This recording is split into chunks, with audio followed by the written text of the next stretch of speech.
black. It is out of here. Good morning. This is Murph and Marcus. Brian Murphy and Marcus the Waterboy Boucher. Streaming live at twitch.tv/the sports leader. Oh, man, come on, baby. Come on. Who's not smiling ear to ear? Who's not grinning ear to ear? Who's not still got goosebumps? My only question, Marcus, is, after all that, where was our receiving line this morning? Marcus and I walked to work. There was nobody. We didn't have 400 people cheering for us. Come on, man. Oh, Murph, good morning. Where was our receiving line, Marcus? Can I at least get young Tony, John Joe Curley, and Overnight Dave to clap it up as we walk into the studio today? Woo! Woohoo! Dude, how great would that have been if we'd had a three-person receiving line of young Tony, Overnight Dave, and John Joe? I'm here for it. I'm here for it, Murph. He's waving his slacks or something. I don't know. They're all waving their hats. So anyway, everybody's zipping up their quarter zips. Only Klay gets that kind of reaction, and that was undeniably. You couldn't watch that and not smile or feel those Klay warm feels. And by the way, you know why? Ray Ritter. Yeah. Raymond Ritter. He's the guy. Mm-hmm. It's the guy who said, you know what I'm going to do? And he foiled Klay, too. Klay didn't know that the receiving line was going to be there. By the way, over 400 Warriors employees.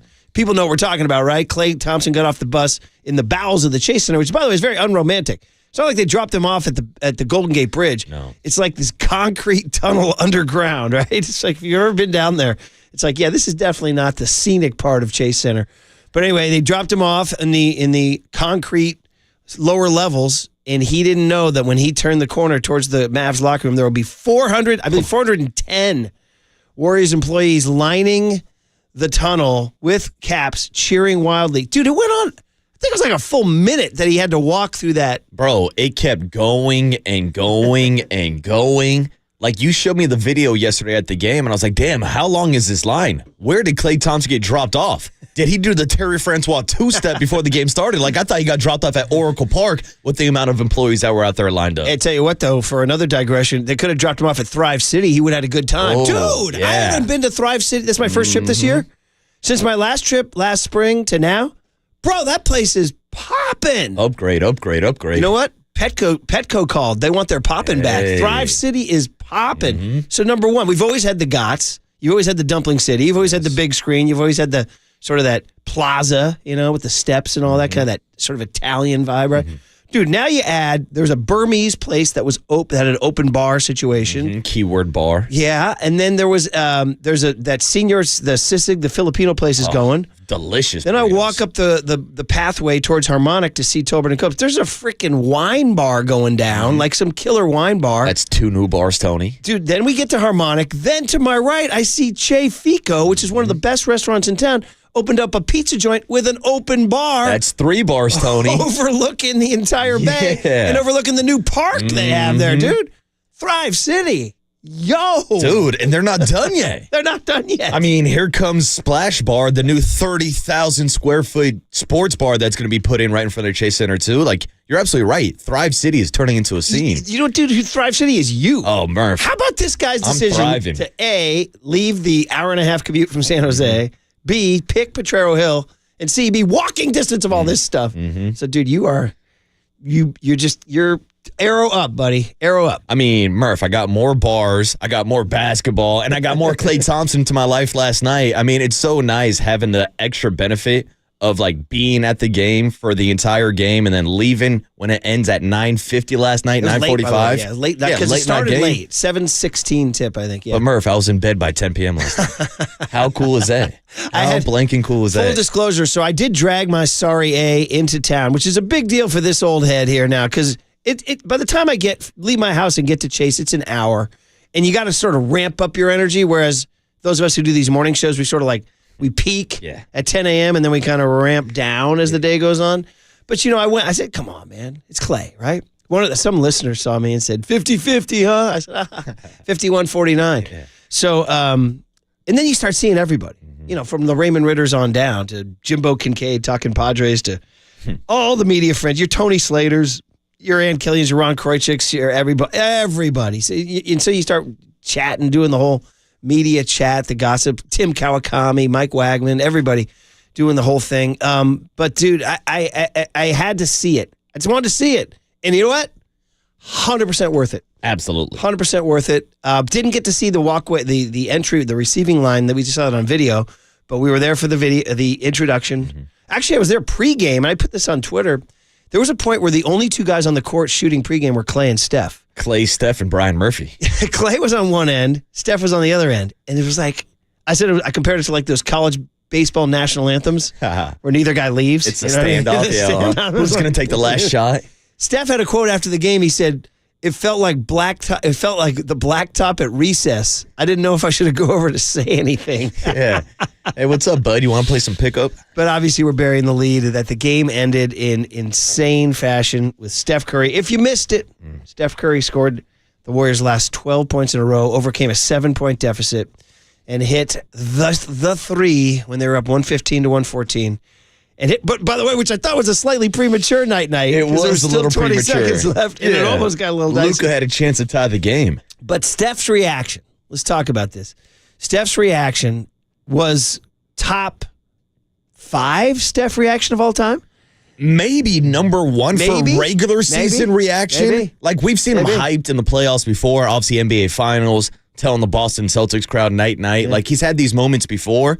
But for a regular season game last night, it did not feel like another night in November. I think they're probably number 1. I mean, I don't know if we want to give some credit to the NBA in-season tournament and the Emirates Cup for ramping up the kind of odds also.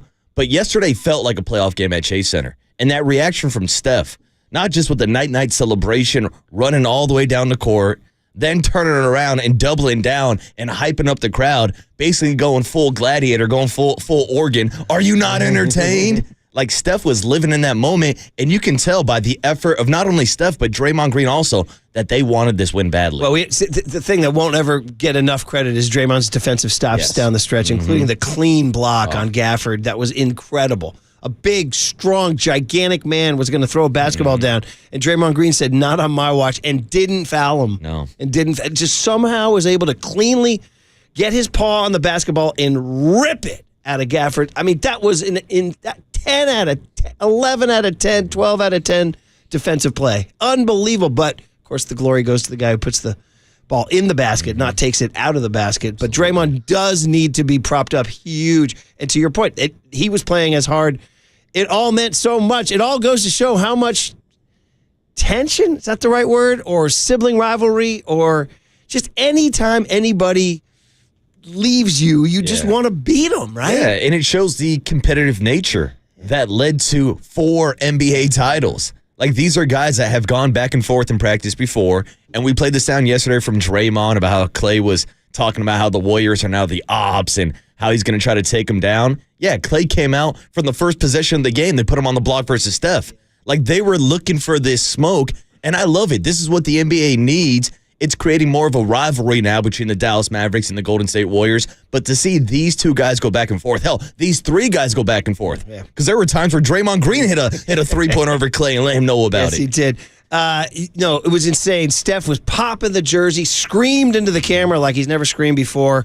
But after the game, because you were at this arena, you couldn't hear it. So Allie LaForce got him right after the game on TNT. And one of the first things he said is, "This is why you love the competition, man. This is why you love the competition." And I just sit standing in front of my TV with my jammies on, ear-to-ear grin like, yeah, Steph, you're right. This is why we love the competition, too. By the way, Klay did hit 1-3 and did a little Mark Jackson, Steph shimmy. Yeah. That's why they all started with Mark Jackson. Steph was doing that to honor Mark Jackson back when he was their coach.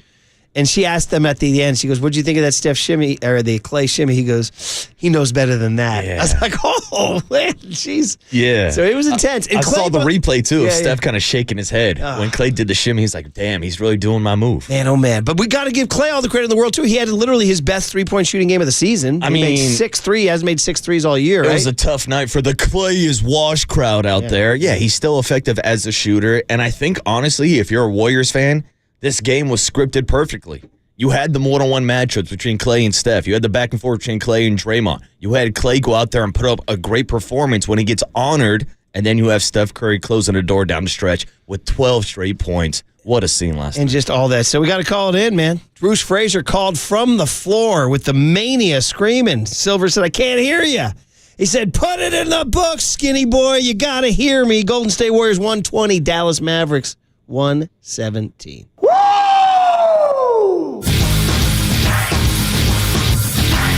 Beautiful basketball. Beautiful basketball. That is buttery. It's lovely. Yes, sir. Lindy Waters III? That's crazy.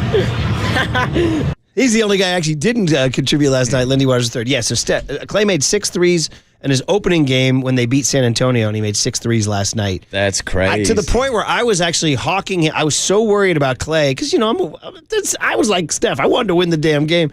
And down the stretch, those final 3 or 4 possessions, it was Kuminga who was on Klay. But Klay was just parked out at the 3-point line, and Luka and Kyrie were doing their thing. And all I was watching was Klay. And Kuminga drifted off him 2 different times. And I'm yelling at my TV, get back! You can't leave him alone! I don't need help in the key. Prevent that 3. That's how worried I was about Klay. Mm-hmm. I really was. I was noticing Kuminga drifting off. I'm like, dude, you have one assignment. He can't shoot that 3. So it was just so much fun. So much fun. As an Emirates NBA Cup always is. And that's it. The Warriors are one step closer to the cup, Murph. Dude, I'm telling you, man. So anyway, we're going to hear all this now. Listen. A lot was said late last night when you all were sleeping. So we'll get into it. We'll hear what Klay had to say, hear what Steph had to say after an incredible night. It's a Wednesday, November 13 on KNBR 104.5 and 680, the Sports Leader.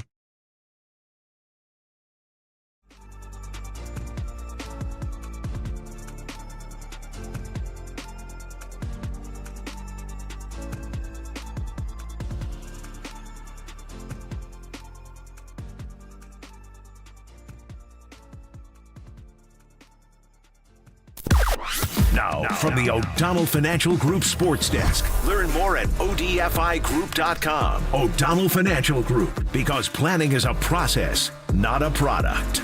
Kevin Harlan, who was calling the game last night for TNT, he joins Papa and Lund at 1:30 this afternoon. You can hear that interview live on the KNBR app and KNBR.com.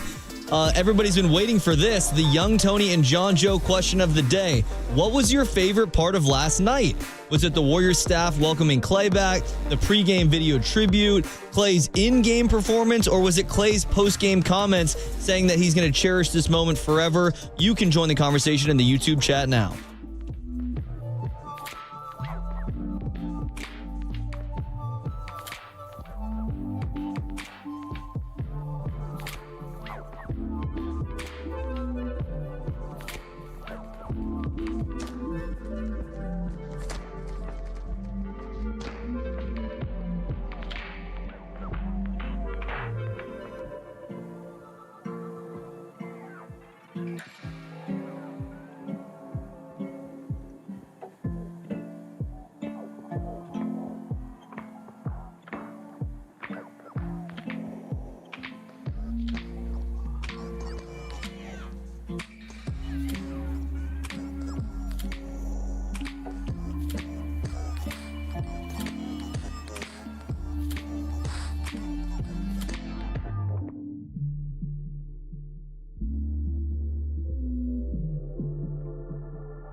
And now, time for the Protect Your Assets with David Hollander Business and Technology Report.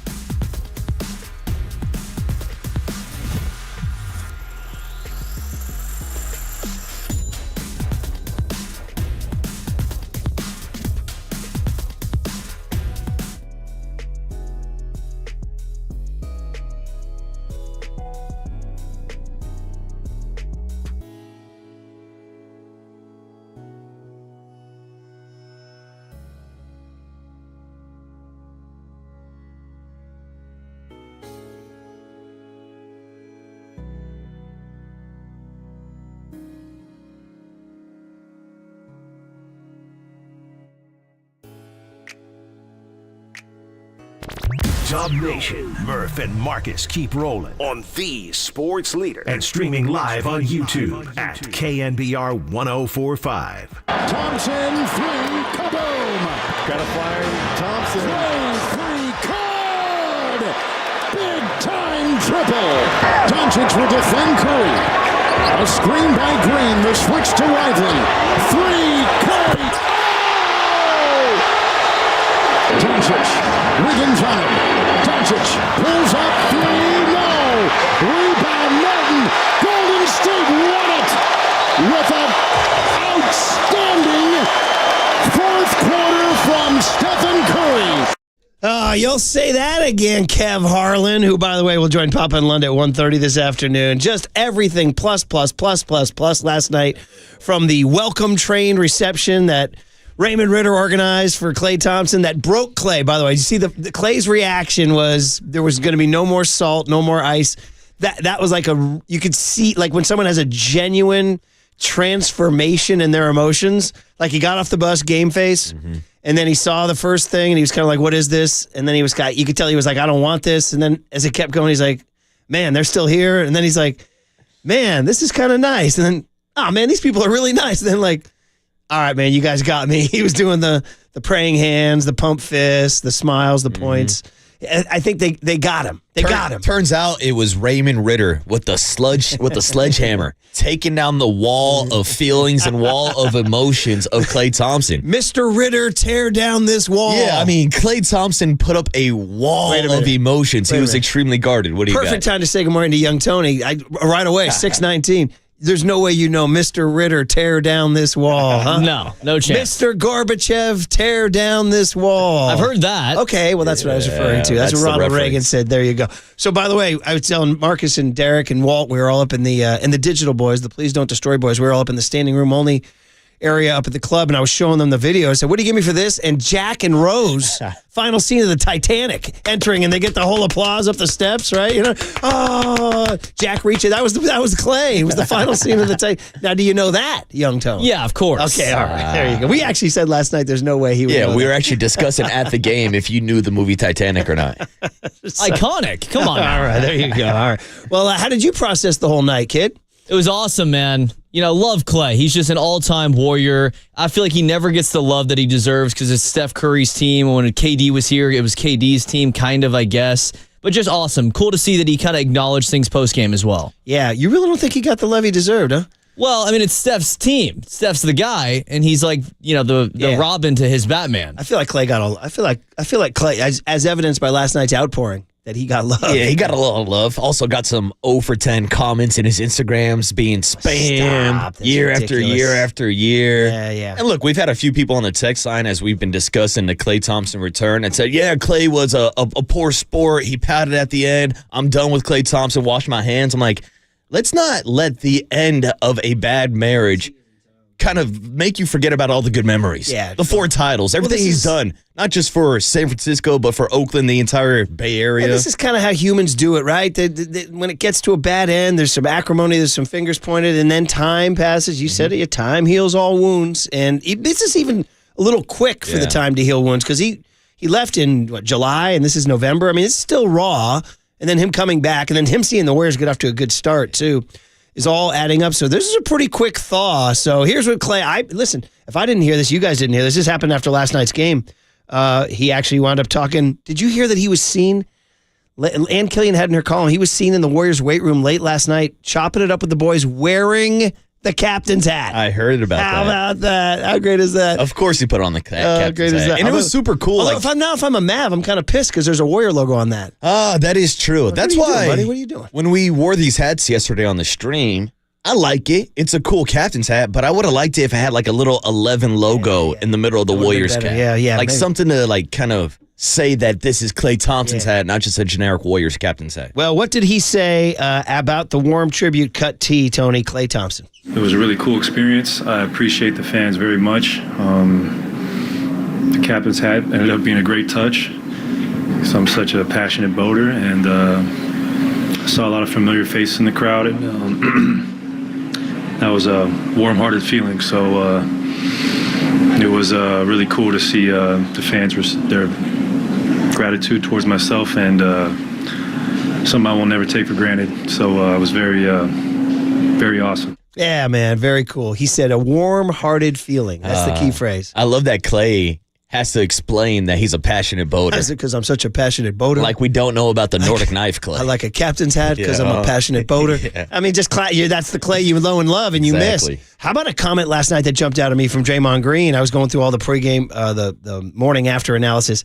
Draymond said, man, I said to Loon, this feels like Oracle. I was like, oh, that's a hell an of a interesting comment on a number of levels. It means that he still has never accepted Chase as Oracle, which is interesting and understood.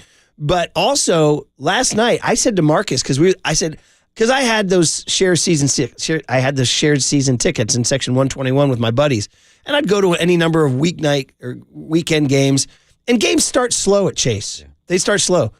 Guys are doing their thing. They're at freaking Thrive. They're going to start slower with this Thrive City, man. People are not going to want to come in. But anyway, I told Marcus, I said, dude, I haven't seen the arena filled before tip ever like this, ever. It was filled before tip, and that made me feel like Oracle. Every single seat was occupied by a captain's hat. Yeah. And I even said it at the game yesterday, like it felt like a mini whiteout. Like you see at like Penn State for like a college football game. I know everybody's not wearing jerseys, but just like seeing the sea of white captain's hat and seeing everybody tip their cap at the same time, it was an awesome moment. I don't know how it played out on TV, Tony, but like being there in the building, it was a special environment. And to your point, I was walking around the building after the game, and I heard multiple Warriors fans say, I've never heard Chase Center that loud. I mean, Mike Connell said, reminded him of the 22 NBA Finals against Boston. I would agree. I was at Game 5 for that one. So, hey, maybe Chase was born last night. Maybe Chase finally took 5 years, but maybe it finally got born. Check it out. Somebody's calling in who was at the game. Pat in Concord was at the ball game. So was Marcus. So was I. Pat, you're a lucky man. Good morning. Yeah, what's up, Pat? How's it going, guys? What's going on, dude? I got there about 5:30 and rolled by the KNBR booth and said what's up to Tolbert Copes and Depop. Oh, yeah. Nice. A quick one between segments, yeah. I saw that same thing pregame where Steph was warming up, doing his routine, and then Klay came out and got an ovation and everything. That was pretty special. Draymond hitting 8 threes in warm-ups, man. He was locked in, and you could tell from the start he was ready to go. He is still hungry at 34 after 4 titles, man. He is definitely one of my favorite players. And then Wiggins struggled offensively, but he was pretty good on Luka towards the end. He wasn't quite two-way Wiggs, but he was still bringing it on the defensive end. And then late in the game, the T-shirt people came up to the second level even, and I battled it out, and I got one. Nice. So that was cool. Hey, they should always go to the second level. I've always thought it's bad that they give out T-shirts to people down in the lower bowl. Those are the fancy fat cats who already have everything. Yeah. We should ship them up to the people who are paying a little bit less for the ticket. Yep. Yeah, it says catch me at Chase Center. So you're a lucky man to be there, man. And how do you think you reacted if you were filming yourself when Steph hit the 3 to go up 118, 114? Just how quiet it was when the ball was in the air. My reaction. We went crazy. Here's me. Here's the bad coach in me. I was yelling at my TV. I was like, I'll take a 2. I was yelling that. I was like, I don't need 3. I'll take 2. And when he shot it, I'm not going to lie, I kind of went, I was like, and then, so He had the mismatch with the big on him. Yeah, true story. But I do love a Steph drive to the basket, and maybe, I do love those high off the glass. Mm-hmm. But anyway, Pat, you're a lucky man. Thanks for calling in, checking in. So, yeah, that was, so I went to Klay's return from ACL game, the Cleveland game. This didn't even compare. I mean, this blew that out of the water. I mean, here's the thing, though. The standing ovation before the game was loud as hell, but the noise that Chase Center made after Steph Curry hit that dagger last night, man, oh, man. What was interesting was, as the game went on, didn't Klay throw up an air ball at one point, and the crowd kind of taunted him? Yeah, they did, people started waving their caps at him. There was a point where it was like, okay, you're no longer one of us. Now we want to beat your A. Hell, after the first possession of the game where Klay got put on the block versus Steph, one-on-one matchup, Steph fouls him, Klay goes to the line, and you heard a couple people booing at the free throw line. And I was like, damn, this quick already? It's the first quarter. We root for the laundry, man. Yeah. People have been rooting for the Warriors before Steph and before Klay. This is true. Really? So there you go. All right, let's get the guest list on a Wednesday, November 13, 2024, 11, 13, 24. I was like my numericals. 11 plus 13 is 24. How about that one? That's high level. 11 plus 13 is 24. And Rick Barry wore 24. What's up, Young Tone? What do we got? By the way, that was Pat H. from the YouTube chat. Shout him out. Oh, One of our loyal, okay, we need to talk. We don't have time. We'll get into it on the other side. But we need to start discussing the role of the YouTube chat on our show. We'll get to it. We got a lot to get to. Shout out to the chat. First up is going to be Brock Purdy. We are going to replay that interview. He was our 49ers Player of the Week. Maria Lopez missed the interview yesterday at 8:40. I told her we're going to replay it at 6:50. We'll do it for Emlo. Emlo's up. She said she's on her walk. Good morning, Maria. What's up, Emlo? Yes. 7:15, the breakout hit of the year. What did Young Tony ask today? I got some good ones today. I'm really excited. Yeah. I'm excited, too. This is edition 10 or 11, Tony? Ooh, I got to double check. I think it's 11. Are we going with Roman numerals? I got to double check. In honor of Klay Thompson, it's edition 11. I know it. Dwayne Kuiper is going to join the show at 7:30. Big Hit is going to be at 7:50. Cooler Content 8:30. And then, of course, the great Chris Mullen at 9:30 this morning. How about that? We got Mully. That's awesome. All right, well, listen, so much to get to. What did Klay have to say? What did Dre have to say? What did Steph have to say? All next on The Sports Leader.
Bright and early, we got Steve Moskowitz on a Wednesday morning, our good friend. Steve, good morning. You want to talk to us about unfiled and unpaid taxes? That is such a common situation. It affects so many people, and so many people think they're all alone.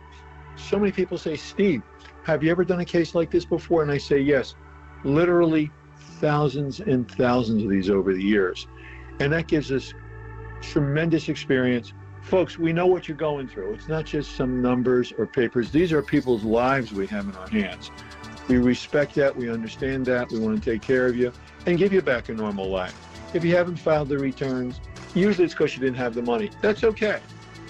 We want to make a deal for you with the IRS. You don't have the records, that's okay. We'll get all the records the IRS and state has on you. Your bookkeeping is not so hot, that's okay. We have a whole bookkeeping department for you. Or if you file the returns and you just can't pay it and you feel so frustrated, you're under 1,000 feet of water, you don't know what to do. We do know what to do. There's all kinds of programs.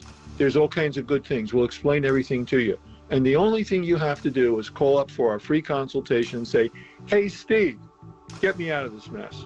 Give him a call. That's tax attorney Steve Moskowitz. He's my tax attorney. He should be your tax attorney. Give him a call at 888-TAX-DEAL, 888-TAX-DEAL, or go online to moskowitzllp.com.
Dub Nation, Murph and Marcus keep rolling on the sports leader and streaming live on YouTube at KNBR 1045. What a night. What a night. Marcus and I, the only problem is we didn't get a receiving line this morning walking into the studio. Come on, man. Where's my Raymond Ritter receiving line? I'm waiting for my round of applause, Tony. I'm waiting. You know, the only time in life you get one of those is if you just got married. When you walk out, you get the receiving line. The people clap as you walk. It's kind of cool. Or if you're Klay Thompson coming back to Oracle on an Emirates Cup night. I will say, one of the coolest things about being a pitcher is getting the standing ovation when you get pulled from the game. A little tip of the cap towards the crowd. Is this where I swerve off the road to take a shot at Matt Cain, how I was mad for his entire career? He never tipped his cap. Yeah, never acknowledged the crowd. He was like, my job wasn't done. I'm like, bro, come on, man. We got a little social contract here. I think G. Cole, in the 7th inning of Game 5, didn't he do a little tip? He kind of did like a wave off. Like he looked like he was over it. Didn't mean to go there, buddy. Sorry. Listen, was he going to get the receiving line for not covering first? Yeah, probably not. I would have took 400 people down the first baseline for that one, Murph. He pitched his balls off that series there, but you guys just couldn't make the plays. By the way, I'm just going to stay on one more digression. And you've seen me snap about Soto and all that. By the way, is there a report the Giants are not meeting with Soto now? Yeah, what the hell? I woke up this morning, they're like, actually, the Giants did not meet with Juan Soto. What report did you see? Oh, I saw one this morning. I heard it from my stack kid. Of papers. And then I heard it from Mike Connell. Ooh. I never saw it on my Twitter feed. Yeah, dude, Mike Connell broke the news to me yesterday. Mike Connell's our Please Don't Destroy Digital guy. Yeah, here's a story from NBC Sports right here. Giants currently do not have a meeting set up with Juan Soto. Good. Yep. This is after John Heyman reported on Monday that the Giants were among teams believed to be meeting with Soto in Southern California this week. But let's not get young Tony started on John Heyman reports. He hates them. Yeah, right. Shout out Arson Judge. I just lost my train of thought. I was going to tell you something that was going to get me going. But I tell you what it is. It's if this frickin' Sasaki signs with the Dodgers. Oh, dude. I'm going to lose my frickin' mind. So anyway, I'm back to last night. All right, back to last night. So much fun, so much emotion. I won't lie, I got a little caught up, man. I mean, listen, it's great to see. There was a lot going on. So number one, like they formed most of their memories at Oracle, although they did win one championship at Chase. Yeah. So it was not quite the same. So Chase doesn't have that history yet of like we know every nook and cranny of the building yet. And all that stuff. But the receiving line went a long way for me. Like, it went on for so long, and he kept walking, and they kept cheering. And it was like Jack and Rose and the Titanic and all that. And I was like, this is really putting this whole thing into perspective for me. Is what because it took like a minute, right? The video's like a minute long where he's walking. And I think over the course of that minute, I was kind of pondering Klay's entire career. And I was just like, this is special, man. This is really, I got a little caught up in it, man. I did. I wasn't the only one, though. I think Steve Kerr cut L, Tony. He, between the video tribute and the cheers, he said he got caught up, cut L. Tone. I was a little misty-eyed for sure. That was really cool. An amazing moment. Our crowd was great. Klay was great. You could see how much he enjoyed it, and beautiful scene. A little misty-eyed. Now, I'm guessing you didn't get misty-eyed? No, I wasn't too misty-eyed, but I did like seeing the emotions of all the Warriors fans. I mean, I was just happy to see Klay go out there and have a good night. Like, it would have been terrible if he would have showed up with another 0 for 10 shooting performance. Then we're not talking about, like, the happy ending this morning. Really good night. Yeah, really good night. He went out there and balled out. Yeah. And to your point of like walking in with the line of employees before the game, you can kind of see the emotions overcome Klay's face. That's the key. Is like as he got further and further on the walk, you can see him kind of like finally accept it. Accept the love instead of trying to block it out. Yeah, dude.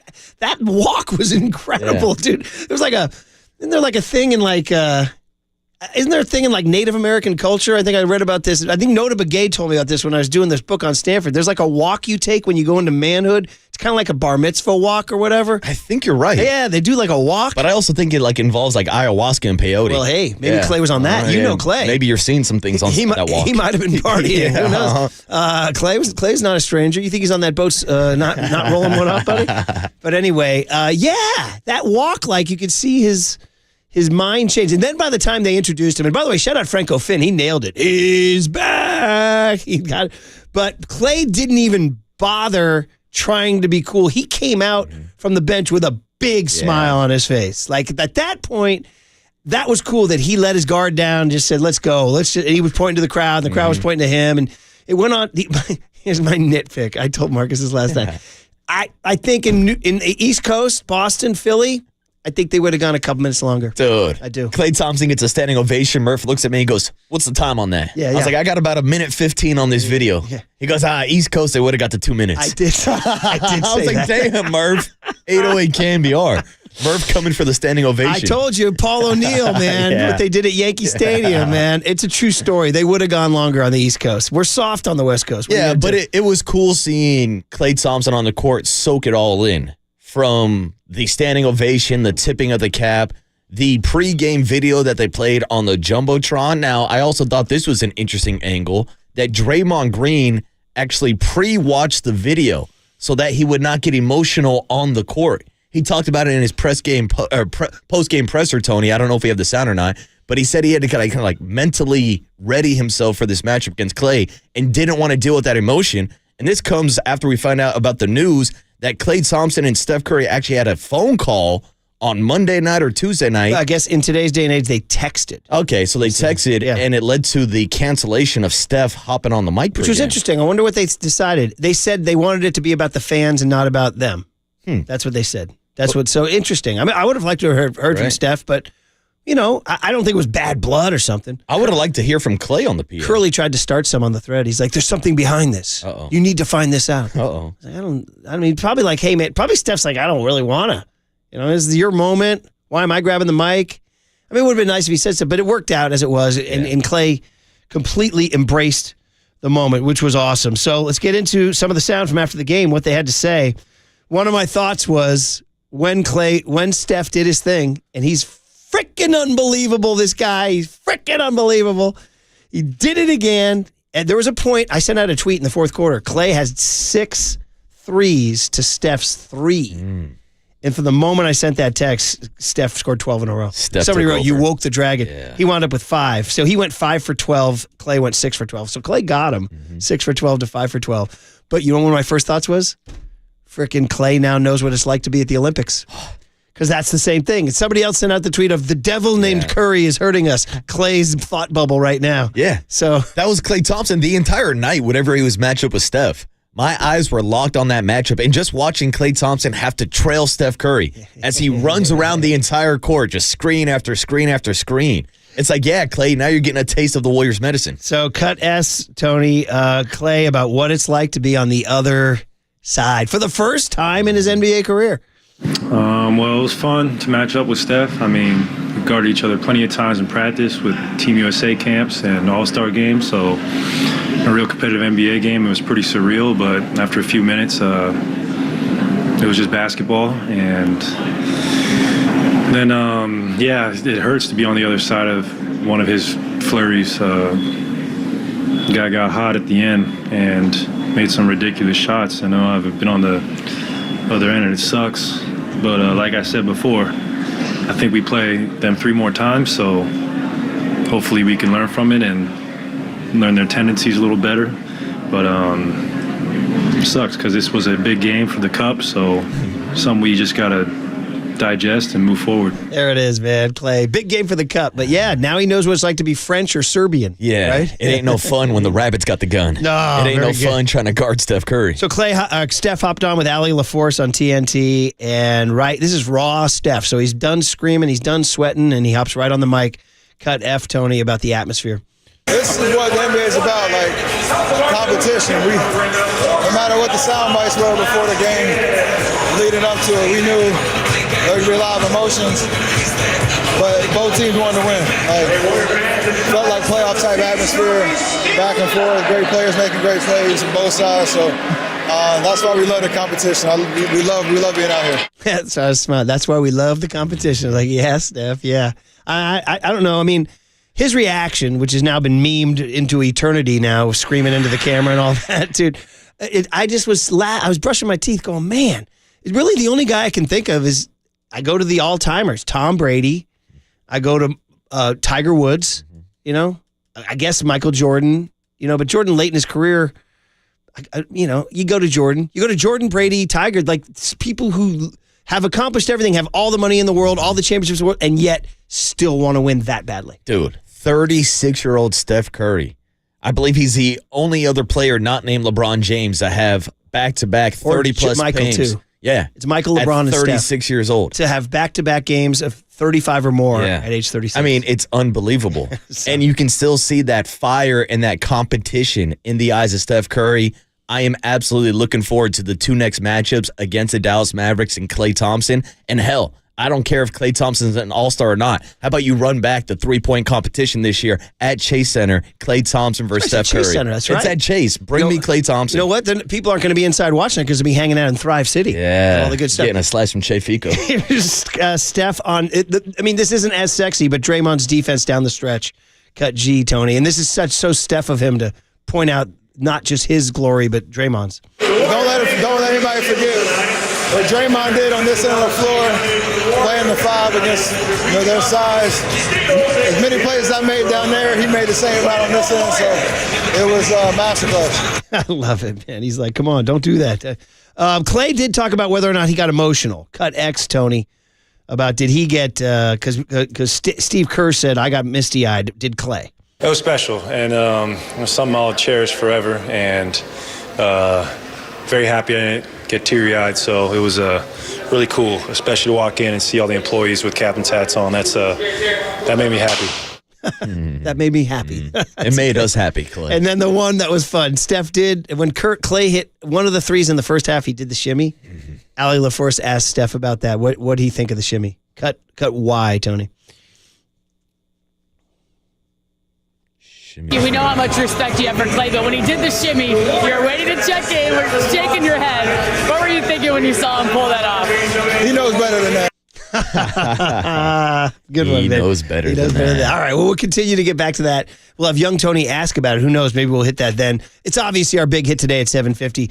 But come on, man. As much as this was a big deal, and we spent the first 46 minutes talking about it, the 49ers play the Seattle Seahawks on Sunday, and the quarterback of the 49ers, Brock Purdy, was our player of the week. And you guys get to hear Brock Purdy next on KNBR 104.5 and 680, the sports leader.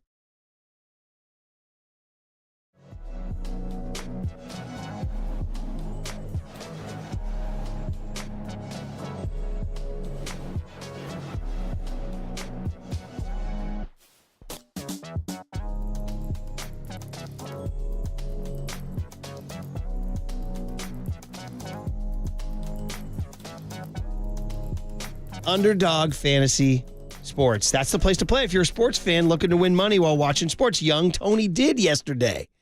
I'll tell you a little success story. Young Tone bet Steph Curry over 4.5 threes, Tony Edwards over 3.5 threes, Klay Thompson over 3.5 threes, and Franz Wagner over 1.5 threes, and he won. He won 10.3 his money. There's your success story, everybody. So, download the app, Underdog, and use the promo code Murphy and deposit now to get up to $1,000 in bonus cash instantly. That's the promo code Murphy. You just go with higher or lower on any stat on the Pick'em game. All your favorite leagues, teams, and stars to choose from. So there's special, there's a promo, there's a bonus almost every single day. There's profit boosts, pump up your winnings in just a tap. There's discounts. You get adjusted projections on certain players' stats to give you a better shot. You get free picks if you're a new user. Everybody gets a free pick, like a 0.5 yard passing yards to win. So again, download the app, sign up with the promo code Murphy. You must be 18 plus and present in a state where Underdog Fantasy operates. Terms apply. Are you concerned with your play? Call 1-800-GAMBLER or visit ncpgambling.org. From the Chilton Auto Body Traffic Desk.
time for KNBR's Opening Bell Report. Sponsored by Protect Your Assets with David Hollander. Concerned inflation will ruin your dream retirement? Learn more. Listen to David's show every Saturday morning or call 1-866-PROTECT.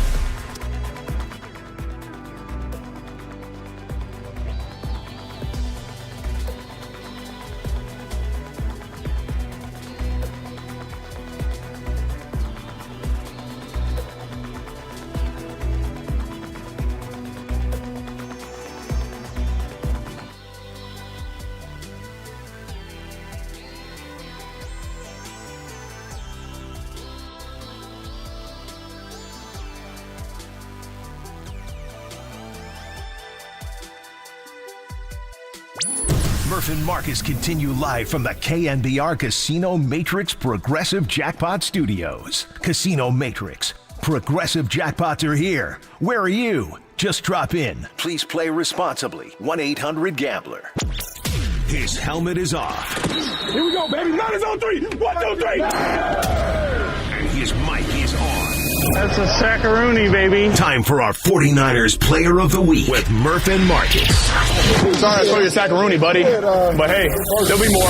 On KNBR, the sports leader. With the 262nd pick in the 2022 NFL Draft, the San Francisco 49ers select Purdy, a quarterback from Iowa State. Here's Purdy on a 2nd and 5. Throws over the middle. Wide open. Ricky Pearsall's got the catch. 20, 15, 10, 5. Pearsall all the way to the goal line. Touchdown!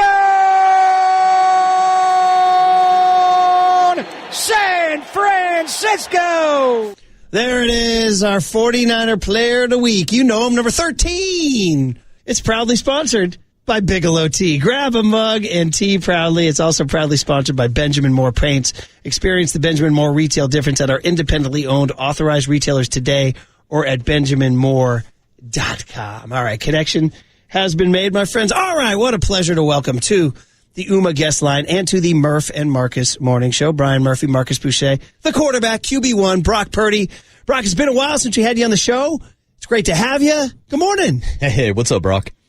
Good morning, guys. How you doing? We're doing good, man. We're wondering, what's a Brock Purdy doing to be the best Brock Purdy he can be? What's the routine today? Man, get up, a little bit more of a sleep in by like another 30 minutes, but outside of that, get up, head to the facility, and work on your body, do treatment and stuff, get a lift in, and get home, study up, our next opponent. So that's about it. We asked Kyle Juszczyk that question. He was talking about some like red light therapy and some tubs. Are you into all that? Yeah. I mean, I like the contrast between hot and cold. So for me, I do like sauna and cold plunge, and then have some people work on my body like soft tissue wise, and then go get a lift in and move around. But yeah, Juice is he's an older guy, older vet, but the way he does his treatment and works on his body, man, he does it better than anybody. So yeah. Yeah, and Brock, I remember last year down at 49ers training camp before the season started, we had the chance to interview you and talk about the rehab process coming off that elbow surgery in March. And speaking of the topic of taking care of your body, I'm just interested to see where the elbow's at now, how the arm is feeling overall. I mean, in baseball, when guys have Tommy John surgery, sometimes they're out for a year to a year and a half. So where would you currently say about the state of your arm strength and how you feel after that surgery last March? Yeah, I feel pretty good. Getting through a whole year of throwing and an actual off season to work on my arm and everything, it feels really good. It feels strong. It feels, back to normal. Everything just like how I felt before surgery. And so I feel really good with it. Always, working on little things with, arm strength and arm maintenance and all that kind of stuff, especially for the amount of throwing that we do as NFL quarterbacks. And so that's always going to be an emphasis for me in my career. But it feels 100% healthy. So way better than last year, or what? I mean, I would say it just feels just healthy in general. Just about the same. Last year coming off the surgery, and then as the season went, it would get fatigued here and there, and I would have to, really do some extra treatment on it and let it rest and recover. But now the recovery process of it, like after I throw during a week, it feels really good, like coming off a rest day. So. Yeah, it feels 100%. Well, that leads to our next question, was obviously the arm must be feeling pretty good. To make that throw to Christian McCaffrey, Brock, what was that? That was crazy, man. Tell us everything about that play. Was there a degree of luck to that, or you had it all the way?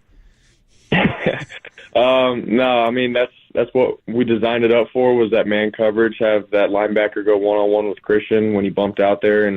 And obviously he does like a little double move stutter and then heads up the sideline. And we had like a little protection issue. The guy got through. And for me, I was like, dude, we have the look. We have the matchup. This is exactly what we drew it up for against this coverage.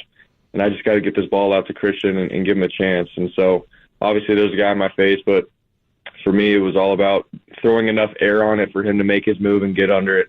And we were able to connect on it. So. Be honest, when you threw it, what was your then data input after that? Just lying on the ground waiting for noises, or because you didn't get to see it, right?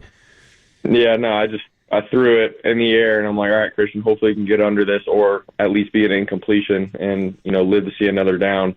But then I heard everyone start going crazy. I was like, oh, my gosh, he caught that. Yeah, it's just one of those plays that seems like Christian McCaffrey can only make. And Brock actually wanted to dive deeper into the return of CMC. This is a guy that has been a huge part of your offense, and it's someone we've given a lot of comparisons to someone like Steph Curry from the Warriors. When you talk about the gravitational pull and the amount of eyes that he attracts from other defenders, just talk to us about what CMC returning to this offense means for the entire Kyle Shanahan system. Yeah, it's huge. Obviously, he can do everything, run the ball, run routes from out of the backfield or line up as a receiver. Like, he just does so much. He's a little Swiss Army knife. And so defenses have to, scheme up Christian, and they have to have a plan to stop him. And honestly, that could be a good thing just so it, opens up other guys within our offense, getting Debo the ball, George, JJ, like all our other weapons. And so, there's that component. And then just the things that he can do, man, we can, throw in a little bit more, design plays for him and things that we think can really expose the defense. And so having a guy like him in the backfield, lining up as a receiver, all those things, it just brings another component and level to our offense. So very, very thankful to have him back playing. Yeah, and I would imagine more to come this Sunday against Seattle. We're talking to Brock Purdy, our 49er Player of the Week on the Yuma guest line. Happy to have him.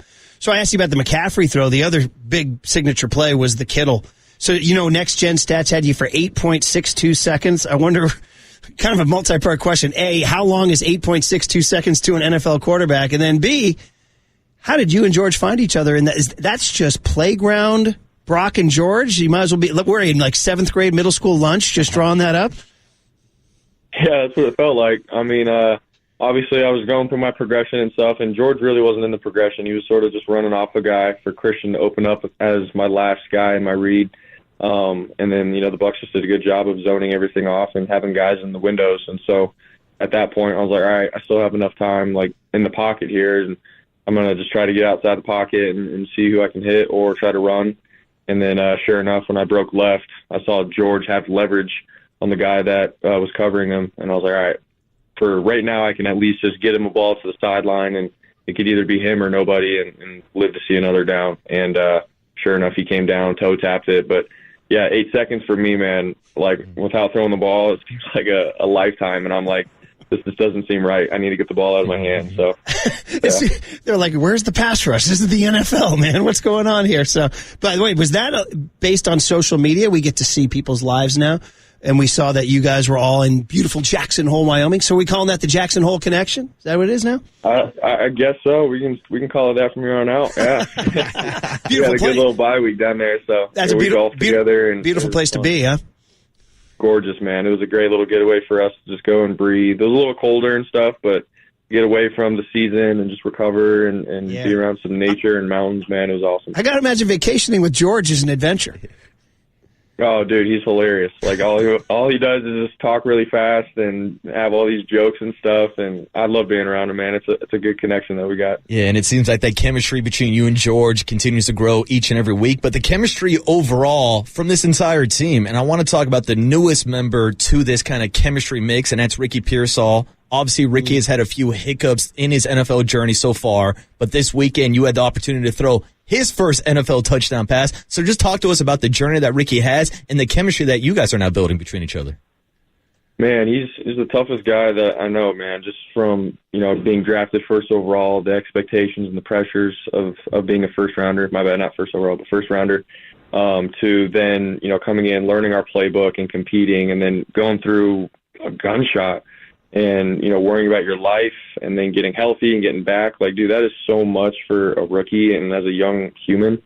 And to then getting back and getting in our offense, and not just getting back, but just making plays, man, and like being a huge part of our offense. And for him to come in and compete and then have him get a touchdown like that and, break a couple tackles and reach for, the end zone. It was so special, man, just seeing him and his journey and his story, and for all of us to be a part of it and just watch him. And, dude, he's inspired all of us, and he's got, everybody in the locker room loves him and has his back. And so to see him, do that and go out and have that kind of performance, man, was pretty special. We had a lot of listeners say they got emotional, Brock. I mean, you guys are in the heat of battle, I know, but do you ever think about that? That was emotional. Oh, 100%. Like I said, just coming from getting shot in the chest to, scoring an NFL touchdown a couple months later, like that just doesn't even make sense. And that's Ricky Pearsall, dude. He's a tough dude and competitor, and he wants it and wants to show everybody, what he's made of. And he's a special kid, man. I'm really, really excited to be playing with him. You guys go back to high school in Arizona. It's really interesting. Speaking of just, real life stuff, I know you're a man of faith, and the Travarius Ward death of his daughter is so unspeakable. There aren't really no words. I mean, John Lynch and your pastor, Earl Smith, were down there. I don't know, Brock, as a team, how you guys are going to rally, how you guys plan on just sort of loving him up. What have you guys said? Yeah, man. I mean, everybody has, shot him texts and just has told him that we love him more than anything, and that we're here for him.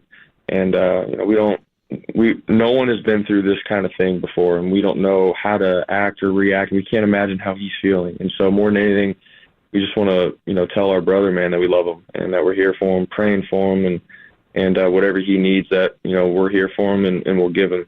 And obviously giving him time and everything and what he needs in his life, it's way bigger than football. And so we all really don't know what to say or how to act or anything. It's just we're just there for him, man. And so whenever he's ready to come back, we're obviously gonna be there for him and love him and hug him and everything. But it's just a tough time for everybody. Brock Purdy is the voice you hear this morning on the Umagesana as our 49er player of the week. And Brock, I know you're in the middle of the season right now. You might not have the chance to kind of reflect on your journey in the NFL, but we're approaching the 2-year anniversary of your first NFL start against the Tampa Bay Buccaneers, and now coming off a win against the Buccaneers this past weekend. I'm just curious how you see your own development, but not just your own development, but the development and evolution of Kyle Shanahan's offense with you playing quarterback. Yeah, man, it's been just crazy in general. From getting thrown in my rookie year and just trying to learn the ropes of the NFL and playing NFL quarterback, and then coordinators scheming you up and just having to be on top of every play, every moment, all the time, and not taking a breath to think that you've got it made. Like, you have to be on it all the time. And so that's something that I've learned over the last couple of years. And more than anything, how can I simplify the game plan in my mind every Sunday and just, not overcomplicate things or not overthink things, but in my mind, at the end of the day, just continue to be a competitor with a chip on my shoulder and trying to just play for my teammates, play for the guys around me. That's what football is. You don't want to make it more than that. And so that's something that I've learned over the last couple of years. And playing in Kyle's offense, man, I think he's, gained a lot of trust in me, and we've been able to, have some more answers and play calling going on. But we're continuing to figure each other out and learn with each other and grow with each other as we go. So it's interesting you said coordinators scheming you up. So has it been harder this year? Because, listen, numbers are numbers. You can go whatever but last year you were at such an incredible level, almost an MVP level. They're almost down across the board. We were going through the stats. Part of that's McCaffrey. But is that coordinators scheming you up differently?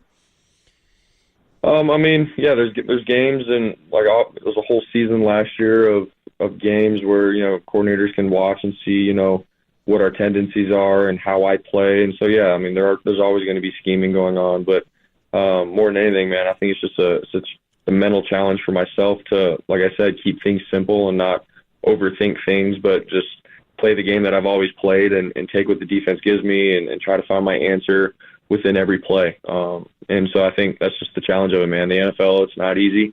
And that's why you have so much respect when you see guys that have had success year after year after year, because, dude, it takes not only a physical strength, but just mental strength throughout all of that. So that's something that I'm continuing to figure out. But also, I love that kind of challenge. So that's just where we're at right now. Really good answer, thoughtful answer. We appreciate all the conversation. I know we got to let you go. So we're going to ask the most controversial one at the very end here. I'm going to be that guy. In the octagon, Debo versus Tabor. Who you got? Man, I'm not answering that. I love both my guys, and man, everything's good. Kyle addressed the team, and we all love each other, man. We got nothing but brotherly love, so it's all good. Those of us who've been around the league, we know this stuff happens all the time. Jesse Sapolo posted that it happened all the time in the Niners' heyday. Just wonder, does a guy like you, you're so cool, do you ever get hot? Does there Brock Purdy ever get hot? I mean, yeah. I mean, dude, we're all competitors. We want to win. We want to do whatever it takes to win. And, if you don't have that edge or competitive nature in you, then honestly, I would question, are you, really made for the NFL kind of thing? And so everybody here has that. And across the league, I know everybody has that. But, in the heat of the moment, you just want to win so bad. And you want to help other guys, tell them to lock in or this or that. That's just part of the game. And so, I mean, that's what happened on Sunday, and then we get in the locker room and the whole team gets addressed that, we're all competitors, but more than anything, we have a real love and connection. We just want to win. So part of it. We'll end it on this. Hey, man, it's the Seahawks. Nobody likes the Seahawks, Brock. Got to beat the Seahawks. Yes, sir. That's it. We got to do our thing and play Niner football. That's it, man. We do appreciate you. Always a great conversation, and we know you got things to do today. So thanks for hopping on with Murph and Marcus on KNBR, and go have a great day. Yeah, thanks, Brock. Sure. Thank you, guys. Go Niners. Yeah, the very professional Brock Purdy, 24 years old, handles himself pretty well. The young professional. Talking about, though, the relentless pressure of staying great in the NFL, can't take a breath, coordinators scheming him up differently, but man, did he have a game Sunday in Tampa, I thought. Great game Sunday in Tampa, and now he's going to get into the octagon with the Seahawks this week, Murph. You like that. It's talking octagon. I know. Whenever Marcus hears octagon, his ears perk up. My ears perk up. They start burning. I'm like, wait, I got Murph breaking down some MMA over here? Yeah, buddy. Yeah, don't forget who was at UFC 1. That's right. There I was. Right. All right, this is it now. The breakout hit of the fall. What did young Tony ask today? Me and Marcus get put on the stand. We got to react to the hot questions of the day. And what a night it was last night at Chase Center on KNBR 104.5 and 680, the sports leader.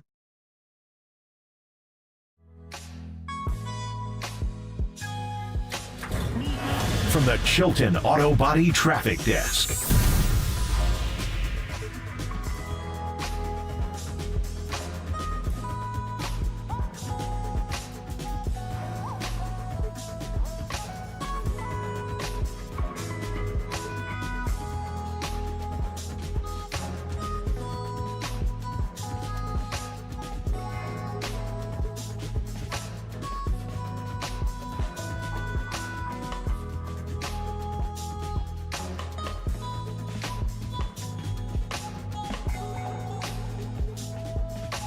Hey, what's up, everybody? Marcus Boucher here with the Abundant Life Weight Loss Agency. Have you been searching for the secret to losing weight and getting healthy the natural way with no drugs or injections? The team at Abundant Life Weight Loss has the secret to losing up to 1 pound of fat each and every day. Their weight loss program makes it easy to lose weight and get healthy naturally and safely. I've been on this program for 3 months, and guess what? I hit my goal of losing 25 pounds, and I did it without counting points or calories, without any prepackaged meals, and without any surgeries, drugs, or injections that have serious side effects. So if you want to learn more about the Abundant Life Weight Loss program, go ahead and schedule your free private weight loss consultation by calling 925-594-7110. That's 925-594-7110, or visit them online at AbundantLifeWeightLoss.com. That's AbundantLifeWeightLoss.com.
And now, time for the Protect Your Assets with David Hollander Business and Technology Report.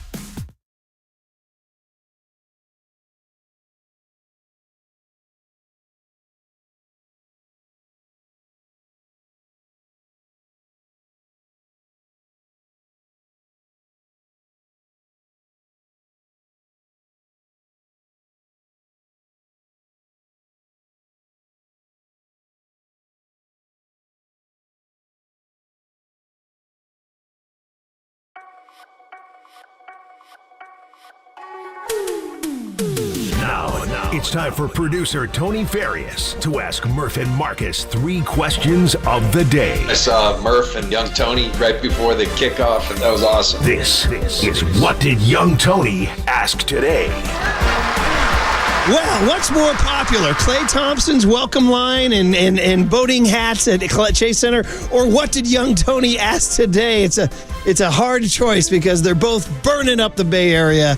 There he is behind the glass. You can see him on our YouTube stream, on our Twitch stream. Young Tony's pointing at you right now. A little slightly different look today with the flannel. Yeah, usually Tony's a quarter zip guy. He will do a casual Friday and throw on a hoodie. I support it. But today he's got the flannel. Are you previewing our 90s Friday next Friday with a little Cobain vetter? No, I just got to keep everybody on their toes. Okay, all right, buddy. Well, let's enough of our yakking. Let's boogie. Young Tony, what's the rules here? All right, here are the rules. John, Joe, and I have prepared a list of questions. After I read the question, you will each have 1 minute to respond. If your time, go ahead. 1 minute, Tony? I can do some damage in 1 minute. I thought I stepped on you there. Is there a ham sandwich afterwards, too? If your time runs out, you will hear this bell. And that is your cue to stop talking. And by the way, text line, YouTube chat, you guys can always join the conversation. John, Joe will be looking at it. I'll be looking at it. We'll try to get as many on the air as we can. All right. I think I couldn't be more ready, buddy. All right, here we go. Let's start it off. Since we didn't get both of your takes yesterday, the Young Tony and John Joe question of the day yesterday was, what is your favorite Klay moment? The options were the 37-point quarter, Game 6 at OKC, 60 points on 11 dribbles, or 14 three-pointers. All right, I'll go first as we go age before beauty, of course. It's funny, this was a topic all day yesterday. I was driving, listening to all the shows, and each time I listened to somebody talk about one of the ones they talked about, that one was my favorite, and I was like, oh my God. But I think, what's crazy? I think the easy answer is Game 6, OKC, because it's the playoffs and everything. But I think I'm going to take a left turn on you. And I think it actually is so freaking insane that he scored 37 points in a quarter. And I was driving home last night from the game, and I was listening to Tim Roy and Tom Tolbert on the broadcast, and they were talking about that game, and they were like laughing last night. They were still laughing about the 37-point quarter, and then they actually played some clips from it, and I started laughing in my car. So I was like, if it's that mind-blowing, and I'm laughing all these years later at how freaking insane it is, I'm going to go ahead and pull the upset and take the 37-point quarter. 37 points in a quarter! Tommy said last night on the broadcast, he's like, that's 3 short of 40. I know that's obvious, but that's 3 short of 40. So anyway, that's my answer. All right, Murph, I will take the low-hanging fruit here. The birth of Game 6 Klay, 2016 versus OKC. The fact that they were down 3-1. OKC blew a 3-1 lead, and it was because Klay Thompson stepped up to save the day with 22 points in the fourth quarter alone. Set an NBA record 11 three-pointers in that performance. I mean, we're talking about the birth of a legacy. Hell, arguably the birth of the dynasty. The Warriors don't win 4 titles unless Game 6 Klay shows up in multiple series. So I got to go back to the origin story, 2016 versus OKC. I mean, obviously that's like the easiest one, but you know what's crazy? They didn't win the title that year. Yeah. That's what's crazy. So, but anyway, good one, Tom. Good stuff. Quick one real quick, a follow-up to this. Today's question of the day, what was your favorite part of last night? Great question. You want to go first, bud? Ooh, my favorite part of last night. It might have been after the game, after the final buzzer, after Steph Curry says night-night to the crowd, seeing Klay Thompson go dap up all of his teammates. And there he was chopping it up with Draymond and Steph, and it seemed like the entire roster, hell, it seemed like the entire building wanted to go down there to give Klay Thompson a hug. And as he's walking off the court, he does one last wave to the crowd, tips his hat, actually takes his headband off and flings it into the crowd. Just like seeing that kind of special interaction, like things that you don't get to see on TV, that might have been my favorite part, walking out of the building, just being able to witness Steph versus Klay Thompson. Great question. There's so many different things. I'll give you all the candidates running through my mind. Something as random as just going. I never go to weeknight games because I'm an old head who ramps down as the evening goes on. I ramped up, and seeing so many media types I hadn't seen in so long, and being at a Steve Kerr pregame presser, I hadn't done that in so long. That brought back my old beat writing vibes. I'll also give you, of course, that moment I put on Twitter where Steph and Klay were the only 2 guys shooting on the court, and it was almost like I said, the college baseball national anthem, or as Steph compared it to being at the blacktop on the recess, not knowing if you should talk to the other kid out there. But you guys know me, dude. I'm like the most freaking easily manipulated sentimental sap of all time. Field of Dreams, introduce him to your granddaughter, that whole deal. So I'm always going to go for the easy, misty-eyed moment and the welcome line. And here's what got me about the welcome line, was how long it was and Klay's evolution of reaction during it. From getting off the bus a little salty to starting to be surprised to eventually totally letting it wash over him. And his reaction to the welcome line was my favorite part of the night. Wow. There it is. I'm actually shocked Murph didn't say his favorite part of the night was seeing the new additions to Thrive City. Actually, you know what? Put that on the list, too. Put it on the list, Thrive Murph. City's popping. Petco called. They're worried that Thrive City's stealing their vibe. All right, third up on the list, the Niners took everyone on a roller coaster ride of emotions on Sunday. Jake Moody was 3 of 6 in terms of field goal attempts. Debo and Tabor Pepper got into a little bit of a skirmish on the sidelines. So, are you more or less confident in the Niners' chances to win a Super Bowl? It's a great question because, generally creative tension is what Bill Walsh wanted. I'm going to go ahead and say that as sketchy as this year is, and it's been sketchy, dude, from the jump, the bummer summer. Don't forget Trent Williams said, don't forget Klaus stopped calling plays in the summer, too, dude.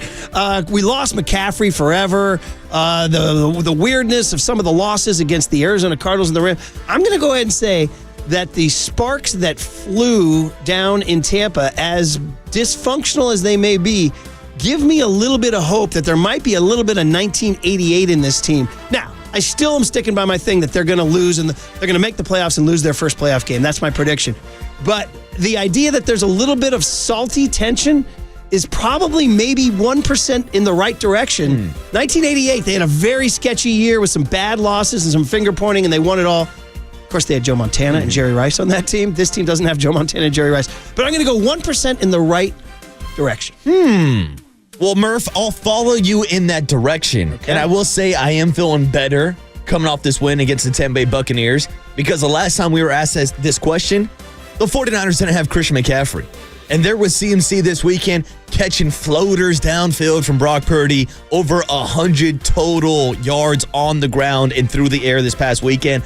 And I think that's just a preview of what we're going to see from CMC. So I think after our conversation yesterday with Brock Purdy and after seeing CMC back on the field, I do feel better about their Super Bowl chances, even though it does seem like a tougher path this year in the NFC. Yeah, but if you're asking me, and here's a chime in here, a little PS, because I know I've taken my time. If you're asking me if they're going to win the Super Bowl, the answer is no.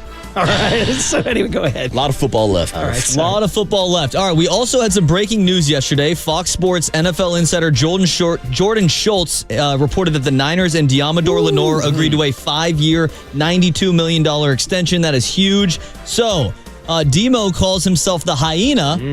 What is your spirit animal? Ooh, that's a really good question. That got me off guard. You want to go first, buddy? Oh, well, it's your I've turn. always joked. It's your turn. I used to joke with Paulie Mack about how I was born in the year of the monkey. So I've always kind of embraced the spider monkey as maybe my spirit Did you hear animal. about those monkeys that escaped from the lab in South Carolina last there's week? 40 or 50 of them Were you on the one of loose. those monkeys? I'm one of them. And now I'm here on 50,000 watts. I've always liked monkeys. Maybe that would be my spirit animal. Yeah, I'm going to go with Monkey Murph. I love that. I love Monkey that. Man. It's so out there. Hey, cue up Rolling Stones' Monkey Man, one of the all-time tunes of all time. Young Toe, you can learn that today. Rolling Stones. I truly don't have an answer for this, so I'm just going to make something up on the fly. I'm just trying to think of what animal likes pints of Guinness in Keogh's Pub in Dublin? What animal likes playing golf? What animal likes, I don't know, what animal likes chocolate chip cookies and milk like I do? I think I'm just going to go ahead with sort of a slightly annoying but sometimes likable dog. How's that? I'm like the dog that hey, that dog's cool sometimes. Other times, get out of my face, dog. You're annoying me. Kind of like Flash. I guess Flash is my spirit animal because I love Flash and he's cute and everything. And sometimes maybe I'm tolerable. Then other times it's like Flash, not today. Not today, buddy. Too much. So that's me. And sometimes it's me. Not today, Murph. Yeah. It's too much. That's it. Murph's that smaller dog that looks lovable and you want to go pet. And then as soon as you get closer, it starts yapping at you. And also Flash isn't that smart. And I'm not that smart either. So I'm going to go with my dog Flash as my spirit animal. A monkey and a dog. That's pretty crazy. That's funny. All right, fourth up on the list. I didn't know how to answer that one, by the way. It kind of threw me through a loop on that one. Do you have a spirit animal, Tony? Ooh, probably just a tiger. Tony the Tiger. Whoa, okay. Tony the Tiger. You look at this kid, do you think tiger? I feel like he calls himself Tony the Tiger after dropping that answer. Okay, all right. You got more, buddy? Yeah, fourth up on the list. YouTuber turned boxer Jake Paul faces off against 58-year-old former heavyweight champion Mike Tyson on Friday night. The fight will be broadcasted on Netflix. So it begs the question, if you could go back in time, what Bay Area athlete would you want to watch in their prime once again? Ooh. You mean boxing or just in their prime? You can take it from... I have a good answer. I'm going to take one thread of this. All sports. Which former Bay Area athlete would make a great boxer? I'm going to take this. No, I'll answer it two ways. I'll try to get it in 1 minute. Number one, I would say that my buddy, Jason, I got to credit my buddy Red Bear with this. Do you guys remember Šarūnas Marčiulionis? He was a Latvian player or a Lithuanian player for the Warriors. Okay. My buddy Red Bear used to have he goes, dude, could you imagine Rooney as a boxer? And I've never not seen Šarūnas Marčiulionis as a boxer. He would have been an incredible heavyweight champion. So I want to say, number one, I want to see Šarūnas Marčiulionis come back in life as a boxer. Okay. But if you're talking about any player in his prime, I'll go because I know I'm running out of time. Low-hanging fruit. I never got to see Willie Mays play. Yeah. I never got to see Willie Mays play. So give me Mays. Give me Mays. Give me 1965 Willie Mays winning the MVP. Or even underrated 58, 59 Willie Mays at Seal Stadium when they didn't love him, but he still put up good numbers. And I wanted to go to Seal Stadium. So there's my answer. Yeah, that's a great answer. I mean, I'm going down the train of thought is do I go baseball? Do I go all the way back to the days of watching Babe Ruth? Did we say it's a Bay Area athlete? Okay, so we got to go Bay Area. Maybe a Raider for you, buddy. I mean, Kenny Stabler. Maybe see Snake in his prime? To go see the Snake would have been awesome. To go watch Bo Jackson back in the day probably would have topped my list. If I could watch Bo Jackson He's LA, though. as a Raider, yeah, I get the technicalities. But I want to see a football game and a baseball game in the same season of Bo Jackson. Right. There's my answer, Murph. So Bo Jackson as a Royal coming to the Oakland Coliseum, and then Bo Jackson exactly. But hey, I wouldn't mind seeing Joe Montana or any of those guys, too. Ooh, I can tell you about him. Right? Want to go to the old ship and buy several crazy? rounds? I didn't get to watch Joe play. That's wild. That is crazy. Yeah, well, I remember a little bit of Steve when I was a kid, but not Joe. Oh, man. Well, how much time you got, buddy? All right. What else we got? Last up, this is number 6. There will be a Happy Gilmore 2. Ooh. I don't know if anybody knew that. Ben Stiller is reprising his role from the original. Netflix is currently filming in New Jersey. You know, the cast, they're bringing a lot of the cast back. Shooter McGavin, Julie Bowen, all of the good people in the movie, of course. So, two-parter here. How do you guys feel about sequels in general? And then if you have any other take, what is the worst sequel of all time? Ooh. Okay. Worst sequel of all time. I can go first, I think. I got an answer, Okay, but go. I was going to say this one's easy. Space Jam 2. I did not need LeBron James killing off Bugs Bunny in Space Jam 2, and I don't care if you reanimated him. He still ruined my childhood by taking out Bugs Bunny. Michael Jordan's the GOAT. Michael Jordan had the better Space Jam. LeBron takes Space Jam 2, which might have cost Klay Thompson his Achilles during a filming training camp game. That's right. So for that reason, and because I hate LeBron James, blank Space Jam 2. Okay, so number one, I just don't like sequels. I don't. And this goes to the highest level now, the highest level. Because there are people out there that will tell you that Godfather 2 is better than Godfather. And I am not one of those people. Now, I'll grudgingly accept it, and it is probably, as sequels go, the best you can get. But it's not as good as Godfather 1. It's not. The other one, and this is old Pat, is down in South City right now. He's going to drive up here and fight me. Rocky 2, bro. I mean, dude, I couldn't. Like, how are you ever going to do it? I mean, 3 was okay. Now, I love Creed, but sequels in general, double thumbs down. But believe it or not, did you guys know, to answer your question, the worst? Did you know they made a Caddyshack 2? Ooh. Unspeakable. Why? Illegal. Unethical. Undoable. Unacceptable. Unspeakable on every level. Worst sequel of all time. Not to mention, I'm still pissed at Adam Sandler for making a remake of The Longest Yard. Okay? Ooh, remakes that one are was different good. than sequels. Yeah, that was now. a remake, though. Remakes are different than sequels. But anyway, so there's my answer. Don't like sequels. Still take 1 over 2, but the worst of all time is Caddyshack 2. Yeah, agreed. By the way, 510 on the text line said the same thing. Caddyshack 2. Major League 2? I didn't hate it. I don't think it's Police awful. Academy 57? They did like 57 police academies. Yeah. Young Tony, good job, buddy. Thank you. That's it. Great work. Nicely done, Buddy, Tony. well done. That's What Did Young Tony Ask Today. Every Wednesday at this time. Don't miss it. Get your tickets early. Dwayne Kuiper next on KNBR 104.5 and 680, the Sports Leader.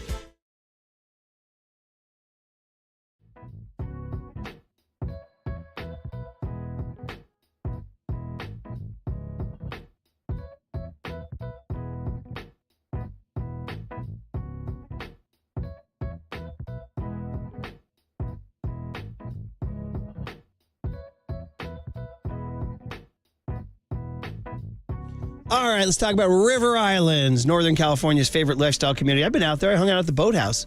It's like a lunch dinner spot with a deck and water and beers and TVs and all that. So it's just great. Let's get to River Islands and celebrate grand openings of 5 new neighborhoods in the last few weeks, the result being more model homes to discover than you can tour in one day. So think about what you'd want in your dream home. We got all these. Total luxury, 4 to 7 bedrooms, set against the backdrop of the San Joaquin River, covered. A cool modern take on architectural styling with the latest in smart home technology, covered. Homes with multi-generational suites for extended families, check. Home on a lake, check. Parker Trail, check. We got it all. Finally, how about a home in a 55-plus active adult community with 3 neighborhoods of its own? Yep, it's all yours every day at River Islands. So prices range from the $600,000s to over $1 million an hour. The floor plans and elevations are online at riverislands.com. Hey, isn't it time for you to discover the islands? And I'll tell you what, I'll meet you at the boathouse.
There's no question we've got the best in the booth. That's why we all mimic his call.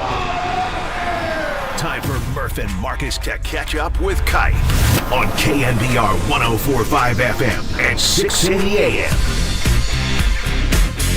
All right, Dwayne Kuiper every Wednesday at this time. He's sponsored by your Northern California Honda dealer. See your NorCal Honda dealer now for sedan fine savings on every model. Now, Kuip's in his happy place. I know that. He's out in the 50th state, out in the middle of the Pacific Ocean, where, oh, by the way, we will be on Monday with our KNBR listeners who won our contest on Hawaiian Airlines, the Westin Hapuna Beach. But I think Kuip is scouting out the locations for us. He got there ahead of us. And so, how do you say Wednesday in Hawaii? I don't know. In Hawaiian. Do they have a word for Wednesday? They have aloha. We'll go with aloha. Yeah, that on works. the UMA guest line. Kuip, aloha. Aloha, Kuip. Hey, what's going on, guys? How are you? I have to tell you something. Go, though. yeah, I'm please. good. Mm-hmm. But, I mean, you know that I'm going to go back to where I always go whenever I do this show, whether it's in Arizona, St. Louis, Cincinnati. It doesn't matter. I'm going back, and it's going to be outside, right? Mm-hmm. So here I am. It's 5:30 in the morning. I'm going to my spot, just right outside Starbucks. And at 5:30 in the morning with a flashlight is a leaf blower. Hey, the Giants are going to win the West. The Giants are going to win the West like a garbage truck, right? I mean, it's like, are you serious? That's hilarious. Literally, this guy follows me around. That is hilarious. Well, I don't care where I am. He's there. But anyway, other than that, life is good. It's nice to be here. And you guys are going to have a blast. Oh, man. Next week. So I'm at the airport, and I had 3 people come up to me on the flight out saying, oh, so this is the week where KNBR is going to Hawaii. I said, no, this is the week I'm going to Hawaii. This is the week I'm going to call KNBR from Hawaii. Yeah, the gang is going to go there next week. So we are. I'm glad you're scouting it out. I know how much it means to you, and obviously you have a lot of history there. But don't forget, Kuip was there when the sirens sounded. The nuclear siren. Remember they sounded the Hawaiian nuclear sirens? And unbelievable. Kuip's like, that's it. I guess that's it. Yeah, do you remember the question? Yeah, it was do like, you wake up the wife do you or wake not? up your wife? And you didn't. You let her sleep. Well, I thought about maybe one last shot at it, but getting turned down with a missile on its way wasn't really going to work. If you've been married for a certain number of years, not even a nuclear disaster is going to get you that, buddy. There's way too many jokes I can make right now. All right. Yeah, there is. Hey, did you get to see your favorite guy, Klay Thompson, on TV out in Hawaii? Well, we had dinner plans. And, you can't mess with the dinner plans when you got the family here. Yeah, sure. So I taped it on my iPad. And my son-in-law, Zach, and I, when we got back after dinner, we put it on from the very beginning. And it was as heartful of a homecoming as I've ever seen, ever. I thought, Madison Bumgarner coming back and Tim Lincecum coming back was great. And this was equal, if not better. And I think it helps a little bit if you're inside. But, look, it's not even fair to compare them because it was all great. But I thought what the organization did with all the employees wearing the hats and welcoming him as he came into the Chase Center, I thought it was great. There was nothing that they could have done better, and they certainly didn't fumble, that's for sure. It was, you've never seen anything like it. You've never seen an athlete be treated like that. The welcome line of 400 employees organized by Raymond Ritter. Everybody in the arena, Marcus and I were there, was in their seats like an NBA Finals game before the tip-off.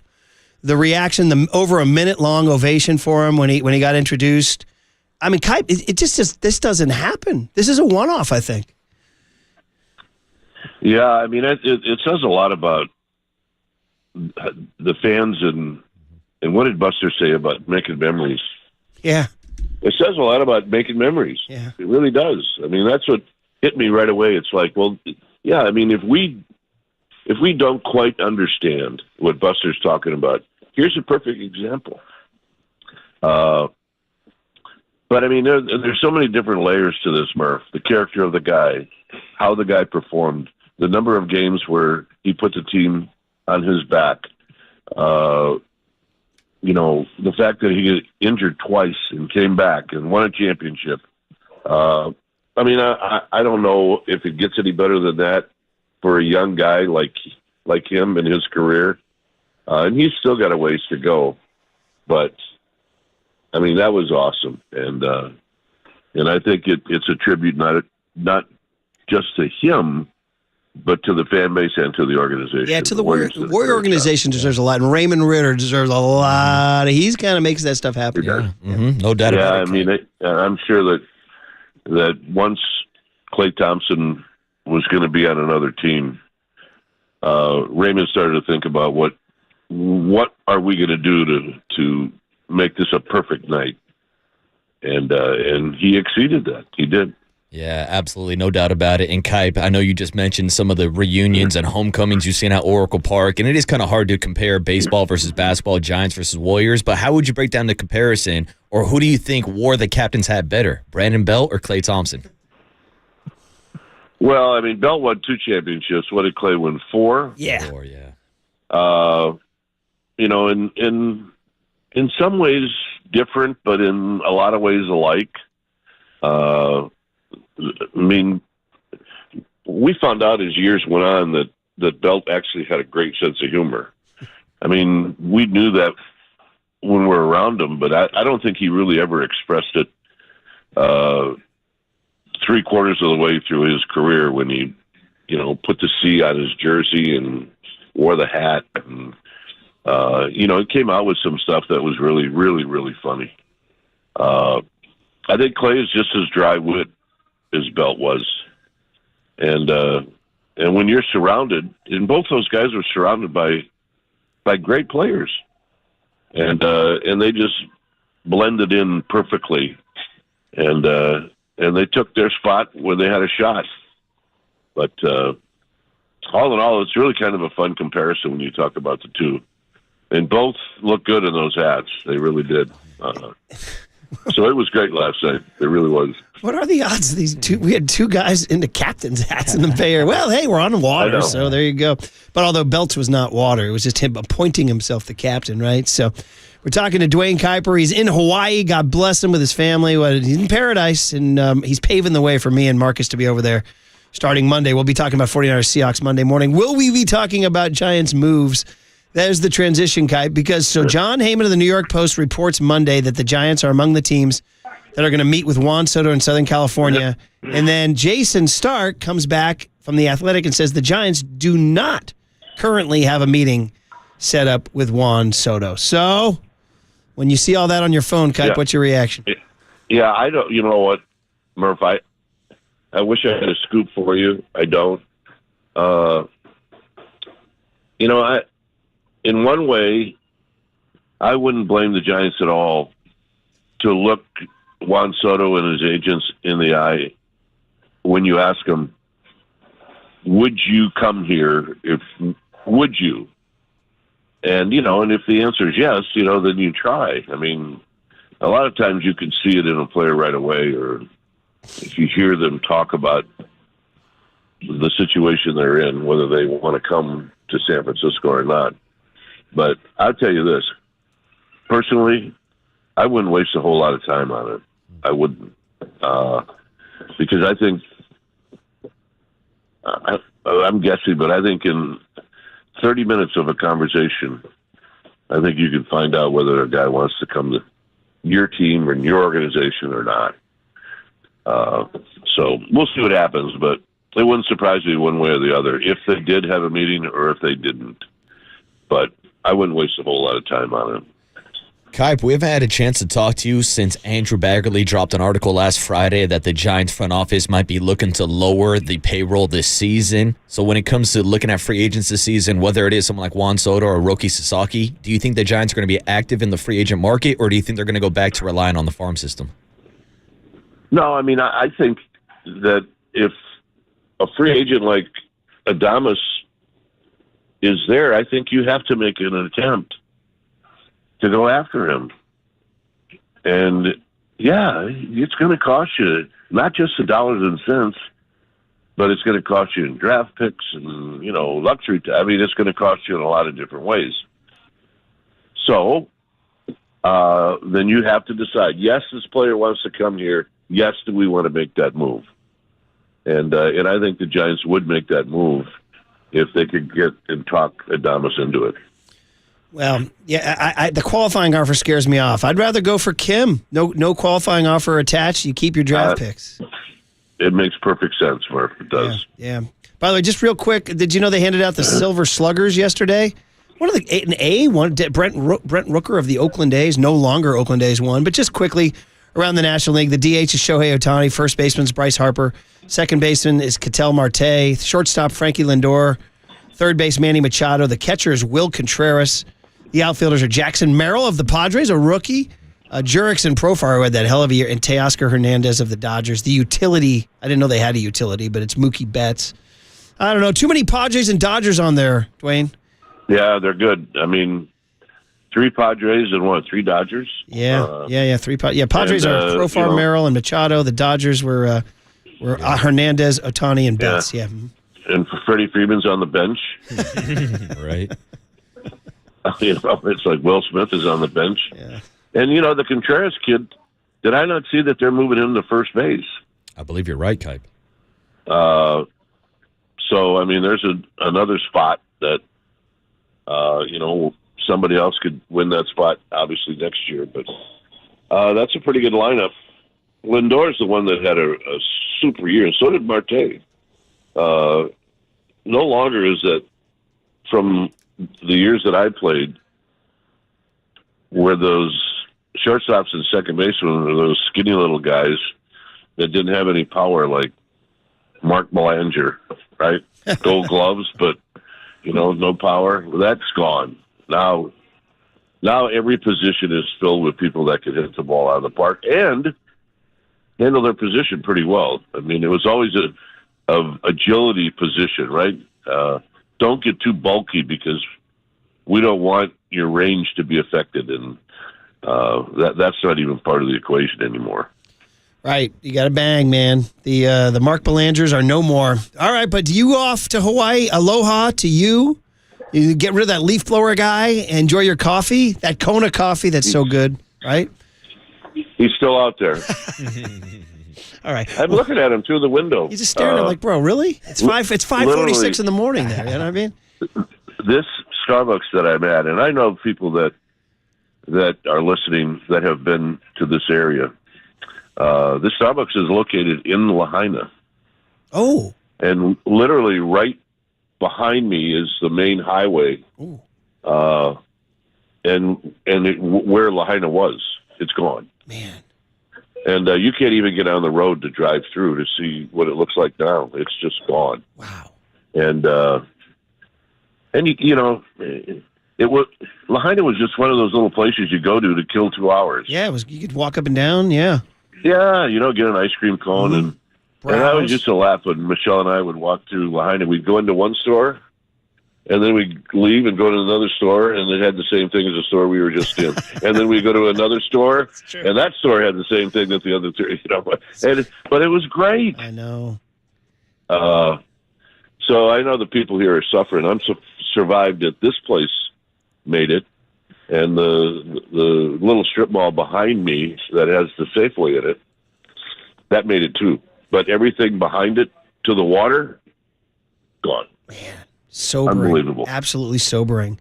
Well, I'm glad you're there putting some money into the economy and helping those people out. So that's a good thing. Yep. So we're going to have a good time. I come home on Saturday. I want to come home Saturday, so I wasn't on a plane for the 49er game. My priorities aren't exactly in the right spot. You're better than us because we're going to be on a plane during the Niner game. Yeah. Watch us fake our takes on Monday. Shh, don't tell anybody, Kai. Right. So. I got on a plane at 7 o'clock Sunday morning. Niners kicked off at 10, so I taped the game. Okay.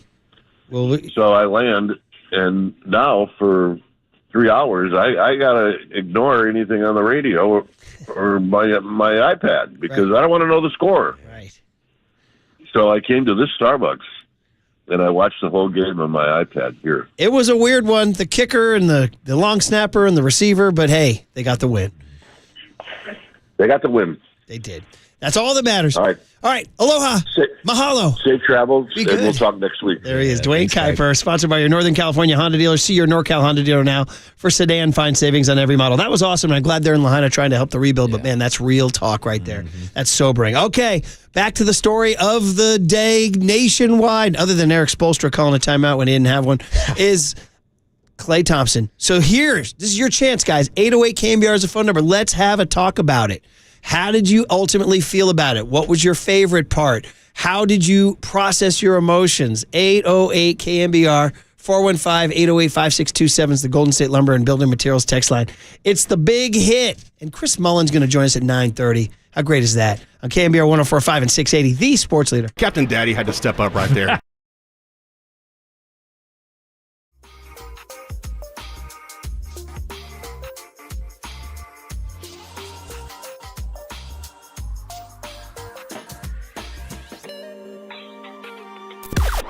Now, from the O'Donnell Financial Group Sports Desk. Learn more at odfigroup.com. O'Donnell Financial Group, because planning is a process, not a product.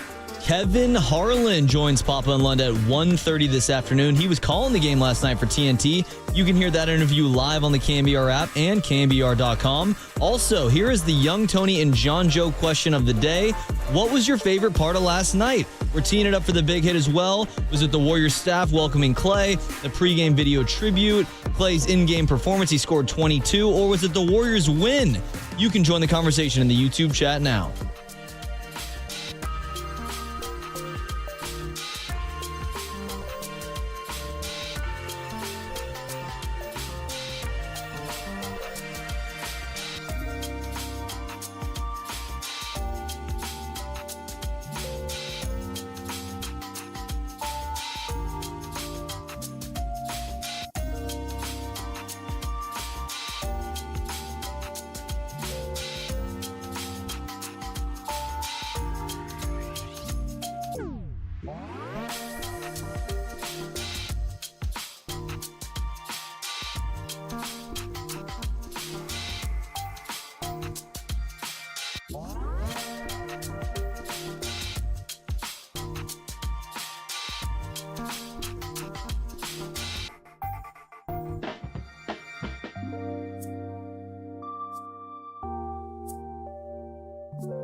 Hey, what's up, everybody? Happy Wednesday morning. It is Marcus the Waterboy Boucher here to talk to you about Prize Picks, America's #1 daily fantasy sports app with over 5 million active members. Prize Picks is the easiest and most exciting way to play daily fantasy sports. Unlike other apps, on Prize Picks, it's just you against the numbers. All you need to do is pick more or less on 2 to 6 player stat projections and watch the winnings roll in. And if you rode with us yesterday, you were watching those winnings rolled in as we had Klay Thompson to score more than 15.5 points. But don't worry, there's no Warriors basketball tonight. You can get some other action in on the NBA, or you can get some action in this weekend on a couple big fights. They have total number of strikes for Mike Tyson versus Jake Paul on Friday, or you can take the total amount of strikes on John Jones versus Stipe Miocic at UFC 309 this weekend. I'll be taking John Jones more than 40 significant strikes this weekend, so join me on Prize Pick, and hell, you can even join guys like Sugar Sean O'Malley, who is out here giving picks on Prize Picks also, and you can get on Prize Picks by downloading the app and using the code word LEADER to get $50 instantly when you play your first $5 lineup. That's code word LEADER on Prize Picks to get $50 instantly when you play your first $5 lineup. You don't even need to have a winning lineup to receive the $50 bonus. It's guaranteed, and it's only on Prize Picks. Run your game.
This is The Big Hit.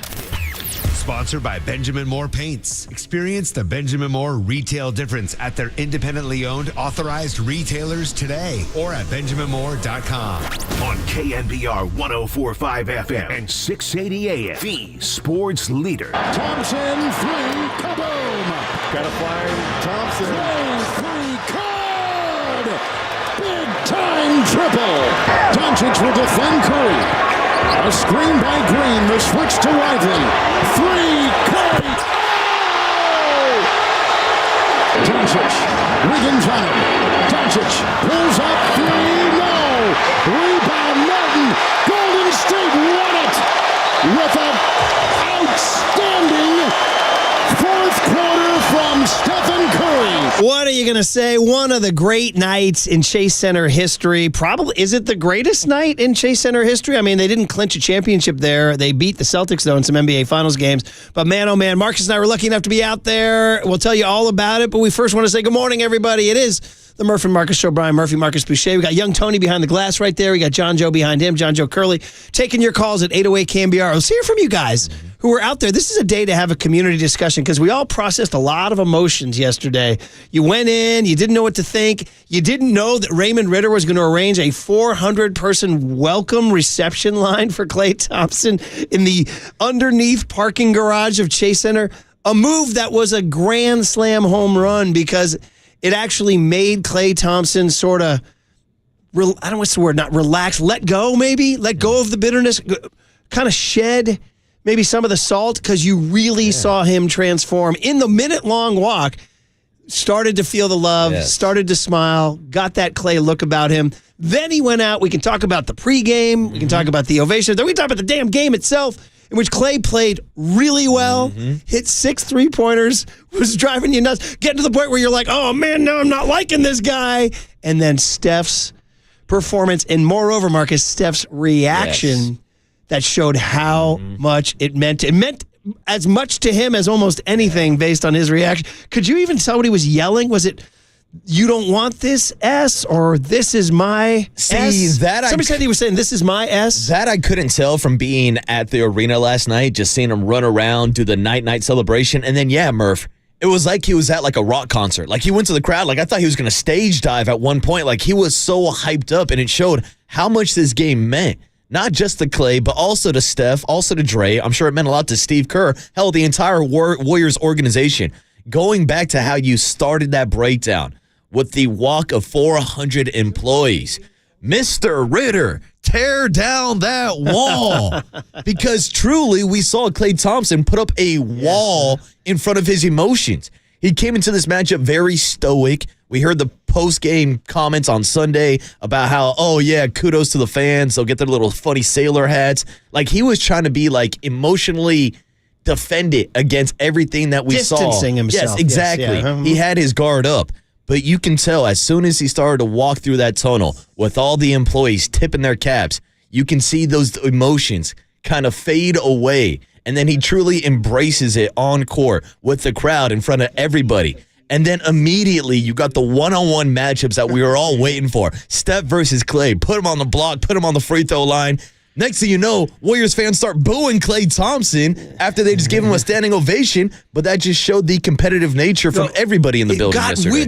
We have to answer to ourselves, why did it? I felt it. I guess, loyal to the soil, right? As much as you love Klay, when the game started, you wanted the Warriors to win. Absolutely. Right? And so all of a sudden, Klay was a guy who was actively preventing the Warriors from winning. And I was like, now I'm starting to get annoyed by this guy because he's playing so well. But, you love him, but you didn't love him then. And that was Steph's reaction. So, you could do a freaking dissertation on Steph's reaction because it was like, was it competition with Klay? Yes. Was it missing Klay? Yes. Was it wanting to tell Klay he made the wrong decision? Yes. Maybe. Was it Steph saying some part of his brainstem, and I'm not trying to be controversial here, I'm just saying, I'm trying to process all it. Some part of his brainstem saying, it's my S. It's like, as good as the Splash Brothers were, I'm the guy. London Breed. although it's no longer true. Yeah. I'm the mayor. You know what I mean? What if Steph would have put on a captain's hat yesterday after the game, after hitting that shot and being like, I'm the captain now. Seriously, Start calling me Captain Steph. And what a peek into Steph Curry's soul. Yeah. And, I don't know, you talk about your brother. You and your brother fought all the time. My brother was 10 years older, so we never had that competition. But playing against a great friend in Little League or in baseball and football, high school basketball, something. I mean, I don't know if you had, the guys when you played football or high school baseball, were there ever dudes that you knew pretty well that you went against? My best friend that I grew up with, when we were literally born in the same hospital, shout out El Camino down in Mountain View, 3 days apart, and our dads became buddies because they were both wearing Raider hats. My boy, Ricky Ramirez, he went to Fremont High School, our rival. Okay. And in back-to-back years, my boy, my bestie, my BFF, broke up my no-hitter twice. And they were both bloopers, singles over the second baseman's head. My best friend broke up 2 no-hitters in high school. How pissed were you? I was pissed. And he still to this day brags about it. I was like, bro, we beat you 4 straight years in baseball. You never scored a run against me when I pitched against you. But because he had those bloop singles, he's got bragging rights. And that's the back and forth. That's the competitive nature. Whether we're on the baseball field, whether we're on the football field, we wanted to kill each other. We wanted to go after each other's throats. You reminded me of the great movie Raging Bull. Young Tone, there's no way you know Raging Bull.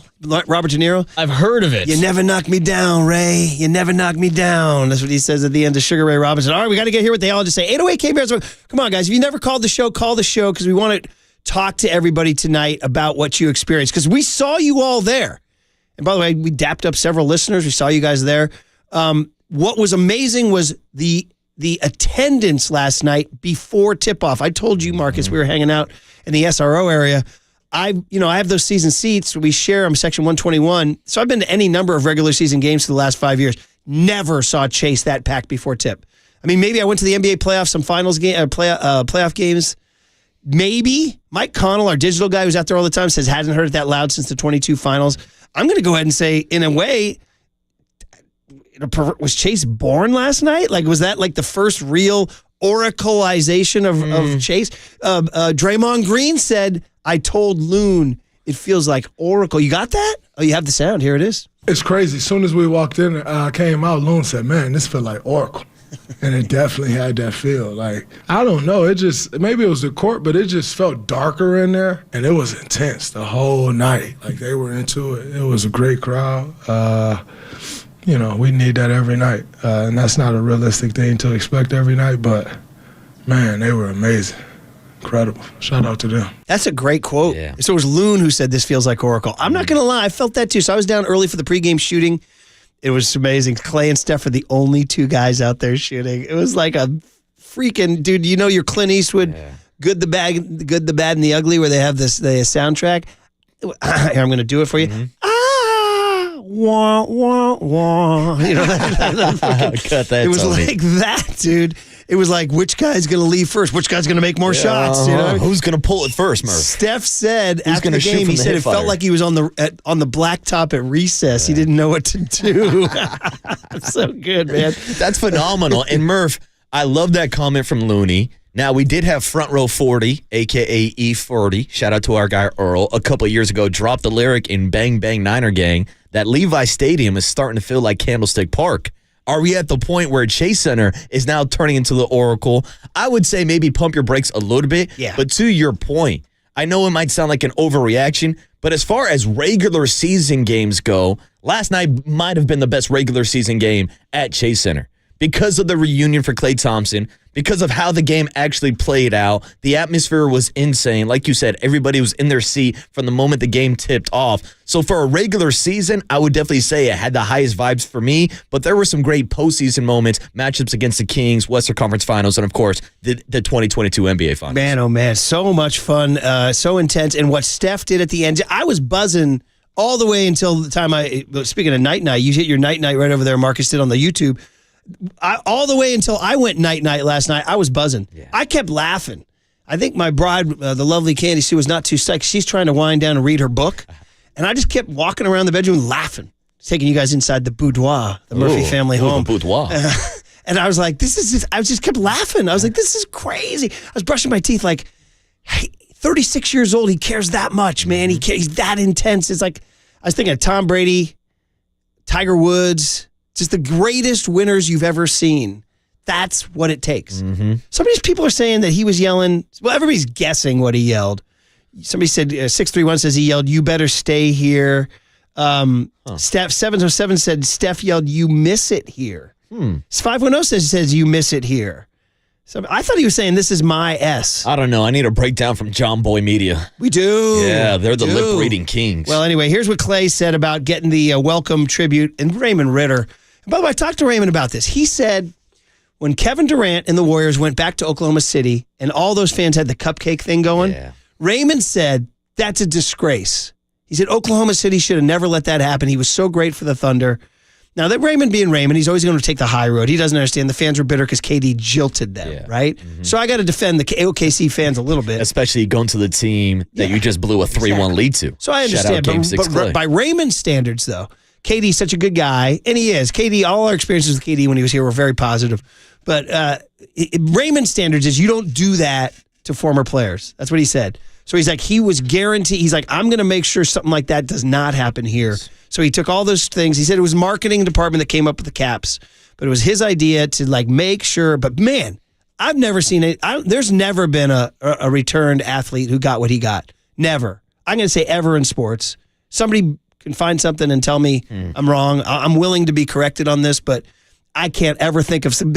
Now that it's happened, and the welcome line that came in, the pregame warm-ups, the pregame video, the introduction, the reaction from the fans, everybody doffing their cap. I can't think of another time. Yeah, it's hard for me to find a comparison, and I've even sent a few texts this morning on the Golden State Lumber and Building Materials text line saying that the NBA, inside the NBA TNT crew, was talking about how jealous they were. Yeah. This is Shaquille O'Neal and Charles Barkley. Like, these are guys who have had reunions and homecomings of their own. Like, Shaq went back to L.A. I know there was a little bit of beef between him and Kobe when he first went back, but that's a guy that won titles in L.A.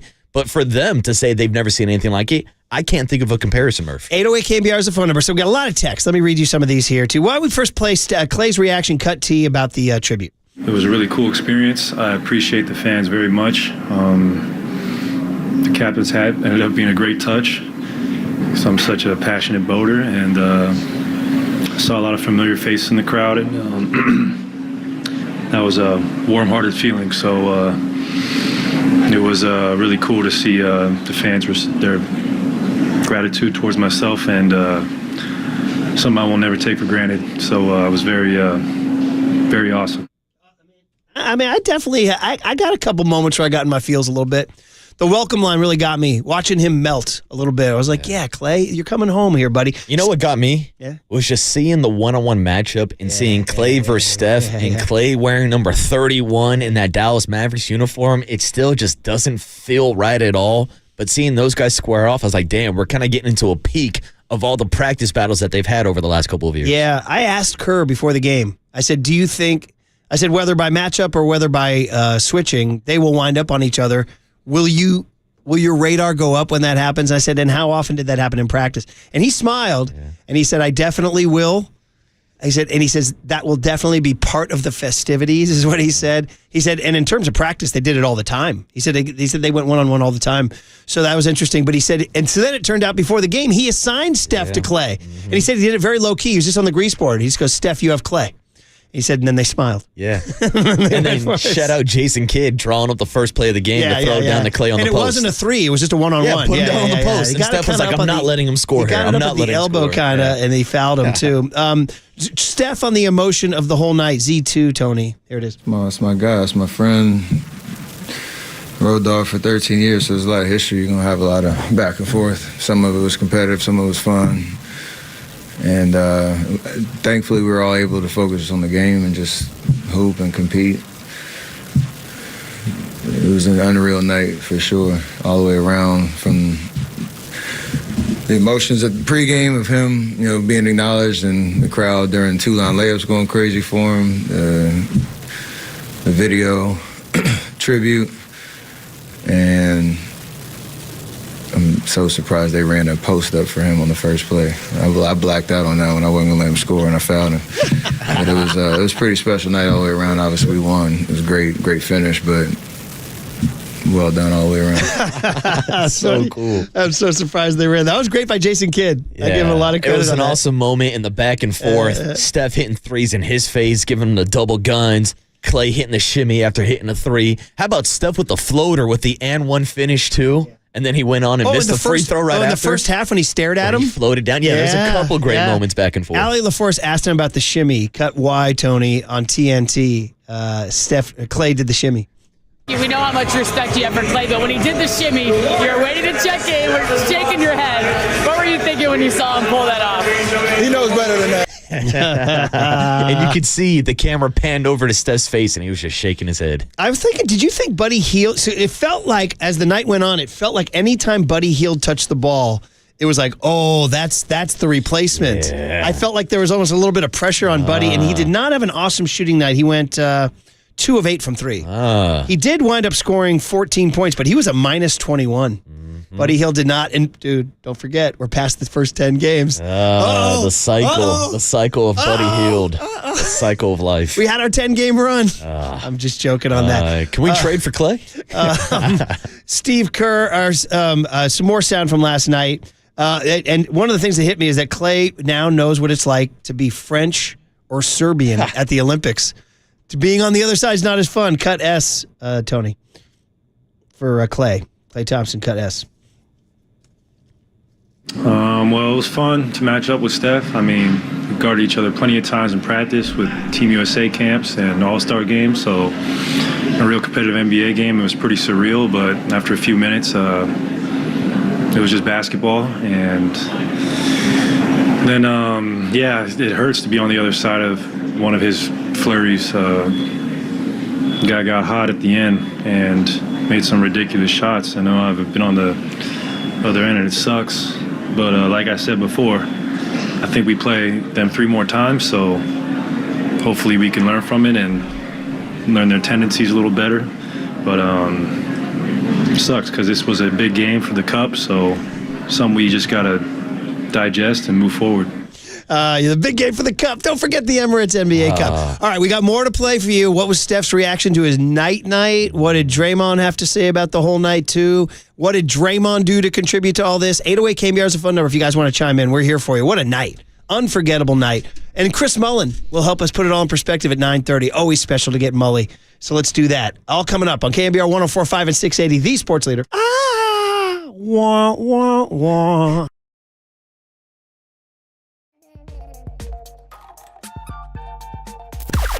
Now, from the O'Donnell Financial Group Sports Desk. Learn more at odfigroup.com. O'Donnell Financial Group, because planning is a process, not a product.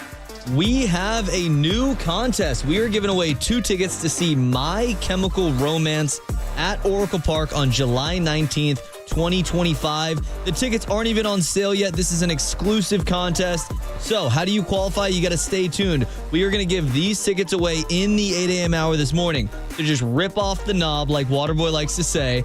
And when you hear the cue to call from Murph, be caller 10 to 415-896-KNBR, and you will win. This is all brought to you by Live Nation. You can find official rules on KNBR.com.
And now, time for the Protect Your Assets with David Hollander Business and Technology Report.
Dub Nation, Murph and Marcus keep rolling on the sports leader and streaming live on YouTube at KNBR 1045. Gafford outside, Thompson a three, another one!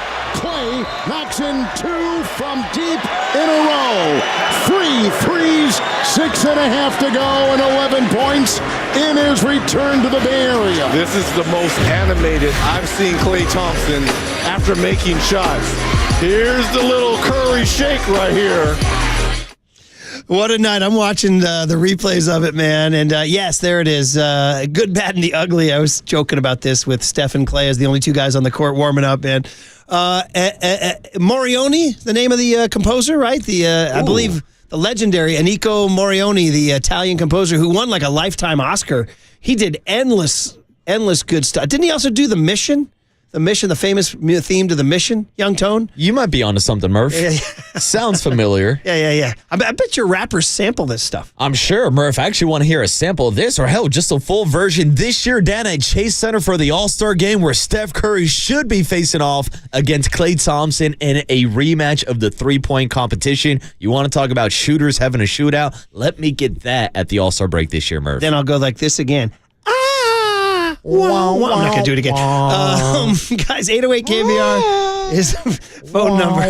By the way, Clint Eastwood has a new movie out that's getting good reviews. Juror number 2. He's 94. Let me say that again.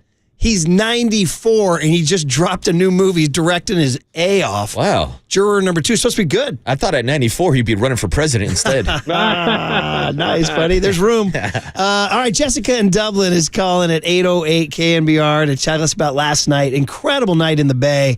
I'm just scrolling through all the videos. I'm still reliving it. It was just amazing. Jessica, good morning. How are you? Hey, morning, Jessica.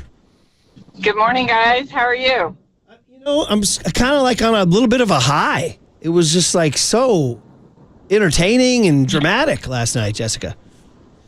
Yeah, I know you said the loyalty switched as soon as the ball was tipped, but for some reason I wanted Klay. I wanted the Mavs for the first time in my life. I was rooting against the Warriors just for one night. Wow. And that lasted all night? Yeah. Yes, and it got worse toward the end because I just wanted Klay to have his one shining moment and stick it to the man. I like it. You're a rebel, Jessica. You're a rebel, Dottie. You're a loner. I like it, Jessica. But even so, you were upset when Steph hit his shot then? Yes. Well, how would you rate yourself as a Warrior fan then? Are you a lifer, or are you just kind of a more like you got into it? No, I'm a lifer. I've been going since I used to go to the games at the Coliseum when they were terrible. Yeah, wow. Klay appreciates you then. Did you get your hat? Or were you at the game or no? No, I was not. Yeah, okay. Well, maybe we'll have to get you a hat. Yeah. Jessica. And here's the thing. Jessica wasn't the only Warriors fan rooting for Klay. I was next to a group of, college-age males who every time there was a Let's Go Warriors chant, they had their own remix and just started cheering, "Let's go Klay." Okay. Let's go Klay. Well, this is it. This is what we're looking for. We're looking for the temperature of the Bay Area. So, Jessica, I'm sorry the Warriors won last night. Yeah, me too. I just wanted Klay. I wanted Klay to have that one shining moment. I think Klay walked out last night feeling pretty good about his performance. Probably. He did. He missed one with 1:20 to go. He had a look. Yeah. That would have been a dagger. Yeah. That would have been awesome. Yeah. How cool would have been if it was Klay taking that final shot of the game? Yeah, well, that's what, I was listening to ESPN. Thanks, Jessica, for the call. We appreciate you. Thanks, Jessica. I was driving in, listening to all the national shows coming in, and one of the national guys said, "How did they not let Klay take that shot?" Yeah. Kuminga D'd him up a little bit there. It was interesting. Kuminga had him in the final 2 minutes. I told you guys, this is the ultimate compliment to Klay. He was so good, especially in the fourth quarter, that I began watching only him on those final possessions because if you sagged off him, he was going to kill you. And Kuminga, a couple times, dropped off him pretty big. And I was like, bro, know your role, dude. You can't let him shoot that. If those guys are going to take it to the rack, let them take it to the rack. That's 2. You can't let Klay hit you with 3. Yeah, and I think that's probably the most dangerous and intimidating thing about this Dallas Mavericks roster, especially once they start to figure out this chemistry, is that ability of Luka and Kyrie, 2 of the best ball handlers in the league, and then just having that luxury of being able to kick it out to Klay in the corner. Setting aside the emotional last night, somebody wrote in a good text, X's and O's wise, and said, it was really fun last night. And this is something my buddies have brought up too. We've been talking. But he said, if you looked at last night's game, the Mavericks are better poised for a playoff run than the Warriors. Because you got to have the superstars who are going to make the big shots. Yeah. How long can the Warriors go by community? Yeah. Is it bad that I walked out of the building last night after the Warriors got a huge regular season win after they improved to 9-2 on the season? And I said, damn, they got to blow this all up. Man. After seeing that performance from Steph Curry, it's the same thing I said at the end of the season last year. You can't waste the window you have now with Steph Curry. He's 36 years old and is still putting up prime-time numbers. And I absolutely agree with that breakdown. I think the Warriors will be a good regular season team. But I think once you get to the postseason, you need that second all-star. You need that second option. So, again, even after the 9-2 start, I mentioned it the other day, I think Jonathan Kuminga is someone who could be traded midseason. I still feel like the Warriors need to go out and make a big move. Well, I think you heard Brian Windhorst say the other day that the word is that they are. I feel like Dunleavy's a gangster, man. I do feel like he's going to try. I know that makes Marcus Thompson laugh. Mm-hmm. Mike Dunleavy and gangster. I'm like, yeah, he kind of is. I feel like we've said this a number of times. This thing ain't done. No. It's not done. Mm-mm. But at the same time, I said this to my buddies because I'm like, well, it's not a problem to have a lot of good players. You know what I mean? We got a lot of good players. We should probably enjoy it. And who knows? We'll have to watch it unfold. Yes. We'll have to watch it unfold. And, we've been waiting for Kuminga to become that number 2 guy. He's not there yet. But anyway, let's get back to last night. Steph on the one thing, couple sounds I wanted to hit before we get to the cooler of content. And then Chris Mullen at 9:30. And we can return to calls and stuff at 8:52.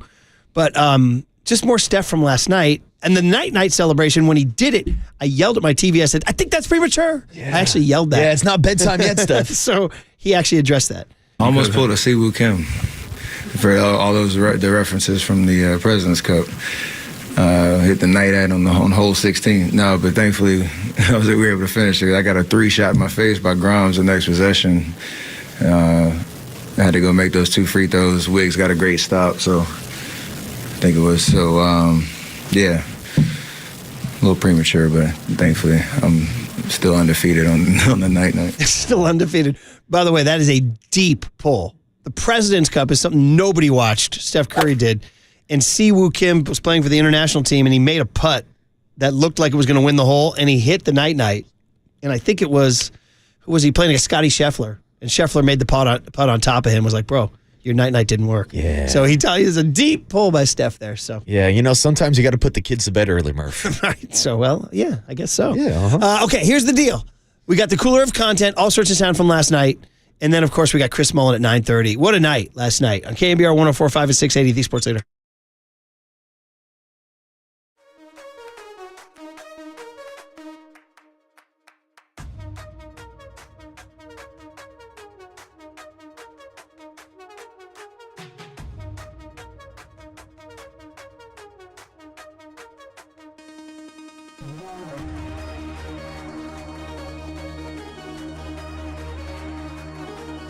All right, Underdog Fantasy is the place to play if you're a sports fan looking to win money while watching sports. 5 million happy players. It's a pick'em game. You can win up to 1,000 times your money. You just choose higher or lower on player stats. Passing yards, three-pointers. Speaking of three-pointers, we had a winner on our own show last night. Young Tony hit the underdog. Went Steph Curry over threes, Anthony Edwards, Klay Thompson, Franz Wagner. He won. Beers on Tony. Congratulations, buddy. You could be like Tony. And this season, Underdog is running a special, a promo, or a bonus almost every single day, like profit boosts where you pump up your winnings in just a tap. Discounts, you get adjusted projections on certain player stats. I think Marcus was getting adjusted stuff during the game. Free picks, there's basically a sure thing. If you're a new user, you get a free pick, and a player just has to get higher than like 0.5 points. So it's basically a free win. So download the app, sign up with the promo code Murphy, and deposit now to get up to $1,000 in bonus cash instantly. Once again, that's the promo code Murphy. You must be 18 plus and present in a state where Underdog Fantasy operates. Terms do apply. Hey, are you concerned with your play? Call 1-800-GAMBLER or visit ncpgambling.org.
All right, everyone, chill. This is the cooler. You are not sending me to the cooler of content.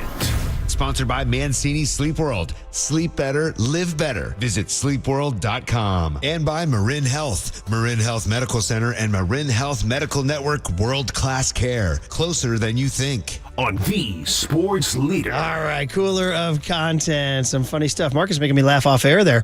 Hey, here's the deal. It's all about last night at Chase Center. I just want to free plug. Raymond's going to be excited for me, and so will Joe Lacob. I'm just going to go ahead and tell you guys, Thrive City's jumping. There's a lot of new stuff there. I hadn't been. That was my first trip this year. Obviously, they're putting in that gigantic new sports bar called Splash. That's going to be opened around the All-Star break. But the Senior Sisig Filipino place is going in. There's a Burmese place right next to it. There's what do you want? There's a little cupcake booth if you want a little cupcake. Then there's a shout out Kevin Durant, and there's a wine bar called like Glue or something like that. Then there's Harmonic where Copes and Tolbert were. Then to the prize, there's Che Fico, which is like one of the best restaurants in the city. They have a pizzeria there with an open bar gazing out on the bay. So with a beautiful view of the bay. Bro, and then there's a new park. Bro. This is great news, not just for Thrive City, but also for your boy Murph. Who lives in the neighborhood. More water and holes for me to drink it. I'm excited for you, man. I really am. And I'm jealous. I'm like the TNT guys who are jealous of Klay. Yeah. Wish I could go back 25 years and go live in Potrero Hill. You think if Klay Thompson knew a Che Fico was being put in, he would have stayed? I like the open bar, great view of the bay, whereas you know I'm a passionate boater. That's what he said last night. All right, we got some stuff. So this one we've been doing this video stuff on our YouTube and on our Twitch. And so hopefully you guys are enjoying us on a multimedia. Marcus wearing a San Jose Giants hat today. I am hatless. And this is the video of Klay arriving in the parking garage of Chase Center, which is very low ceiling, not a very romantic place. Very low lit, too. Yeah. So Raymond Ritter did this, and he didn't tell the Mavs because he didn't want Klay to circumvent it and enter somewhere else. So the Mavs dropped off at their normal spot in the parking garage. And Raymond Ritter of the Warriors had 400-plus Warriors employees. I'll say that again, 400-plus Warriors employees line the hallway of the parking garage towards the locker room with their Klay captain's hats, clapping for him. Shout out the Jack and Rose Titanic scene at the end when they're all coming up the staircase here. This was my favorite moment of the night because you watch Klay evolve during this walk where he starts to feel the love. So we'll play the sound. It's just applause. We can talk over it. But if you enjoy the video here, everybody, so there's one thumbs up. Now 2 thumbs up. Now the praying hands emoji. Now the smile's starting to get. So he's like double thumbs up again. Now a fist pump. Okay, he's like, okay, it's probably over now, right? But he's turning a corner, and it's going to keep going. See? Now double. I think he's like, all right. Look at that smile now. Now he's like, look at him. This is cool, man. I think now he's a little overwhelmed. Murph, it almost feels like we're watching Klay Thompson go through the 5 stages of grief in live time. Yeah, I agree. Like we saw him on Sunday night, a little bit in denial, a little anger there. Look at him. But you can see the bargaining, you can see the depression, and then you can see the acceptance as Klay walks throughout the tunnel. Now he's coming to the end, and now he just gives the wave.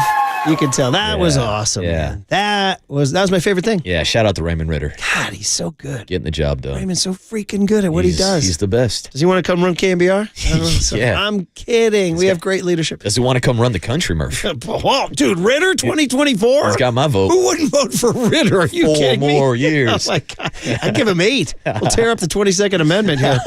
All right. We have the players video. They put this out last night on social media. There's all the players talking to him. They did not play this at the arena. This was strictly a social media thing.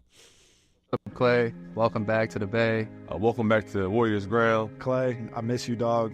Yo, we love and miss you over here, bro. You are an icon in this franchise. Your statue will be outside Chase one day. It's an honor to play with you for 13 years. I always remember every memory we were able to create, as teammates and the Splash Brothers. Obviously, this is home for you, and you know that. I'm super excited to have you back here. Thank you for all the championships, all the incredible moments, the person you are, the teammate you are. I loved coaching you, and welcome back. Welcome back. I never thought that I'd be saying those words to Klay. I'm thankful. I'm honored to have been your teammate, to call you brother. Bay, Dubs, you already know. You're a part of it. You're a Warriors legend for life. You're a legend at Bay. Welcome back home, brother. Well-deserved. Take your flowers because you earned every single last one of them and some more. I hope you get the hero's welcome that you deserve. Love you, brother. My dog. You deserve to be celebrated. You're a legend here. You did a lot of great things for Warriors, a lot of great things for me. Just want to say thank you for everything you did. But we still got to beat you tonight. But unfortunately, you got to kick your ass tonight. Can't wait for you to come back. But hope you have an off night shooting. So good luck. I'm going to foul you. Clooney, I'm going to foul you. So that's pretty good, man. We know one of the guys featured in that video is Gary Payton, and he didn't play much last night. Not too much of the young glove. Only 7 minutes, and I thought, if anything, they needed his defense because Luka and Kyrie started getting a little loose. Yeah, but with Melton in the starting lineup, I feel like he's going to take away a lot of those defensive minutes that were available to GP2. It's interesting. See, Kerr's got this issue of playing all these guys for sure. By the way, 707 says, I did the plumbing at Glue the Wine Bar and Che Fico. Shout out Local 38. Oh, hell yeah. Shout you guys out. Shout out Local 38. What a good place to work. Guys, no one says, 707 says, Murph, this is Richard in Dallas. Murph, you said earlier Chase was soft for only a 1 minute ovation while the East Coast would have gone 2. He said, I maintain Oracle in Oakland would have definitely gone over 2. Maybe. Even though Looney said yesterday that Chase Center started to feel like Oracle last night. Yeah. I mean, we can talk about that another day, the sociological thing, but because they are the same fans, same people. It's not like they swapped out a fan base. It's the same fans. But there is something to a new building that takes time to get going. Yeah, and a different price point, too, I would say. Yeah, but at the end of the Warriors run in Oracle, those price points were crazy. Those tickets got expensive, they too. Were crazy. But last time I checked, I can't get a free chalupa when the Warriors score 100 points down at Chase Center. Damn. Only at Oracle. Do you like a chalupa? I love chalupas. Okay. It's actually the Warriors that birthed my love for chalupas. You ride with chalupas? Because when they scored 100 points, you got a little coupon for a free chalupa. I'm not sure I ever had a chalupa. You've never had a chalupa? I'm not sure. You know what? Taco Bell, unfortunately, in my orbit, there's no Taco Bell near me. What? Yeah. Oh, bro. I know. There used to be one on Miller. Closed. Do yourself a favor. Put the kids in the car. Take a road trip down to Pacifica. Go enjoy some Taco Bell on the beach. Woo! Sounds good to me. Oh, it's the best Taco Bell in the country. That's the one Peter Hartlaub writes about a lot. It's beautiful. More sound from last night. Steph about yelling in the camera. He said, "There's still we need John." Waterboy said we need John Boy to interpret what he yelled. This was on the KNBR feed. They said, "What did you yell at the camera?" Because that was nuts. There are a lot of amateur lip readers online trying to dissect what you were saying into the camera at the end after the night. What were you saying? I really have no idea. I got to go look at it myself. That type of moment with all the angst, all this raw emotion, I really don't know what I said. I'll let you know, though. I don't shy away from what I say on the court. I have to go look at it again. Shout out Danny Emmerman, former KNBR.com employee. I'm just curious if Danny knows the words that Steph was saying yesterday. I'm just curious if you know the distinction. You know what? Standing ovation. Shout out to Danny, man. The man that gave us that drop right there. That was really good. My nearest Taco Bell's in San Rafael, so next time I'm in the neighborhood, I'm going to dip in. Oh, get yourself a chalupa and a cheesy gordita But you know what? A guy like me probably doesn't need those kind of calories. Yeah, it's tough. Yeah, that doesn't. Abundant Life doesn't like that. Yeah, but on a Friday, on cheat day, get yourself a chalupa. All right. Draymond Green was talking about tipping the cap last night after the game. They asked him about that. Here it is. Yeah, I just watched his tribute video earlier. Shout out to Double R. He was nice enough to let me see it. But I just didn't want to deal with those emotions, because A, there's a love for Klay that ain't going nowhere. But B, in watching his reruns, we're all a part of that. So then you start to go into the emotion. Oh, man, I remember that. Hey, man, on that playoff run, we had to do this to overcome this. And you start to go down those lanes. Let him have that. You watch it for the first time. You deal with those emotions. I had zero interest in dealing with them. And so that was a big thing for me. I just did not want the first time I saw his tribute video to be me standing there watching it. So when the crowd's, tipping the sailor hats and everything, are you just trying to not eat? I don't give a damn about them tipping no hats. Yeah, it's pretty. He had to be Draymond at the end there. Yeah. He actually goes on to say that Klay deserves, actually, Tony, a little shift here, about Klay deserves as much credit as Steph and him. Cut Z1 about building Chase Center, building the legacy. Z1, Draymond. If I'm totally honest with you, I had zero emotions towards, this is Klay's return. Now, I did some things to make sure I had zero emotions about it. But, it wasn't just like, I don't care. No, of course, we're human beings. We care. But been at this a long time, man. Played against a lot of friends. This is obviously different. A guy who, Klay Thompson gets just as much credit as building this as Steph Curry and myself, if not more. He is right at the center of that. So, we haven't had quite that thing. But nonetheless, it just wasn't that for me. It was a basketball game that we really wanted to win that had implications more than just a regular season game. And that was about it. Yeah, man. Listen, I was wondering, do you think the statue that will go up will be the three of them together? Or does Steph so singular he deserves his own, and maybe three separate statues at different places? Yeah, you can do them all three together or separate. Hell, you can throw a Steve Kerr statue in the middle of that and have a foursome out there. There's no Bochy statue. There isn't. There should be one. How great would that There statue definitely be? should be one. Both leaning on the rail. Regardless of whether they got their statues together or not, regardless if the Warriors retire Klay's number this year or after he retires, we know the legacy that Klay left here in the Bay Area. But it is truly fascinating to kind of get a peek inside the brain of Draymond Green and how he kind of mentally prepared himself for the emotions And he even said, shout out to RR for showing me the video earlier so that he could mentally prepare himself. And it just shows how competitive these guys are, because as much as Klay Thompson was out here saying, yeah, this is just another game in November, and Draymond Green saying, yeah, it's just another game, even though Klay returned, you can see that competitive nature from Steph last night, from Klay, and from Draymond Green. I mean, he was closing out shots all over the court. Of course, had the big block down the stretch in the fourth quarter, but he was a menace defensively and even pulled up and hit a couple threes over Klay. Doesn't get the defense. Yeah. When will it be celebrated as much as the offense? Because it was incredible, and Steph made sure to say this to Allie LaForce on TNT. Don't let anybody forget what Draymond did on this end of the floor, playing the 5 against their size. As many plays as I made down there, he made the same amount on this end, so it was a masterclass. Incredible. Like, amazing. 2 huge defensive stops that changed everything. God, Draymond he's playing great this year. He's keeping the T's to a minimum. Yeah. Remember, what did he say, under 8 or 10? He said 10 was the over-under. I think he's only at 1, right? Or is it 2? I'm still taking the over. Are you going to go on to the higher or the lower on underdog? More or less. I'll take more on that. But yeah, shout out to Draymond for the great defense as always. And I know Wiggins didn't have a huge night offensively last night, but some big defensive plays, especially that final play of the game against Luka. Woo, man. And 415 says the pizzeria we're bragging about with the open bar is pronounced K-Fico. Apparently the owner is very sensitive about it. Should we go, it doesn't matter what your name is? Those chefs will get sensitive. Shout out Guy Fieri, not Guy Fieri. Shout out to my man, The Bear from Hulu, right? He gets sensitive too. All right, well, listen, there's your cooler of content. It was all Klay. It was a cooler of content, KOOLER, content, KONTNT. It was a cooler of Klay. Cooler of Klay. All right, we're back to you guys. Sort of a second big hit. It's wide open until Chris Mullen joins us at 9:30. At some point, maybe 9:15, we talk about Deommodore Lenor, maybe. The hyena. And what that means, too, and spirit animals. But 808 KNBR is the phone number. If you guys want to tell us your story from last night, what your favorite thing was from last night. Were you like Jessica from Dublin, rooting for Klay last night? And maybe as we sort of let the emotion subside, was there anything we learned about the Warriors last night, and can they make any kind of run as currently constituted? 808 KNBR is the phone number. 415-808-5627 is the Golden State Lumber and Building Materials text line on KNBR 104.5 and 680, the sports leader. The captain's hat ended up being a great touch because I'm such a passionate boater.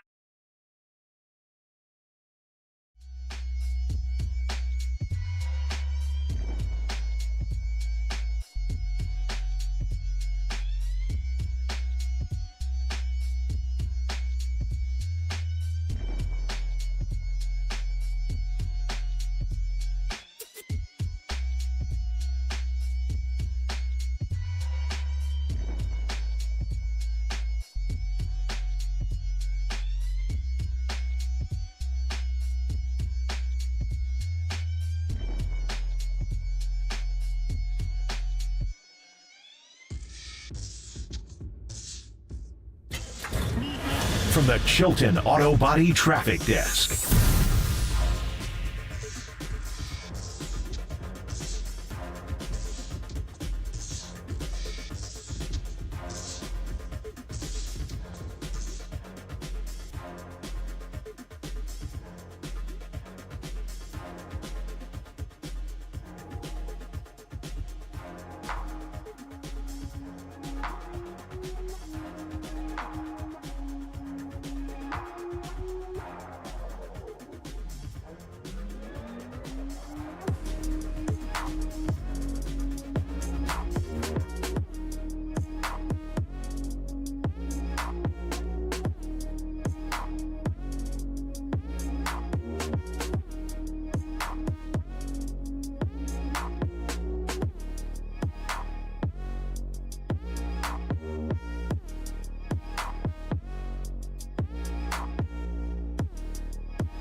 Murph and Marcus continue live from the KNBR Casino Matrix Progressive Jackpot Studios. Casino Matrix. Progressive jackpots are here. Where are you? Just drop in. Please play responsibly. 1-800-GAMBLER. Shot clock at 3.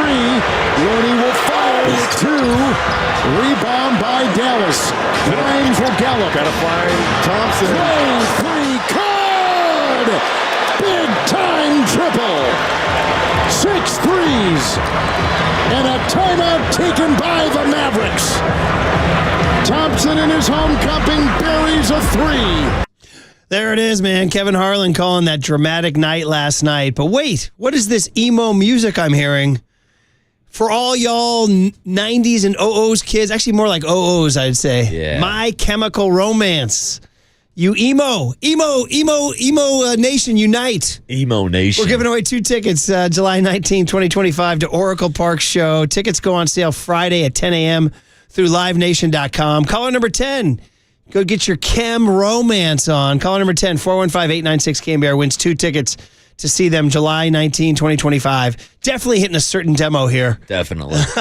Would this been your high school years, maybe? Not my demo. It'd be like my older sister and Copes kind of when they were in high school. I bet Copes might try to win these. Oh, absolutely. Yeah. I was trying to explain to young Tony because he's too young to remember like this like emo rock movement that kind of happened in the mid-2000s. Me personally, I was more invested in the hyphy movement at the time. Yeah, it says years active 2001 to 2013. Yeah. You were more into the hyphy movement at the time. Yeah, I'm a hyphy kid myself. I'll never forget. I have an odd specific memory with this song.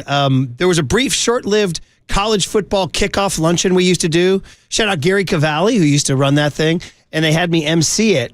It led to some very awkward interactions with Jim Harbaugh when he was at Stanford because he didn't, we'd have to go do a little Q&A with him on stage. He'd be like, I was trying to win a football game. It's like very bizarre. But anyway, each school made a hype video, and Stanford did theirs to this song. And it starts very slow. Yes. It starts with like a single piano, and I was like, this is awkward. But anyway, then a bunch of guys in Stanford are crushing dudes when they're hitting guys as My Chemical Romance sings Black Parade. Wasn't a Black Parade, it was a Blue and Gold Parade? It's a Golden Parade. Golden Parade, thank you, at Oracle last night. By the way, one other thing before we get to that, more promos for you guys. This Sunday is Salute to Service Day at Levi's. Seahawks 49ers. So here they are, Salute to Service hats. And here they are. They're pretty cool hats. Yeah, man. I like these, Murph. Got the American flag on it and everything. The NFL always puts out good gear for Salute to Service. So this represents the NFL's unwavering dedication to honoring, empowering, and connecting with our nation's service members, veterans, and their families. The 49ers team store has a wide variety of Salute to Service gear you see worn on the sidelines. Since 2011, more than $73 million has been raised for Salute to Service partners, including the Bob Woodruff Foundation, the Pat Tillman Foundation for sure, Tragedy Assistance Program for Survivors, United Service Organizations, and Wounded Warrior Project. So there's the hat you can go get down at Levi's. We're going to leave these in the studio because we're going to talk about them for the next couple days. So there you go. All right, we got back to the Blue and Gold Parade, the Gold Parade from last night. And it was, we both were there, and it definitely had a different vibe in Chase Center. Like it was on early. Playoff atmosphere is sort of a cliche, but definitely had that. And what I was most impressed with was that everybody was in their seats before the game started. Now, I'll say it wasn't quite playoff atmosphere, but it was definitely NBA in-season tournament atmosphere, Murph. Dude, hey, buddy, they're on their way. I mean, that's the thing. It's like this is why they implemented this tournament to make earlier season games actually meaningful. Now, of course, this game was going to be meaningful because of the return of Klay Thompson, but I wouldn't be surprised if a lot of guys would tell you after the game that they wanted to go out and win the first game of the NBA Cup in addition to beating Klay Thompson. Yeah, it's funny. Did you hear? I was driving in yesterday and listening to Michael Thompson on with the afternoon show, and he's so funny. He's shout so out Champagne and Nuts. Yeah, right. He's very funny, and they talk. And Tolbert riffed on. He goes, Michael, tonight is the first night of the NBA Cup, and I know when you walk into. What's it called? Crypto now? Crypto.com or whatever? Crypto.com arena. I know when you walk into, because Michael does the Lakers games. He goes, I know when you walk up, the first thing you do is you look up and you see that NBA Cup banner. Double tap. And Michael, without missing a beat, goes, I told Cedric Maxwell, former Celtic, he He goes, you guys got your 18th banner last summer? We got our 18th banner first. Oh, stop. And Tommy said, well, what did he say to that? He goes, his answer I can't say on the radio. Yeah, That's what he said. I understand. So, but anyway, it was an Emirates NBA Cup. But man, we got to get into the psychology of Steph's reaction because it was so intense. It showed you how, dare I say, there's competitiveness, right? Number one. There's is he not miffed at Klay or mad at Klay, but missing Klay, all the different emotions you have. Like that was above and beyond his reaction hitting that shot. That was not beating the Phoenix Suns or beating the Denver Nuggets or beating the Milwaukee Bucks. That was beating Klay. Yeah, right? It almost seemed personal. And I'm not saying I that agree. as it's a personal beef. Yeah. But it was a personal mission for Steph to prove that he still can carry this team. Even though one Splash Brother has gone missing. And look, there were a lot of critics this offseason, myself included, who talked about this roster and how I thought it was a downgrade because you lost Klay. You really are missing a second shooting option. I know Buddy Hield has played good so far, but we're in the middle of the Buddy Hield cycle, so we got to see how that plays out. So there were a lot of critics who asked the questions whether or not Steph Curry could carry this team moving forward. And so far, 11 games through the season, the answer is absolutely yes. And there he is last night again, putting up an all-time performance in year 16 at 36 years old. So somebody actually, 707, as sort of the emotion of the day subsides, says, I think they're going to have a scoring problem once they get to the playoffs. There was a big difference in the Steph versus the non-Steph minutes last night. That is true. It was the second quarter when everything turned Dallas's way and Steph was sitting for a long time. However, the non-Steph minutes have been good prior to last night. Let's just see what plays out for a little bit here. But I do think the conventional wisdom would be that this 12-man roster with only one alpha can't win you an NBA championship. Look, and we're 11 games into the NBA season. The Warriors are 3-0 this year when Steph's not on the court. They didn't lose a game in his absence earlier this season. Now, that's not me saying that they have enough firepower and enough weapons to compete with some of the top teams in the West, especially when you do get to the postseason. And I mentioned it earlier. That was one of my main kind of thoughts walking out of the building last night. It's you can't waste prime Steph Curry. Yeah. And I like Kuminga and Pods as pieces. But man, oh man, when you have Steph Curry in this window still being open, I feel like some point this year, Mike Dunleavy's going to have to make a move. Yeah, we're going to find out about Dunleavy. And by the way, somebody to speculate on that is Mark Spears, who joins Tolbert and Copes at 2:50 this afternoon. By the way, I had some Mark Spears time last night. Nice. Jeez, we could do a digression on the amount of media people I reconnected with last night because I've done a lot of times in press boxes through the years, man. I've made a lot of pals and friends, and I don't show up to Warriors games on weeknights very often. In fact, lately, the last 4 years, I just go to Warriors games as a fan. I just sit in the crowd. And mostly Friday, Saturday games. Yeah, and I haven't done the media thing, so everyone was giving me endless grief. Whoa, look at this. Special look occasion. Who crawled out from under a rock. Klay got Murph off the couch That's yesterday. What they're saying. I was like, well, on a Tuesday night, no less, right? But anyway, I talked to Spears, and he'll have thoughts on the roster and what they have to do. I think he's probably of the belief that they definitely need to have another guy. Now, is that guy Buddy Hield right here? I just want to note that one of the subplots last night, I felt like every time Buddy Hield was on the floor, it was like and this is from the Brady Bunch days. That was Alice, I'm Kay. Young Tone, the Brady Bunch, which defined my generation. Their housemaid Alice was a regular character on the show. Then they had a falling out one episode and she left. There was a problem. She left. And they brought in a new maid, Kay. Never the same. It was just bad vibes. The vibes were not immaculate. No. And every time the kids wanted to do the same games that they did with Alice, they'd be like, but Alice played this with us. She dropped this line that sent a chill down the spine of my generation. She goes, that was Alice. I'm Kay. It was like, oh, man. So Buddy Hield was Kay last night, dude. That was Klay. So every time every time he got the ball, I was like, well, what's he going to do? Yeah. He's the Klay guy.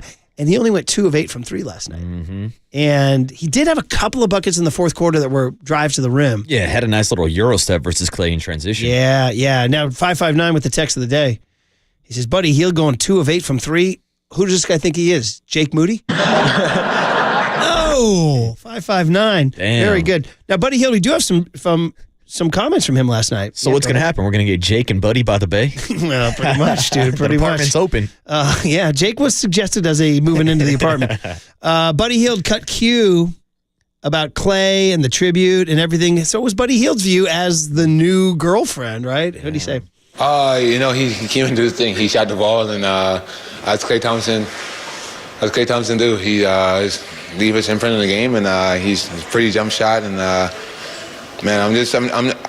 know he wanted to win as bad as coming here, but I'm so glad he got the city got to embrace him. And I hope that he got the love. I felt it from him, even though I wasn't a part of his organization when he was here. I felt the love and all the work that he's put in over the 13 years. And even watching him, he's always on TV with finals, and he always leaving an imprint. They call him Game 6 Klay. Here they call him the captain.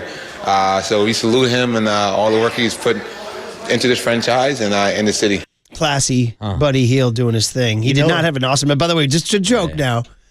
The Buddy Hield cycle meme that goes around does say that he balls out for the first 10 games. Last night was game 11. Yeah. Seems like the cycle of life, the cycle of Buddy Hield continues. But Murph, you know what scene actually popped in my head last night, seeing Buddy Hield and Klay Thompson go back and forth? What was it? It was the ending of Grease, where they're all at the school fair at the end of the year. Yeah. And next thing you know, Sandy shows up. Right. And she's in this all leather outfit. Yes. And you're like, damn, Sandy's back. That's how it felt seeing Klay Thompson back. You're like, damn, Klay's back here wearing number 31, and he looks pretty damn good. Yeah, he actually, listen, he hasn't had a night that good since opening night when he made 6 threes. Mm-hmm. Here he is making 6 threes last night. I was kind of like, Klay, dude, what are you doing? But you knew, and you were smart. You took the over 15 and a half. I had to. It was the lock of the century. By the way, I'm already thinking about if how the Warriors are going to keep this going. Did you know that Friday night is another Emirates NBA Cup game? Oh, Murph! One step closer to the cup. They take on the Grizzlies at home Friday night. Tell Ja Morant I'm coming for that cup. I know that'll be interesting to see how the Warriors bounce back emotionally. I'm glad they have a couple of nights to regroup and do their thing. Somebody said, "Have you guys played any Klay after the game?" We have, but for the 9 o'clock crowd. And by the way, Chris Mullen going to join us at 9:30, which is really cool. It's rare to have Mullen on in the morning because he works late, but Mully's a great dude, and we'll have a great reaction, a great basketball conversation with him. But we'll start with Cut T, Klay talking about the tribute last night. It was a really cool experience. I appreciate the fans very much. The captain's hat ended up being a great touch because I'm such a passionate boater, and I saw a lot of familiar faces in the crowd. That was a warm-hearted feeling, so it was really cool to see the fans, their gratitude towards myself, and something I will never take for granted. So it was very, very awesome. Yeah, and you know what? It's all Raymond Ritter. Yeah. Raymond Ritter is the man that we're going to send him to everywhere in the world to cure world problems. Yeah. As we said, calling out Ronald Reagan, Mr. Ritter, tear down this wall of denial from Klay Thompson. Yeah, and Murph, I want to bring this up because I know everybody's feeling good about this reunion, and I'm wondering if the team that Klay plays for has any effect on this. Like the Dallas Mavericks, I know the Warriors beat them in 2022 on their way to the NBA Finals, but this isn't like a rivalry where there's bad blood between these two teams. Now, we know that this offseason, the LA Lakers offered a very similar contract to the Dallas Mavericks. Klay decided to go to Dallas instead of LA. I'm just wondering if we would have had the same type of moment last night and the same type of crowd reaction if Klay Thompson would have turned heel and gone to the LA Lakers. It's an interesting question. I'm not sure. Yeah. The answer is I'm not sure. Now, again, the very productive Michael Thompson hit I heard driving in yesterday, he said that he told Klay, you got to come to the Lakers, not just because I was a Laker and I broadcast their games, but he said it's better for you. Because he was saying that the Lakers move the ball better and create more opportunities on the go, as opposed to, you saw it last night for most of the night, he stood in the corner. Stagnant. And he said to him, if you go to Dallas, Luka and Kyrie are so ball dominant, you're just going to be in the corner. But he said he didn't listen to his dad. Damn. So he was saying, come play with LeBron and Anthony Davis. Klay Thompson, rebel without a cause. I heard somebody, by the way, this morning call Anthony Davis the best player in the NBA. Who was that? That's somebody a hot take. Yeah, it was somebody on a national show. It was a basketball guy, too. I mean, he's good when he's on the court. Who was it? But 25% he's in street clothes. Who was it that said that? Anyway, he's and they were saying he's pretty darn. Yeah, he's a dude. Yeah. I wouldn't say he's the best, but he's a dude. Well, right now he's playing the best in the NBA. Maybe it was Tolbert and Thompson that were saying it yesterday. I forget. Anyway, here's another one. Klay on the reaction. Did he get emotional, Tony? It was special, and something I'll cherish forever, and very happy I get teary-eyed. So it was really cool, especially to walk in and see all the employees with captain's hats on. That made me happy. That made me happy. Yeah, and if He said it was Clay's a happy, warm, I'm happy. He used some key phrases. It was a warm-hearted feeling. He also said something I'll never forget. So it's really, really, really fun. But then to be on the other side of Steph, that was one of my takes, was like, now he knows what it's like to be Serbian or French at the Olympics. Remember the devil that is Curry? They called him that. So what was your reaction to being on the other side of the devil that is named Curry? Well, it was fun to match up with Steph. I mean, we guarded each other plenty of times in practice with Team USA camps and All-Star games. So a real competitive NBA game. It was pretty surreal, but after a few minutes, it was just basketball. And then, it hurts to be on the other side of one of his flurries. The guy got hot at the end and made some ridiculous shots. I know I've been on the other end and it sucks. But like I said before, I think we play them 3 more times, so hopefully we can learn from it and learn their tendencies a little better.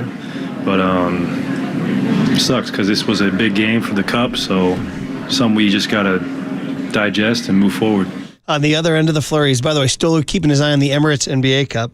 They play him 2 more times by my count. February 12th, the Warriors go to Dallas, and then a Sunday, February 23rd, which is one of those good ones because there's nothing going on in the sports world. It'll be one of those ABC matinee games, and that'll be a lot of eyeballs. Will we be in Scottsdale the next day? Ooh, that's a great question. I don't know. That's about the time. That's about that time. Well, good. We'll be talking about Scottsdale baseball. I'm sure we could talk about Buster Posey and his impending moves. Sasaki and Soto in black and orange. Ooh, maybe, Murph, maybe. By the way, speaking of which, give me a little Fox News chime, please, my friends. How about John Joe Curley chasing down Buster Posey to come on our show tomorrow at 6:50 in the morning? The Buster Posey. Buster Posey. This is the beginning of a beautiful relationship. Look at this. Look at us. Who would have thought? This will be great. We'll have a nice, leisurely, long conversation with him. That'll be good. That's a good time slot. Bright and early, 6:50. Buster Posey will be doing his thing. We'll be talking ball. 707 and keep saying it was Michael Thompson, Murph. Is that? Oh, he was the one who said Anthony. Yeah, about AD? He was. 707. Good P1, buddy. Nice. Good P1. And another Good 408 knowledge. says it too. How about people who listen both in the afternoon and the morning? Those are the people Young who Tony, rip you the like those knob guys? off, Murph. You bless those I was people? listening last night or yesterday afternoon to Tobin and Copes. Did you hear Michael Thompson? I did not get a chance to hear Michael Thompson. So he said that he thinks Anthony Davis is playing right now the best in the NBA. I mean, who are you going to... I thought about it. I was like, well, who's out there? I mean, obviously Jason Tatum comes to mind. The Joker. Yeah. In fact, Tolbert came back and said Jokic. Yeah. I mean, how can you deny the Joker? But it's tough to deny AD. Yeah, I was good. at one of the playoff games last year was it 2 years ago what year did they get knocked out by the Lakers? 2 years ago. And I think it was at game 1. Dude, AD was a problem. A real problem. Yeah, he is. Jeff is in Tracy checking in on all the hoopla from last night. Jeff, good morning. How are you? What's up, Jeff? Morning, Mark. Morning, Marcus. Hey, I was listening to the Klay comments about 6:15 this morning, and then I heard him again, and then I decided to call you guys up because there's something that I'm not hearing Klay saying, and then I think you might have played something. But what I did not hear him say was thanks to the employees, thanks to the organization, because that's who put all this on for him. And I kind of thought that was a kind of a glaring omission. So I'm just wondering if there's still hard feelings with the organization. Of course, he thanked the fans, but I didn't hear him putting much love towards the organization. That's interesting. I'm always up for a little, deeper read into a quote for sure. But he did talk about the welcome line and how it was a nice touch. Didn't he say that? Yeah, he talked about the employees that lined up. Now, do we know whether or not Joe Lacob was involved with that line? Because I haven't seen any comments from Klay about Lacob Lacob. wore the hat last night. Okay. I think he knew that Raymond Ritter arranged. He would never say a bad word about Raymond Ritter. No. I mean, he would always. But he didn't say anything about Lacob, at least in any of the quotes I saw. Yeah, no comments that I saw, no comments about Lacob or Dunleavy, and nothing about the front office, which I think is the point of Jeff's call. We'll continue to comb the quotes, Jeff. But sure, if the question is there still bitterness? Sure. Yeah. As much fun as last night is, he's still, if you wake him up this morning and say, are you still mad at the Warriors for not treating you the way you wanted? He'd say yes. Yeah. I'm sure there's still some bad blood. Yeah. Yeah. Okay. That's how it is, man. That's how it is, Jeff. We appreciate you listening, though. Thanks, buddy. I mean, that's the thing. It's like Steph, Draymond, and Steve Kerr We're not the ones who drew up the contract numbers. They're not the ones who were giving extensions to Wiggins and Jordan Poole and everybody else. All right. Hey, listen, it's been fun reliving it. It was awesome. I'm really glad I went. You know what? A listener nudged me. He goes, Murph, don't sit on your couch. He goes, you won't remember what you did last night, but you'll remember going to the building. I was like, look at this guy giving me life advice. Wow. Look at this. What do you give some me? guy 707 giving me life advice. He was right. Wow. And even though it's a pain to drive an hour in, you can walk down from your little abode, go to Thrive City, do your thing. Petco, K-Fico Pizza, Glue Glue Wine Bar. Do you go to a wine bar, buddy? I'm not a big wine guy. You don't like wine? No, I mean, if there's nothing else to drink, I'll drink it. How about with a nice I'm a beer steak, or bourbon buddy? kind of guy. How about a steak and a wine? I like beer. Yeah, I know. Maybe Everybody as you get says a it's a good little pairing. older, a little older, I'm perhaps. a beer guy. How about this for a little foo-foo? How about some sushi and white wine? Nah. That's not on my menu. Actually, sushi and beer is tremendous. Yeah, give me a ribeye. Ice cold. And a Pliny. Okay. Oh. Well, I'm not going to argue with that. Yeah. But a ribeye and a great red goes a long way, too. All right. I'll take your word for it. Maybe we'll have to sample in Hawaii. Yeah, and real quick, I want to make sure to get this riff in before we break. What do you give me for the guy on the text line telling Murph to go to the game last night? And Murph being in middle school math class with the guy at the back of the room. Do it, Murphy! Well, first Grab of all, me a math book! Great pull. Do it, Murphy! Just want to make sure, as a journalist, to get my facts right. Freshman Spanish. Freshman Spanish, my apologies. And shout out the great Willie Hockey. Do it, Murph! Who, by the way, was a sophomore in freshman Spanish. Do it, Murphy! Hence him maybe not bringing the $5 for the notebook, right? Trying to get my guy Murph to steal a notebook for him. Do it, Murphy. I think we have it somewhere in the system. I don't know if Young Tony knows that story. Do it, Murphy. You do? Nice. Yes. Very good. Yes. Go to the game, Murphy. Very good. Incredible. The one non-Klay story we got to hit. The 49ers made some news yesterday. Speaking of my productive drive-in, I found out from the afternoon show, Copes made a tease that held me through the break. Because if you're driving and you can't look at your phone, which you should not do. Never, kids. Cope said, we just got breaking news on the Niners. It's an extension. It's good news. It'll tell you after the break. I was like, Copes, you got me. Because I'm driving on 101. I'm not going to look at my phone. Hook, line, and sinker. I was actually thinking, was it Brock Purdy? Oh. I was like, that's crazy. But Not it wasn't. Yet, not yet. But it's good. We'll talk about it next on KNBR 104.5 and 680, the Sports Leader. I just know the hyena can't be with. The hyena can't what? Can't be with.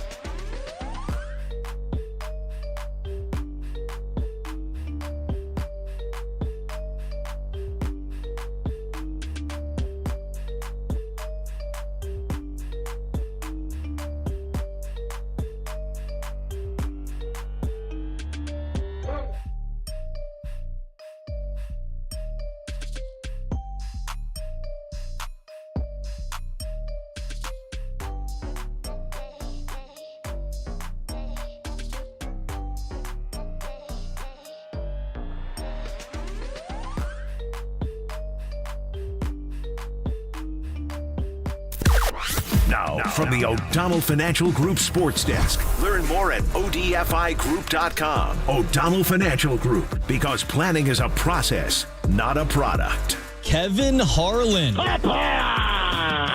That guy joins Papa and Lund at 1:30 this afternoon. You can hear that interview live on the KNBR app and KNBR.com. Here is the Young Tony and John Joe question of the day.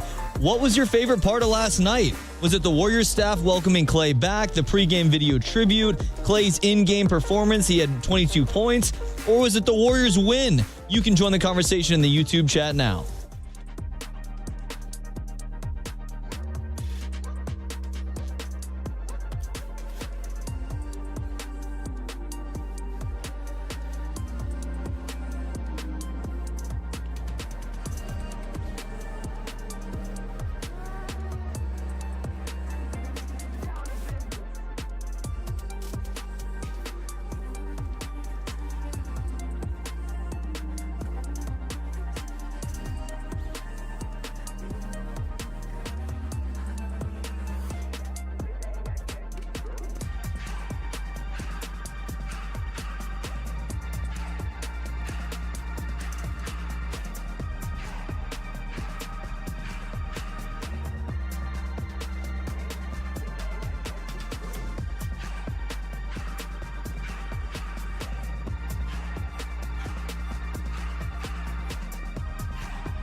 And now, time for the Protect Your Assets with David Hollander Business and Technology Report.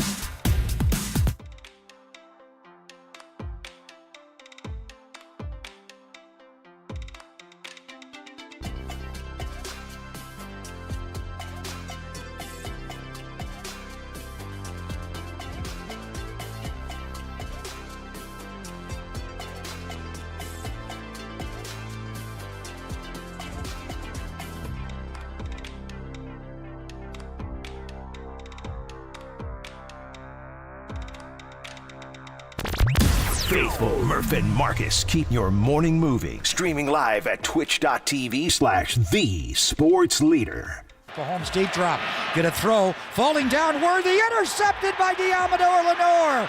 Running back the other way. 40, 30. Demo still in bounds all the way to the 23-yard line. There you go. Xavier Worthy fell down and Deommodore Lenor intercepts Mahomes. A chance to make a play, and Deommodore Lenor, the hyena, made it. And not only did he make it near midfield, he brings it all the way back deep into Chiefs territory. There it is. The only non-Klay story you're going to get today came from, I learned it from the afternoon show. Copes held me through the break. I was like, who is it? Who is it?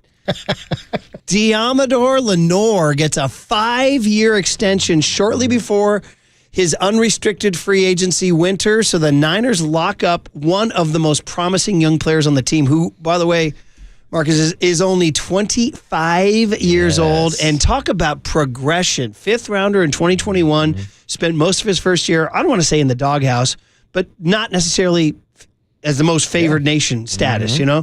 2022 makes picks in the playoffs against Seattle and Dallas. 2023 establishes himself as a starting corner on the team. And then right now, you can talk to people, say, objectively speaking, one of the best players on the team? Yeah. Easily, in my mind, the best defensive back on the roster right now. And hell, if Fred Warner wasn't on that defense, I know Nick Bosa's on the front seven also, but you can put Demo in that conversation. I mean, this is a guy that is a straight-up dog, or as he likes to call himself, a hyena. And Murph, he's been playing at an all-pro level since last season, whether it's inside on the slot, playing nickel corner, or on the outside. This is a guy that's versatile, and to your point, only 25 years old. So when we're talking about the young nucleus, the core, the players that are going to take this team to the next generation, you're talking about what, 25, 26-year-old Nick Bosa, Brock Purdy, 24, 25 years old. I know Ayuk's injured right now, but he's another guy that's young. And you lock up a guy like Demo, this is a fantastic move and another fifth-round banger by John Lynch and company. Joins the George Kittle Army and all sorts of fifth-rounders doing their thing. So, again, 5 years, $92 million extension. Now, I don't know the guaranteed money. There's all sorts of numbers we can go with. This guy, let's see, he's got a team-high 6 pass breakups. The passer rating against him is 65, which is low. He's 10th in the NFL among cornerbacks who've been targeted with at least 20 passes in coverage this year. I mean, there's all sorts of stats that back it up. He made a big play on a run play against Tampa Bay on Sunday. Blew it up on the inside, too. Like, this wasn't like a big moment, too. Yeah, this wasn't like an end around on the sideline. Like, no, he stepped up in the box, shed a tackle, and made a huge tackle this past week. I've also enjoyed kind of his personality. Dude, he's entertaining. You said you guys had him. I did that 2-week vacation where we went back east for the youth baseball and then Boston, New York. Big family vacation. Thank you for filling in. And who filled in with you? JD. It was JD and I down at Levi Stadium. So you went, I missed our annual spring morning show hit from training camp, but you said Demo was on that? I mean, Debo was an entertaining listen. I'd recommend for anybody to go back on the KNBR Podcast Network and go check it out. I mean, we started the interview with the rejoin you just heard, Kendrick Lamar, Not Like Us. Demo's a SoCal guy. We started talking Kendrick versus Drake. We started talking NCAA football. Just started talking about his development and the player that he's turning into. And man, he goes from being on our show before practice to going out to the practice field, picking off Brock Purdy 2 times in that practice. And as we're walking off the practice field, he throws up the deuce to me and John Joe Curley, and he goes, "Hey, my guys, good seeing you." And I was like, oh, this is just a guy that, like, now I'm invested in. Like, already invested as him as a player, but him as a person, dude, he's just a cool dude, good vibes, and a great player. He reminds me of when a couple years ago, Kyle Shanahan said if he could wear one jersey, he would buy Jimmy Ward. Because Jimmy Ward had that same swagger, personality, performance where you're like, damn, this guy across the board checks all the boxes. Unfortunately, he's no longer a Niner. Lenor kind of reminds me of Jimmy Ward now. And one of the biggest differences, though, I would say, is Jimmy Ward wasn't the biggest fan of playing nickel corner. Right. Demo has been willing to buy in and play anywhere. I know he's at a different point, younger in his career, but he never complained once about where Steve Wilkes was playing him last year or where Nick Sorensen has him. We asked Dante Whitner about that, and he said, I'll tell you who cares is his agent, because you get paid totally different as a slot corner than you do as an outside corner, and Lenor solved it by getting the big deal, the 5-year, $92 million deal. And that's why I was curious where his contract would rank among other corners in the league, whether we're talking about a Pat Surtain or some of the top corners in the league. And when you're looking at overall value, Demo now has the 6th highest contract for corners in the NFL. Now that is total value, 5 years, $92 million. But when it comes to AAV, he's ranked 12th on that list. So I think this contract is a pretty good value. Yeah, it is. And so it gets to a bigger picture, too, of what this means for the Niners going forward. And unfortunately, it means probably bad news for Charvarius Ward. Yeah. Because he is up at the end of this year. And now you have Renardo Green on a rookie deal, who's playing more and playing pretty good. I would say he's been pretty damn good so far. Not awesome, just pretty good. Now you could almost right now put in ink Lenor and Renardo Green as your starting corners next year. Yeah. And then where do you get for a slot? Some of the writers are speculating they go shopping for one like they always have, whether it's Rock Ya-Sin or Isaac Yiadom or whoever, or Darrell Luter Jr. could step up and take that role. But right now, just looking at the young nucleus, you got Brock Purdy, age 24. You got Demo Lenor. I guess Demo's only 24 right now. My bad. According to Eric Branch, he's 24. And then you got Brandon Ayuk locked up at age 26. So there's a little nucleus right there of 24, 24, 26. And Nick Bosa, 26, right? Yeah. And now, guys who are now scheduled to hit free agency after this season, left guard Aaron Banks, Dre Greenlaw, but it's going to be tough for him to get a huge contract coming off this. And then Hufanga. This might not mean they might not have money for Hufanga. Yeah, I mean, we've talked about this issue before with Brock Purdy's upcoming contract. There will be some salary cap casualties. I think Charvarius Ward and Talanoa Hufanga fall into that category on the defensive side. 530 says you guys got to grab some hyena sound from the animated Lion King for Deommodore Lenor. Nice. This led to what did Young Tony ask today at 7:15? And Young Tony asked us, in honor of Deommodore Lenor's hyena, what's your spirit animal? It was an incredible question that blew our doors off. Marcus was flummoxed, and you wind up saying 1992, year of the monkey, baby. You went monkey. That's I didn't me. know I'm what a to monkey say. I man. didn't know what the hell to say. So I was like, I guess I'm like a sort of a dog that you sometimes like and sometimes annoys you. So I went with a dog. I went with Flash the dog. Sometimes when Flash is like up in my grill, I'm like, Flash, not right now, buddy. Hey, I'm just Flashy chilling Washy. out. Flashy. And then other times I want to wrestle with him on the floor. Hey, Murphy, and give Murphy. him ear scratches. Hey, Murphy, there. Murphy. All right. Hey, Murphy, Murphy. All right. Chris Mullen will close out our show strong. Great to have Mully talking about Klay's big night next on KNBR 104.5 and 680, the Sports Leader.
Dub Nation, Murph and Marcus keep rolling on the Sports Leader and streaming live on YouTube at KNBR 1045. What a treat to have the great Chris Mullen, Hall of Famer, join us. We know he worked late last night, so we appreciate him getting up early with a cup of coffee, and it's rare to have him on the morning show. So I want to thank you first and foremost, Mully, for hopping on with me and Marcus Boucher. It was great hanging out with you a couple weeks ago at the Italian Athletic Club, and it was great seeing the drama last night at Chase. So good morning, Mully. How are you, man? Hey, morning, Mully. Murph, always my pleasure to be with you. Marcus, look forward to meeting you in person one day. Yes. Nice to be with you guys. Great night last night. Mully, we got to get right into this. Marcus was in New York for the Yankees World Series. He was raised a Yankee fan, and he wound up in a bar. We think it was called the Pig and Whistle. We're not totally sure. There was a Madison Square Garden mural. Mm-hmm. Have you seen this? With you in your St. John's jersey next to Messier, Gretzky, Bill Bradley, Ali, and Frazier? That's good company right there. But the Pig and Whistle's an old establishment. They've been around forever in New York City. Yeah. Oh, man. He sent it to me. I'll send you the picture. Yeah. It's pretty good, man. It's pretty good. A little garden. I think Billy Joel's in it, too. So, all right, man. So I just kind of want to attack this from any number of angles. I just kind of want to ask, if somebody asked you what was your favorite part of last night, what would your answer be?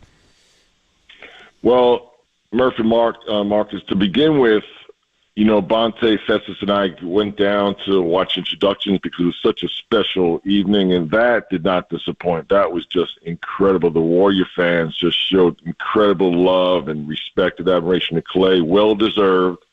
So that really brought the building to a incredible, intense moment to start the game. Then you have the first play of the game. Klay posts up Steph. Steph fouls him. Next possession, Steph knocks down a three. So from that point on, man, it was just an incredibly high-intense playoff-type atmosphere. I thought both teams were really locked in. On top of the incredible emotion with Klay and obviously with the Warriors seeing Klay for the first time and the fans, this Emirates Cup added a little more to it. So it was a really, I thought it was a great night for the NBA. I thought this game in particular, I mentioned the playoff atmosphere, not just the intensity of it, but the execution. Both teams were playing, I thought, well-balanced offensively. They didn't overdo the three-point shot. They were attacking the paint. And this Warriors team, I tell you, man, after 11 games, the numbers that they're putting up, both offensively and defensively, and the fact that they're getting so many contributions from so many players, at the end of the game, Dallas almost was forced to play Steph one-on-one, and Steph goes and scores 12 straight. Incredible closing performance by Steph once again. But this is one of the most enjoyable games in the regular season I've ever witnessed. Wow, it's a big statement, man, from Chris Mullen, the Hall of Famer, and of course you see him on NBC Sports Bay Area pre and post, and was kind enough to hop on. So I just want to dive a little deeper into the Curry flurry at the end, man. Give me the basketball breakdown from Chris Mullen's eyes. What you saw him looking for, probing for, what matchups he was taking advantage of, and how many times you've seen him go into that mode. Were you almost expecting it? It's a lot to ask for him to deliver at that moment, Mully.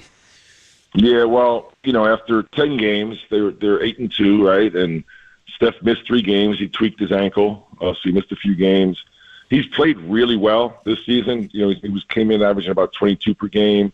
His field goal attempts were down, doing a great job with his efficiency, as I said, but really focusing on getting these new teammates acclimated, getting their confidence built. And that's happened. That's a real thing. I mean, this bench has been incredible. Averaging almost 60 points per game, the benches. So that's another devastating stat for the Warriors as a team.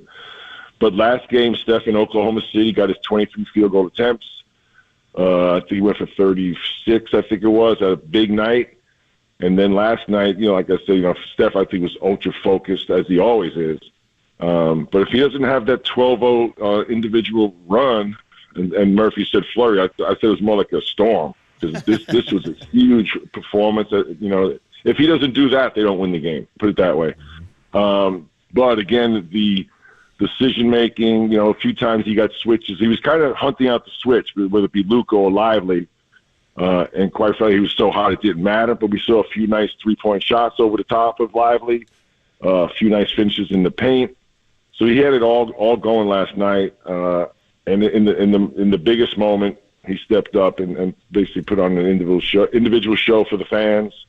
And like I said, not only was the game great, I think all the fans just left that building feeling good because Klay had a good night and the Warriors won. So and I just give a lot of credit to not only the Warrior fans. I think Raymond Ritter, his staff did a great job from the time Klay walked in the building until the buzzer sounded and the game was over. Yeah, and Klay had some great comments after the game about being on the other side of the Steph Curry storm. And to your point, Molly, it really does feel like it was a win for Warriors fans because for the first time really in a real NBA game, they got to see Klay versus Steph one-on-one. Now, I know these guys have had plenty of practice battles. They've gone head-to-head in the three-point competition, but what was your breakdown of seeing Steph and Klay from the first play of the game go back and forth last night? Yeah, I thought that was great. And Marcus, like you said, they've gone at it in practice, USA tryouts and things like that, but not like this. This was unique even for them, and they've both been through everything in their NBA careers, but not like this. If you look at the great trios of all time, Steph, Klay, and Draymond are right up there. 1, 2, or 3 between winning percentages, championships, and most of those other three, whether it be Larry Bird and whether it be McHale, Robert Parrish, and Dennis Johnson, Kareem, and Magic, all those trios retired with that organization.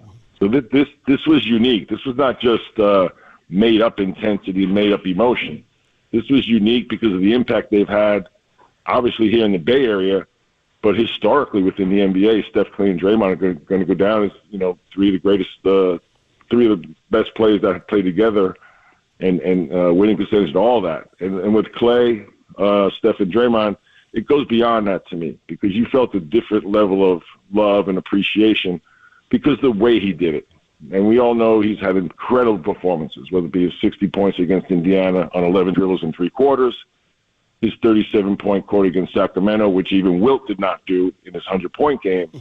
But the way he's handled himself, the way he, we all got to watch him mature and grow as a player and a person and become more outgoing and share his life, whether it be riding the boat to the games and, just all these different things we all got to witness. So it takes it to a whole nother level. So I don't think you can really compare it to other players coming back because of, the impact he's had on the community. And of course, the 4 championships and the great encore play with the Warriors. I don't think we've ever seen anything like it. I think it's something that goes down in the history books in terms of the memories and reunions. And we're talking to Chris Mullen, of course, the great, one of the all-time greatest Warriors, Jersey retired Hall of Famer, Dream Teamer, and our friend here on the UMA guest line. So many different things to ask about, too. So I know you're a basketball guy, Mullen. You want to talk about the basketball aspect of it. How's a guy going to score? What are you doing on offense, defense? But I want to talk about the non-basketball reaction Steph had. Now, I'm trying to remember your biggest reactions when you hit your biggest shots. I'm trying to remember. I don't remember Mully screaming at the camera, popping the jersey, screaming. There was something going on with Steph last night that was different. And I wondered your psychology reaction of what it's like to be an NBA player, what it's like to be Steph in that moment. His reaction was extra. What was that, Mully? Yeah, I think, Murphy Marcus, like I said earlier, I think the emotion that all those players had, but really Steph, Klay, and Draymond because of their deep relationship for each other, I think they took that emotion and it turned right into intensity as soon as that jump ball went up. And a lot of times people say that, right? It's just another game once the ball goes up. But it's not easy to do that. And I think they really lost themselves, Steph, Klay, and Draymond, in the competition of the game and trying to get the best of each other. And I thought that was beautiful.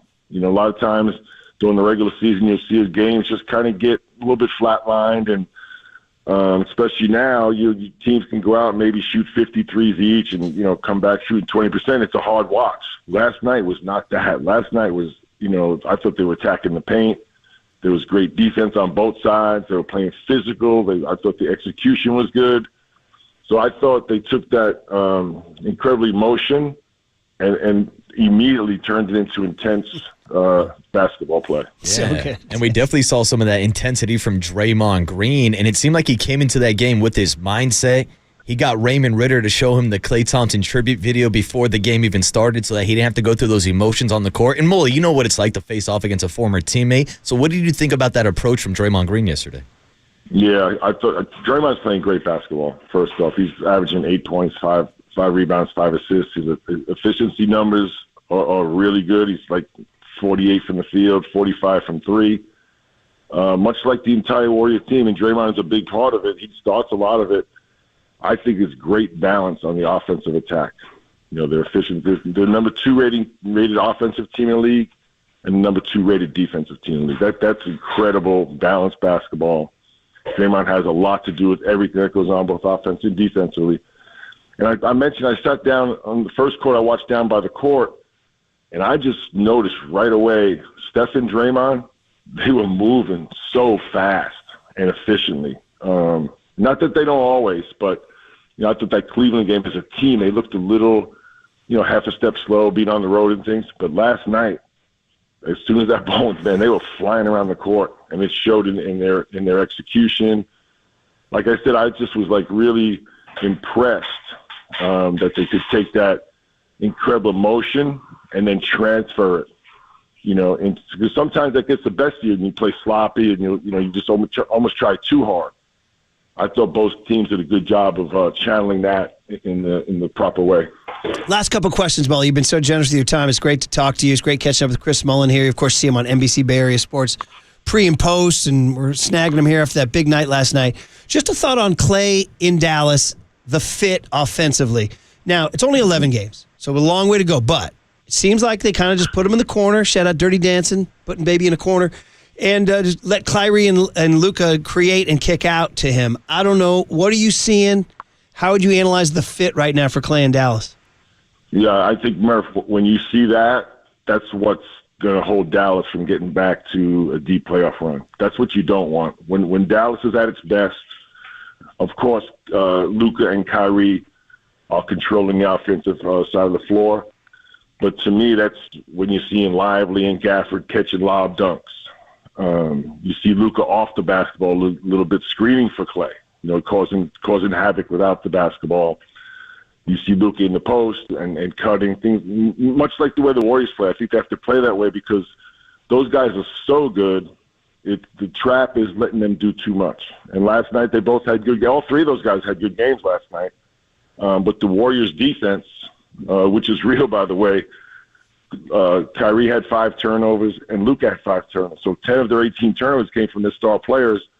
And that's the exact definition of, you're not going to stop a star player, but make it tough for them. And they've been doing that every night. You look at some of these numbers, too. The Warriors had 7 blocks to the Mavs 1. Now, Gafford and Lively, they're shot blockers. So you're talking about good shot selection on the offensive end, not over-penetrating. And defensively, keeping the ball in front, funneling to your help. So that's an amazing stat to be. 7 blocks for the Warriors, and one for the Mavs. 13-6 on steals. So when you look at the Warriors, pretty much no matter what team they put on the floor is small. So if you play small, you have to be active. You have to get deflections, and they've been doing that every night. So, and you said it, Murph. After 11 games, small sample size, but these numbers that they're putting up individually as a team, they're championship numbers. Now, I'm not saying that's where we're going, but as of now, that's the level they're playing at. So the one, and this is the huge question at the end, you got to squeeze into 1 minute, is, people say this is not sustainable for the Warriors because there's no true number 2, and to get far in June, you have to have another superstar. You can't do it with a cast of 11 or 12. What's your take on that? Yeah, well, these numbers are real. And what I say is when you've got 10, 11, 12, sometimes 13 players all playing well, it's definitely sustainable. And to me, what I see is when, I'm thinking about the opposing coach now, So of course you want to try, and Steph Curry's the first guy on the Sky Report. But when they have struggled, they've had a few tough seasons, you're seeing 2 and 3 guys on Steph Curry, pretty much at half court. Now, I think with the supporting cast playing so well, even coming into the game, you're a little reluctant to overcommit because they're getting so many contributions from so many players. And even if you do, you saw last night, when Steph scored those last 12 points, a lot of times they were guarding him one-on-one. And that's because of the respect and the aggressiveness of 5 players on the floor, not just Steph.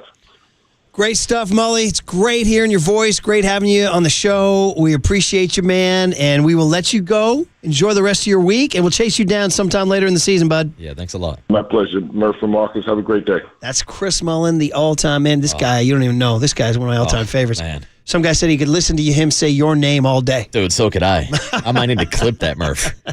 Marcus, you saw him in that mural. Yeah. The garden mural with Dude. Bill Bradley, Gretzky, Messier, and Ali, Frazier, and Mully. He goes, that's pretty good company. I'll never forget just staring down the image of Chris Mullen post Game 5, drinking all those bourbons, just staring at it, trying to forget about the World Series. Wait, Chris Mullen wasn't drinking the bourbons. You were drinking the bourbons. I was drinking the bourbon, staring at Chris Mullen up on the wall. This is because where you watched the Yankees lose. This is where I watched the Yankees lose Game 5. Oh, God, that's where you were. Staring up at the ceiling. Well, hey, if you have to, you know what? If your baseball team loses the World Series in crushing fashion, you might as well drink a bourbon and look at Mully in a St. John's jersey. That's it. Drink with the Madison Square Garden legends. Kendra Andrews joins Papa and Lund at 10:30. That was really fun. We got any number of things young Tony learned today. We'll finish up strong on KNBR 104.5 and 680, the Sports Leader. Yeah, I thought that was great. And Marcus, like you said, they've gone at it.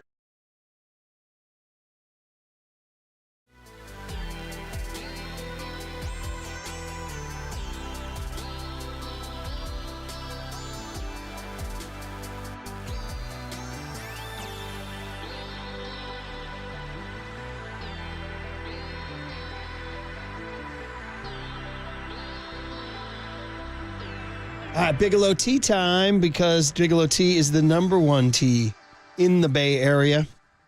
Every season is Bigelow Tea season. So what do we do here at KNBR? We go to the break room, and there it is. All sorts of flavors sitting right in front of you. English breakfast, chamomile. Shout out Gwen Stefani. We still continue to shout out Gwen Stefani. I love all of Bigelow's different flavor options. Perfect for those of us who make our living behind the microphone. Keeps us going, keeps you going. Look no further than our cup of Bigelow Tea right here at KNBR. So grab a mug full of your favorite Bigelow tea and tea proudly. I'm just sipping on chamomile. From the Chilton Auto Body Traffic Desk.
Murph and Marcus continue live from the KNBR Casino Matrix Progressive Jackpot Studios. Casino Matrix. Progressive jackpots are here. Where are you? Just drop in. Please play responsibly. 1-800-GAMBLER. Oh, I see you playing a little Missing You for Klay. Very good, Young Tone. Very good. This will lead to our What Did Young Tone Learn Today? I'll tell you what Mike in San Jose learned. He learned he's going to see My Chemical Romance. Going to get his emo on.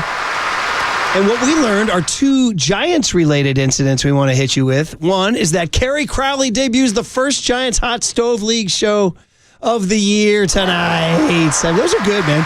Sometimes I'm out on a youth sports pickup, and I'll catch a little blast of a hot stove. I'm like, I need this. Yes. And by the way, I noticed last night, especially where we live in the North Bay, when I drove back from the Warrior game, and I left early.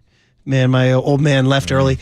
After the first line shift when they took Klay out, I got out of my car in our driveway, and it smelled like autumn. There was a chill in the air, and there was like a crispness to the air. So hopefully that stays. We like we don't have seasons here per se, but we do have slight changes that if you're attuned to Bay Area climates, you can tell. And last night smelled like we're getting closer to Thanksgiving. So Hot Stove League fits right in. Yeah, and Kerry Crowley and the Hot Stove Show always has great guests every single year. And tonight, Bob Melvin stopping by the program. Dude, Bo Mel, drop some knowledge on us. Bomo, who's your shortstop? Bomo, what's your rotation? Bomo, how you going to win more than 80 next year, bro? Bomel, how are you going to sign Juan Soto and Roki Sasaki this offseason? Let me say that again. Yeah.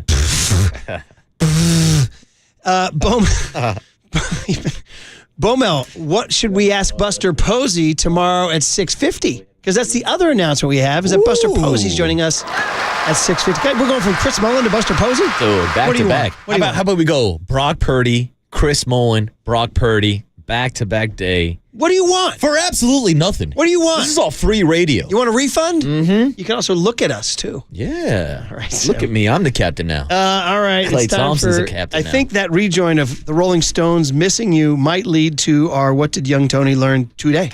Murph and Marcus want to know, what did young Tony learn today? Well, so the joke is he's very, very young and innocent. Hey, I know that now! Okay! All right, these are always sponsored by Bigelow Tea. Grab a mug and tea proudly. There's any number of things that come up during a show. We write them down, everything for young Tony. But the one that teased me the most was during What Did Young Tony Ask Today? And by the way, don't miss that. That's at 7:15 on Wednesdays. Young Tony, you do a good job coming up with those questions, and you came up with a wacky one. Tell us the history of this question again. Oh, dude, kind of funny story. Maybe a little TMI for everybody listening, but this morning I was like, that demo extension got me thinking. I was actually in the shower. Hey, now. He calls himself the hyena. Let me ask Murph and Marcus, their spirit animal. I mean, boy, how you got from Demo Lenoir's extension to our spirit animal? Because that's crazy, because young Tony's thinking about the hyena in the shower. I'm usually thinking about cougars. Hey-yo. Hey-yo. Hey-yo. Hey-yo. I like it. By the way, Cougars, he'll be at Thrive City if you need him. Yeah. Come find me at K Fico. It looks like there may be some Cougars at that bar out there. I'll see you for happy hour. So, you know what? You might want to expand and go to Glue Glue, the wine bar. Oh, Glue Glue. I'm so excited for Marcus's 30s playing out at Thrive City. So anyway, we asked, he pinned us into a corner. We didn't know what to say. I didn't know what to say. I mean, I always admired grizzly bears, but I can't say I'm a grizzly bear. That's the last thing I am. I'm not as ferocious as a grizzly bear.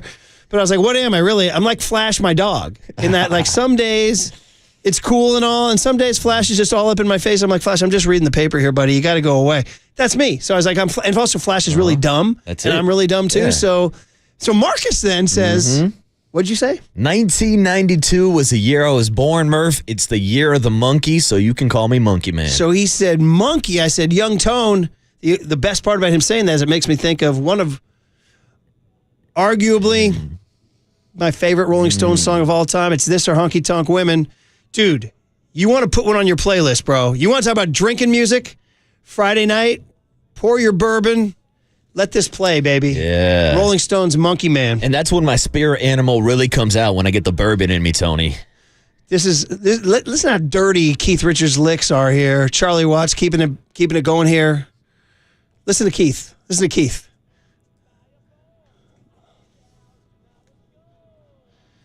Ooh.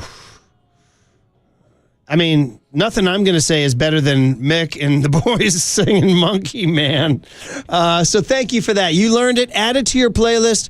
Friday night drinking music, buddy. Friday night drinking music. So Shout out Tony the Tiger with his questions today. Yeah. Young Tony. Oh, that's right. He said his was a tiger, right? Yeah. Because of the Frosted Flakes? Yeah. Is that it? Yeah, you could say that, sure. Did we ever get Curly's? Great. Is Curly's like a, what is Curly's? Yeah. Is it like a koala What bear or animal something? loves to crunch data? What's a nerd? What's the nerd of animals? Oh, he's like an owl. It's not bear. bad. I always feel like those have a lot of wisdom. Kind of like John a Joe bear. Curley's spirit animal is a bear. I told you guys He's grizzly a bears are my dancing favorite bear. too.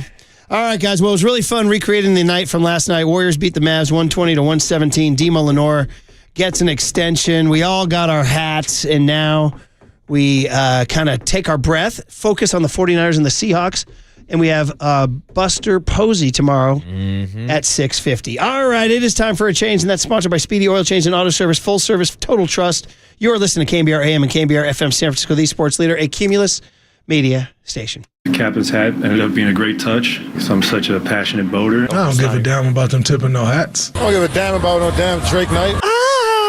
Wah, wah, wah. Nah, I just know the hyena can't be with. The hyena can't what? Can't be with. That's the end of the game.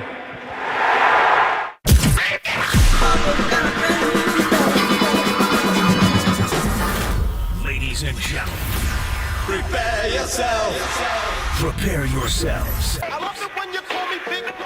for Greg Papa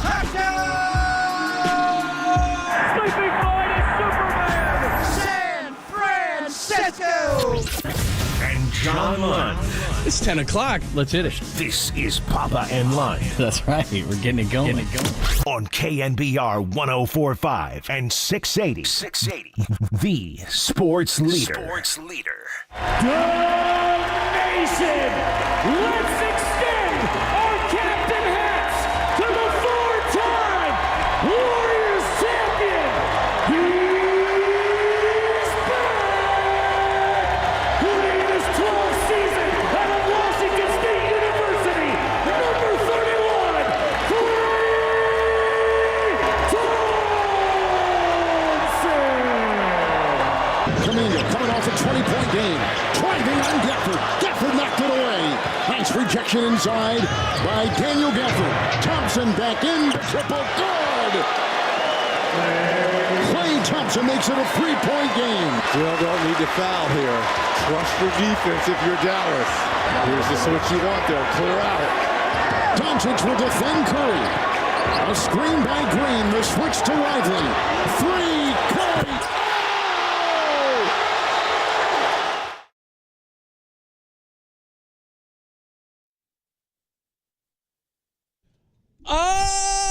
Yes. Clay's return is just about perfect from him coming into the building with all the employees lining the way and doffing of the caps. And Steph going on a flurry. Curry, I was listening to Dallas radio this morning. They were saying that the Mavericks got Stephed last night. I had never heard that term. They got Stephed. So we got all that to go over. Pop was there. We're going to get your thoughts. If you were there, we're going to open up the Golden State Lumber and Building Materials text line. There were some tears along the way. Give us your thoughts, 415-808-KNBR, 415-808-5627. We got a lot of Niners because that's where Pop is as we get you closer. This is the quietest Seattle week I think we've ever had. We got a bunch of Giants news as we're starting to hear rumors. Are they in or not on Juan Soto? So a busy Wednesday.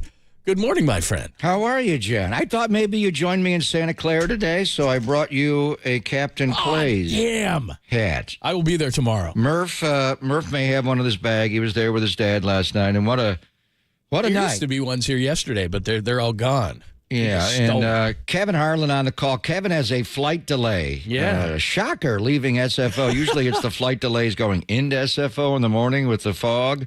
Carl. So we may get Kevin on right away, but just a perfect night. And you mentioned it. And Franco Finn of the Warriors staff sent me the video of all the employees, 400 of them, Cool with their as that, captain man. hats on. And Well Klay. These are all the Maverick players coming in. Like, what are we walking in here tonight? You guys don't get it, Who is man. We love this guy. officially the captain of the Dallas Mavericks? Is it Luka Doncic or Kyrie Irving? Or now it's Captain Klay. And he was a little sheepish. He didn't know quite. And when he walked in off the bus, the thunderous ovation he got with the cameras rolling. And we didn't know if he had sunglasses on. No, he had prescription glasses on, had a little tint to it. And then he went out and warmed up, and it was one of those surreal nights. I've never experienced a homecoming like this. I don't think any of us have. I mean, the fact that they passed out and every single person got one of these hats, 18,064, when you're looking out in the arena before the game. And first of all, every single person was in their seat for the ceremony. It was not a late arriving crowd. They were all there. A lot of them were there for pregame warm-ups when Klay and Steph were shooting on opposite ends, kind of shooting a glance at each other. It was surreal. And everybody had a cap on. Even Joe Lacob had one on for a while. He did take it off, I think, when the game started. He started to squirm in his chair. And then... they decided not to do the Steph Curry introduction, which was interesting. I was wondering watching it live because the earlier game between Philly and New York went long. I thought, are they killing it? And that was the word, was they killed it because the first game went long and they had to go to tip quicker. But it was Steph and Klay shooting texts back and forth on Monday night saying, nah, let's not do it. Kendra Andrews will join us later on. She asked Steph the question, what would you have said? And you did speak, and it was about the fans. It was Klay coming back to the Bay. It was Klay's day and the whole thing. And the embrace pregame, Draymond coming over. And as we speculated all day yesterday talking to Marcus Thompson, just look at the matchups here. Obviously, Wiggs is going to have Luka. You're going to put DeAnthony Melton on Kyrie. Who is Steph Curry going to guard? Not going to guard one of the bigs, Marshall or Gafford. He could. You could hide him on there. But it was Klay. And right away, when Steph Curry went in the baseline to pick up Klay Thompson, there was a murmur over Oracle last night, John. Oh. And then a little motion. They did move. I got to give Jason Kidd and Luke and Kyrie a little more credit. They wasn't just a potted plant in the corner. They moved Klay. Didn't set a baseline screen for him. He just came across from the right box baseline to the left post, and Steph got in there, tried to fight him. He could have got deeper. Klay's got size on Steph. Could have walked him down deeper, maybe gone baseline. Klay is a really good post player. Early in his career, if he had a smaller player on him, he'd post him up all the time. He settled for a free throw lane shot. What do you posted and taking a 15-footer, and Steph bailed him out, reached for a foul. So, these guys are nervous to settle into the game. And then Klay played great. 6 threes, the over-under you gave us. I thought he'd be a little more jittery, but 22 points. He played so well. He had some forced shots. Moses Moody blocked his shot. He had one on the left baseline where he dribbled and took a fade. But when he catches and shoots with no dribble, the high catch, the high release, is there anything more beautiful? Even with Steph Curry, Steph does it differently off the dribble. Klay played a great game, and there were so many great moments. He did match up with Draymond. Klay was guarding Draymond, but he got Steph a lot on switches and just organically playing basketball, and he guarded them a lot better than I thought he would at this stage of his career. I would have liked to have gone to a practice when they were in the height of their powers and watch Rocco guarding Steph and how that would have worked. But we saw a little bit of it last night, and in the end, what I came away thinking, Steph Curry is an incredible player. And I keep thinking, is he getting better? Just his feet and his hands. He just perpetual motion, constant movement. He's just so bouncy. He's the bounciest guy on the floor. He's just moving everywhere, with the ball, without the ball. His hands are so lightning quick, just the subtleties of catching and passing, the left-hand roll to the basket.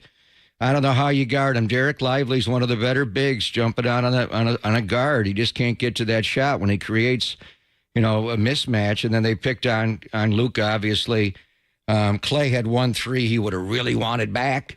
That was a big one. I thought he had it. He did a little, escape dribble to let Wiggins fly by, and he just shot it a little bit flat, and he missed it. Steph went night-night a little early. But in the end, even though Grimes stuck a 3 right over him, they were able to hold off. And we'll get into it more, John. It's about Klay, and we'll do a lot of Klay. Still saluting him today. But you asked me about the Warrior checklist. We got to pull that out now. I'm hitting every box. The young guys, the 4 young guys have developed in the offseason. Not crazy, insane development, but they have a role. They're in the rotation. Pajemski, Trace Jackson Davis, whether he's playing or not. Obviously, Kuminga's just calmer. Whenever Wiggins was out of the game, he got Luka, and he guarded them as well as you can. He's a hard cover, but he just plays with a calmness to his game. And, then Pajemski's just going to battle you. That's what he does. Andrew Wiggins is back. His defense on Luka, not quite like the 2022 Western Finals, but really good. And then Steph Curry is playing as well as ever. But the key to it all, Draymond Green is locked and ready to win this year. He is a difference maker coming down the stretch. His picking up the charge on Daniel Gafford and then him gaffling Gafford at the rim and blocking his shot. I mean, those were two just vintage Draymond Green plays. So it was a great night to see Steph, Klay, and Dre revert back to when they were glimpses of their older self. And I think with Steph and Dre, you understand why they kept them around, John. They're still can dominate a game. Steph in every regard and just take it over offensively, shot making, dribble driving, whatever he needs to do to win games. And then Draymond Green just locking you up on the defensive end. We've seen this now for over a decade. Yeah, absolutely amazing. And just a real shout out to everybody who put that together, because you could even see with the TNT guys. I mean, they even got those guys hats. And that's Raymond Ritter, Jay. Right? It was just a great job. But with Shaq, I mean, he was with a bunch of teams, but you would think the Lakers would be the team to do it. With Charles, he was with a bunch of teams, maybe the Suns, maybe the Sixers, maybe more of the Suns. But, I mean, I've never, honestly, I've been doing this almost 30 years. I've never seen anything like it. I mean, we've had guys go on tours, Dr. J and Derek Jeter and Kareem Abdul-Jabbar, and, where teams all acknowledged what they had given to the sport and how great they were. But I don't think there's been an individual team that I can remember who went out and did this. And Klay was icy, man. And then he got off that bus and saw that, and he couldn't help but smile. I mean, they just thawed him from the get-go. He saw all the caps, all the captain's hats being doffed him, and there was just nothing Klay could do. He wanted to be steely-eyed. He wanted to be unemotional. He wanted to treat it like a basketball game, and I totally get those things. But the Raymond Ritter and the entire Warriors organization who came up with these ideas and to do all these things and to have everybody in their seats and to doff the caps and to give him all the cheers even early. And there was confusion, like Klay would hit a three and they were like, do we cheer? Do we not? It was kind of interesting. Just the whole thing. I mean, everybody that was a part of it deserves a ton of credit, because if you're a player watching this, that's what you want from your organization. And you would think to yourself, it's almost like you see a relationship, in an Italian restaurant. I'm just throwing it out there. And you're like, man, those people are really in love. Like that scores points for the organization, because they know that that's how you treat a returning legend. And that's what that's what Klay is. And so to treat him like that, and I know he's still upset with the organization. You could tell certain things, and I'm sure he's still mad that he didn't get his flowers from the organization financially. And then, I'm Klay Thompson, and I understand all those things. He's a proud guy.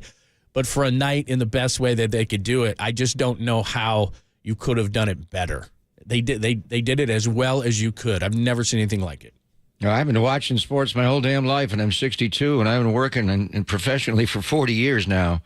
I've never seen it. It's different than, and I remember when Kareem came back and the boat and the rocking chair and all the gifts, and Julius, we all contributed money like Julius Erving needs money. I remember Jack Nicholson reaching into his pocket to give Jim Gray a $100 bill to salute Doc. But that's when they were retiring. Klay's not retiring. He's coming back. But, I mean, how many times do you have a 4-time NBA champion change teams, come back and play? Obviously, Michael's Bulls. I wonder when Scotty came back to Chicago, John, what kind of reaction did he get? I don't know. But it was perfectly done. It was so Warriors of this generation and what Raymond does there. It was the class of Steve Kerr and Steph and Draymond and everybody. The new players, you got to wonder, what's going on here? This is pretty amazing. And then the game went out, and I don't care that everybody will say it's just a regular season November game. Those guys treated it. Oh, man. Like, you know what it was like? Game 1 of the NBA Cup is what it was like. But they laid it out. And Klay, it was just I watched, the way they interacted pregame, and it was on. It was like a playoff game. Kevin will join us. Hopefully, if he can't fly out, we'll get him later in the show. But he was right there courtside. It felt different than any regular season game I have ever observed. There have been some, obviously, when the Warriors went to San Antonio and had to win at the end to get to 73-9 in the Memphis game. And there have been a lot of big games, but this felt, honestly, it felt more edgy than even a lot of playoff games we've been to.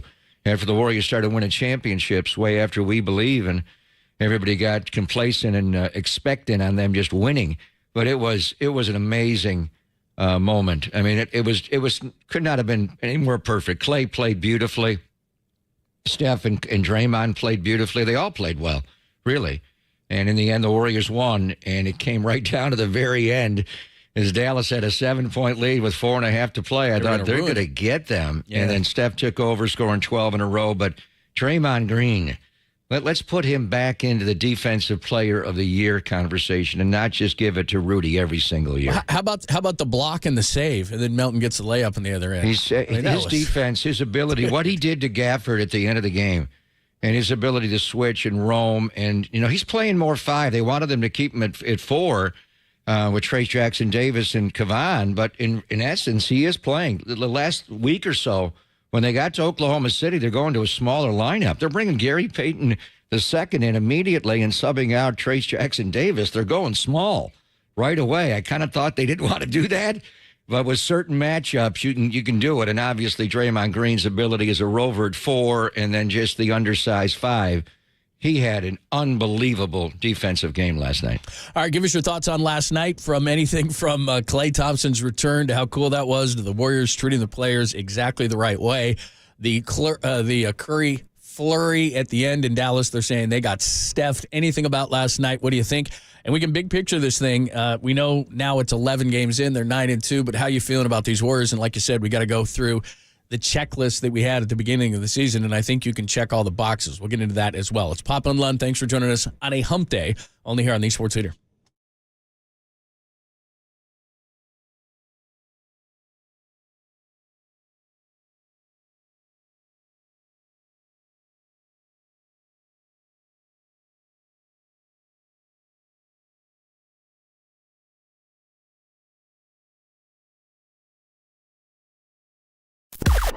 Now, from the O'Donnell Financial Group Sports Desk. Learn more at odfigroup.com. O'Donnell Financial Group, because planning is a process, not a product.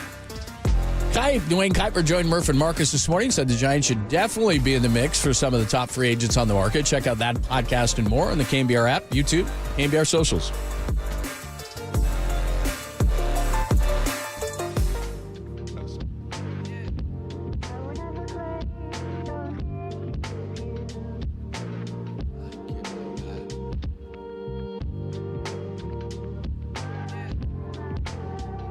Begin laser ignition sequence. I don't know, I laugh every single time I hear that, but we're talking lasers, as in the Laser Eye Center of Silicon Valley, the experts in modern vision correction procedures. Now, I had the CLR. Papa had the CLR. We can actually see. It's important for both of us to see, but how would it be if a play-by-play guy couldn't see? It's very important. So that's why Papa got the CLR. Then I got jealous, and I had the CLR customer lens replacement. It is awesome. Get you out of readers. You don't have to worry about contacts, no cataracts as well.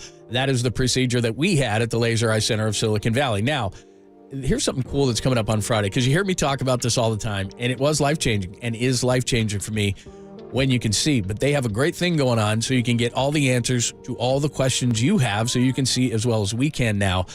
They've got a free modern vision correction webinar, and it's coming up in just a couple of days. It's coming up Friday at noon. So it's free, 100%. It's a webinar, so you don't even have to leave your house, but you have to register, and it is absolutely free. modernvisioncorrection.com. Go to modernvisioncorrection.com and sign up. It is cool. It's coming up this Friday, and then all the answers to all your questions are done. Dr. Craig Bindi, Dr. Joseph Ling, they're going to explain the benefits of not only CLR, but LASIK and EVO ICL. They just want to do the thing that is best for you. And you can eliminate readers, contacts, never cataracts. So do it. Do it right now. It's on your mind. You're thinking, man, I would really like to see better. Do it now. modernvisioncorrection.com. That's modernvisioncorrection.com.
Enjoy KNBR in FM at 104.5 FM. Now back to Papa and Lund. Greg Papa and John Lund on the Sports Leader.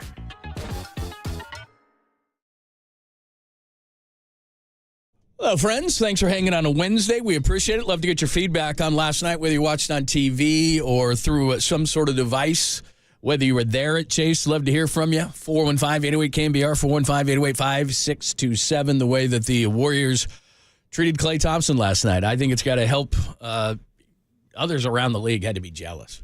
Like, why can't, when you're in that relationship and some guy sends flowers for just just randomly, I send them during, it's Valentine's Day and all those things, but then there's that one guy who's like he pretty much does everything perfect, sends all the right cards, sends flowers to work and everything, and I don't know that person. Your significant other says to you, "Why can't you treat me like that?" And you're like, "Damn, I hate that guy."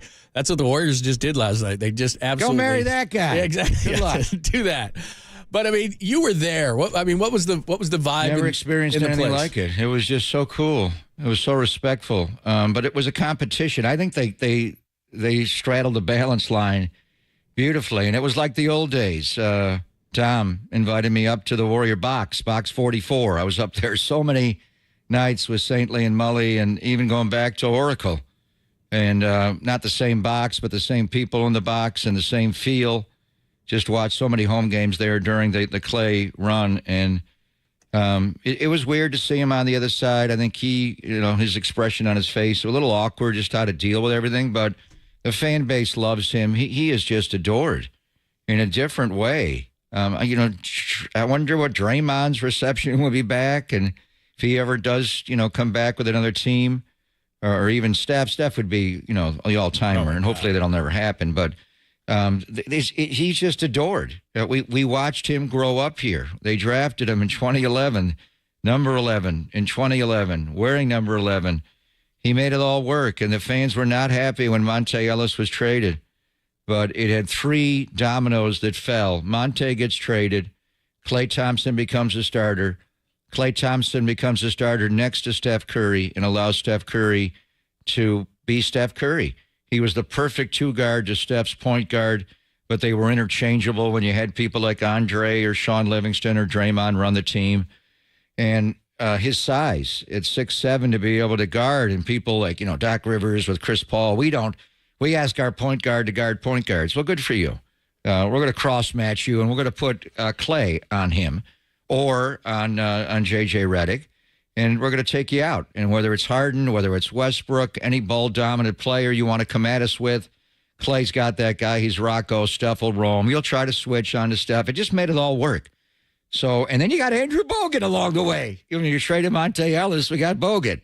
And he made Draymond a better player. And what he did defensively, and his body was not always right, but he was so good when he was, and he was good enough. And you won. You won at the highest level. And Steve Kerr comes in, and just everything.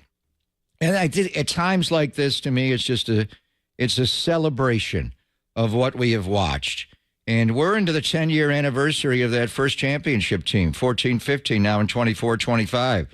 Bring them all back. Andre was there last night. It was just it was a beautiful. It could not have gone off any better, honestly. Just the way it reminded me. Remember last year they had the November the 30th, 2023 game. It was the 11/30/23 game, where it was Klay is 11 and Steph is 30 and Draymond's 23. And I don't know. I think it was Kirk Lakeup that actually figured it out, and they all went out and balled that night. And last night, they're older, they're different. I don't know, Steph. I keep reaching out to Brandon Payne. Is he better? Like every year, I ask, is he better? His energy. I'd like to see the catapult GPS tracking and how much he moves last night or during a game. Klay used to always be right up there with Steph, and Klay moved more last night, but he's not moving like he did with the Warriors. But anyway. Did you hear Michael yesterday, by the way? He told Michael Thompson? Yeah, he told Klay to sign with the Lakers because he said, you're going to stand in the corner with Luka and Kyrie, and you're going to come to the Lakers, and the ball's going to move, and you're going to get the ball. J.J. Redick's offense. Klay, J.J. is Klay. Not quite the same. But he said that yesterday. But they did a better job. They did move him more last night. I thought one of the interesting things, and I don't even think TNT picked up on it when I watched it back, but inadvertently, Klay elbowed. I think it was an elbow to Luka. Yeah. And he knocked him down. I thought Luka was dead for a while. He was prone on his back. He came up and he gave the X, meaning foul, get me off the court, and then he waved like I'm good. But he did come off the court, and right that is when Klay hit the 2 threes right away, right above the break, and he did the shimmy, which was kind of a 1/8 shimmy. Do the shimmy or don't do the shimmy. I think he felt a little bad when he got into the shimmy. I don't know if Steph's going to take that. And then he made another one left above the break, and they moved him more last night. If you move him like that, I'll be fine. Just to stick him in the corner. He has more to give. He does. He's so good. Honestly, a couple of those threes he made last night, he just caught it high and shot. It was like a big man. They always say, don't put the ball on the ground and there's a big man. Go right up and score. With Klay, he catches it all ready to shoot. And he doesn't have, there's no extra movement. He just catches the ball and releases and it's splash. He did that 3 or 4 times last night. There were a couple that he when Moody got him, he shouldn't have shot that ball. He wasn't open off the screen, and there was one going to his left where he faded. His defense was fine. He has more to give. Maybe just coming back, they'll let him move a little bit more, but Luka's so ball dominant. But it was just, and it was the perfect night. If you had to write a script before the game, and say, how does it go? Klay plays well, shot the ball 6 of 12 3, guarded well. He was competitive. It was vintage Klay. 22 points, solid game. The Warriors play well. They all played well. Draymond, we got to get into a Draymond maybe tomorrow or later today after we, it's about Klay Day again today, even the day. But, man, is he playing well. And then Steph is just out of his mind. Every piece seems to work here. DeAnthony Melton is a really good player. Wiggins and Trace Jackson Davis, Peyton, Buddy Hield, Kuminga, it all fits. This team is good. And the Warriors were a little concerned. I had forgotten. They got off to a 6-2 start last year. I forgot. And where it all unraveled was game 1 of the NBA Cup against Minnesota when Draymond got into it with Rudy Gobert. And then the suspension started and Draymond drifted away and they weren't as good. And they got Draymond back later and they played better. Draymond looks like a different guy right now. He's so locked in, playing so well in every single regard. But for the Warriors to be down 7 with 4.5 to go and Steph save the day and Draymond make the plays, if you had to write a script, Raymond Ritter scripted a lot of last night. If he had to actually script the basketball game, I think last night's game went exactly as scripted. All right, give us your thoughts. 415-808-KNBR, 415-808-5627 on Klay's return. Great to have Kendra Andrews, ESPN and Oakland's own. She's going to join us coming up next. Her perspective, and like you said, she asked Klay after the game, what would he have said? So we'll ask her about that and just the atmosphere around. And, of course, these Warriors as they continue to win. Perfect script, as you said. Klay plays well. Curry, flurry ends it off, and that's where we go. Kendra's next on the Sports Leader.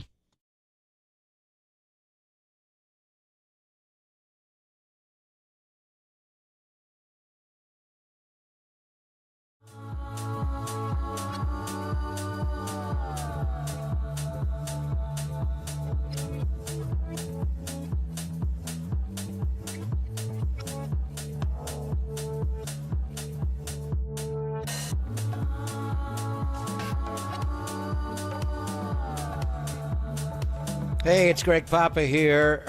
Are you waking up tired? It could be your mattress. The Sleep Number Smart Bed uniquely contours to your head, neck, and shoulders for more comfortable sleep.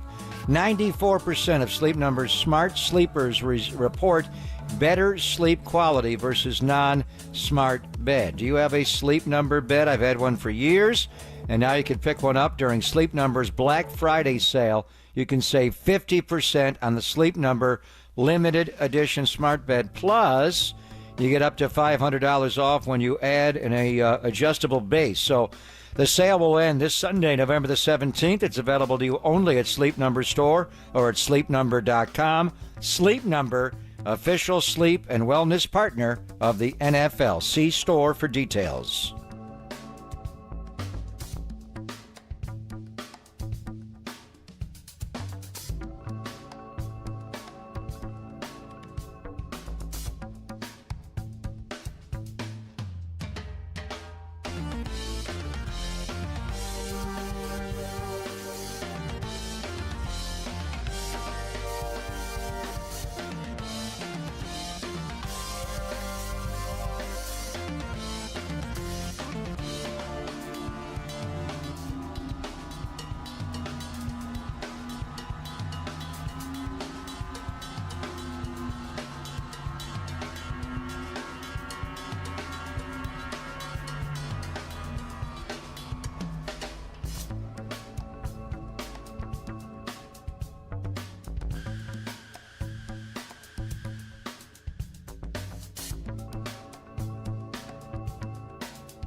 Dub Nation, filter out the noise and kick it with KNBR on the gram for everything blue and gold. Follow the sports leader on Instagram at KNBR. Picked up inside Kuminga.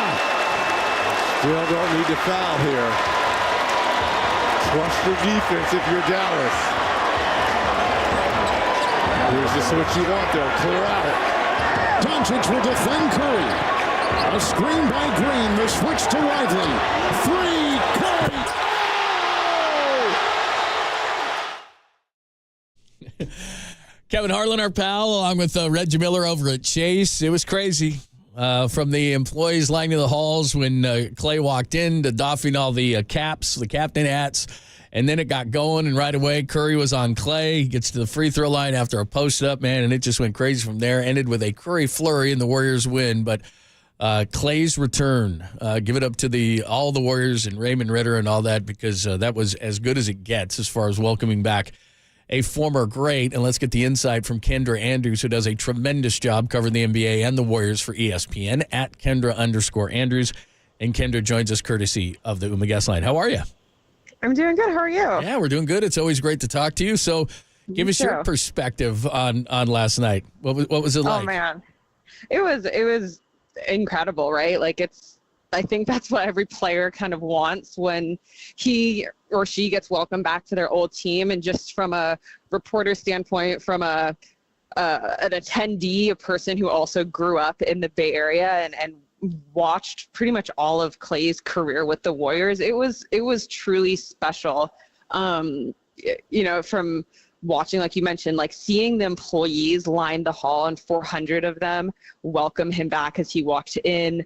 The tribute video of, the fans waving their caps for him after he was introduced. It was like, it gave you little goosebumps. And it was one of those moments for me in my career that I was happy I could be there and see that and witness that, because I don't think there's going to be, at least for the Warriors, there's not going to be another moment like this, possibly ever, where you're welcoming back a guy like Klay, who was with the team for so long and did so much for them.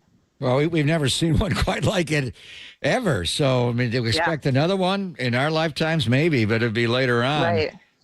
So you were on ESPN all day yesterday. I watched like 10 of your different hits. You did a great job. But you did report on that 60-second. Was it a minute or 2 minutes? It seemed longer, the Klay video tribute, that the Warriors actually wanted it to be longer, and the league said, no, we're going to put a max on it.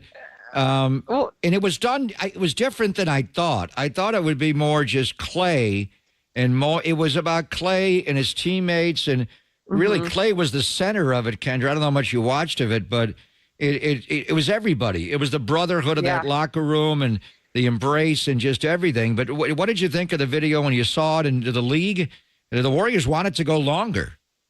Well, when we spoke with Brandon Schneider, who's the president and COO of the Warriors, he's said, we listen, it could have been 30 minutes. It could have been an hour long with all of the highlights, all of the memories that Klay has. But just from like I don't know, housekeeping is the wrong word, but like when everything that every team does when it comes to the extracurriculars before a game, it has to get approved. And so, you don't want these ceremonies to get too long beforehand. You have to keep it somewhat concise to get to the game.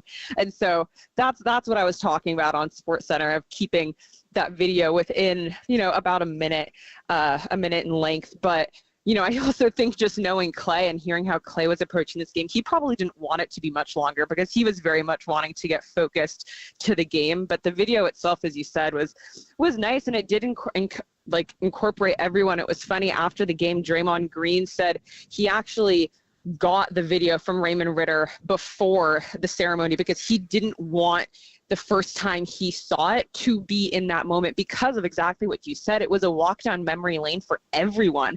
It was taking those guys back to where they were with Klay when he scored 37 points in a quarter, when he had whichever game 6 you want to point to. And Stephen Curry, he stood in the tunnel and didn't watch the video because of those same reasons.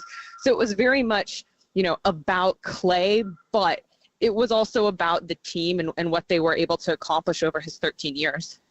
Great to talk to Kendra Andrews. Obviously, talking about Klay Thompson last night. The Warriors get the win after a Curry flurry. We were just discussing this because even the TNT guys were like, are you kidding me? Like Charles Barkley's like, I never got this. Shaq's like, I never got this. Like, I've never seen in any sport a team embrace a former legend like the Warriors did last night.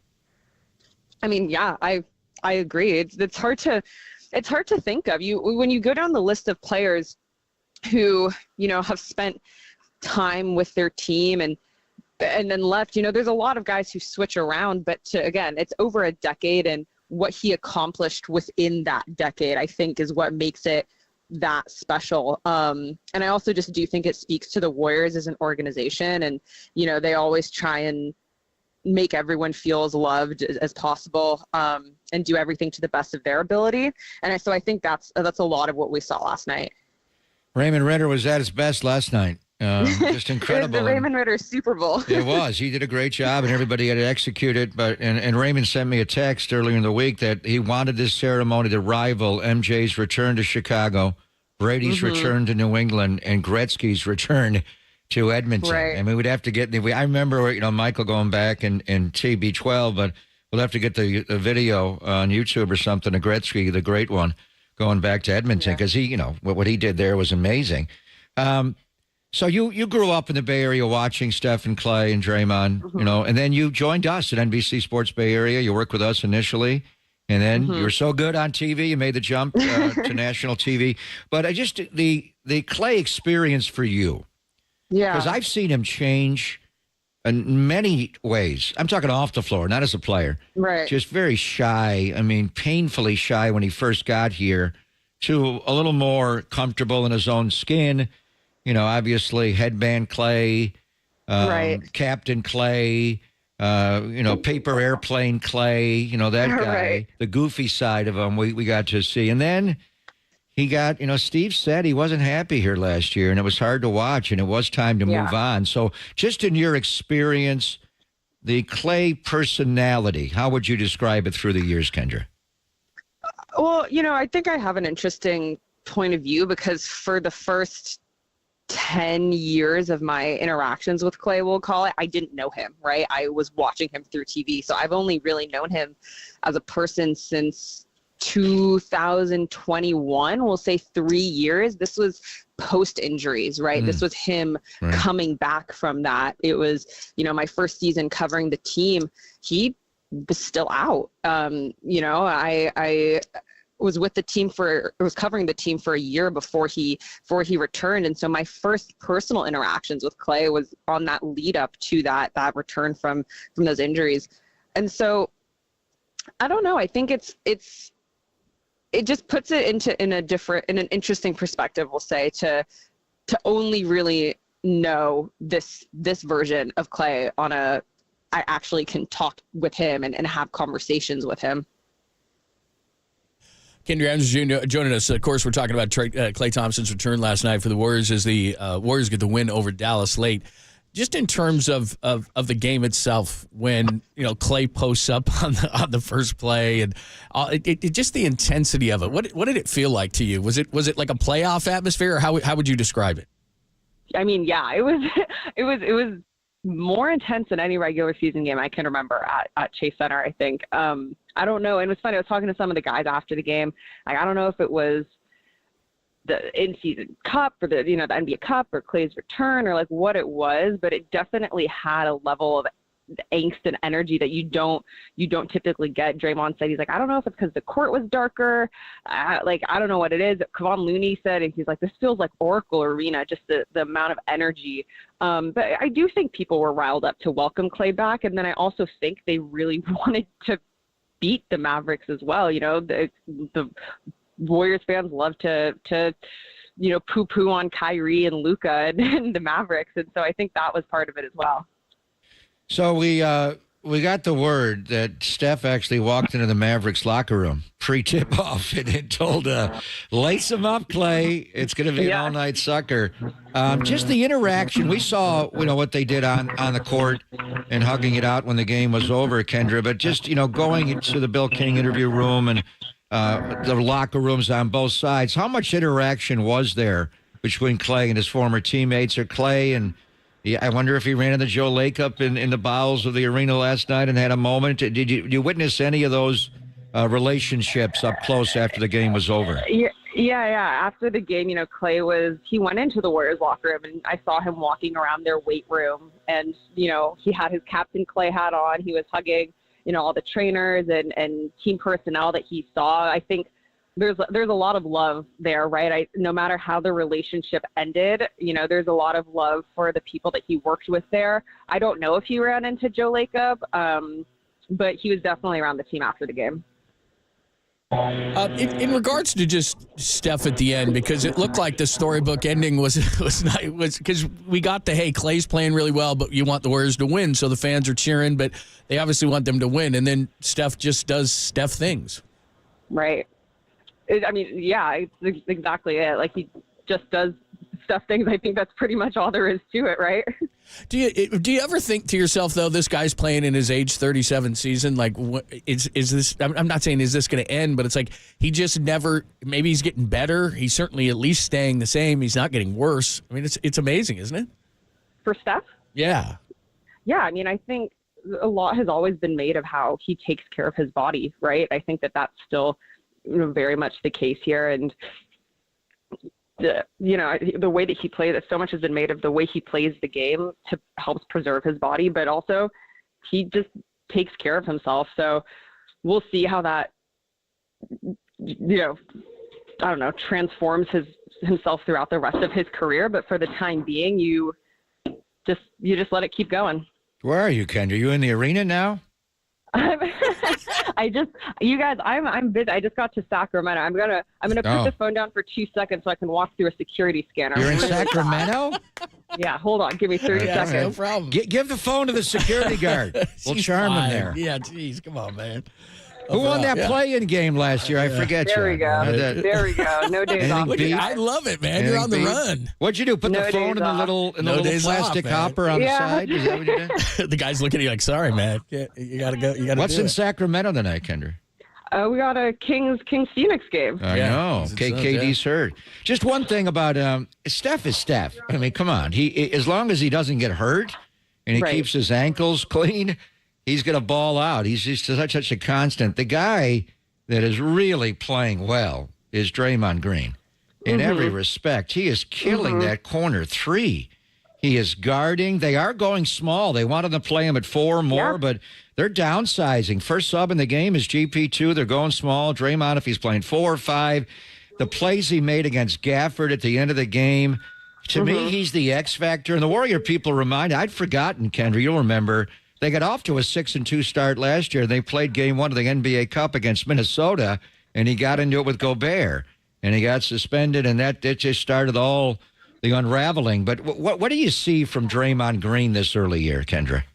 I mean, his defense, right, has just been absolutely incredible, and it's set the tone. It's so funny. A lot of times, right, the Warriors, their identity is always hinged on their offense because of Steph, because of when Klay was there, and their shooting. But the Warriors this season are really, I mean, they have a lot for the past, 5 years, we'll call it, said, it's all about defense fuels our offense. But this year, you're really, really seeing that. Heading into the year, the Warriors said, look, we can't play as poor transition defense as we did last year. That was a top priority for them. And they're doing it way better. They're sending way more second teams at people. We saw that in Boston when they played Jason Tatum, how many blitzes they were sending at him. And Draymond, I talked about it with him a couple weeks ago, and he just said everyone is buying in, and he feels that he entered this season in peak conditioning, peak shape, really excited. Jerry Stackhouse has brought in a new breath of fresh air, especially for their defense, and he has just been absolutely everywhere. He said at the end of last season, watching the conversations about Chet and Wemby and how they're the next up-and-coming defense players of the league, he said, okay, wait, hold on. I'm still here. I'm still around. I'm still relevant. He hated not being in the conversation for postseason awards, even though, as you mentioned, Papa, the suspensions made him ineligible to be up for any of those awards. But he took that as a lot of, motivation and wanted to prove himself right and prove everyone else wrong. And we know that Draymond Green likes to be right. Great stuff. Kendra, thanks for taking the time. We appreciate it. Never, like I said, no days off. We'll look for you tonight. And thanks as always for the insight. You're great. No, of course, you guys. I'll talk to you soon. Thank you, Kendra. The great Kendra Andrews, ESPN at Kendra_Andrews. And look at her, man. She's on the run. She's going through security already in Sacramento, getting into the arena this early. I'm sure they got a shoot around. One thing that would have led the show, but we got to talk about it at some point. Let's get into it next. It's Pop and Lund, only here on the Sports Leader.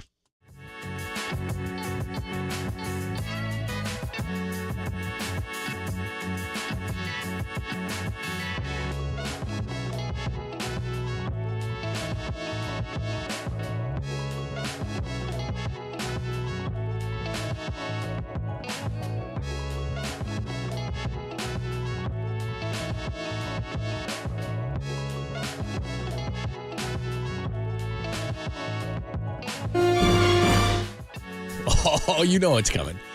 Your friend John Lund here. Did you know that many of the attorney ads that you've seen or heard, they're not even based here in the Bay Area? Some, worse, not even based in the state. Now, Chris Dolan and the Dolan Law Firm, they are based right here in the Bay Area.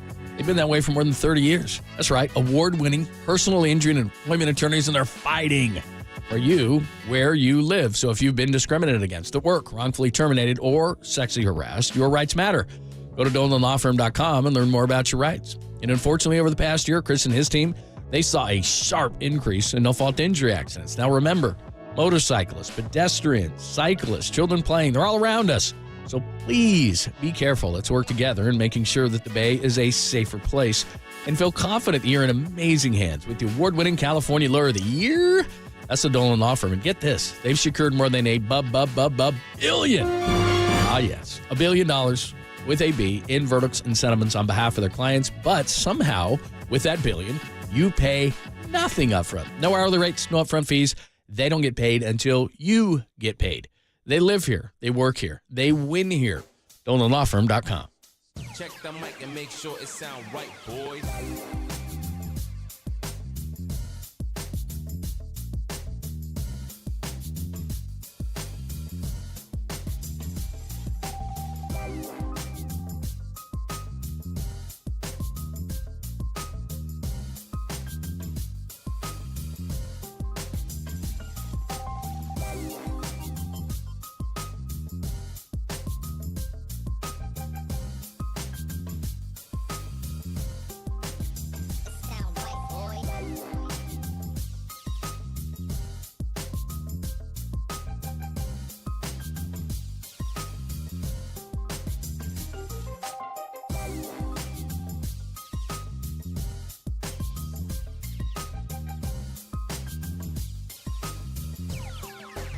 It sound right, boys.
It sound right, boys.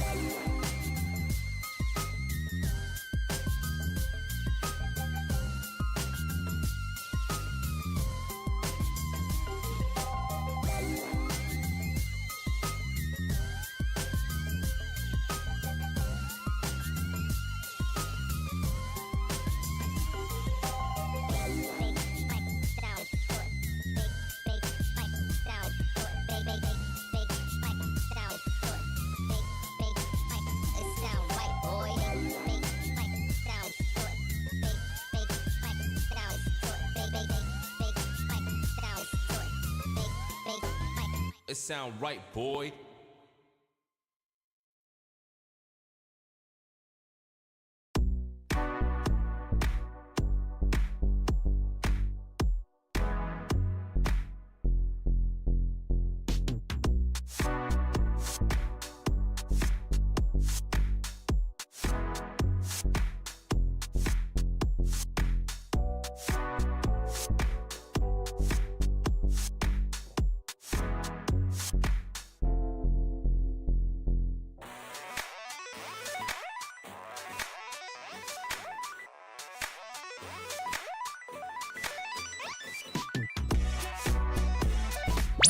Papa and Lund continue live from the KNBR Casino Matrix Progressive Jackpot Studios. Casino Matrix, Progressive Jackpots are here. Where are you? Just drop in. Please play responsibly. 1-800-GAMBLER.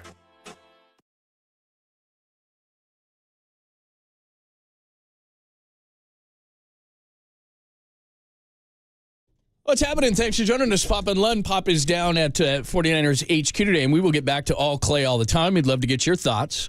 415-808-KNBR, 415-808-5627. Whether you're there, whether you watched it, whether you just love Klay, whether you love Curry, and he's just never going to stop at these flurries. He's going to be an old man in a wheelchair, and he's still going to hit threes from 50 feet. We'll get into more of that conversation, but we would have led with us today had it not been all Klay all the time.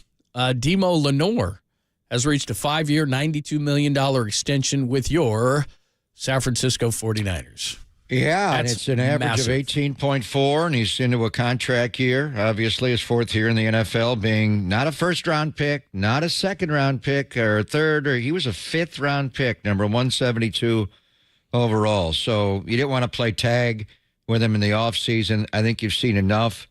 I was texting with David Lombardi a couple of weeks ago, like, what a contract where Demo looked like, because he does play more snaps inside as a nickel than he does outside, and it really doesn't matter in the NFL. They don't differentiate with the salary cap, nickel, or it's just cornerback. And with Patrick Surtain getting his new deal, and he's a great player, this is one of those where we'll pay you now rather than we'll pay you later, because we're going to have to pay you a lot, and we've seen enough. So the contract for Deommodore Lenor is generational wealth. We'll have to see about the guarantees and the fully guarantees, but 5 years, $92 million, average annual salary is 18.4. That'll put him 12th at his position. Remember, they were trying to get Jalen Johnson last year, the Bears, John. He signed in March after Chicago kept him. Wondered if they trade him last year. They ultimately did not. He's making $19 million a year, just ahead of Demo. Good player, 4 years, $76 million. So just amazing to watch the growth in Deommodore Lenor from when the Niners first got him and drafted him in 2021. And he was forced to go into the nickel early in his career. There were in the Niners home opener against the Green Bay Packers, and Aaron Rodgers roasted him. He wound up getting benched that year after playing a lot and making 2 starts the first couple of games, and then he got pushed aside. And then last year he just emerged. Or actually 21 later, he had the playoffs when he had the 2 interceptions in 22, that was. The one against Geno Smith that we're going to see this weekend, and then later against Dak Prescott were big plays. And when that happened, and teams started to actually go at Charvarius a little bit more. And then last year he just followed it up with another great year, and Charvarius was all pro on the other side. But the ability to play outside and move inside, not many guys do that in the NFL. Chris Harris Jr. in Denver did it years ago. There are a few guys that do it now in the NFL. And honestly, there's not a lot of difference when Deommodore Lenor plays outside corner and base versus inside nickel at, when they move him into the inside, John. His ability to tackle, he had a couple of splattering hits on Sunday in Tampa that I got a good look at from our broadcast booth. He looked like a linebacker. K'Wan Williams was really good here for a long time as the nickel. And then later, Jimmy Ward. When you play nickel, you're part corner, part safety, part linebacker. You got a hit in there. And Deommodore Lenor, the hyena, as he is calling himself, he just splatters people. Honestly, I think if I had to pick a defensive MVP for this team, and Fred started out so well and was in the conversation for Defensive Player of the Year in the entire league, then the ankle injury slowed him down a little bit. And then Nick is, obviously, Nick's Nick. I would pick Deommodore Lenor as the Niners' best defensive player this year. He is richly deserving of this contract. Fifth-round pick to elevate so quickly in his career by his 4th year to earn a second contract. Deommodore Lenor right now is balling out. So congratulations to Demo. He deserves it. I mean, and add this to the list of great draft picks by John and Kyle. For those who want to say that the demise of the 49ers is on the way, here's a guy that, they picked in 2021, as you said, and, the 172nd overall pick, Deommodore Lenor. And I watch a lot of Oregon football. I mean, I thought he was okay. I wasn't jumping for joy when they took him. He's a little bit undersized. But, again, this is why drafting is so difficult. You don't know heart. You don't know passion. You don't know those kind of things that when they get in the league, just what they'll do, how hard he works, all those kind of things. So, again, this is another one of those picks where it's 172nd overall, and he's turned into one of the best corners in the league. What this also probably says, not absolute. But what this also says is something that you and I have talked about before, which is they had to make a choice, I think, at corner. Demo's younger and right now better. I would imagine that, unfortunately, Shavarius Ward, who is dealing with personal issues, and our heart goes out to him, absolutely, because with Brock's contract coming up, I don't know that they could have signed both of these guys, and Ward's going to get a big contract in the offseason, although he's not having the kind of season he had last year, but he's going to get paid, and I think they had to make a choice. And another smart thing that the 49ers did, they took Renardo Green. And Renardo Green's a second-round pick, and he looks pretty good, and so I would imagine your starting corners next year are Renardo Green on a rookie deal and Deommodore Lenor on his deal. And so before the national pundits say that the 49ers are doomed, this is just what they keep doing. They keep getting guys in the mid-rounds, non-first-rounder and Renardo Green. Deommodore Lenor gets signed long-term.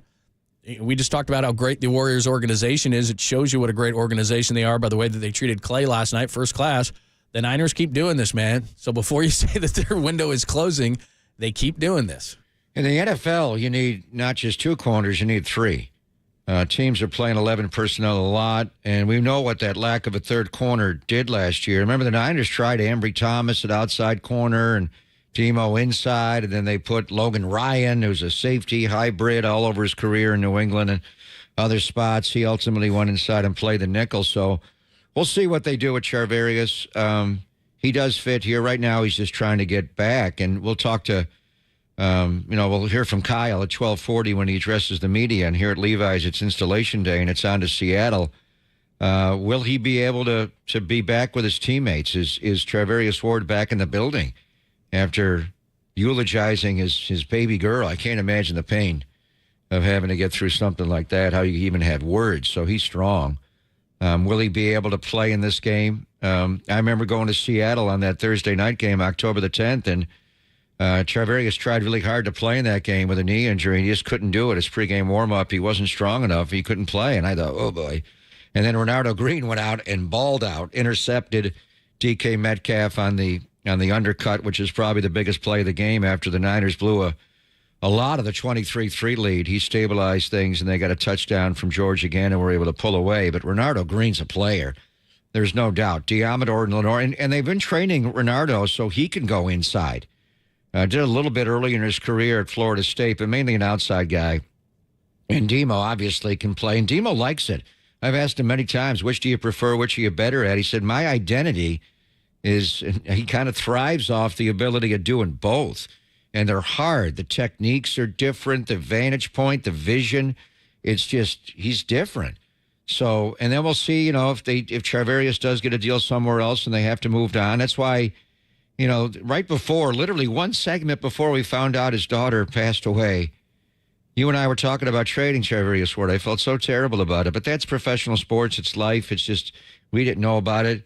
That's why we were wondering if they would trade Charvarius. Now, obviously, after something like that happens, you're going to have a little civility and humanity, and that's not happening. But then, the business of football will kick in at some point after he resumes his career at some point this year and plays again. What do you do with him? And it's all finances, how it's going to work. And right now, Ike Yadam is that other corner, but he's in a one-year deal. Likewise for Rock Yassin. You got Terrell Luter, who can play corner. He's had some mishaps as a jammer, certainly. But the one thing about Demo, Jimmy Ward was a dog. He was just so physical and tough, and so was K1 with that shark blitz. It's just Deommodore Lenor, he talks a lot. For an undersized guy, he's 5'10", 200 pounds. He talks a big game, but he backs it up. He's so physically tough.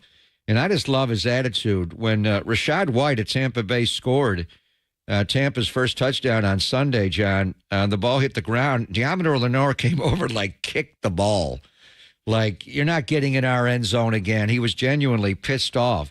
And I think the play was on the other side where Fred Warner was. But he just has that mentality that you got to have on defense. He fits in with Bosa and Fred as a guy who really is tenacious. And congratulations to him. It's amazing how quickly, careers can flip. And the other side of it is Ambry Thomas was in that same draft class. And they got to make a call on whether to bring Ambry back. And I don't know if they're going to use up one of those 8 designations off IR to return him to the roster. And there were times they came in together. Ambry looked better than Deommodore, and then Vita kept flipping back and forth. So I wonder what Ambry Thomas is thinking. He was in that same draft class and a much higher draft pick out of Michigan, and he's wondering where his career's path is going to be. And now Deommodore Lenor just got paid. Yeah, it's amazing. You know, you look at, obviously in 2021, Trey Lance didn't work out, but the 5th and 6th round pick, the 2 5th-round picks in 2021 were Hufanga and Lenore, and the 6th-round pick was Elijah Mitchell.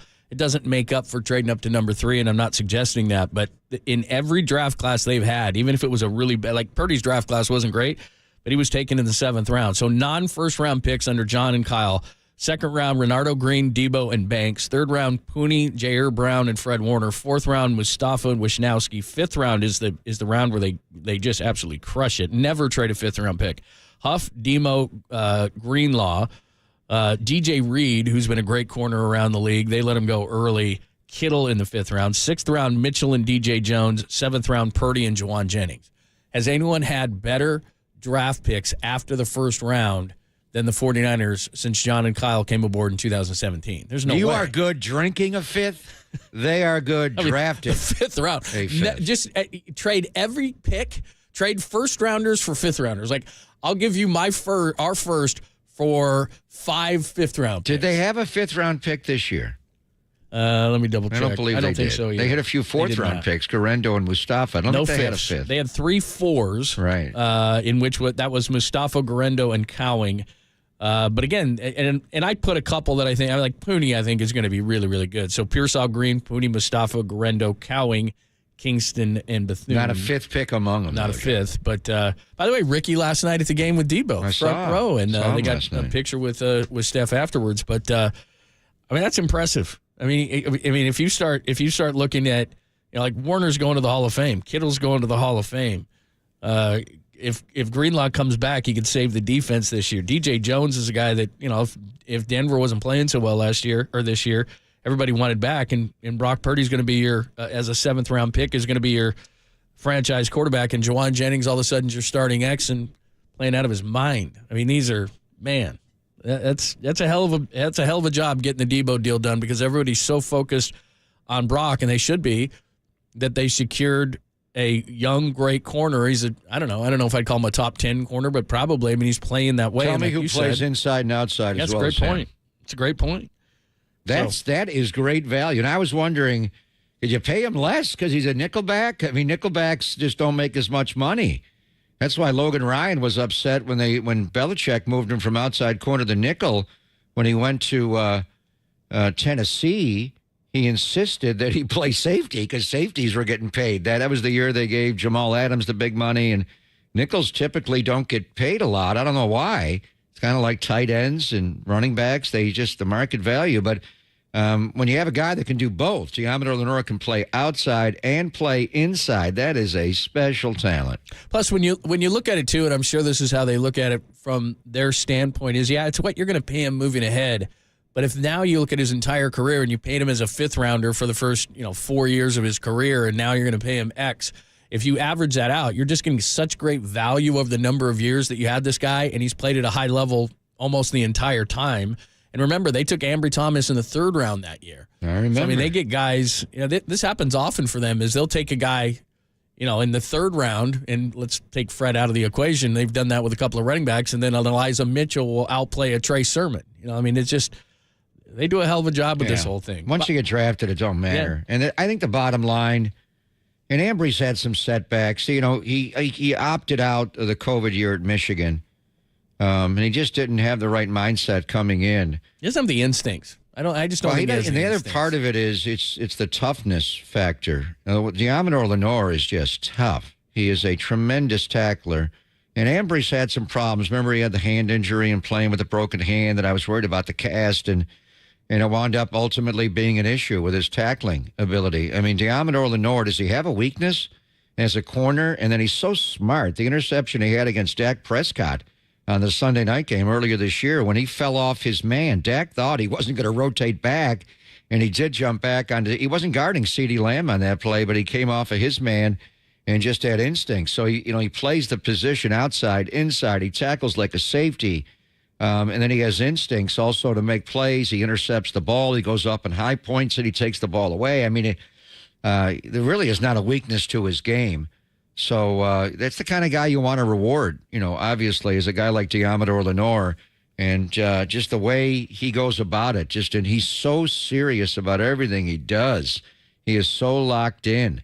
And you may wonder, why would you do this in the middle of the year? Kind of like the Giants, signing Matt Chapman at the end of the year. It can be a distraction, but they were able to get it done with Parag and John Lynch, obviously, Brian Hampton and other people that work on this, and Demo and his representatives. But I think it's essential in his situation, John. You do not want this to go into the offseason with him and him at free agency. Oh, they got him low. He would have. What if he would have hit the market in March? What would you have had to tag him? You don't want to do that. You can't. I mean, I don't think you can. I mean, I think you got to make sure your deal gets done with Brock. I mean, I think what this did was it clarified your corner position. Demo is going to be back, and Mooney Man probably is not. And then what this also allows you to do is focus on Brock more, because Demo's awesome. And the one thing about Ayuk, and look, despite the knee injury, I'm glad that they got Brandon Ayuk done. But my whole thought the whole time was, well, can you get Brandon Ayuk done and at least one of those corners done? Well, they just did. And now, even though there's other free agents that they want to bring back, it's all going to be about Brock. And then, what could happen is Demo's going, well, your attention's at Brock, and there's this other team that's treating me better. I'm going to go to that other team. So now you've secured one of your corners. Ronaldo Green looks like he's a future starter. So now you've got another corner, and you're right, you need 3.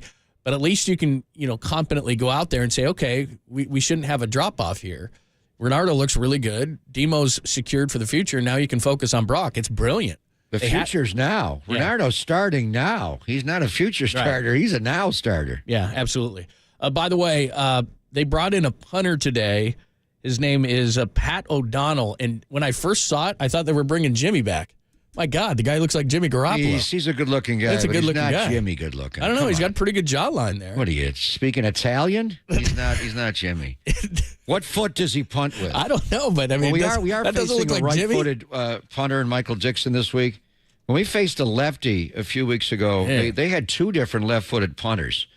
So I was like, why do we have punters here? And it was just the spin of the ball and getting him used to the left-footed spin, which is different. That may be. We'll see when Kyle talks at 12:40. Mitch Wishnowski's back has not been good all year. I thought it'd be better, you would think, coming off the bye week. But I do wonder if you bring in a right-footed punter, O'Donnell, he was with the Packers and Bears before. I remember him. It may be something where, first of all, you got to get through practice with a punter. So maybe Mitch just can't practice today or tomorrow. This is interesting. The Seahawks have activated Abe Lucas to make his start, and he's good. I mean, people forget that they had in the first time that they played him. George Fant's back as well. Yeah, the first time the Niners played the Seahawks, they had Stone Forsythe, who was anything but Stone. He's the opposite of Stone at right tackle, and then they had this guy Mike Jarrell, who was like a 6th-round pick from a Division III college, and so now they get Abe Lucas, which is their offensive line is maybe the worst in all of football. And I was listening to a podcast with Daniel Jeremiah. He was saying that he thinks there are maybe 5 good offensive lines. He says the offensive line play in the NFL is the worst it's ever been. He said that there's probably 5 good offensive lines in the entire league, and it's the most understaffed position in all of the league. So that's saying something, and Seattle's one of the worst offensive lines in the league. So to get Abe Lucas back, that's a fairly big deal. So who are they going to play? They've got George Fant back. They'll play Lucas. He'll start. Over George Fant? I would think. I mean, they got Charles Cross. I don't know if he's just because he's practicing doesn't mean he'll play in the game. No, it says they said they're activating him. So they say it's not a practice. Is he going to start in the game? I don't know that, but it sounds like they are. Yeah, it we'll sounds see like where they are. And Michael Jarrell, University of Findlay. Yeah, he's Michael terrible. Findlay? The guy that got Klay to go to the Mavericks? Findlay. Yeah. He's the one that got Klay Thompson to go to the Metroplex. All right, we will get back to all Klay all the time, but at the bottom of the hour, our good friend Matt Barros is going to join us. We'll get his thoughts on Demo Lenor again. Gets a 5-year, $92 million extension. We don't know the breakdown, but we know this, and you as a fan, that's all you care about. Demo is going to stay a Niner. That is big, especially going into the season where they have to sign Brock. So we'll get into it with Matt Barros in about 15 minutes, only here on the Sports Leader.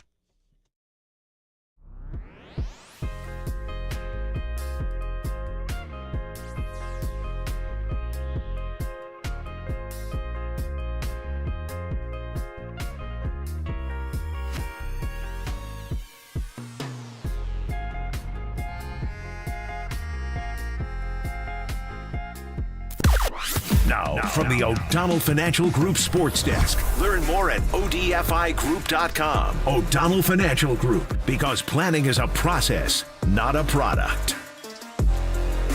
Chris Mullen, he joined Murph and Marcus this morning to discuss Klay's return to Chase last night. Check out that podcast and more on the KNBR app, YouTube, KNBR socials.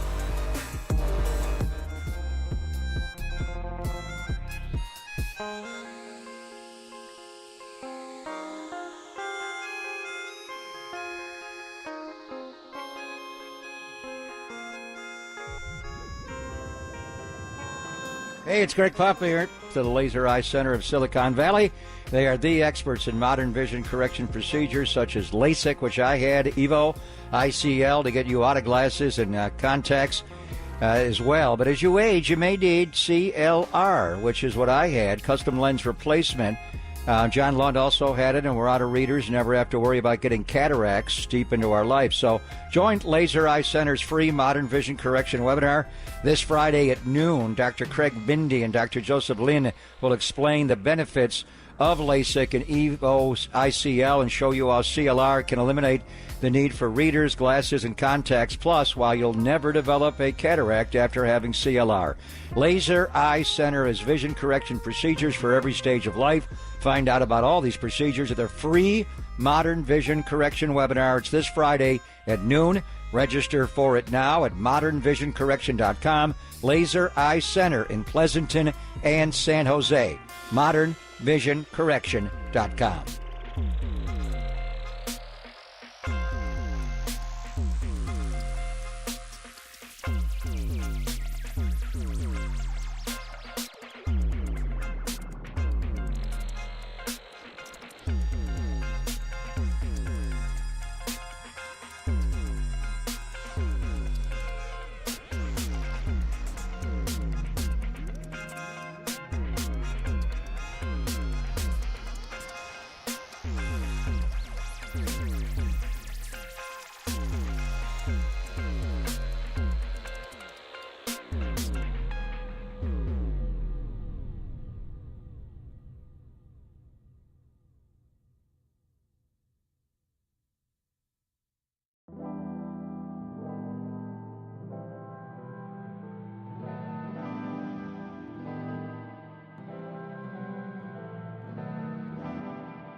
Wherever you are around the globe, stream your faithful home of 49ers football 24/7, 365 on KNBR.com. This is the sports leader.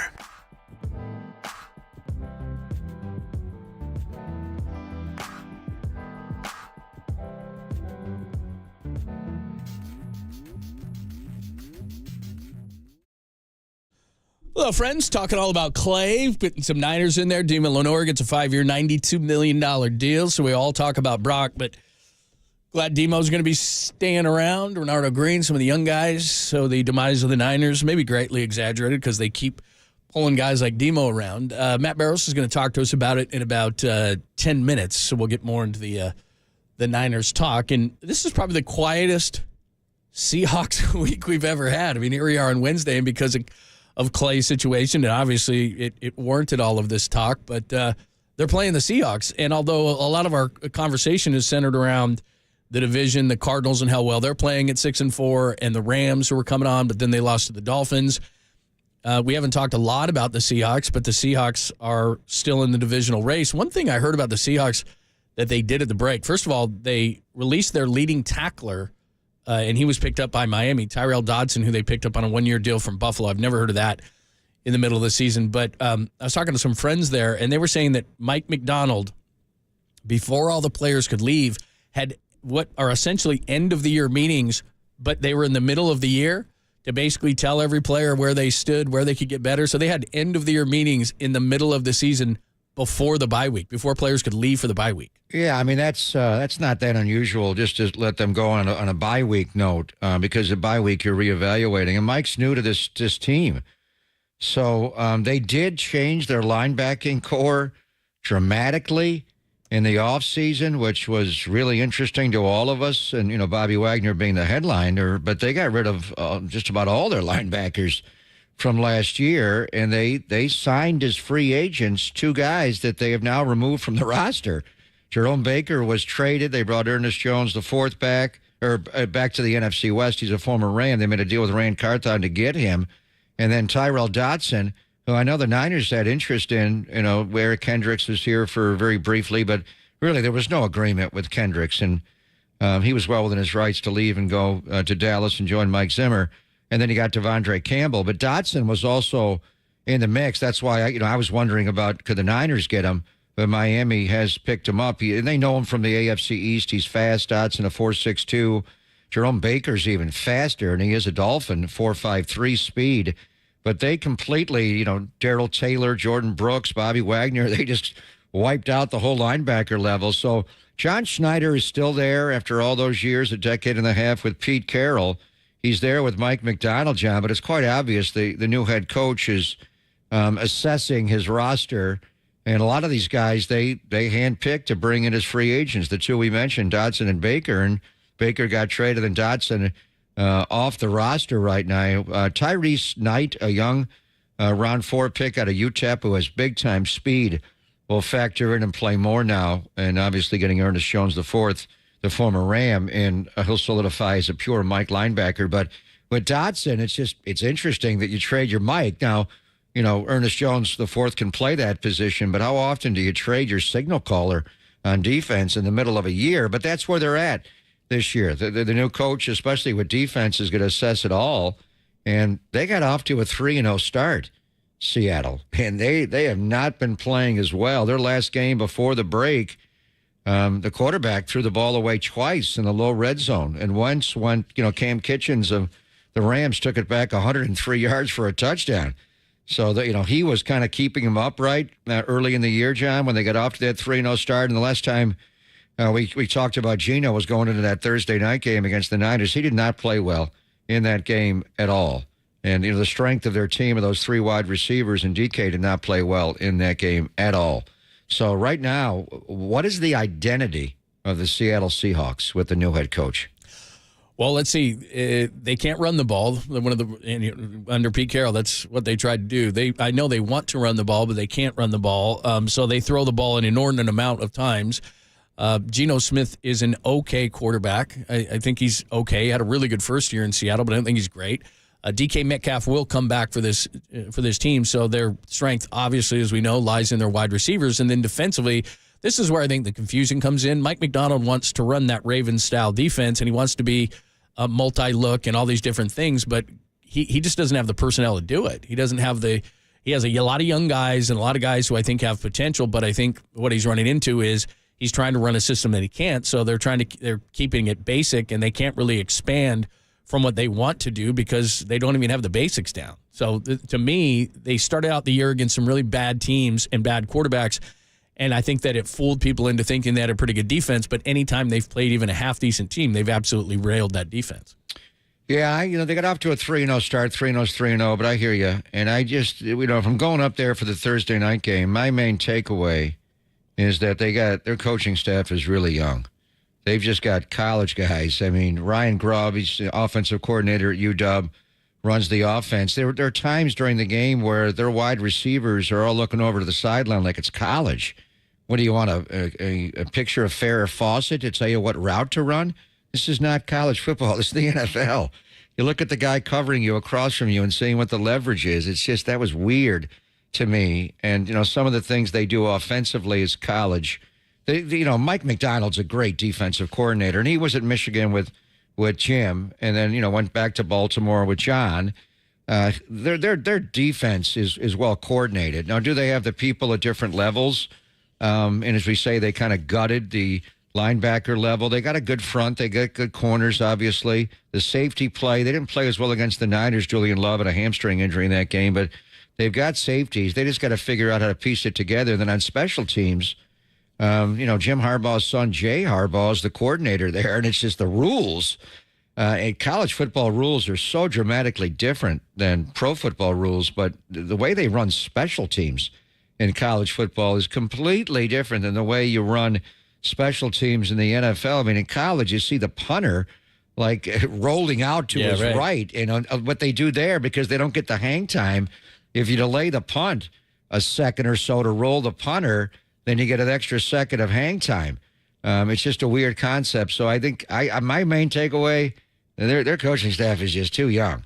And Mike McDonald should have hired more pro-level coaches. I mean, look at the coaching staff in Kansas City. Those guys are all in their 60s, been around forever. Spags and Andy and obviously Dave Tobe and what they're able to do. The coaching staff in Pittsburgh and their coordinator on special teams, Danny Smith, how long has he been doing it? I mean, there is something to be said for this veteran coaching staff. But we'll see. This would be a huge game, John, for the Niners to keep momentum, finally getting back-to-back wins. The Dallas game going into the bye, although it wasn't perfect, obviously, in Tampa, just win. And they won that game. Now you can string together 3 in a row. Plus, you need this game for a lot of reasons. NFC West creates separation with Seattle, all of that. But then you're moving into that portion of the schedule after this game that when the schedule first came out back in May, we looked at it at Green Bay, at Buffalo, in back-to-back weeks. I got to pull my rubbers out of the garage, John. Excuse me? Find those. No, the ones I put on my feet. Oh, I get it. You call them galoshes? Yes, they're galoshes. I call That's them exactly rubbers. what they are. I do. All right, let's talk to Matt Barros about it. 49ers moving forward as they have Seattle this weekend, the quietest Seattle week we've ever seen. Plus, Deommodore Lenor gets the bag. Let's talk about it and what it means for the offseason signings of Brock Purdy and who may come, who may go. We'll do it next only here on the Sports Feeder.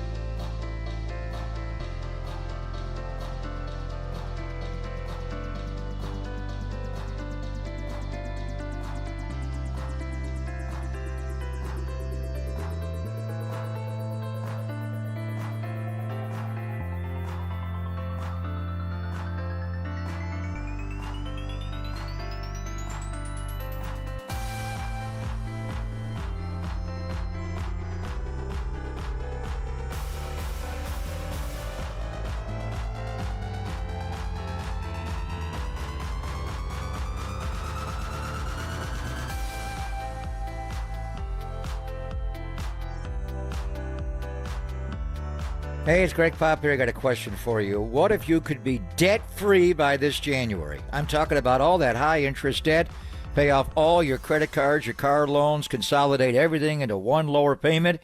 If you are ready to stop stressing over bills, you need to call Loan Pronto. Pronto! Call them right now with rates at their lowest in 2 years. This is the perfect chance to use your home's equity and save big going into the new year. Loan Pronto's got rates with APRs in the low 5s, and they're getting homeowners hundreds of thousands out of their home's equity. Homeowners who do this with Loan Pronto can save on average, or are saving on average, $150 a month. So Loan Pronto offers a ton of options, including total refis or their express equity lines of credit. So call now, get a free rate quote in just minutes, no hard credit pull and no upfront fees. Call today, and you won't have to make a house payment until 2025. LoanPronto.com, 415-808-5721. That's LoanPronto.com. Free rate quote now, 415-808-5721.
Listen to the sports leader anywhere, anytime. Download the all-new KNBR app. We are your proud home of 49ers football. KNBR 104.5 FM and 680 AM. There's a shotgun. They're going to roll Dak to the left, rolling outside the number, sprint left, throws down the sideline, intercepted by Deommodore Lenor.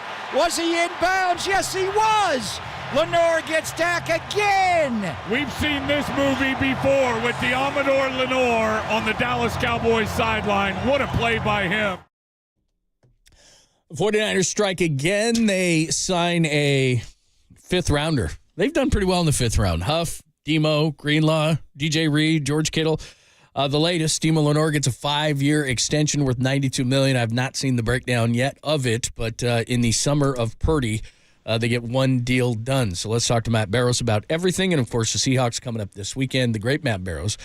Make sure you're following him at Matt Barrows and, of course, reading all his great stuff in The Athletic. And he joins us courtesy of the Uma guest line. How are you? I'm good. I'm not as good as Deommodore Lenor, but I'm doing pretty well. Let's expand on that a little bit. I watched a good amount of Oregon football. I wouldn't have thought that he would have turned into this. And, of course, they took Ambry Thomas in the third round that year. But a fifth round that year, they get Demo and Huff. And in the sixth round, they get Mitchell. Not bad. These guys are pretty good at this, mid to late round kind of stuff. But Demo in general, how did we get here with him? I think that they liked his spirit most of all when they drafted him in 21. I mean, he's a competitive guy. He liked to tackle, and he didn't get hurt either in college. He was very rugged. And so I think that they felt like, okay, this guy has some rough edges, but the sort of the foundational things about him were very good, and that's paid off. I mean, he was not a refined product as a rookie in 21. I remember Corey Unlin, the defensive backs coach, getting really frustrated with him a couple of times because I think that they saw the potential, but it was a little bit of start and stop with him. But he kept plugging away, and he just got such a good nature about him. He's always in a good mood. He's always got energy. He's always feisty and competitive. And over time, that started to pay off. And in the 2022 playoffs, that's when he really started to come onto the radar. He had a pick against the Seahawks in the opener that year. He had one against the Cowboys in the second round. And really from that point on, he's been excellent and getting better. And I think that's sort of the point about this contract. He just turned 25 last month. The 49ers think that he's still ascending. There's still room for him to grow. And, the fact that he's been playing at two positions isn't lost on anybody, including his teammates. So, everything pointing upwards, just straight upwards with Deommodore Lenor. This is a really good, sound signing for them. Without a doubt, in that nickelback position, losing K'Wan Williams a few years ago and then Jimmy Ward a couple of years ago. Last year they were searching, went through a lot of different combinations, and he solidified both outside and inside. So let's just look at the secondary overall. And you mentioned in your piece about Charvarius Ward and what this means for his future. That's why we openly discussed the possibility of trading him, and then he lost his baby. So that's not happening. And I do wonder about him coming back today after the memorial on Friday in Dallas, Matt, and being a part of this week and installation day against Seattle. But Renardo Green, in your minutia, Demo played 61 snaps on Sunday in Tampa. Renardo played 48. Ike Adam played 47 as well. Just how do you see the overall secondary when Charvarius comes back, until he comes back? Cornerbacks, they did get to Sean Gibson back on the practice squad and actually elevated him very quickly with Malik Mustafa having the calf, and you're young there with Jair and Malik, and then you get T-Gip back. We're waiting on Talanoa. Just as you look at the secondary, what do you see for the now and the future the rest of the year? Well, it's a very young secondary. Malik Mustafa's 22, Jair Brown's 24. Like I just said, Deommodore Lenor is just turned 25, and I think Ward is 27. Ward seems like he's been in the league forever, but he's still in the prime of his career. So I think moving forward, it's going to be Ward and Lenor as your starters, and then Renardo Green coming in as the third cornerback. And I would imagine that they stick with the two young safeties there. I mean, they did on Sunday, and they both played well, even though Malik Mustafa was questionable with a calf. You would never have known it. But, if there is a hiccup, and there have been hiccups because of that youth, you do have Tashawn Gibson now. I mean, that's why they signed him, because you know what you're getting. He's very, very smart, very experienced, a great communicator. So that's sort of the only question mark. Do they eventually insert him into that group because of his veteran presence? But I think, the Lenore signing was all about the future, and, I think that he and Renardo Green are really cut from the same cloth. I think that they saw a lot of Deommodore Lenor and Renardo Green, just the feistiness, the confidence, the fact that they can play inside, they can play outside. It gives them a lot of options moving forward. Moving forward, I don't think that they would sign Charvarius Ward to a new contract after they just did this one.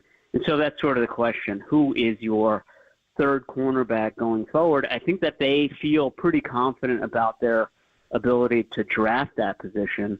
And I don't know whether that, factors into them not being more aggressive at the trade deadline, not trying to move one of those middle round picks, because they feel like, okay, we know what we're after here, and we might be able to find a guy who could be our third cornerback next year.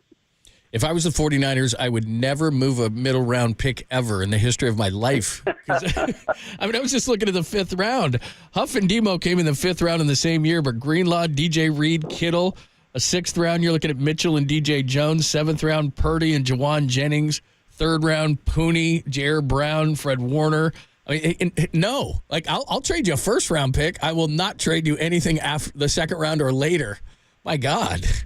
Look at the 4th round this year. You got Garendo, you've got Malik Mustafa. I mean, no way. That was the money round this year. Usually it's the 5th round. Right. This year it was the 4th. They had 3 4th rounders, so they didn't have a 5th rounder. So essentially, it's kind of the same. But I mean, I'm not looking at it. But I mean, for them to draft the way they have after the 1st round, now Bosa, I'm still going to give them credit because certain teams, the Raiders could screw up the 2nd overall pick with Bosa sitting there, but most teams would have taken Bosa. But I mean, my goodness, man, after the 1st round, I don't know if anybody does it better. Well, I mean, I think it's I don't know how many coaches and GMs have been together as long now as Kyle Shanahan and John Lynch, and I just think that means that the front office has figured out exactly what the coaching staff is after, and so you've got a precision there that maybe a lot of other teams don't have at this point. I mean, I feel like they've gotten better over time. I say that because this last draft was really good. The 2 previous ones not so hot. So, yeah, agreed. It is a little bit hit or miss, but I think that this one has given them some confidence that and you have to have it. With Purdy's contract coming up, with this one that they just gave Lenore, they need the cheap picks. They need the cheap contracts. Really, that's what I'm trying to say. They need to hit on these rookie deals, and they certainly did this year. And they'd love to make it 2 in a row. That would be very helpful for them for the foreseeable future. They did trade a 5th round pick a few years ago, and a 2nd, a 3rd, and a 4th, an earlier draft for one Christian McCaffrey. And that's all we talked about last week was how much they would use CMC. Basically, he was a full go, and your minutia, you break it down. Christian at halfback, 56 snaps. They moved Debo back there a little bit, but Jordan Mason just 3 snaps. Isaac Garendo just 3. So does the speculation end now? And you were playing in, on the Gulf of Mexico coast of Florida on a warm day, a muggy day. If he can play those volume of snaps in his first game back, is it just as much as CMC can give it? That's what they're going to use, and they're not going to use Mason and Garendo very much, huh, Matt? Yeah, I guess we shouldn't be surprised by that. I mean, I thought that maybe the Tampa game would be the ease-in game where, maybe he and Mason split snaps, or maybe it's 60-40 McCaffrey, and that this game, this Seattle game, would be the full McCaffrey game. But no, they didn't wait for that. And that's Kyle's MO. That's Bobby Turner's MO. So I guess we shouldn't be surprised by that in hindsight. If McCaffrey can go full game, he goes a full game.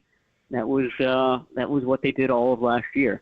And I think the encouraging thing for 49ers fans is that McCaffrey said that he emerged from that game feeling really good, and that he didn't think he was 100%. I mean, McCaffrey was a guy last year. I was just astounded by how hard he practiced in the spring.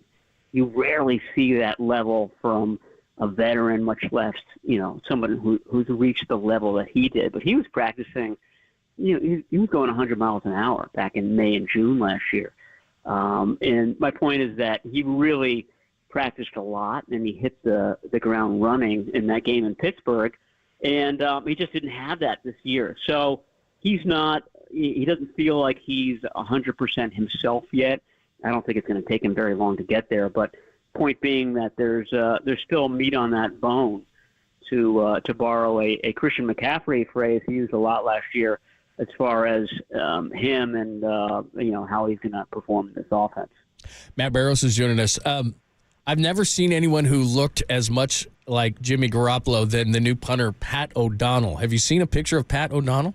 Oh, he's that handsome? I didn't realize we were talking about handsomeness here. He is very handsome. He is. He's not Jimmy handsome. I'm telling you, I'm looking at a picture of him right now. He's got a great jawline. He's got his hair, dare I say, might be better than Jimmy's.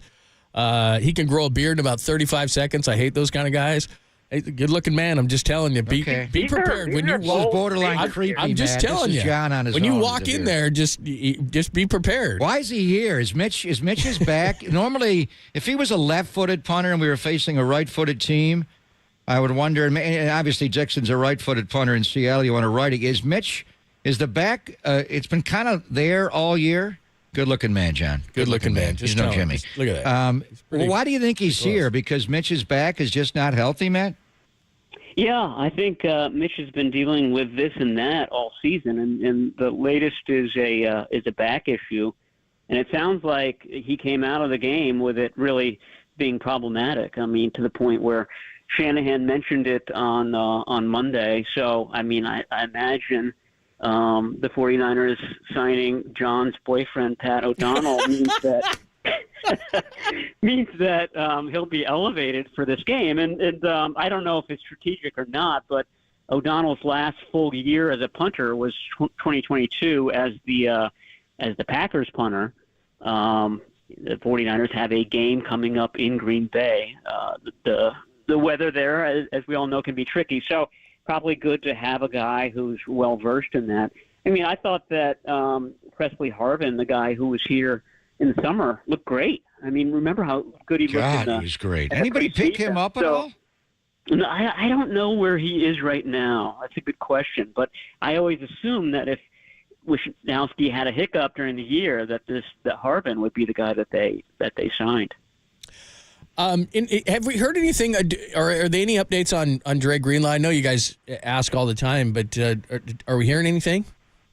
Only that he seems to have cranked up his rehab work, and we see him on the side running sprints and doing things like that. And it sounds like it's in the offing. It's not going to be this week that his practice window's open, but I would think that next week or the week after that, it makes a lot of sense. You have the 3-week practice window, and then he starts to play again at some point in December, and then by the end of December, you would think that he's up to full speed, and that's when the rubber meets the road. That's when the 49ers really will have to win and have a final kick to make the playoffs. Kyle's going to talk at 12:40, thereabouts, always fashionably late a few minutes. The one question you get to the head coach, Matt, where are you going? I mean, we're going to talk about Deommodore Lenor and what this means for the future, and getting this deal done early. I mean, it's the team that just kind of really suffered the last 2 off seasons with late arriving deals, with Brandon Ayuk just kind of dominating the off season. This seemed like a really smart move to get ahead of it, and just kind of Kyle Shanahan's thoughts about that. About there's going to be another huge one with Brock Purdy coming up. I imagine that one gets done pretty quickly as well. I go back to the Jimmy Garoppolo deal early in 2018. I mean, he had only started 5 games, and they took care of that one very quickly. And Jimmy Garoppolo was very briefly the top-paid player in all of the NFL. And then, a few months later, he was like 11th. So it pays to get these deals done quickly. I know that they wanted to with Brandon Ayuk, and it didn't work out that way, but I imagine that'll be the MO with Brock Purdy as well. You're the best, man. Thank you so much for your time. We appreciate it. We'll see you on Sunday. All right. Talk to you soon. See ya. That is the great Matt Barrows. Make sure you're checking out all his great stuff in The Athletic. I know he's got a mailbag that he does every week and does a tremendous job, as all the guys and ladies that we have down there covering the 49ers. We are lucky, but Matt does a tremendous job. Make sure you're following him and reading all his great stuff. All right, let's get it back to Klay. We have a sound segment for you of Klay, Steph, Kerr, all this stuff to relive, and then Papa's going to tell you what it was like to be there. We'll do all that coming up next, only here on the Sports Leader.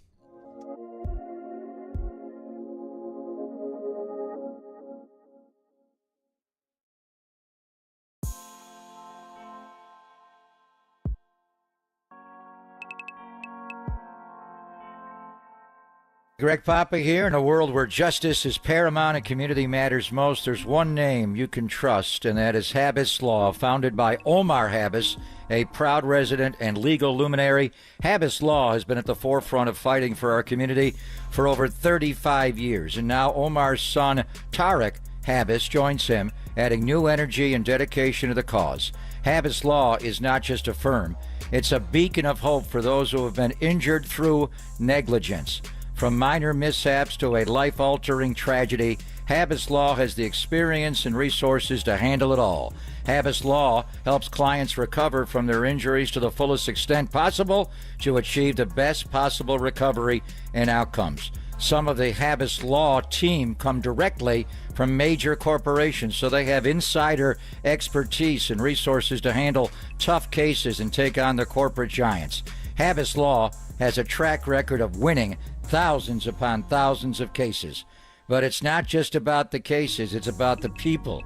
Habas Law is known for their compassion, integrity, and unwavering support for their clients. And they don't just stop there. Habas Law gives back to the community, supporting initiatives like St. Jude Children's Research Hospital and Kick Childhood Cancer. When you're in need, turn to Habas Law. Visit habaslaw.com for a free consultation.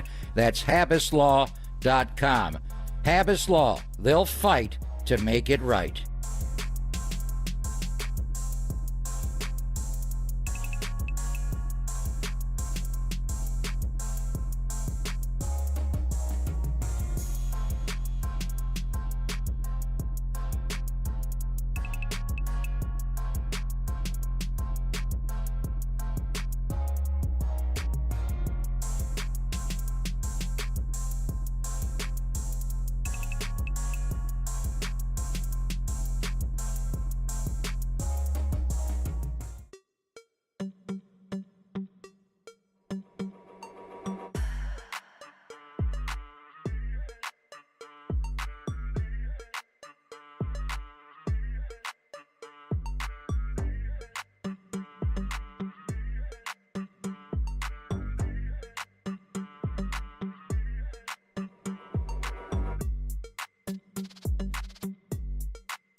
Papa and Lund continue live from the KNBR Casino Matrix Progressive Jackpot Studios. Casino Matrix, Progressive Jackpots are here. Where are you? Just drop in. Please play responsibly. 1-800-GAMBLER.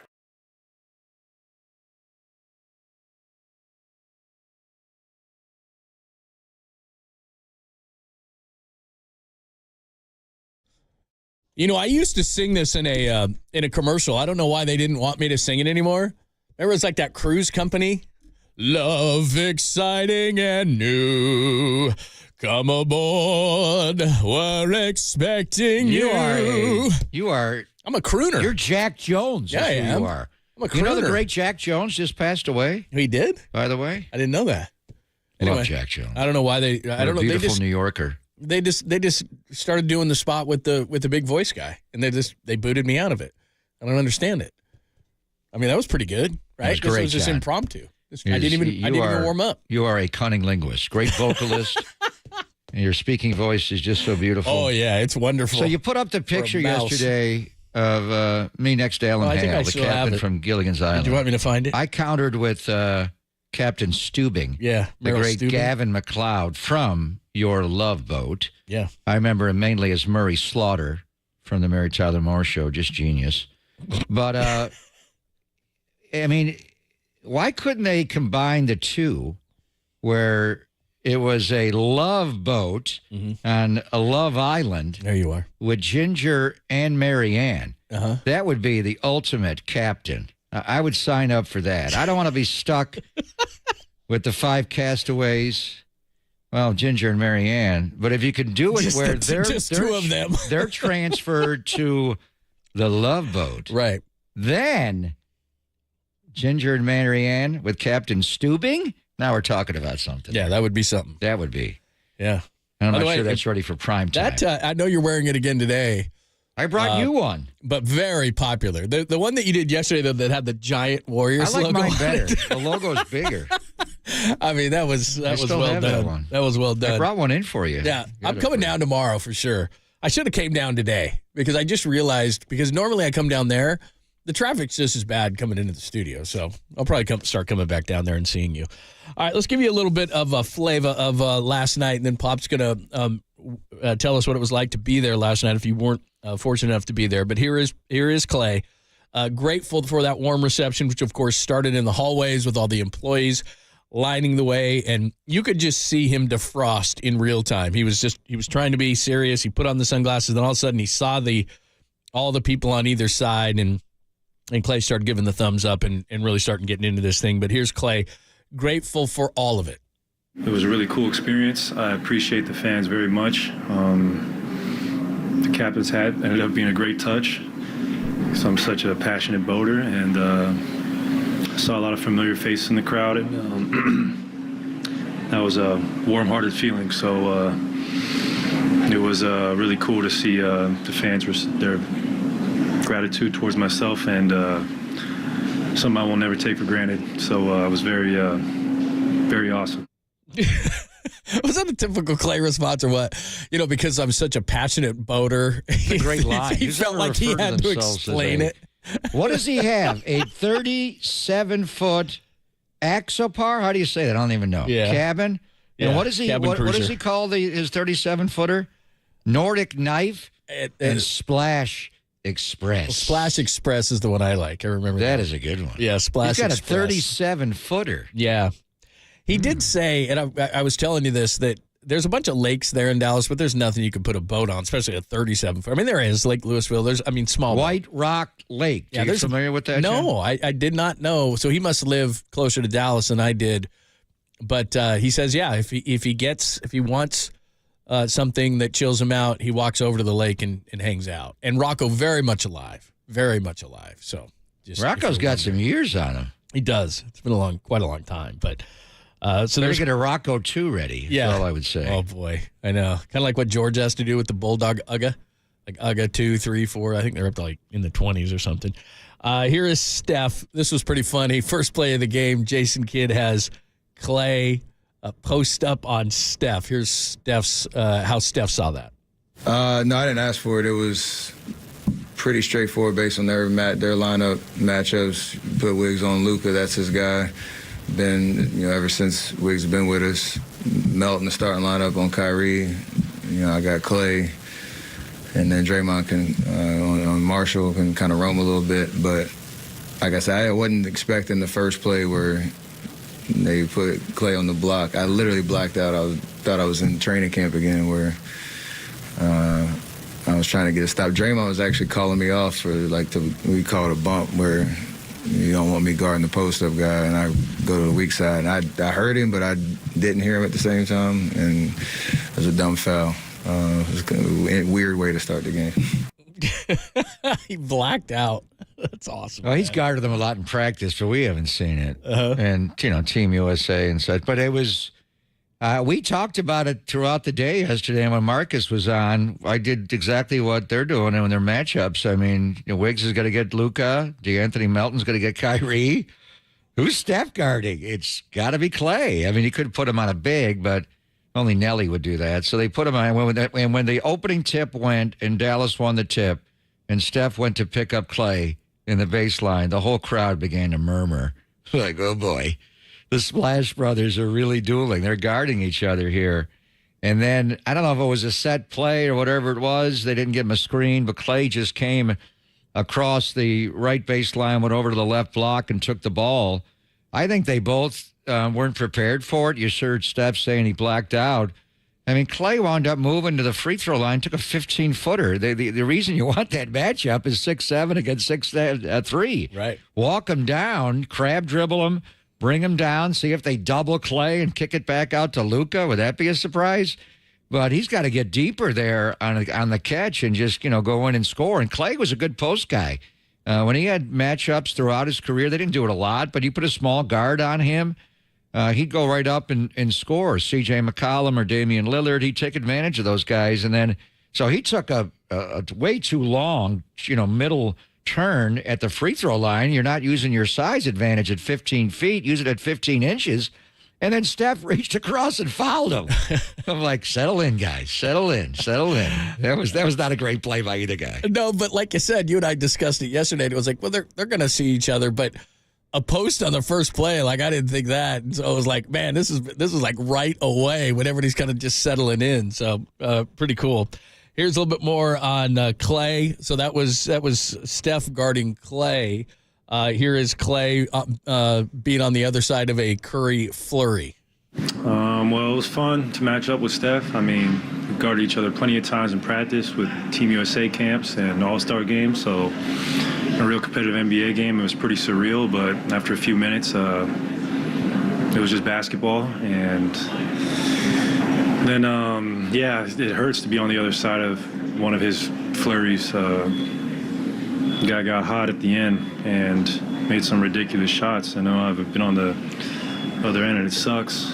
But like I said before, I think we play them 3 more times, so hopefully we can learn from it and learn their tendencies a little better.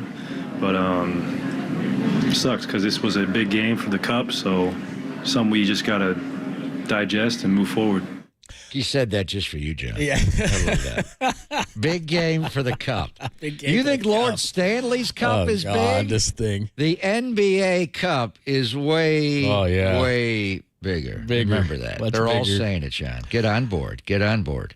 You know what's funny about all that is, and you said this to start the show, and then we're going to get your thoughts in about 15 after on being there last night. And we're going to play a cut from Draymond that I thought was interesting that'll lead us into that. But I don't know when Steph is going to stop doing this, if ever. And he's going into his age 37 season, and between he and, say what you want about LeBron, the fact that he's got himself in shape and plays the way he does at nearly 40 years old, these two guys, and I think that's what people almost expect at this point. So when a guy kind of falls short of it, not everybody's Curry, not everybody's LeBron, not everybody keeps their body in this kind of shape, but it's like everybody on defense knows what's going to happen, knows how it's going to happen. They can try everything. And I remember early in his career, you could use physicality or different kind of things to get him out of his game. And, we often talk about Durant as the greatest offensive player just because he's 6'10". Steph Curry's 6'2" or 6'3" doing this stuff. And it'll just never get old. We've all seen it a ton of times. It will never get old, and it's always amazing. And he never gets old. It'll never get old because he never gets old. His hands and his feet are just lightning quick. I'd like to see him on a speed bag. And then what do you do with a football, with his feet? Hit a hacky sack or something? Come out here and hit field goals and punt from Wisnowski? I mean, he's perpetual motion. He's so bouncy. He must be annoying as all F to cover. I mean, can you imagine dealing with that guy? Like, would you ever just stand still? Plus, you're tired. Like, it's the end of the game, and he gets stronger. He doesn't get tired. Right. And then he's always ready to shoot the ball. And if you come out and crowd him, he'll make a left-hand pass to a roller. These bigs, Derek Lively's one of the better bigs in basketball, switching out on a guard. You can guard a lot of guards. You're not guarding that guard. He is just amazing. His skill level, I every year, early in the year, I'm like, is he better than he was last year? How's that possible? I don't know. He's just as good. He's not declining. Shows no age. And his hand-eye coordination, we've never seen anything like this guy. And as far as Klay, get the schedule right, Claymation. The Warriors and Mavs are playing only 3 times this year. So we're going to see them February the 12th at American Airlines Center. And that'll be an ESPN game. That is the last day. Maybe they play on Thursday before all the All-Stars come to Oracle or Chase Center for the NBA All-Star Weekend. I mean, it'd be great to have Klay if he doesn't make the All-Star team. Put him in a 3-point shootout with Steph, Sabrina, get them all there. And then they will come back to the Bay Area February the 23rd, a Sunday, and that'll be an ABC matinee with Mike Breen on the call. So that'll be right before you go into the All-Star break and right after the All-Star break. So Klay's coming back one more time, unless we see him in the playoffs, February 23rd. Yeah, just cool. And finally, and I want to expand on this. You were there, so here is Draymond. Actually, Looney brought this up, but Draymond relayed the story that this was the first time to those guys it felt like Oracle. It was that loud and that crazy. It's crazy. As soon as we walked in and came out, Loon said, man, this felt like Oracle. And it definitely had that feel. Like, I don't know, maybe it was the court, but it just felt darker in there. And it was intense the whole night. Like, they were into it. It was a great crowd. We need that every night. And that's not a realistic thing to expect every night, but, man, they were amazing. Incredible. Shout out to them. Had nothing to do with the court, Draymond. Had The court nothing was to cool. do with the court. The court was really cool. And thank you to Dom for inviting us to the Warriors Suite 44, William McCovey Suite. We were there so many days and nights for the Splash Brothers and even going back to the old place. The court looked different than the one last year. It's got the grayish hues, but it has all kinds of lines and triangles and different colors. I thought the court looked spectacular last night. It was really cool. Much different than the one they had in Philly. That neon blue one was just like a dance floor. I ask you, and what Draymond was saying was Kevon Looney was saying, it sounds like Oracle. It did. And it's not, I mean, it wasn't a playoff game, but it had that vibe. Was last night the liveliest, best regular season game we've ever had at Chase Center? Now, we've obviously had playoff games and finals games in Boston, and we've had bigger games. I'm not saying that. But for the regular season, and we've had, major moments at Oracle throughout the years, but give me a better regular season game in the history of Chase Center, John. Is there one, or was it last night? It had to be last night. I mean, I know that we have a habit, everybody does, of just having short memories, and so whatever just happened is the biggest and the best and all those kind of things. But you just said regular season. And they didn't win they won their title in Boston, so they were even in a playoff sense. I mean, and there was bigger games in the playoffs, obviously, that they had to win. But from a standpoint of a regular season game, how could it be bigger than Klay's return? Well, I mean, I'd have to go back and look at the end of that year. What were they, at 3rd seed that year when they won the championship in 21-22? And then you had the pandemic, right when the first night the building opened. I remember beating the Houston Rockets on Christmas Day that first year. But the Warriors weren't great. Steph got hurt early in the year, the night before Halloween when he got fallen on by that Phoenix big. But I remember that Houston game was pretty big. But not like last night. It felt like a playoff game. It felt bigger. Even some playoff games. I remember finals games as like, where's everybody? What's going on here? Last night, the cool thing about last night, because you didn't want to miss the pregame, that was the show, was Steph going out for pregame warm-ups and the introduction, and we thought Steph was going to talk, and then Steph didn't talk, which was probably a good move on their part. But everybody was in their seats. Everybody was wearing these captain's hats, 18,000 of them. It was like you're looking around. They were doffing the like, cap. Is this How a cool college is that, game or man? something? This is so weird. So I think this is one of the best regular season games the Warriors have ever played. And I'd have to say, maybe the very best regular season game they've ever played at Chase Center. Certainly not the game itself. The game was really good. Obviously, the ending was terrific, but just from start to finish and always, who's Klay guarding? When Klay would go off the court, it was like, okay, now I can go get a beer. We don't have to watch every second. When Klay was on the court and Steph and Draymond together, it was, you just couldn't take your eyes off what you were watching.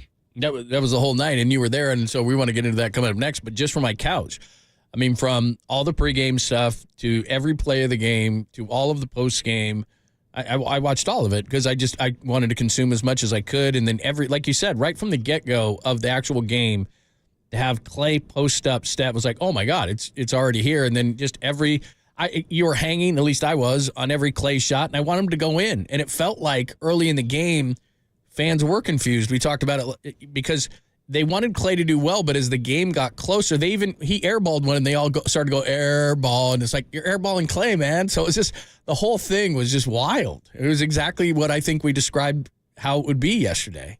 It was perfect. Yeah. Except for the one thing, Charles Barkley putting on the captain's hat. How big is Barkley's head? Well, he didn't know that you could adjust it. Was that what it was? Yeah, so he was playing with it, and finally Kenny Smith grabbed the hat and goes, you can adjust this hat, because he must have had it in like a small, because when he set it on the top of his head, it looked like a grown man wearing like a child's cap. And then Kenny Smith grabbed it. It looked ridiculous. I mean, if Shaq can get his on his head. Right. Shaq's got the biggest head. Yeah, it's gigantic. Barkley's head, it was like, that cap. That really is a cap. It's just a cap at the top of that head. Ridiculous. All right, we're getting Pop's thoughts. He was there. If you were there, if you want to just opine on what you saw watching from your couch or wherever you were last night, 415-808-KNBR. I'd love to hear from you. 415-808-5627 on the Golden State Lumber and Building Materials text and call in line. We'll do it next. Pop on what it was like to be there as Klay returned. Only here on the Sports Center.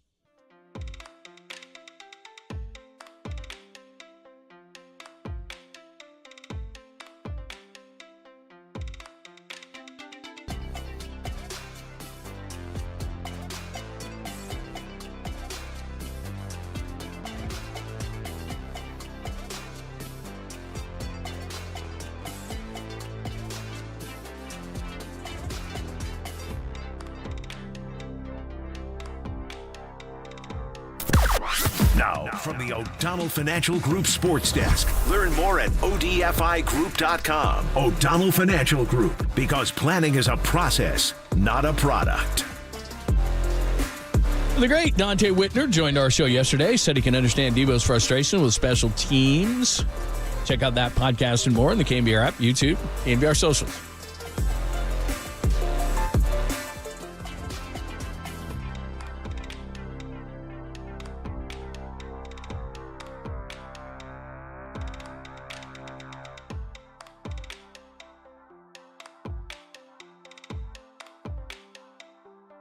Hey, it's Greg Papa here. Are you waking up tired? It could be your mattress. The Sleep Number Smart Bed uniquely contours to your head, neck, and shoulders for more comfortable sleep.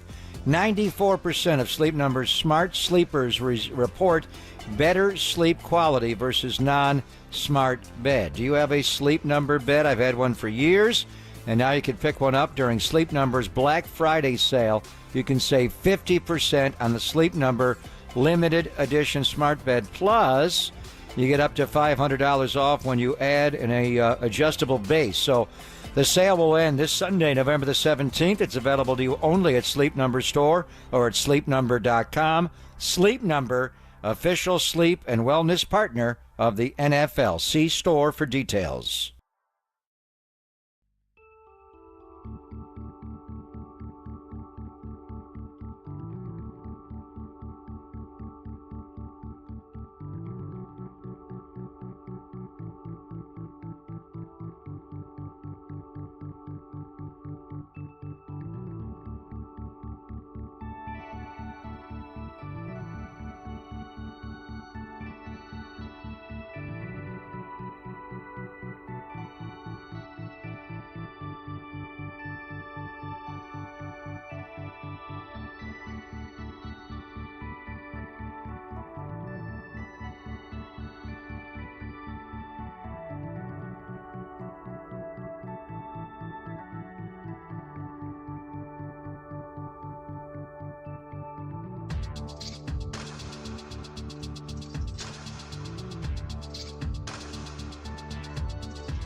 And now, time for the Protect Your Assets with David Hollander Business and Technology Report.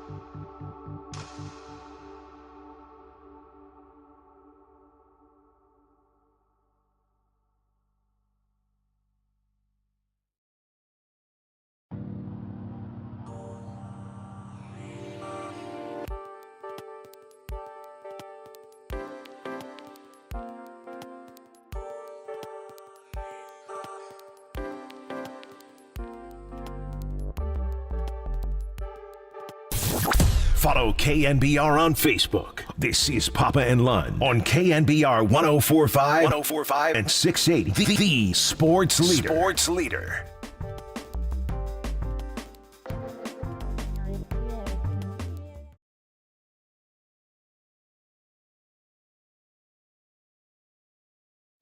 What's happening? Thanks for joining us. Captain Klay returns. It couldn't have been more perfect. Klay plays well, scores 22. Hits 6 threes. 2.5 was the over-under. 15.5 was the over-under on how many points he would score. He bested both of those things, and yet, because of a Curry flurry at the end, the Mavericks get curried, and Steph and the Warriors win. Give us your thoughts, whether you watched it, whether you were there. 415-808-KNBR, 415-808-5627 on the Golden State Lumber and Building Materials text line. You were there.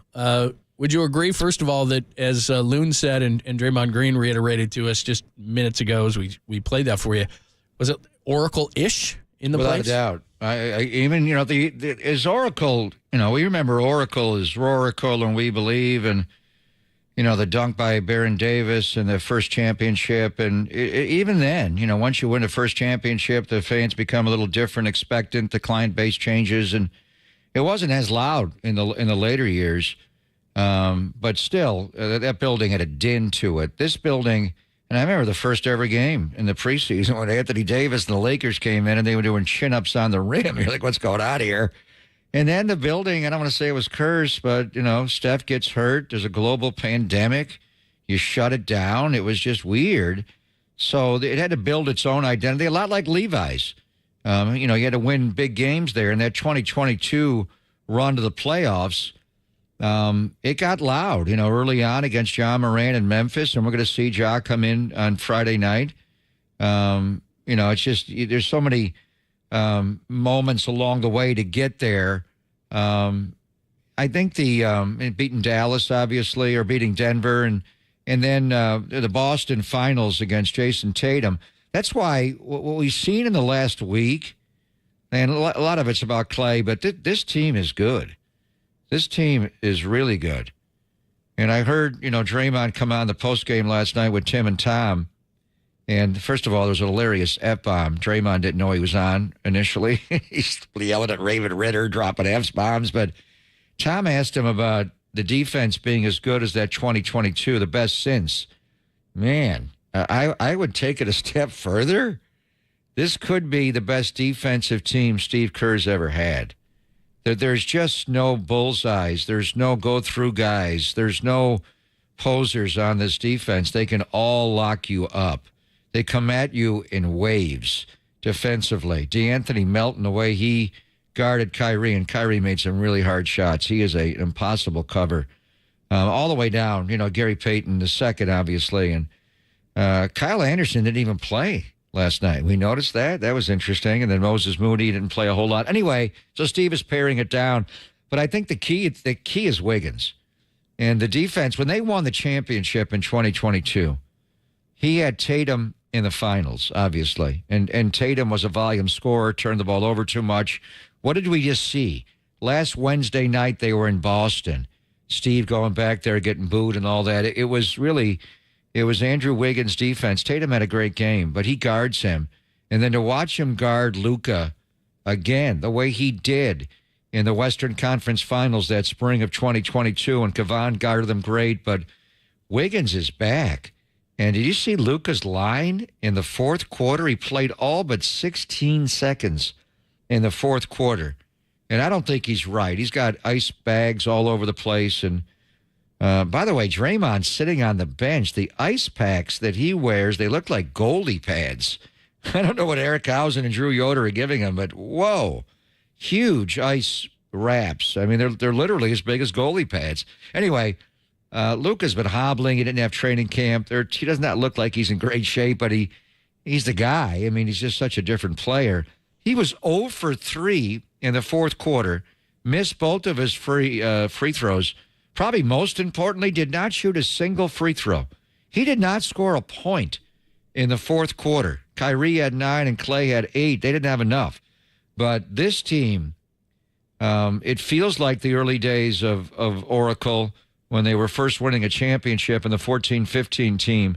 And they had great defenders on that team. You know, obviously Bogut and Andre and Harrison Barnes and Steph and Klay and Dre. But this team is just, their defense is so suffocatingly good. That team won a championship. No one, if you ask them, they're not going to compare it to that team because they were champions. But this team, their structure, the way they play, the way they fight, the way they play so hard. That was the one thing about last night, John, is Dallas played hard. With Klay, they didn't want to let Klay down, and Klay had that look. And the Warriors are just playing so hard to begin the year. They got veteran guys on this team, not just Steph and Klay, but they got older guys playing off the bench. You do worry if they're going to be able to sustain it. But it felt like a playoff game. It felt like going back to the early days of Oracle, and they're 9-2. They're playing hard, and they're playing well, and they're connected. So you just do wonder how good this team can be. And we had the check marks, the boxes you gave us before the year. I think it's all of them. And one of the key ones was Wiggins. Could Wiggins return to form of 2022 after a couple of whatever was bothering him off the floor? He just wasn't as locked in. And he didn't score the ball all that much last night. He only had 8 points. But the way he guards Luka Doncic, the way he's guarding everybody, he'll probably get Ja Morant when they come in this weekend, John. I mean, Andrew Wiggins is back to being two-way Wiggs. Yeah, that's huge. So the preseason checklist was, like you said, Wiggins going back to his normal self. What Draymond will we get? Missed 27 games last season. Young players evolving like they think they will, and I just put in parentheses Pods and TJD. Kuminga earning the deal he thinks he deserves. Buddy Hield being a better version of Klay Thompson. The new additions, Moody finding a role, and Steph going into age 37 season, any drop-off. So how many you got there? 7? I check all 7. 1, 2, 3, yeah. Everyone. Yeah, exactly. Everyone. So now it's early. Things can go sideways. And it doesn't, Kuminga's salary, whatever. The guy is fitting in. And I think he pushed back a little bit on it not being in the starting lineup. But he's fitting in. He's playing so well. He plays with a tempo now. He's not all rushed. He's a contributor on both ends of the floor. They got him back guarding the ball. When Wiggins takes that guy, whoever that guy is, and it can be Ja Morant or it can be Jason Tatum or Luka. Look at how different they are. Wiggs has that guy. When he's not on the floor and Wiggs can't play all 48 minutes, Kuminga, you got that guy. And he's getting up into people. He's so much better on the ball than off the ball defensively. He has a role. The young guys are better. They've all improved their development. Not wildly, but they're just better. Moody's ready to catch and shoot more. They're contributing. Pajemski, they know their roles, and they're fitting in when they get in. All the way down. And it probably, Wiggins is obviously huge. Steph is Steph. He's kind of like Brock Purdy to me. He's just, he may miss shots. You may not complete every pass, but they're so rock steady about the way they go about it. It's Draymond. Draymond has turned back the hands of time.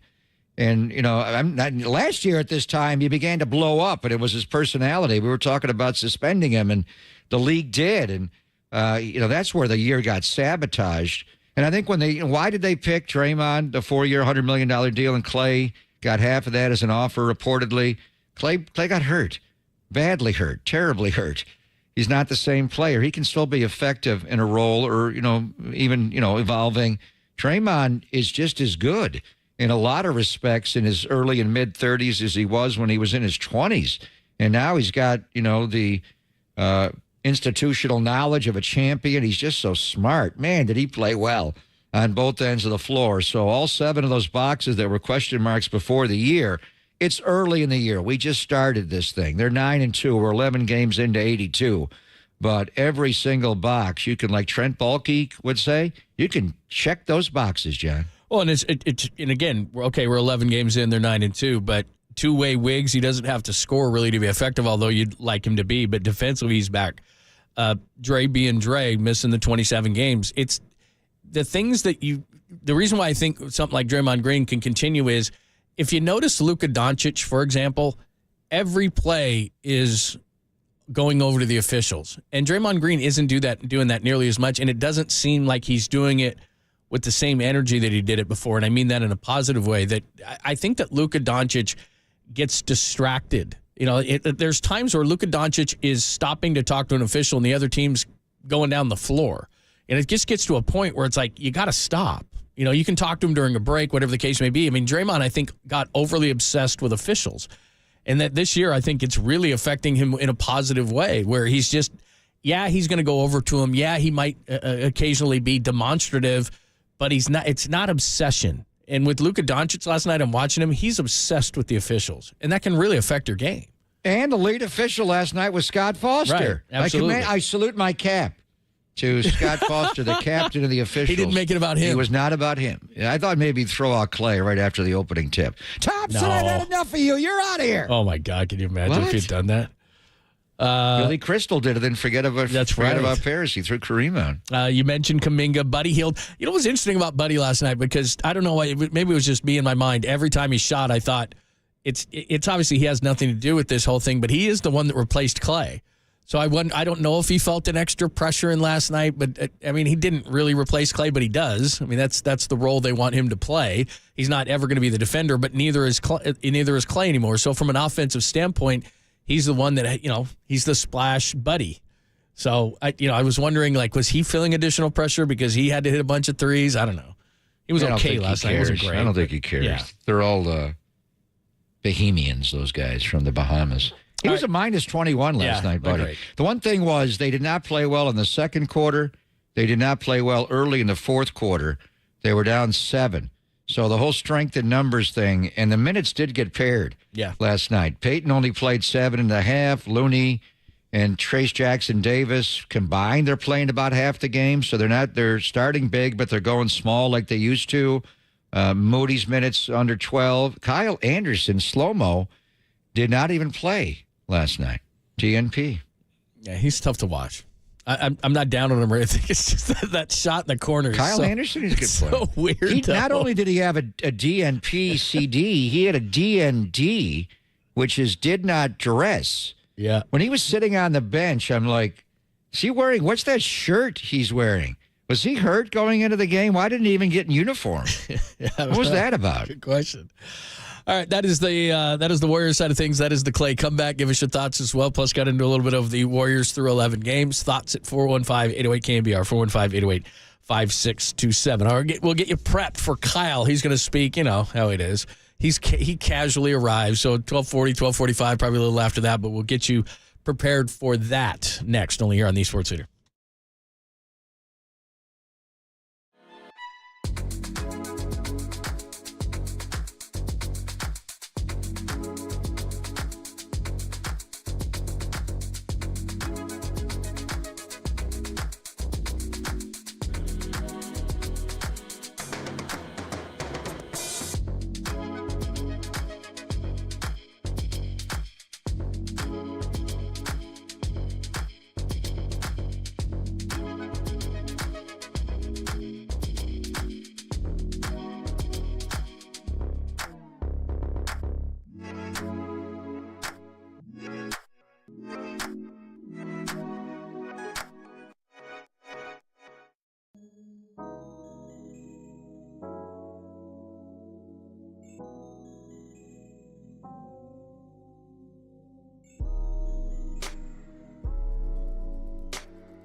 Joe Montana's latest Gold Bar whiskey collection has finally arrived, and it's a must-have for every die-hard 49ers fan.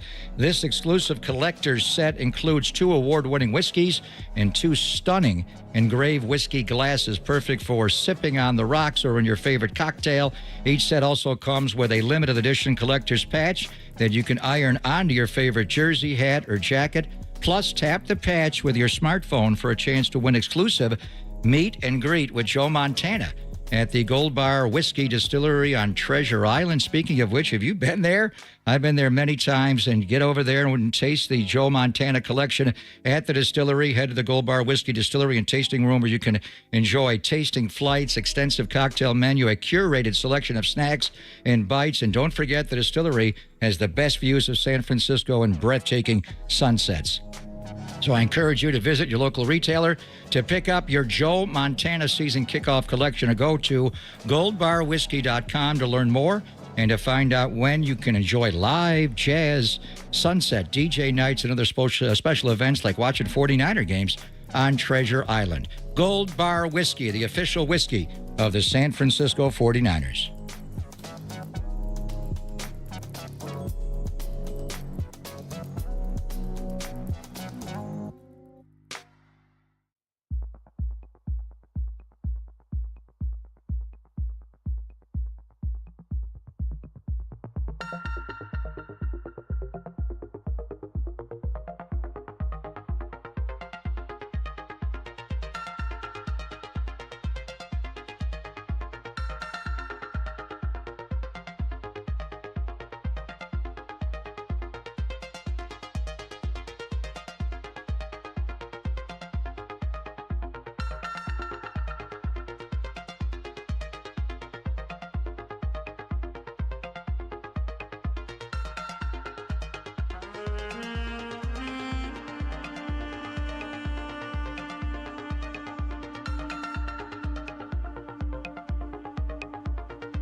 faithful. There's a party happening on our podcast page. Hear every interview from every show on demand at knbr.com/podcast. Now on with the show on the sports leader. Hello, friends. Hope you're doing great on this Hump Day Wednesday. Here's what we'll do. Kyle Shanahan is expected to speak shortly. Could be late. So we'll get that to you coming up next. And then we'll have some reactions. Still got a foreplay to play for you as well. We'll do all that coming up next. It's Pop and Lund, only here on the Sports Leader.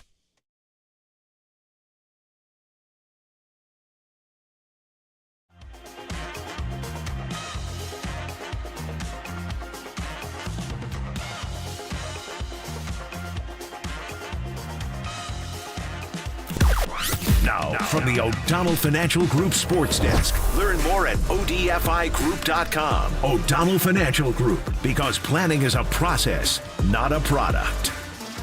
Dwayne Kuiper joined Murph and Marcus this morning, said the Giants should definitely be in the mix for some of the top free agents on the market. Check out that podcast and more on the KNBR app, YouTube, KNBR socials.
Oh, you know it's coming. Your friend John Lund here. Did you know that many of the attorney ads that you've seen or heard, they're not even based here in the Bay Area? Some, worse, not even based in the state. Now, Chris Dolan and the Dolan Law Firm, they are based right here in the Bay Area. They've been that way for more than 30 years. That's right, award-winning personal injury and employment attorneys, and they're fighting for you where you live. So if you've been discriminated against at work, wrongfully terminated, or sexually harassed, your rights matter. Go to DolanLawFirm.com and learn more about your rights. And unfortunately, over the past year, Chris and his team, they saw a sharp increase in no-fault injury accidents. Now remember, motorcyclists, pedestrians, cyclists, children playing, they're all around us. So please be careful. Let's work together in making sure that the Bay is a safer place. And feel confident that you're in amazing hands with the award-winning California Lawyer of the Year. That's the Dolan Law Firm. And get this, they've secured more than $1 billion. Ah, yes, $1 billion with a B in verdicts and settlements on behalf of their clients. But somehow, with that billion, you pay nothing up front. No hourly rates, no upfront fees. They don't get paid until you get paid. They live here. They work here. They win here. DolanLawFirm.com.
Papa and Lund continue live from the KNBR Casino Matrix Progressive Jackpot Studios. Casino Matrix, Progressive Jackpots are here. Where are you? Just drop in. Please play responsibly. 1-800-GAMBLER.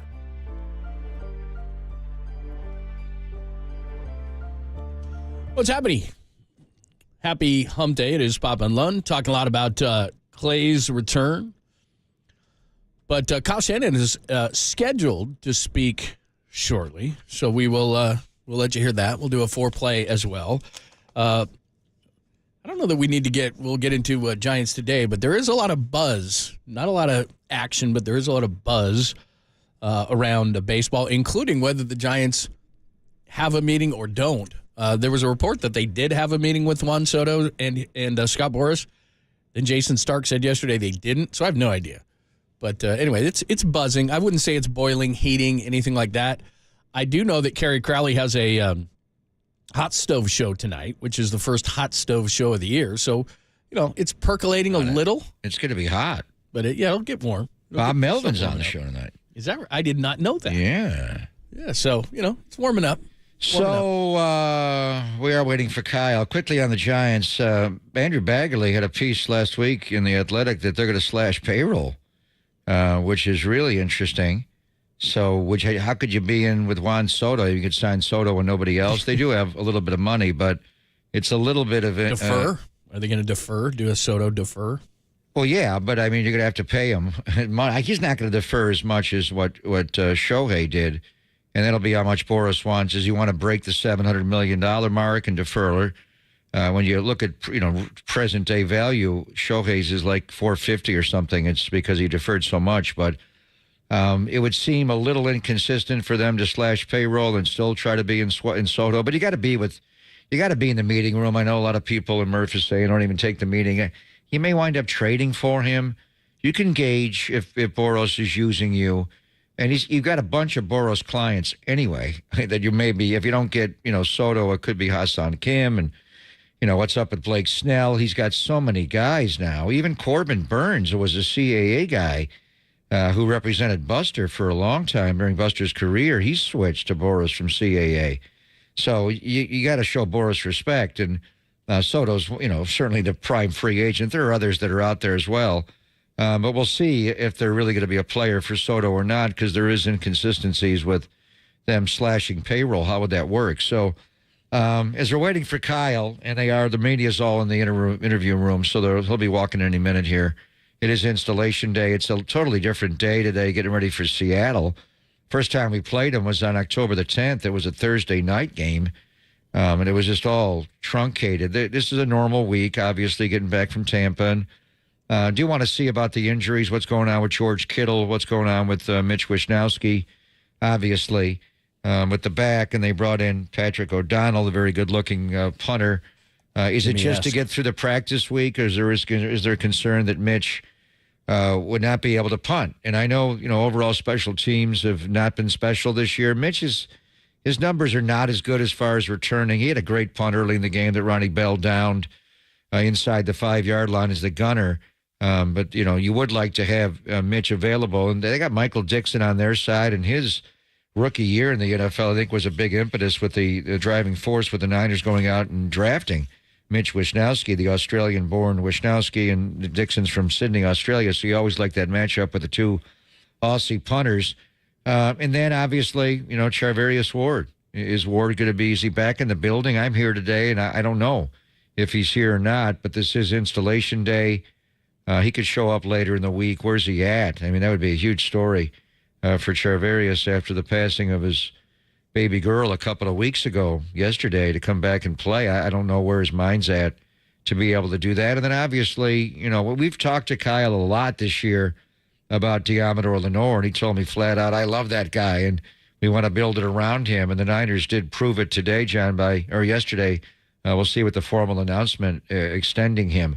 So I think those are the hot button topics heading into the meeting with Kyle, which should be coming up any minute. Yeah, and it's a huge game. I know that there have been so many other distractions this week, and we haven't talked the Seattle game as much as we normally do, but this is a team that is generally tough to play against. I expect the 49ers to win the game, but like you said, we look at the schedule and we think to ourselves, win-loss, win-loss, win-loss. Seattle's a desperate football team. If they're 4-5. They're a team that evaluated during their bye week as well. They're going to have some changes. There's going to be some changes. Like you said, their two linebackers aren't the same. DK Metcalf is coming off an injury. It looks like he's going to play. They've just, philosophically, they're changing a few things on their team. So, this is a huge win because now you go 6-4. Arizona's off this week. So you can tie Arizona at 6-4. They have the win over you, and then you play them in the last game. But, by no means is this a throwaway game. This is the same thing, even though we haven't hyped it up as much. this is another gotta-have-it game because you turn around and you start getting into that tough part of the schedule. Miami just beat the Rams. You got to go play them at their place. They're totally different when Tua's around. So, you got that one, that far one you got to go. The back-to-back with Green Bay and Buffalo.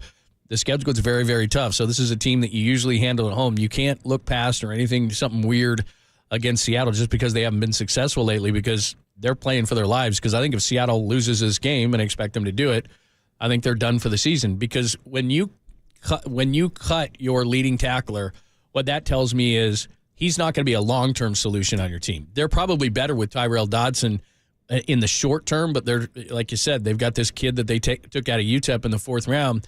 I think that's kind of telling you that he might be around long-term. Dodson would be better short-term. So you've got to beat a team that probably is scratching his head going, we just cut our leading tackler? What are we doing? And the guy who wore the green dot. Right. So that's the head coach, Mike McDonald. And he's just saying long-term that guy doesn't fit, and I get it.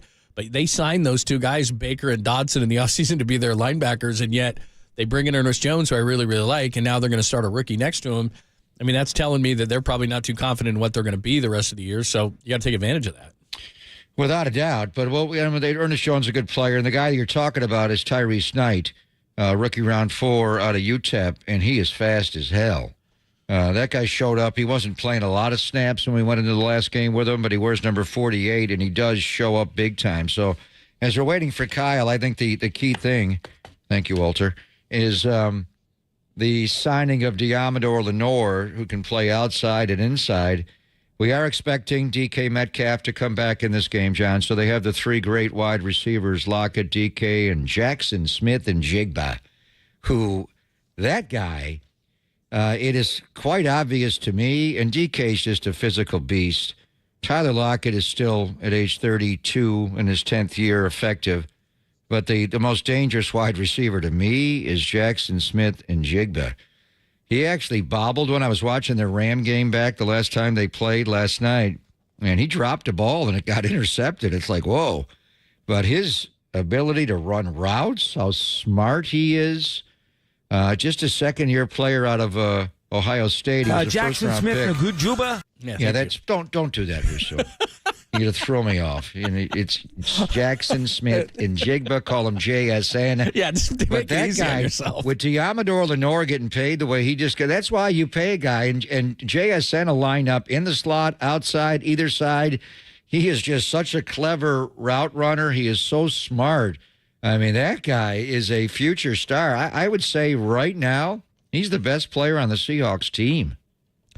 Yeah, he had 7 for 180 the last time that they played a game, and they ended up, winning. But losing to the Rams. But he had 7 for $180 in that game, and like you said, great route runner. Not the most speed. He probably runs a mid to high 4.5, but he just great intricacies. Very tough.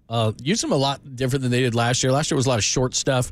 But like you said, he's been very, very good. And even DK, when he's been healthy, he's had one of his better years. I mean, he looks really, really good. So, from a secondary standpoint, like you said, it is, even though you don't want to rush Ward back, it's important that he plays in this game because not consistently, they can't run the ball. They've had a very inconsistent defense, played great against Atlanta, played great early in the season, have struggled major at times, but they can throw the ball. Like we saw against Detroit, what was that, week 2 on the Monday night game? Where they stayed in that game for a long time because their offense got the ball moving through the air. So they can do that.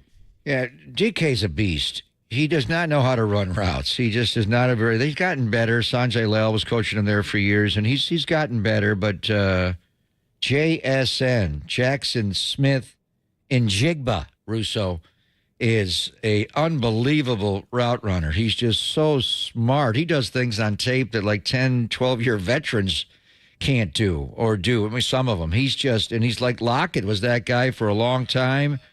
Is Kyle Shanahan there? I think I hear Kyle Shanahan. Let's go to Santa Clara. You got it, Danny? I hear him on my phone. He's talking. He'll be coming up in just moments. We're trying to get it going. Yeah, I got it first. There's Kyle. Injuries for practice today. George Kittle won't practice, hamstring. Mitch won't practice, back. Kevin Givens won't, groin. Mooney Ward, still personal. Nick Bosa, hip, won't practice. Trent Williams, ankle/rest, won't practice. Conley, hamstring limited, Feliciano knee limited, McCaffrey Achilles limited. Go ahead. Does that mean that McCaffrey's Achilles acted up after this game? No. Nope. This is part of the regular maintenance of it? Yeah. Bernardo Green's good to go. Yeah, good to go. What's any latest on Charvarius, how he's doing, and when you'd expect him back? I think he's getting close. Just talking to him. I don't want to put a date on it because you never know if that could change or not, but he's told us sooner than later, and hopefully he'll be in a good place to come back. How happy are you to get the deal done with Deommodore? Oh, pumped. Something we tried to do in the offseason. Didn't get it done. They started working on it here a few weeks ago, and for them to finish it up yesterday, so pumped. Can't say enough about Demo. He's exactly what we want as a Niner. His style of play, how good he's become, and really just how much he loves football, and he's the same dude every day. So I know we were pumped. The guys were pumped. It was huge. What do you think about his journey? Because it was kind of up and down at the beginning, and then where he's come to now. Yeah, that first year he got thrown in early and had a tough mistake on one of the last plays of the game versus Green Bay, giving up a big last play that they could kick a field goal. I remember after that, I was talking to him about it this morning, lost his confidence a little bit after that, just was down making a big mistake and really never got it back that year. But it was that OTAs, he was a different guy right away, and ever since that rookie year, he's been a stud for us every year. Is he one of the most confident players on the team now? Yeah, I believe so. I think I don't think there's that much difference between him this year and last year. I thought he played at such a high level last year. I don't think everyone talked about it as much. And he's taken off right where he left off last year and only gotten better. And the way he's been playing all year with his confidence, his physicality, he's been one of our best. He had a really loud stop in the run game. What can you say about how well he's kind of taken that nickel role specifically for run fitting? He's got the mindset to do all that. He's got a mindset very similar to Jimmy Ward's. Just how he plays, how much he loves the physicality, how much he can cover, but he wants to play like a linebacker and really be a part of all that stuff. And he stuck out our first day of rookie camps when he got me fined like a lot.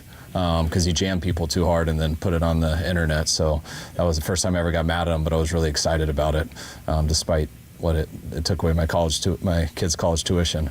But it showed we had the right type of dude, and he's always been like that. And the fact that he can play nickel inside and play the way he does and play and cover guys outside is the types of guys you want in the secondary and a special type of corner. You also said he's matured this year. He hasn't had to pull him back out of brawls this year or like starting stuff up. Have you seen that maturity as well? I think so. I think Demo's always been a fighter. You can go back and hear the reports from college, some things that have happened in the practice field, a couple in games, but I think he's really realized that he's ready to fight at any time, but you don't need to fight on a football field. You can get as close as you can, but you're always playing football, and whatever he does before or after, he's not going to get a penalty for, so you can deal with that. Have you reminded Demo that maybe with that new contract that he should kick some your way? I will. My kids will. Do you see elements of him and Bernardo Green? Are those two guys similar? Yeah, I think so. Just the mindset we're talking about. Bernardo in his rookie year, like he just got that type. When we drafted Bernardo, it's one of my first notes on him. If I go back to my notes, is he'd rather hit you than get a pick. And that's, we want both. But we love guys who are wired that way. And not all corners are wired that way. You got to be able to cover people. But if you can do both, that's what makes a football team better. Does he have more of a quiet confidence? Demo? Yeah. He doesn't talk that much. I think he does. I think he doesn't open up to everybody, but the longer he's been here, like you get in a smaller room with him, you get one-on-one, he'll talk just like Demo. I didn't think Demo talked at all, and now it's hard to not hear him. So guys change throughout everything. Rookies are always a little bit more quiet. I think that is his personality some, but all you got to do is call him in your office and have a one-on-one with him, and he doesn't mind talking. How would you characterize the level of concern with Kittle and Bosa? Not too high. Bosa was able to get through it last week. Kittle, I expect to have him out there tomorrow. It's just irritated. We'll be smart today, but you never know how the week goes, but I feel pretty good about both of them. How about Wishnowsky? You guys brought in Pat O'Donnell. Yeah, I am a little more concerned with that. Bothered him earlier in the year, pretty bad back to training camp, and it's flared up here this last week. And so we'll see how this week goes, but, I mean, that's why we brought in another guy. So hopefully it'll take a turn for the better here, but right now we have some concern. What did you guys like about O'Donnell? He's obviously been around a while. We work everybody out, and he was the guy we felt that was the best of the available options. So he's been around in the league for a while. He understands, the timing of everything. He's a really good holder. You bring in a good punter, and he's not as good of a holder. That's a problem too, because it affects the kicker a lot, how good those holders are. So he's always been great at that, and you always like guys who've been and done it before. With special teams as a whole, have you made any changes in terms of practice time or devoted meeting time to it, just in terms of trying to get that unit going to where you want it, or will you in the coming weeks? Yeah, it's, we devote a lot of meeting time and a lot of practice time. We don't double down on that, the time spent on it, because I feel like we do as much as we can. We have mixed a lot of guys in there. We do feel like guys have gotten better, but it only takes one mistake to cost somebody, and it only takes one person. You look at the Seattle game that we had last time, if you go back and you watch all the film, I thought that was one of our chances to have our best special teams game of the year. We caused 2 turnovers, got both of them. Only one counted, with the replay stuff. But we had one missed tackle on a big kick return, and then they had that second one, and you just have those 2 plays, and it's can cost you a game. So I do think guys are getting better and stuff, but we got to make sure that we don't make those dumb plays where we can cause a penalty or we can cause a turnover, and those are the things that we really got to clean up. How difficult is that there's only so much you can do. Obviously, you have 53 guys in the practice squad, but how difficult is it to try to just generate that improvement from within on something like that? It's real difficult. I mean, you got the choices you got, and as guys get in right when you get comfortable with somebody, and you start out the year playing a lot of young guys, and you think they'll get better as the year goes, and then some of your vets get hurt, and now those young guys are starters, and so that bumps other guys up, and it hurts their development when they try to do both, because they needed a lot more reps, but as they get more pressure on them for offense and defense, it's tough. You got guys like even like Jordan Mason. He was one of our best special teams players last year, and he's been our starting running back for 8 of the games until last week. So all that stuff is a trickle-down effect. You try to get practice squad guys up who you think can help, but they better, one guy gets hurt and they don't know a position, that can cost you a game too. So all that's the challenges everyone has with special teams. You also aren't going to do a bunch of live stuff and full field stuff, because you might get a little bit better, but you'll hurt your team before you even started. So it's stuff you just constantly harp on, constantly talk about. We get some of the mistakes we made earlier in the year, which puts all eyes on it, and that's why each little one we do now, it only builds the pressure on those guys. But I do like how they're kind of all committed to fix it, and they're all working real hard, but we got to do better. Christian came back this week, and you guys got a bunch of explosives. Is it cause and effect, or what did the film show? I don't think. I'm not even sure. I could be wrong. I'm sure you're right. I felt like we had less explosives than usual. Was that wrong? Well, every weapon on the team had one explosive. Oh, well, I think that stuff helps. I mean, it's, anytime you have really good players out there, I mean, all those guys are going to do good, and so they try to take one away, and whenever you try to take one away, it helps out somebody else, and the better the player is, the more that space it helps for other people, and if it isn't helping other people, then it's the more space that player has. So the more great players you can have out there, the better looks everyone's going to have. At halftime, Aaron Andrews said she had talked to you, and you said you actually wanted to play Christian more in the first half, but because it was hot, you didn't want to kill him. How much more did you want to play him?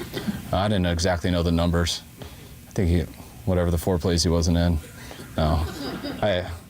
When I'm sprinting off a field and I have 8 minutes to go in and pee, come up with 8 plays to talk to the offense, get all the tendencies, give a huge rah-rah speech to give us back out for second half, my thoughts aren't always there when I'm running and talking to someone, and that's why I hate when they put me on TV. I'm not the most social at those times, and I'd rather go in there and work on my job. So, but yeah, I'm sure I did say that. I guarantee I did if Aaron said it, but I didn't know the numbers at the time either. I thought we had him out for a couple drives. We did take him out a couple times, and but the numbers weren't it felt like 100 plays he was out, but I think it was only 4 or 5. The way Moody bounced back from 3 misses and finished it off right. Did you talk to guys about just turning negatives into a positive situation? Yeah, always. And that's some stuff we talk about all the time. I mean, no one has a perfect game ever that I've seen. I mean, kickers, I guess, can, because you're just judged on, your attempts. But, I mean, just most football players, there's so many highs and lows that go in a game. Sometimes it could be in front of everybody, which usually is a quarterback or a missed tackle, a corner getting beat on something, a receiver dropping a ball, a penalty. But all that stuff's going to happen. It's about wiping it out and going to the next play, good or bad.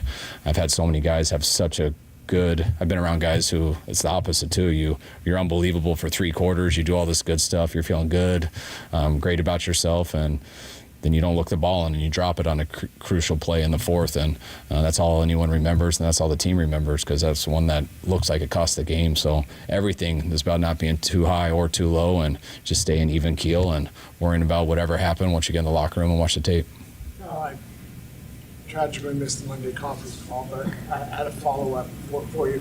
You said Tabor overreacted, probably, not misreading the situation. I mean, did Debo also overreact? Yeah, you can't throw whatever type of punch that was. You can't do that. I mean, Debo, where Tabor overreacted was what I was saying is, because Debo wasn't saying anything bad to the kicker.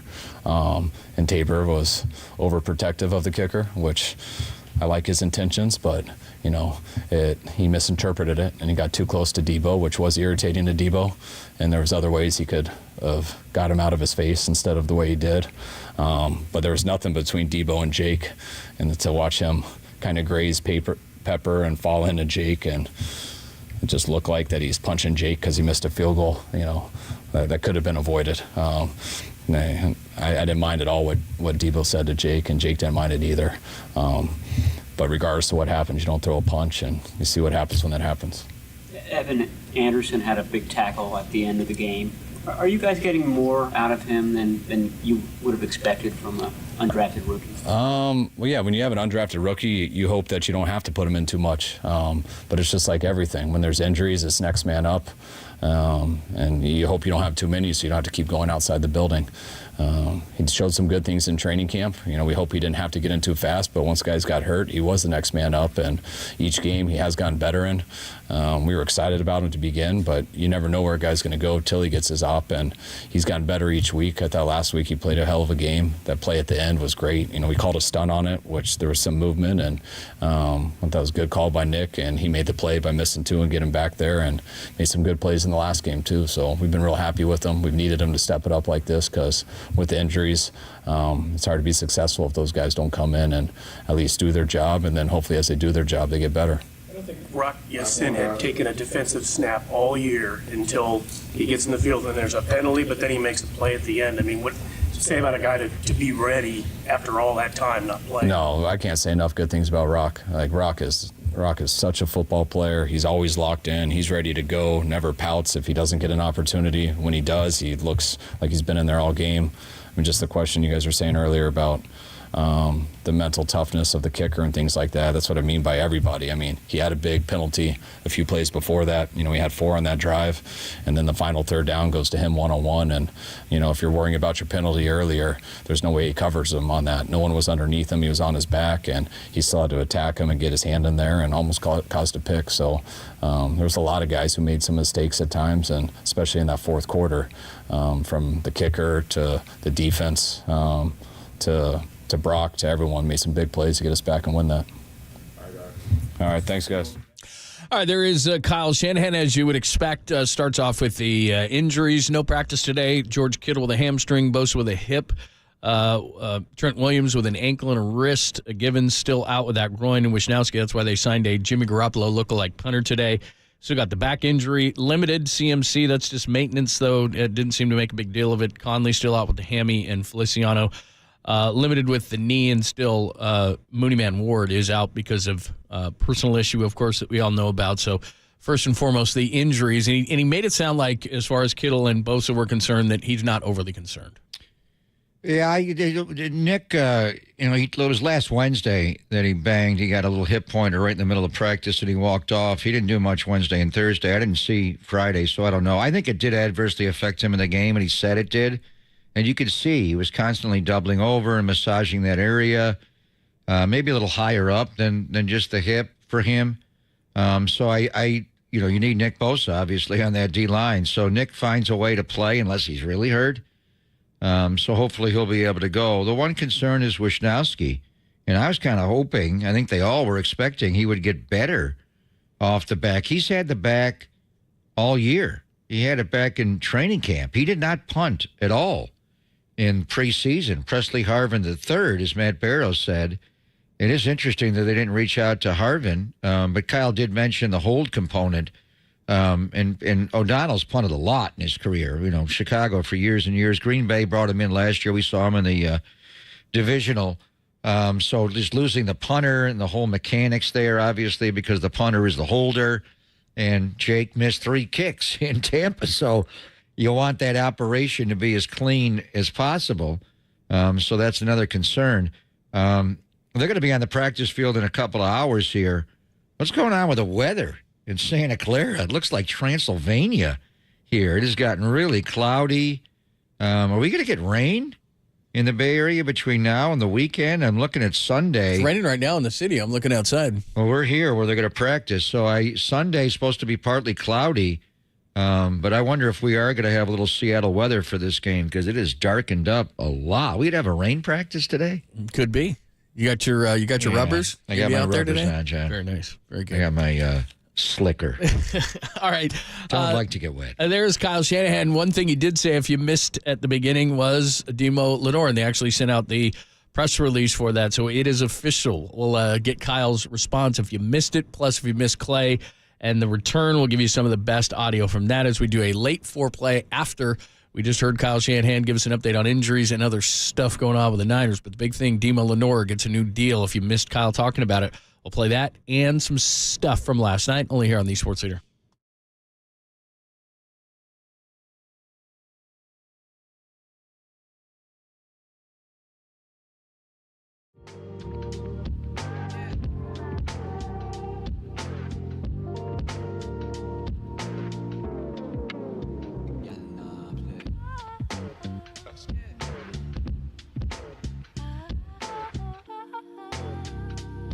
Now, from the O'Donnell Financial Group Sports Desk. Learn more at odfigroup.com. O'Donnell Financial Group, because planning is a process, not a product.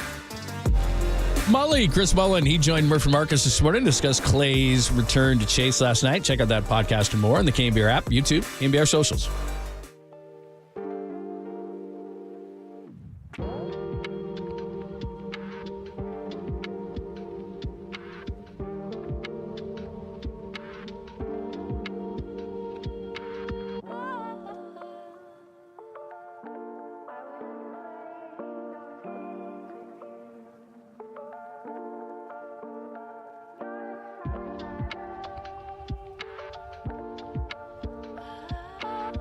Always a great day when we can talk to our good friend Steve Moskowitz. He has the answers to all of your tax issues, including a big one, Steve, unfiled and unpaid tax returns. What do the people do? They cause. People get frustrated. They get scared. They don't know what to do. So many people say to me, Steve, have you ever done a case like this before? They think they're all alone. They're not. Folks, you have a lot of company. And the bottom line is a lot of people don't file tax returns because they don't have the money to pay. So if that's you, it's okay. We'll go to the government. We want to make a deal. And it's okay you don't have the money. We'll make a deal. And there's a lot of good deals. Whether you qualify, just pay part and they forgive the rest or get the penalties forgiven, or pay in monthly installments you can afford, not what some IRS agent says you can afford. And the bottom line is we're here for you. There's so many good solutions. We have a free consultation. The only thing you have to do is call up and say, hey, Steve, get me out of this mess. Steve, get me out of this mess. It's very simple. 888-TAX-DEAL. Call Steve right now. 888-TAX-DEAL, 888-TAX-DEAL, or simply go to MoskowitzLLP.com.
And now, time for the Protect Your Assets with David Hollander Business and Technology Report.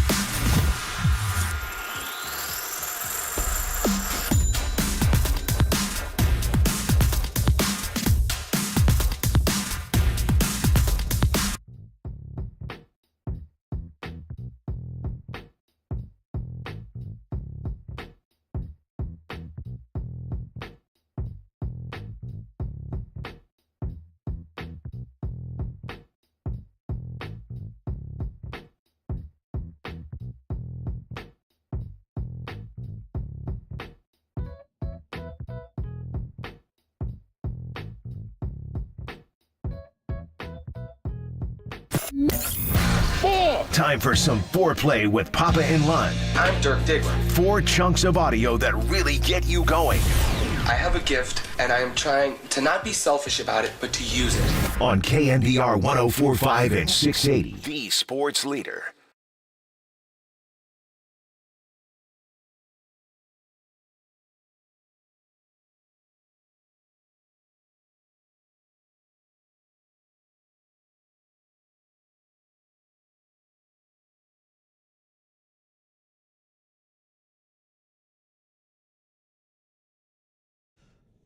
Sorry, just getting things together here because we just, Demo's talking too. So we're going to let you hear that as part of the foreplay. And what Kyle's reaction to was to Demo's new 5-year, $92 million deal. We don't know the breakdown, but we know this, that Demo is going to be a Niner for a long time. That is great. Congratulations to Demo, to the organization, to everybody getting it done because like Kyle was saying that they were actually trying to get this thing done in the offseason. They knew that they wanted to bring Demo back, but they have done it. So Deommodore Lenor, no holdout, no long sitting out, none of that kind of stuff. They get him done, and obviously a lot of focus on Brock Purdy in the offseason. We'll get to that, but it is still remnants from Klay. I was going to say Klay Day, but it doesn't rhyme. Klay Day is great, Klay Day. But Klay Night is actually what it was, and you were there. So here is Klay grateful for the way that he was received back at Oracle last night. It was a really cool experience. I appreciate the fans very much. The captain's hat ended up being a great touch. So I'm such a passionate boater, and I saw a lot of familiar faces in the crowd. That was a warm-hearted feeling. So it was really cool to see the fans, their gratitude towards myself, and something I will never take for granted. So it was very, very awesome. I said Oracle because that's the way it sounded, but it was obviously Chase last night where they welcome Klay back, but you were there. It was loud. It was cool. Even Draymond Green and Kevon Looney said, hey, you know what? This is kind of Oracle-like. I think it was the greatest regular season game in the history of Chase Center, which opened when? The last game of the, Klay got hurt when he tore his ACL against Toronto in June of 2019, so it opened the 1920 year, and then you had a pandemic. Right. I mean, that was just a weird year, and Warriors weren't very good. They were dead last that year, 15-50, and the next year they didn't make the playoffs, got in the play-in. So they've had the one good year in that building, and I'm not talking the playoffs, the finals against Boston, the Western Conference Finals against Luka and Dallas, not just regular season game. I think you'd have to give me one better. They did beat on Christmas Day that first year of the building, so it was December 25th of 19. They beat the Houston Rockets on Christmas Day on an ABC game. Steph didn't play because of injury, and they kind of overachieved. So that was a lively gathering. But even including that one, it was just different. Everybody was in their seats so early because they didn't want to miss the pregame, and people were leaving after that. They wanted to be there for the Klay celebration, the video, and Steph did not wind up speaking, which was fine. They spoke during the game and the whole thing. And then right away, the opening tip, Klay is guarded by Steph. Klay's guarding Draymond on the other end, but there was times he was on Steph. It was just a celebration of those three guys, Steph, Klay, and Dre, and how well they all played in their own way last night. And Andre actually was there last night, the executive director of the NBA Players Association now is Andre Iguodala. Unbelievable, after career life he's having. He'll be a Hall of Famer too. So it was just great. It was one of the most enjoyable Everybody was in a regular season game. Everybody was in a good mood. Pregame, I'm sure Klay was mad they lost the game, but it was a perfect night. Like, if you had to script, and Raymond did script a lot of last night, but you can't script the actual basketball game. If Steve Kerr and Joe Lacob, although I don't know what Joe wanted Klay to do, he was wearing the captain's hat for a while, and then he wound up taking it off. Nicole had it on the whole game, I think. But I had a good hair night going last night, John, so I did not wear the captain hat, but I didn't want to lose it. I thought, and I got 3 of them because I wanted one for you. You're such a good guy. I actually fastened it to my belt all night, because ordinarily, what are the odds of me getting out of there with those hats? 0.0. It's like my mom when she used to pin my mittens to my jacket. I felt like that, but I didn't wear it, but I was rocking it. My hair was on point last night. See, that's it. Wear it. Yeah, I mean, my hair is never on point, so anytime I'm offered a hat, I would wear it. But yeah, there's no, lots of days. It's a cool hat too. It is Works cool. out well. Yeah, it worked out. I do like the one that we made. The one you made was on fire. The huge logo. People loved it. I still saved that one. Yeah, you got to keep that. People love that. I'll get Klay to autograph that when they come There back you go. in. February 23rd, Klay Day. And that will be a day game, ABC. So that will be Klay Day. That's like a day after my birthday. I'll be hungover. Your birthday's the 21st. Yeah. Oh, that's right. Yeah, you're right. You don't know your birthday? Yeah. How do I know your birthday and you don't know your birthday? I know your birthday too. So The last time we played Seattle and beat them. Oh, that's right. That's how you know. 10-10. Here's a little Steph Curry saying playing without Klay, it takes an adjustment. But last night, as you said, couldn't have gone any better. It was a memorable night for sure. Like I know even from July when Klay decided to go to Dallas to, us showing up for training camp and him not being here, it was kind of like a slow build to this night for everybody because it's such a different look for us, Klay in a new uniform. And granted, we won, so I can say this, but I couldn't imagine it going any other way where, he played well, the crowd, got an amazing show, went down to the wire. You can't really draw it up any better, and definitely special, memories to reflect on, 13 years he was here and 4 championships and everything that we accomplished, and then trying to turn the page to where we are right now. Steph is such a nice guy and says everything so diplomatically. The thing he's forgetting in describing the night is the reason it ended up perfectly is because you went on a crazy Curry flurry at the end and won the game. That's why it was perfect for, at least from a Warriors standpoint, was they were going to lose that game, dude, like many times before without your contributions. And you said that ain't happening. This is the way the night's going to end. He took it over. The night or the night? Yeah, the night. He went a little early on the night. And he admitted that later. But. Yeah, I remember there was a game in Boston. Was it game 6 of the championship? Yeah. He dropped the night like early in the fourth quarter. I'm like, what are you doing? And he dropped it a little premature, but as he said, I'm undefeated with the night. They had to hold on. He was obviously brilliant last night. He just always is. I mean, he's shooting the ball. Just every aspect of basketball, he's playing at the highest level right now.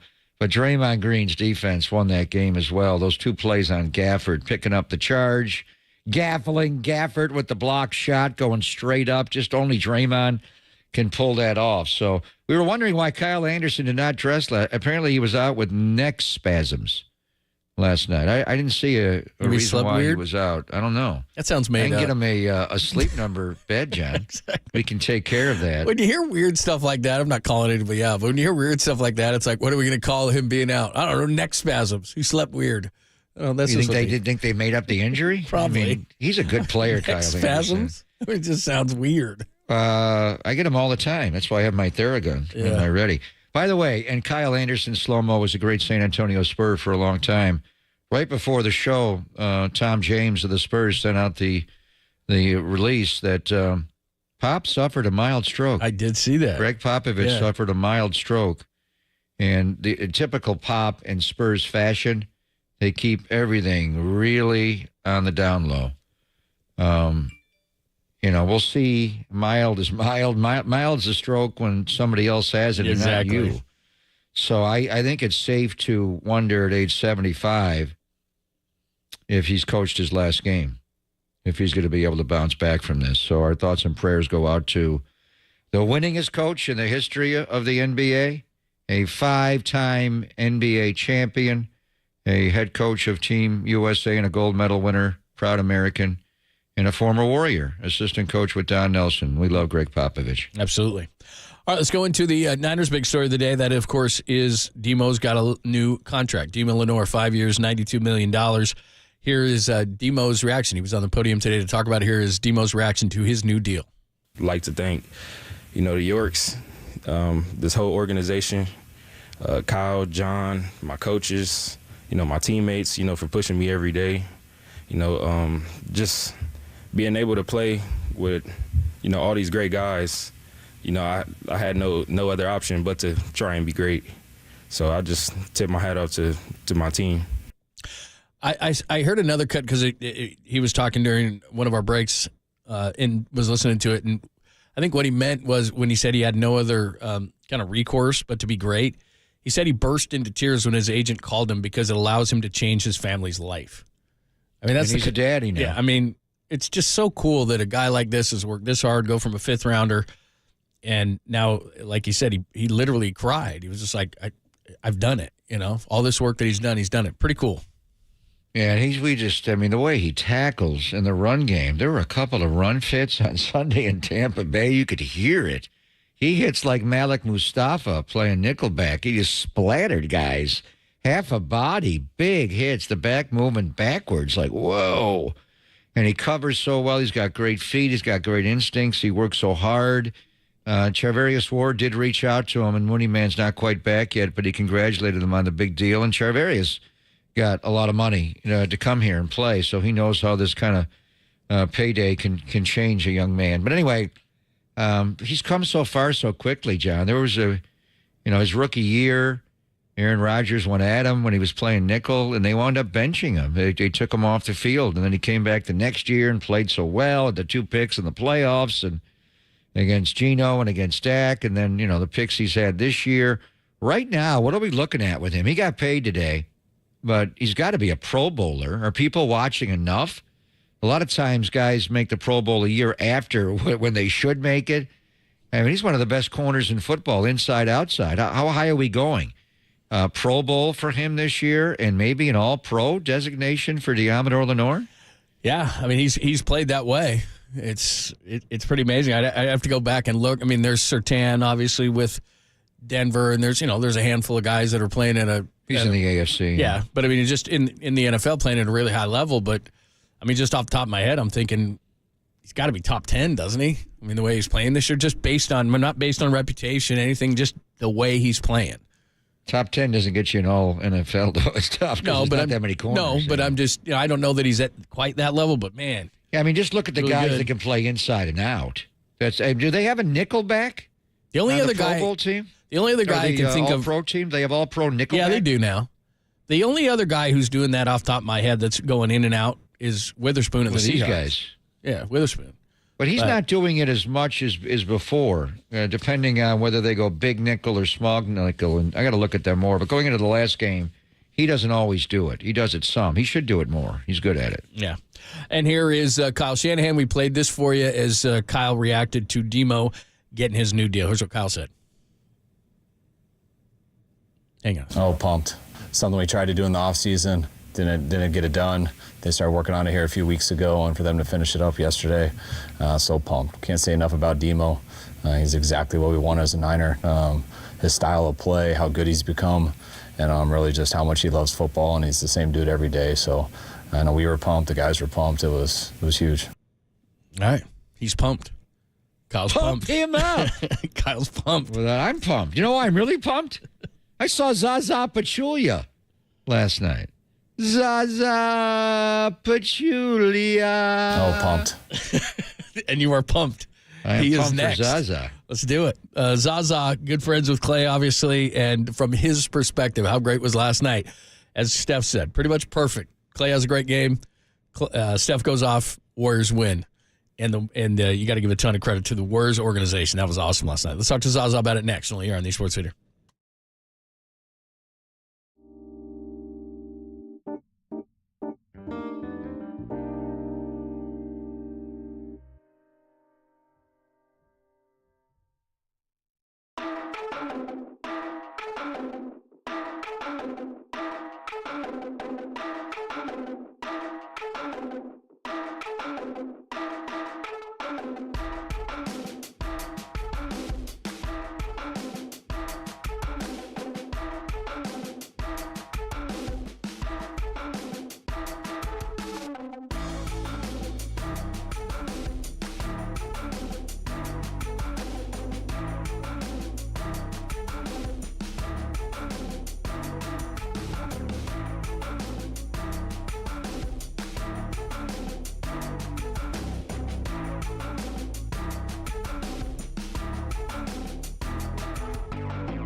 With energy bills as high as they are, proper weatherproofing is essential. Hey, it's Greg Papa.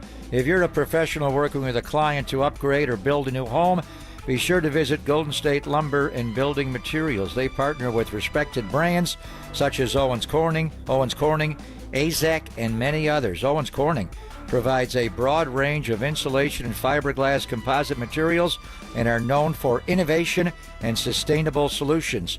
To provide builders and contractors with the best option and options, Golden State partners with over 120 brands to make lumber and building materials easy to access. Golden State is a vast Bay Area presence. You can find our locations at goldenstatelumber.com or on the Golden State app. With the app, it's easy to start an order, review an installation, and there are guidelines there and access important resources. So download the app from Google Play or the App Store. Building better in the Bay Area for 70 years. Golden State. When you succeed, we succeed.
This is KNBR, and they are Papa and Lund. Listen to us here and follow us on Twitter, Instagram, and Facebook. We are KNBR 104.5 and 680, the sports leader.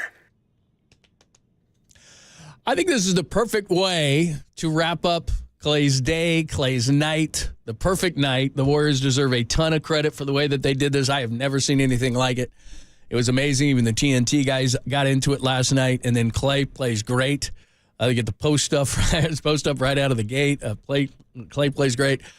Steph with a Curry flurry, and everybody goes home happy. Could not have been better.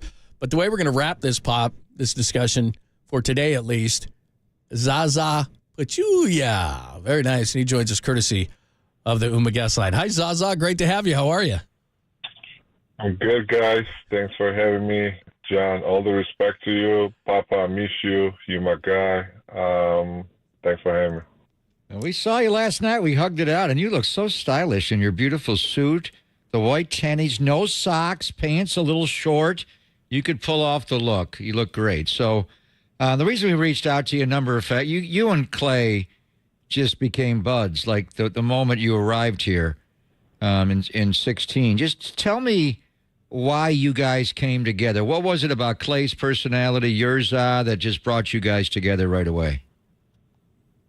Yeah, it's interesting. You just never know what to expect, right? But, sometimes this kind of connection happens, and sometimes there is a reason, sometimes there is no reason. I just love the guy, how authentic he is and how true it is, and he's not playing any games. He's a professional.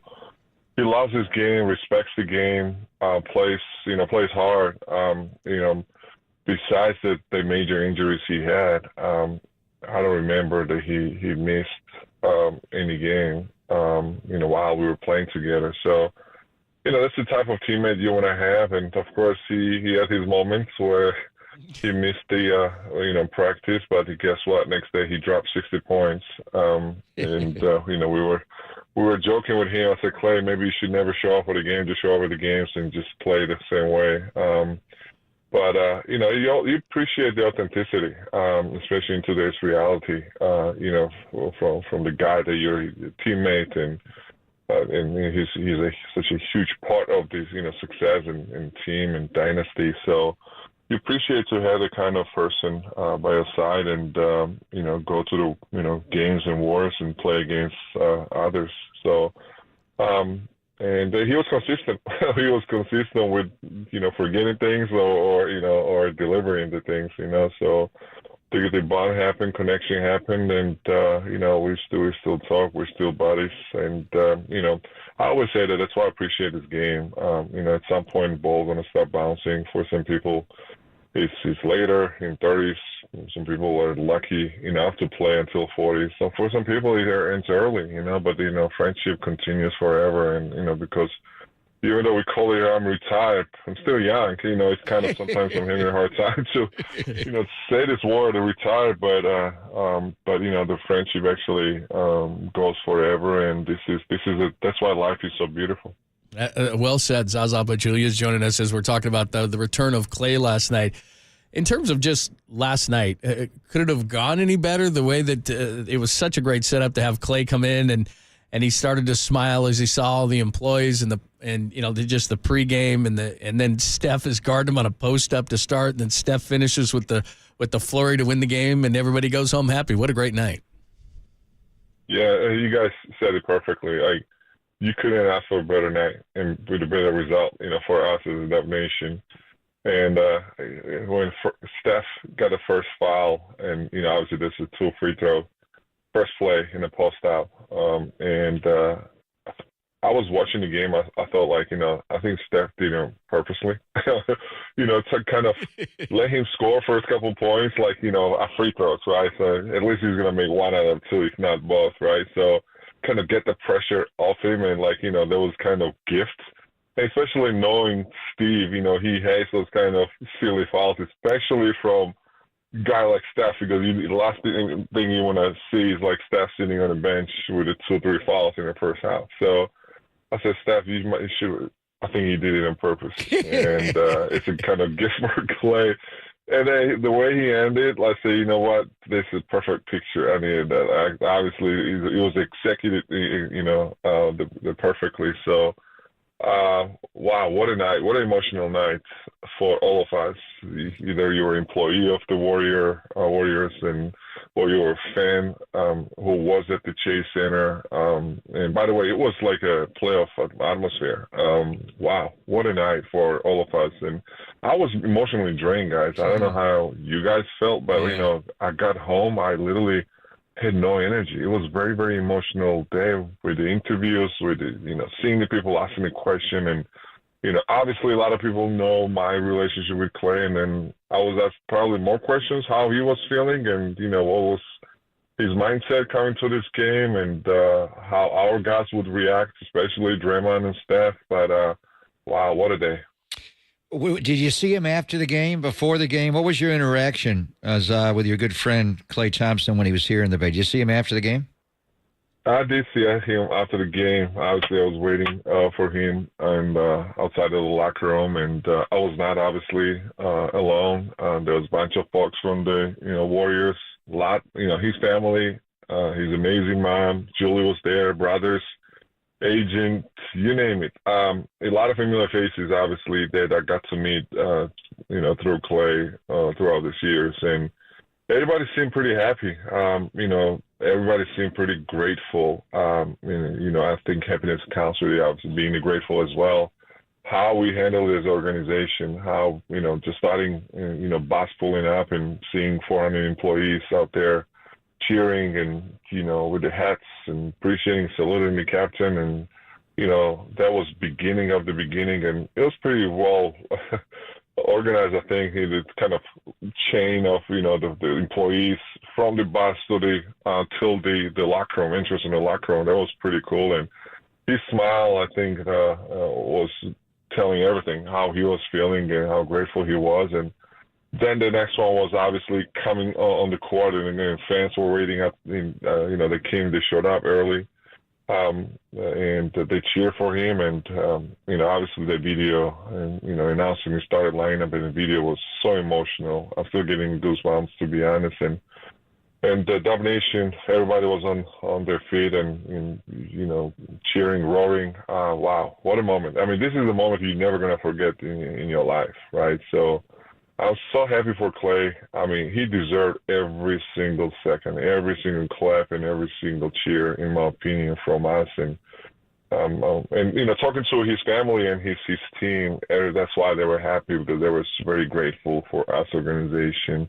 And, outsiders also, there's even the Dallas Mavericks, team, obviously I played there, so there was some personnel still, part of the Mavericks organization. And, feedback I got from them and continue to get from the different people, everybody thinks that we're a class organization. And, of course, we're doing from our heart these kind of things, but at the same time, it's always good to hear this kind of feedback.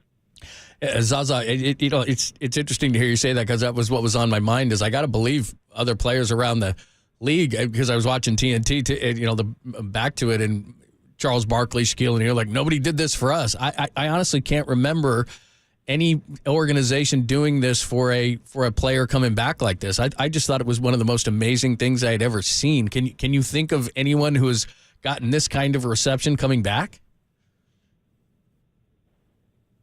I mean, there's a reason why, we are one of the best, if not the best, sports organization in the world, because those kind of things matters, guys. Like, I don't think the organizations are valued because of only the wins or, revenues they generate, but also how they make the players and the families and the employees feel. And I remember when I came back after I left the back-to-back championship, years and seasons, I went to Detroit and I got my ring. That moment's going to stick in my mind forever. It was special, and I'm so grateful for everyone, from top to bottom, how they made us feel, and, my family was part of it. And I was talking to my wife yesterday after the game. I said, well, Klay is totally different, right, for this community, for this city, for the dynasty, whatever he's done. And I can imagine how he's feeling and how his family is feeling. And that's why this organization is so amazing. They definitely know how to make you feel special. Not only you, whole family, and we've been consistent as well. Not only, it's not a one time, right? And everybody's gonna get fair of treatment and appreciation. So, I'm so proud to be part of this organization. A word about the basketball team outside of Klay. Man, I mean, obviously Steph put on a show scoring the last 12 points, but Draymond's defense on Gafford twice, drawing the charge, blocking the shot. He looks like Draymond at the height of his powers.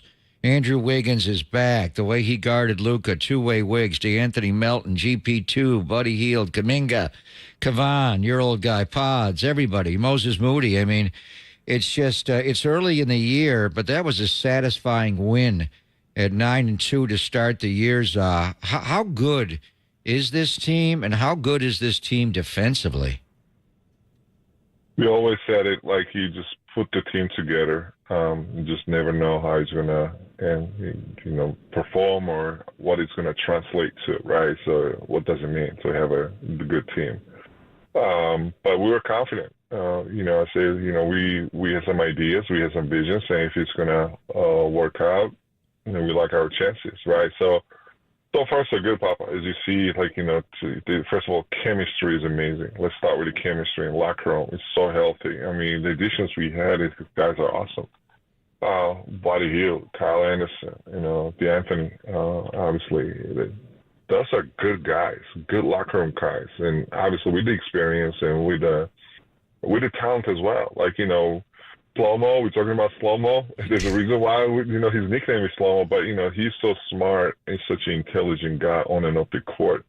You need it. And I remember my 17-18s when we won the back-to-back championships, we had a bunch of smart guys out there. So it was helping everyone, from coaches to the players. And it was amazing to have those kind of smart guys, right? And then obviously you got shooting, you got defense with D'Antoni, Buddy Hield, amazing shooter. And then when you bring all these pieces together, and then obviously having a deep team and those guys liking each other, that's the type of team you want to have, right? So far so good, Bob.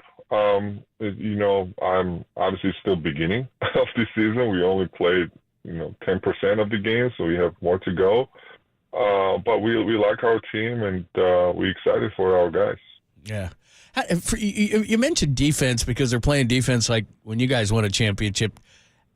Is there a mentality that happens? Maybe it's led by Draymond because he seems revived again after last year, kind of a debacle last year. But is it just, okay, we're going to play defense? Because that, to me, I know you could always score, but defense really seems to be the major difference in this year's team so far.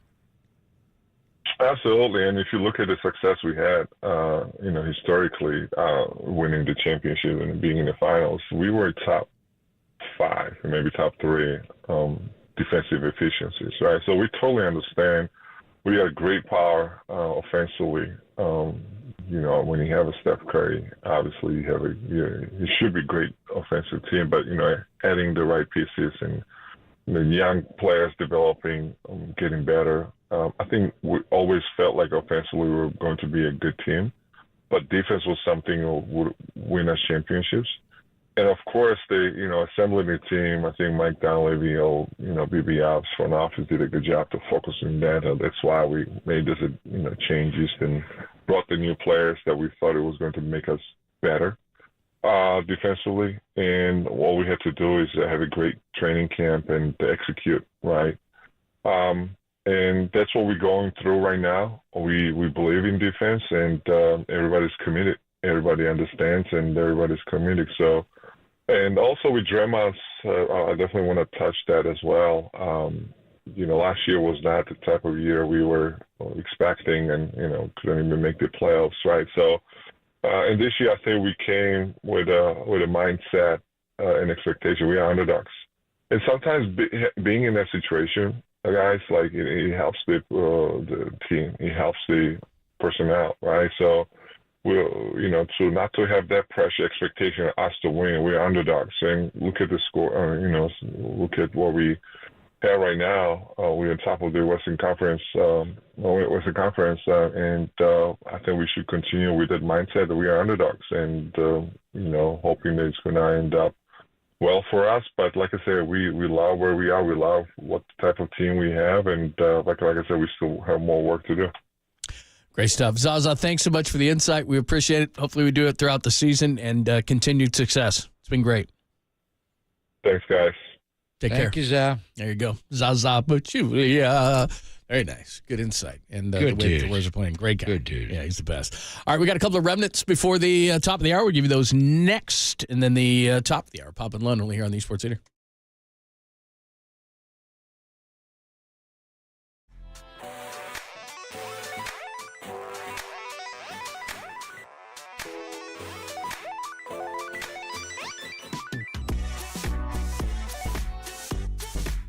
Is your home ready for kickoff? Everybody knows that hosting family and friends is the best way to enjoy a football Sunday or Monday Night Football. Get ready for an elevated game night. Game night by staining your deck or painting your fan cave with Benjamin Moore. Football and painting season are well underway now, and now is the perfect time to tackle your indoor and outdoor paint projects. Have your family room decked out in team colors to impress guests and intimidate rivals. You can update your kitchen with a fresh coat of paint for prepping tailgate treats and pregame snacks. A freshly stained porch or repainted exterior will allow you to grill outdoors in style all season long. So change your luck with a fresh coat of paint, whether you're calling it audible or following the playbook. Find all the right products, the perfect colors, and plenty of advice at your Bay Area Benjamin Moore retailer. So support your team and your local independently owned and operated business with Benjamin Moore. Now, from the O'Donnell Financial Group Sports Desk, learn more at odfigroup.com. O'Donnell Financial Group, because planning is a process, not a product. The great Dante Whitner joined our show yesterday, said he can understand Debo's frustration with special teams. Check out that podcast and more on the KNBR app, YouTube, KNBR Socials.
Hoffa and Lund continue live from the KNBR Casino Matrix Progressive Jackpot Studios. Casino Matrix, Progressive Jackpots are here. Where are you? Just drop in. Please play responsibly. 1-800-GAMBLER.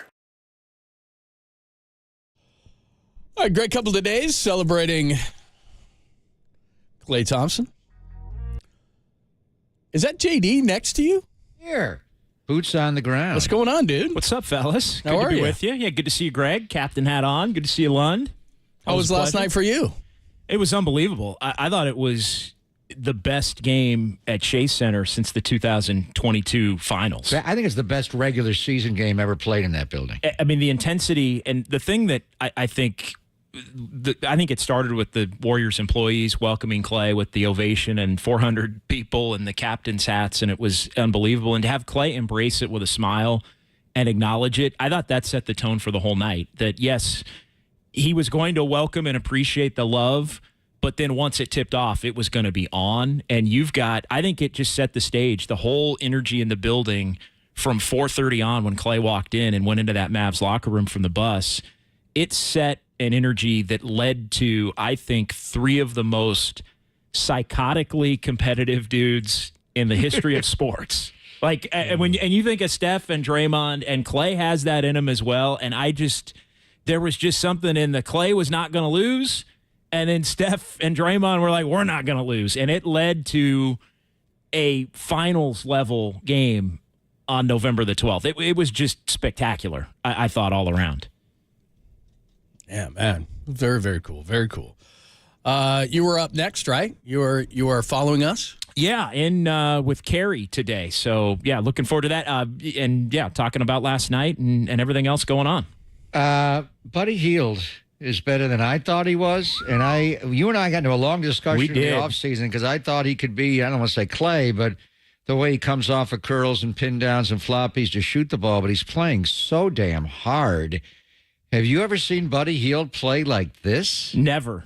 And I mean, and he's stated that it's a testament to the environment and the respect level that he's had from afar for Steph and also for Draymond Green and Steve Kerr. And it's funny because I think in the Bay, we don't always think of the Warriors right now, given the last 2 years, as if they're what they used to be, right? This is a level below what they had been when they were a dynastic team. But to Buddy Hield, he still sees Steph and he sees Draymond and he sees Steve Kerr, and he thinks of it as if it's 2018 or 2019 and some of the teams that used to kick his ass was Sacramento and the Pelicans. And so I think he comes over here and immediately feels that he has to up his game in the hustle department, in the attentiveness department, in the shot selection department. I mean, he kind of had the reputation of being a guy who would fall asleep and just, miss switches and let guys run by him. And he let Klay get away on one where Klay drove and then ended up with a lob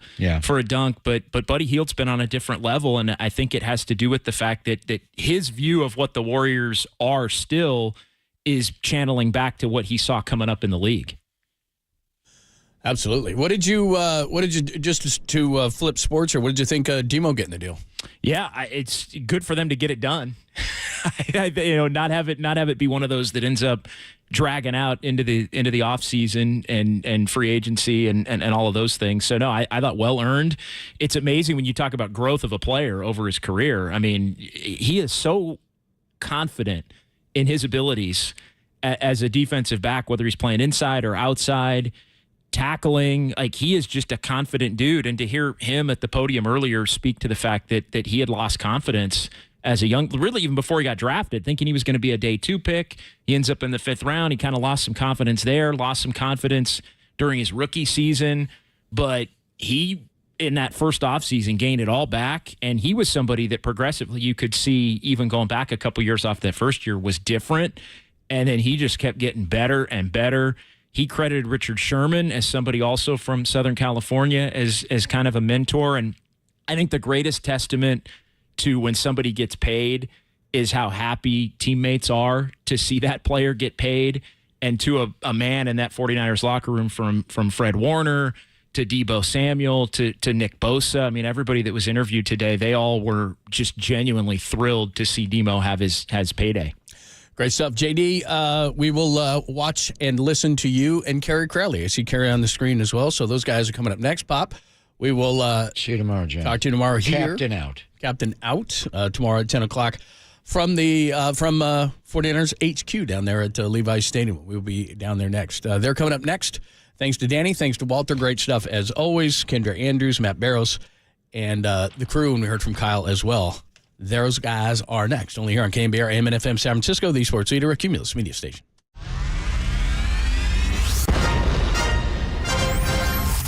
The NBA brought him to the Bay. While his co-host was born and raised here. Adam, that is great co-host work right there. That is amazing. You're lucky to have Adam, Tommy. Oh, absolutely. It's time for Tolbert and Copes. Let's get it on! Tom Tolbert. Yeah, thank you. Now if I could ever get some beer. And Adam Copeland. Adam Copeland has arrived! On KNBR 104.5 and 680, the sports leader.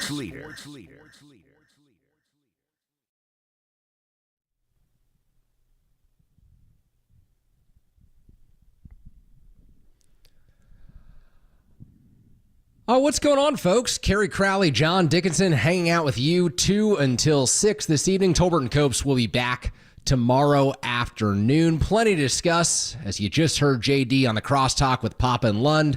Deommodore Lenor gets the new contract. 49ers preparing for a big divisional showdown. But, JD, there's no other place to start today than what transpired last night at Chase Center. You were there. You did the post-game show, and it's hard to summarize how much I think this meant to Warriors fans to be able to welcome back Klay Thompson, the spirit that they did, and then on top of that, to see their team take care of business. Steph Curry with the flurry at the end, an incredible finish, and the Warriors once again victorious as this early season hot stretch continues last night. How you doing?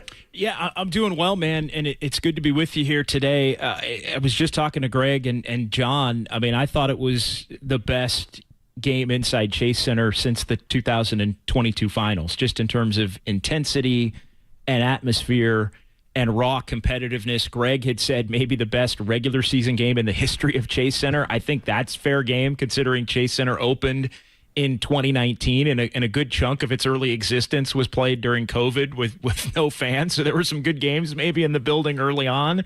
And the finals run obviously was the first full season with fans allowed back into the building, and they win that championship. But from a Warriors fan standpoint, I don't think they could be any more thrilled as to the way that the whole thing shook out. Klay Thompson came in, appreciated the love that he was shown by not only the employees that were kind of lined up in their captain's hats as he got off the bus and headed to the locker room, but to the 18,000 strong, all in their captain hats. He absorbed it. He went out there with just a maniacal competitiveness, which led to this terrific game. And then Steph Curry and Draymond Green brought their maniacal level of competitiveness to it. And it just made for an absolute, it was a June-like NBA game in the middle of November. Definitely not your ordinary garden variety, just, the next game in November. And so it was truly a special night. And again, from a Warrior fan perspective, Klay did his thing and played really well. And then Steph and Draymond got the last laugh, especially Steph scoring the final 12 points and taking the game over in those final 4 minutes when it looked like the Warriors were about done in the game, down 7. It was pretty much a reminder of what anyone who walks away from the Warriors organization misses when they don't have Steph Curry on their side. I mean, we saw it in the Olympics this summer, how he still had the capability to be this incredibly special talent, even at his age. And he's well past the point where players start to decline. I mean, even the best players in NBA history, 36, 37 years old, you're going downhill from there. And last night, Steph Curry pours it in the end, takes over against a Dallas Mavericks team that has a ton of talent, despite their 5-5 record this season. You've still got Kyrie, you've still got Luka and Klay Thompson playing well last night. And JD, I think the lasting image for me from last night's game is going to be the one-on-ones of Steph and Klay. I mean, these guys going at each other with that, like you said, maniacal level of competitiveness. And it was a special window into what made the Warriors dynasty so cool and so I think, amazing for fans to experience in the moment, because individually, you can say that these aren't the single most talented players. You can look at Steph Curry and say he's the greatest shooter to come through in NBA history. You can look at Draymond Green and say he is an unbelievable defensive player, and he's got basketball IQ that's off the charts. And Klay Thompson, one of the very best shooters to ever play the game. But on an individual skills level, when you combine all three of them, it was amazing. And then you get them on different sides of the court, like you saw last night. Just a completely different vantage point of what we could experience. It explained how, for a good chunk of the last decade, and in 2022, when Klay came back off the two gruesome injuries, it really explained how that trio was so difficult to beat, and really couldn't be beaten for the most part, unless there were some strange circumstances, like Draymond getting suspended in that 16 finals, like multiple injuries in the 2019 finals where Toronto got him in 6 games, with Klay going down with the first of his just awful injuries in the final game of that 2019 championship series. So it really was on full display. And I'm with you as far as the early, right out of the gate, you've got Steph on Klay. You've got Klay attacking. Steph fouls him. You get Curry hitting a 3 on Klay in the first couple of minutes. You get a Klay turnover that leads to a Wiggins dunk. And then you have Curry taking Klay's cookies, basically stripping them, which was incredible. And then Curry takes the YOLO pull-up 3 from about 28 feet, airballs it.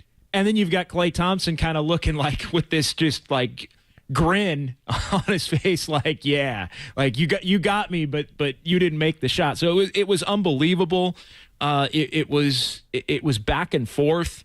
Everybody played great in the game. I think you even saw the other Mavs stars in Luka Doncic and Kyrie Irving, who at times throughout their great careers, it's like, why haven't they been able maybe to get over the hump in certain instances?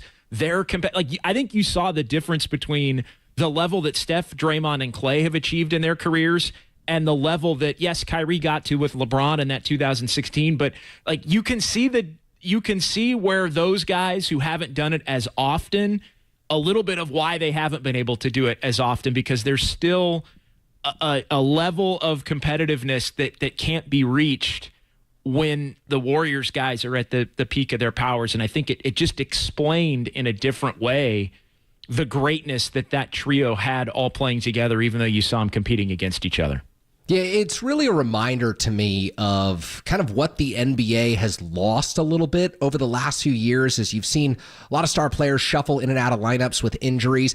The league has struggled to recapture the magic that came about when the Warriors revolutionized basketball together. And this was very early on in the Steph, Klay, and Draymond era in Golden State when they won that first title, and it was almost viewed as ahead of schedule for where they expected to be at that point in the buildup. And ever since that point, they just continued to be the main draw around the entire country. You would go to different arenas around the NBA, and people wanted to come see Steph and Klay and Draymond together. And you add in KD in the mix at some point. You know, Andre Iguodala takes on a life of his own with the fandom that he had with Golden State. You've got all these role players who carved out names for themselves, and it's been very difficult, I think, for the league to recapture just the general fan interest that comes when you have that competitive nature come out like we saw last night. And it's a special reminder that so few people have that level that they can get to, and the Warriors had 3 guys, 3 all at the same time for such an extended period of time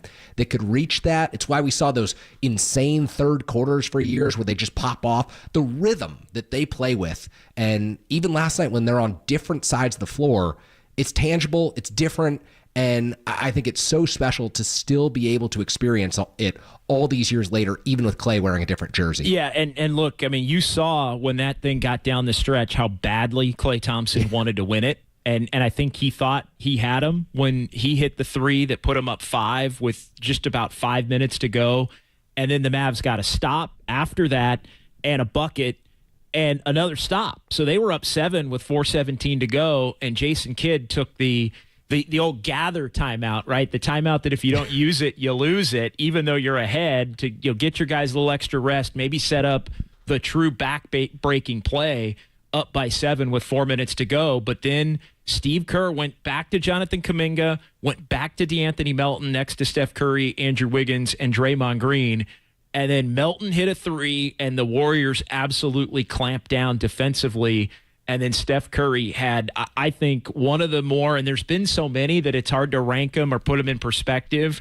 But for Steph to do what he did, scoring the final 12, and the manner that he did it to bring the Warriors to victory, I mean, he would not be denied against little bro who thought he had the game won with 4 minutes left. Pretty incredible stuff last night at Chase Center, and JD will continue to break it down all hour long. We've got a rotation today. John Dickinson in for the first hour. Dieter Kurtenbach will join myself for the final 3 hours this afternoon. And before we send things to a commercial break, do want to keep you updated. We've got some tickets to give away. One winner per day this week. We've got 2 tickets to see Metallica June 20th and 22nd of 2025 down at Levi Stadium. 2-night tickets for the No Repeat Weekend are on sale now through Ticketmaster.com. Tune in today between the 3 p.m. and 6 p.m. hours when we give you the cue to call, which is... Trust I seek and I find in you. Every day for us something new. Open mind for a different view. And nothing else matters. So that is your cue to call. Be caller number 10 into the studio at 415-896-KNBR, and you will win. Furnished by Live Nation. Grab official rules at KNBR.com. You're listening to Tolbert and Copes, Kerry Crowley, and John Dickinson in this afternoon here on KNBR 104.5, 680, the sports leader.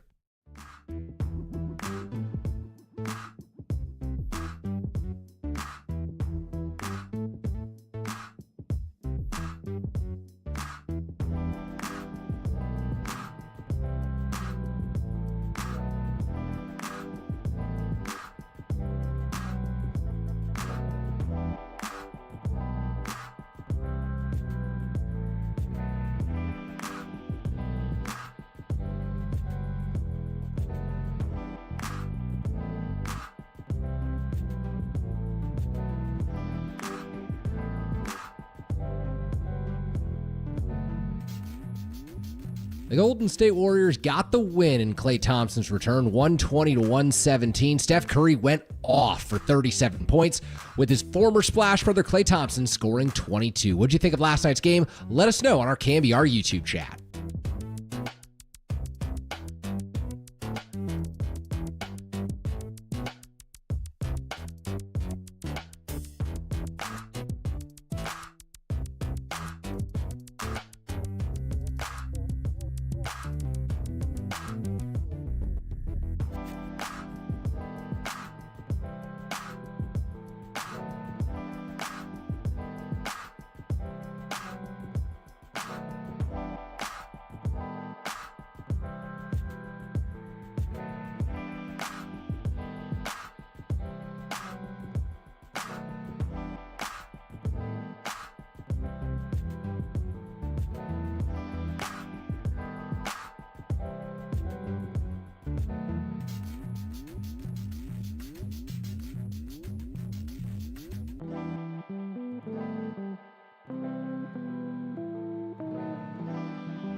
And now, time for the Protect Your Assets with David Hollander Business and Technology Report.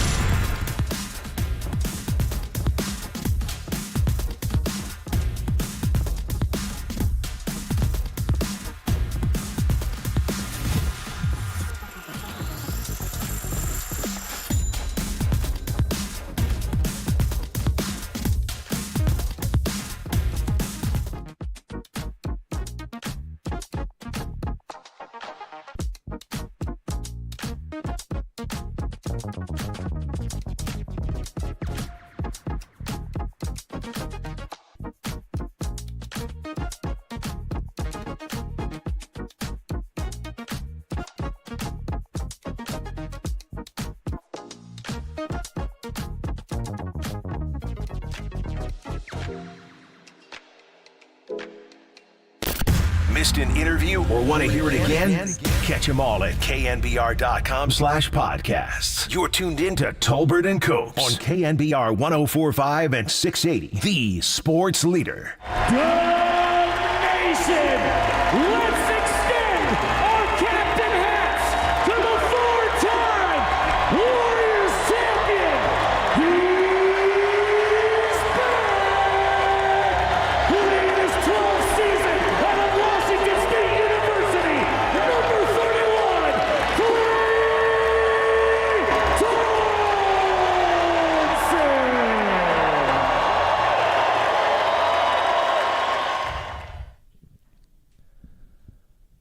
All right, we're back here on KNBR. Kerry Crowley, John Dickinson hanging out with you this afternoon until 6 o'clock. Warriors coming off a 120-117 win over the Dallas Mavericks.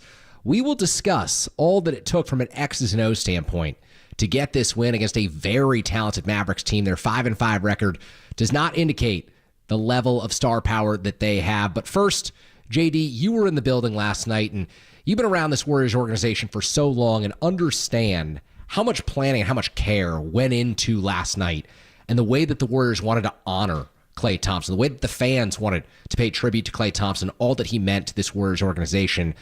How do you think it all came together? When did this start to come together? And how do you think it was received by Klay at the end of this? Yeah, I was really curious as to how Klay would receive it overall.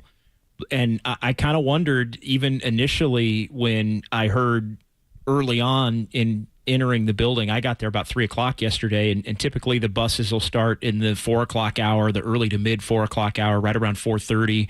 That was when Klay was going to be arriving, and that the Warriors had planned the 400 or so team employees that were going to greet him with the Captain Klay hats on and basically give him a standing ovation as he, creating a tunnel between the bus area and the security entrance where the players come in to the Mavs locker room. And so I was just wondering, would Klay, because Klay was trying to be a robot through the whole thing, and trying to say, hey, this is not a big deal.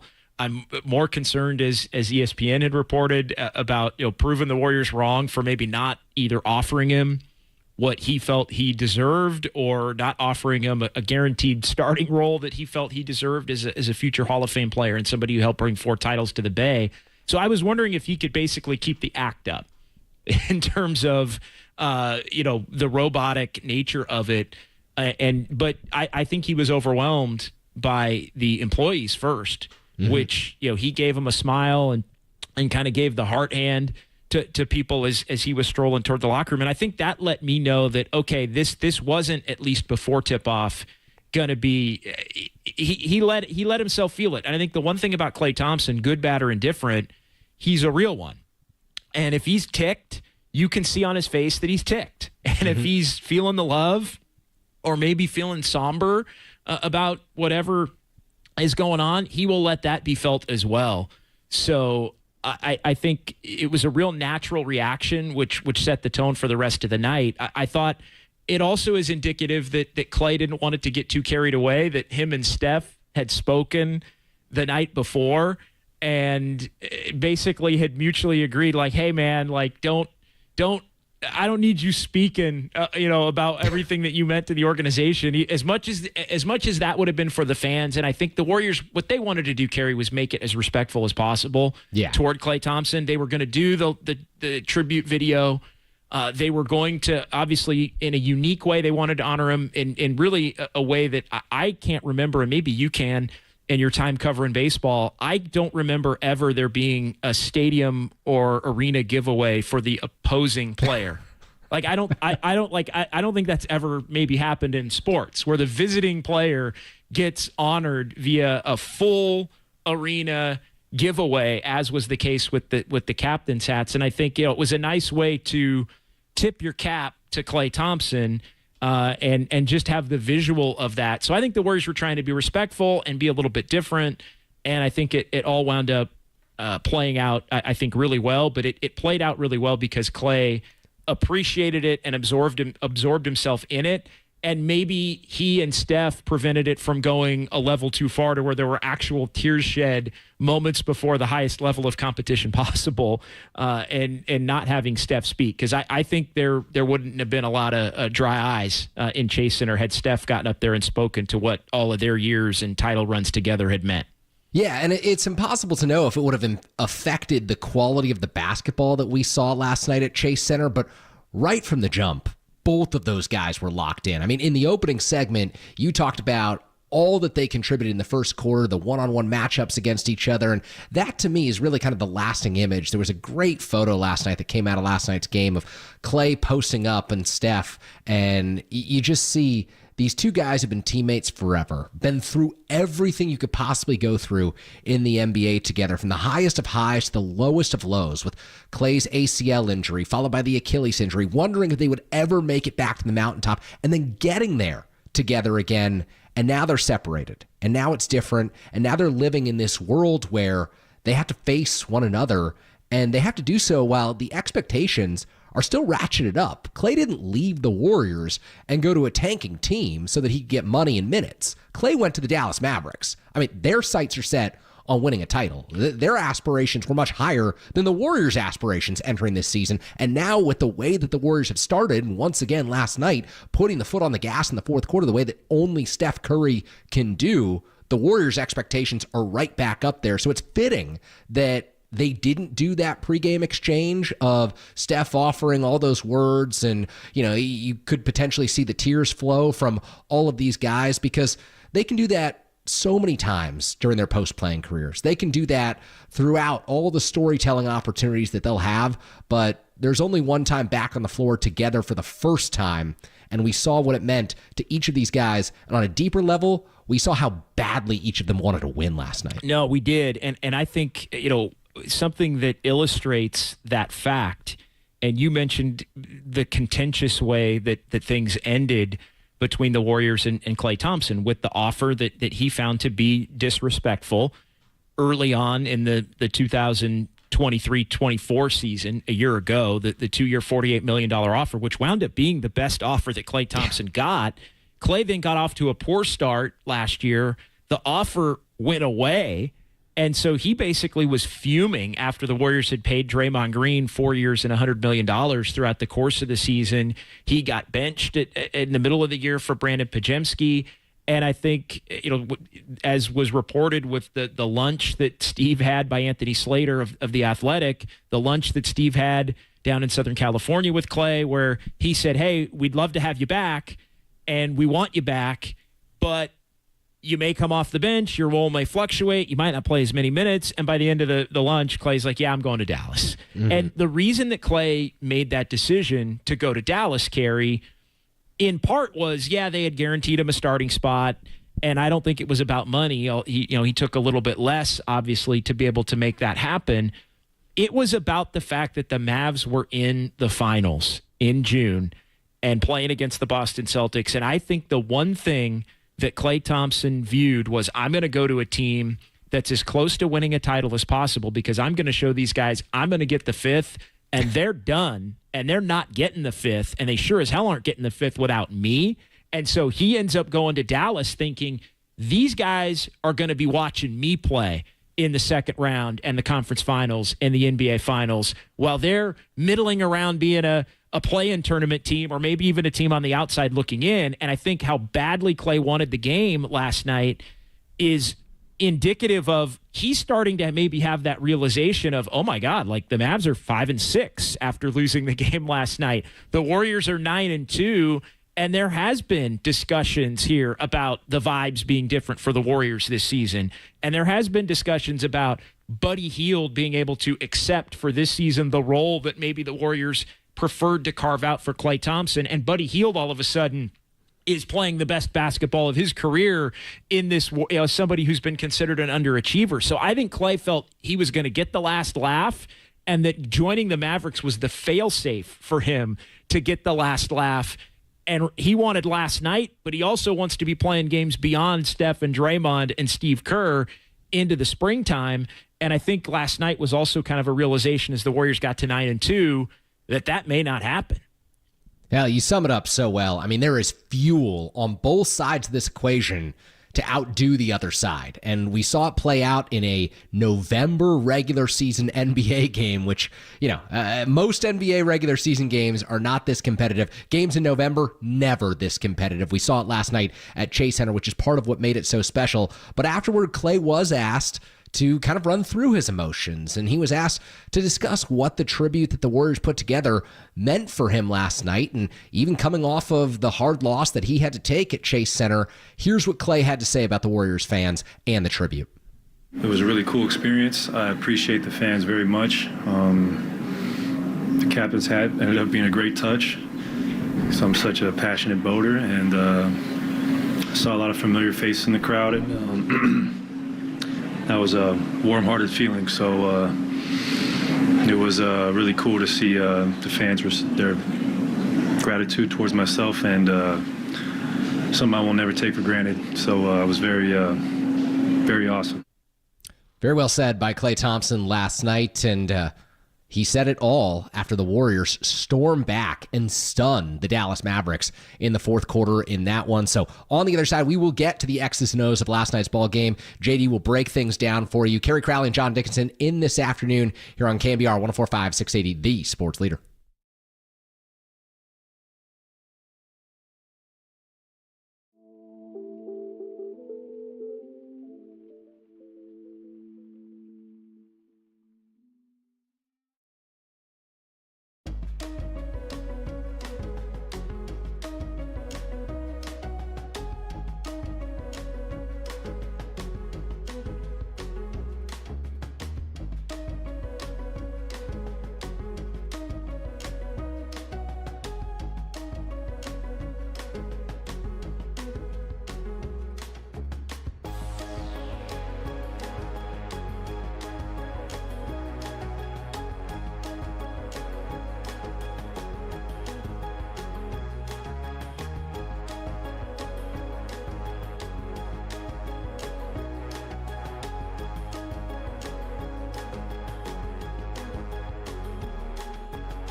They're Tolbert and Copes, and they're back on The Sports Leader. Find us on Insta at KNBR on Instagram. This is KNBR 104.5 at 680.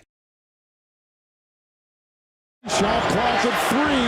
Looney will fire at 2. Rebound by Dallas. Grimes will gallop. Got to find Thompson. Lane 3. Good! Big time triple. 6 threes. And a timeout taken by the Mavericks. Thompson in his home comping buries a 3. Doncic will defend Curry. A screen by Green. The switch to Lively. 3. Curry.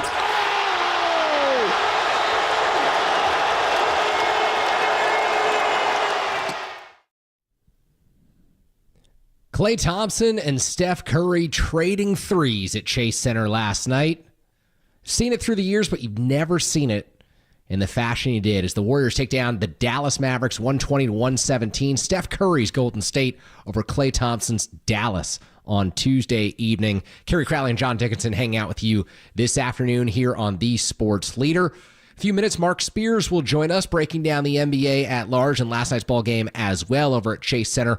But JD, as we've discussed all that the Warriors did to roll out the red carpet for Klay Thompson, we've also got a game to discuss. We've got this comeback that the Warriors were able to engineer in the fourth quarter, and Steph Curry specifically was able to engineer, and so many different pieces to all of this. But I think one of the main components and sticking points from last night's ball game is just how engaged Andrew Wiggins was on defense. That's one of the firsts for me. And also, this Warriors rotation is so deep, and who knows what it'll look like at the end of this season, but there are so many well-rounded and reliable players that Steve Kerr can turn to right now. Yeah, and it's been kind of a different guy every night, and you don't know who it's going to be. Often it's been Buddy Hield who stepped in as the secondary scorer. Last night was really the first time where it had to be, it had to be a little bit extra from Steph. And then it was a little bit of Kuminga, it was a little bit of Hield, it was a little bit of Wiggins. Everybody kind of chipped in at that point to get him over the top.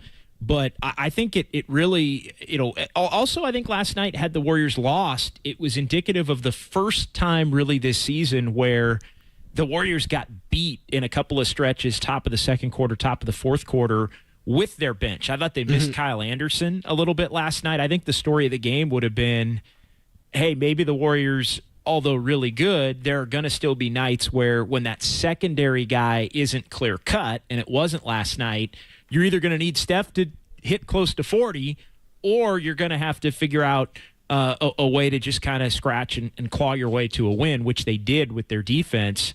I thought it was the defense specifically. The two halves played out almost identically. The Warriors starters came out, played really well. They led into the first quarter. Top of the second quarter, it was Luka out there with some Mavs reserves against some Warriors reserves. The Mavs got back into the game and then took control of the game. Same thing happened top of the fourth quarter, but then the late runs for the Warriors to end the second quarter and close the gap going into halftime. They come out big third quarter, and then the run at the end, the 15-5. And it's Steve Kerr's ability last night to go to DeAnthony Melton. I thought he was the X factor defensively last night. He took Buddy Hield out of the game with 4:17 to go. He decided to go with more defense. He decided to go small and play Draymond at the 5 against Gafford and eventually Lively.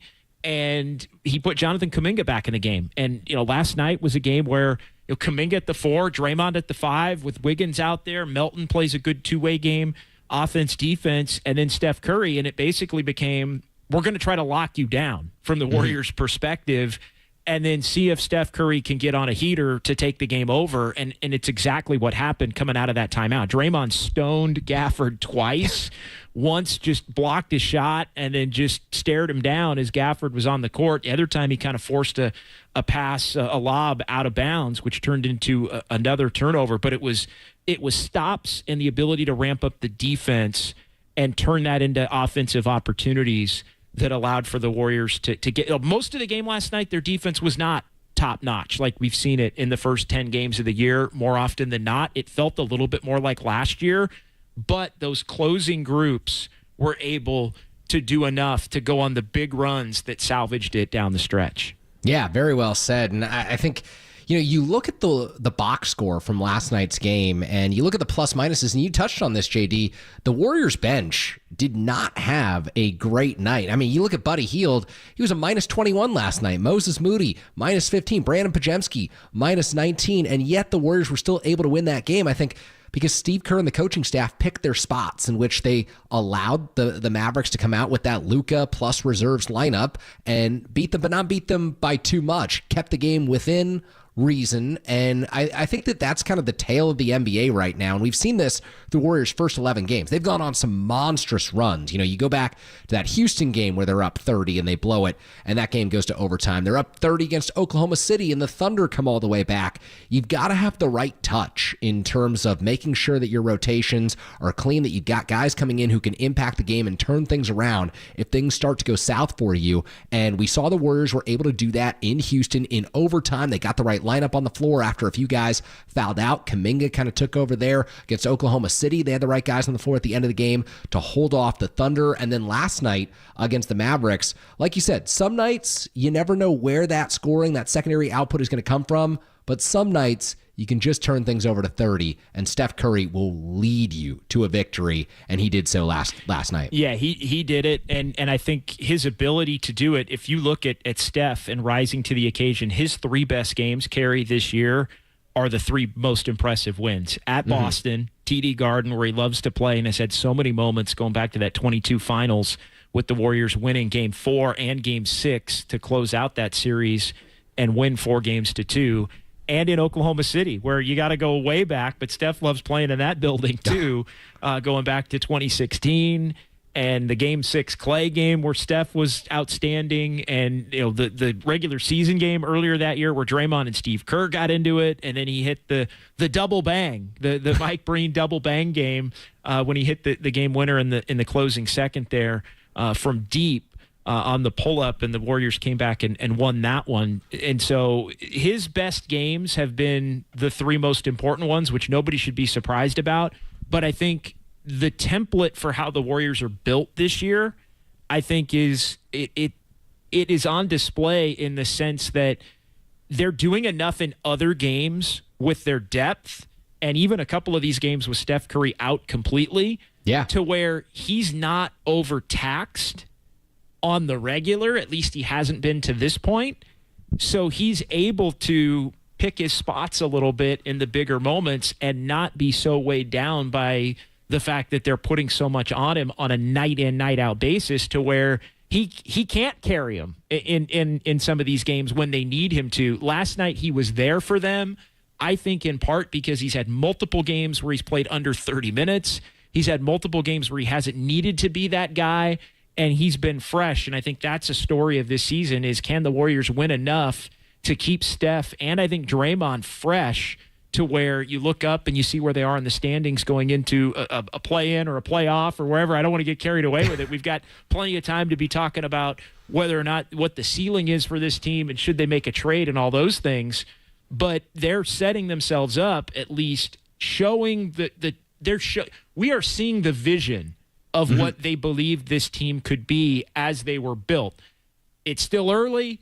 It could still change, but so far so good. And I think Steph's ability to step in and make the big plays in the big moments has been a part of the overall plan, which was not tax him so much that he's unable to do it in games like last night.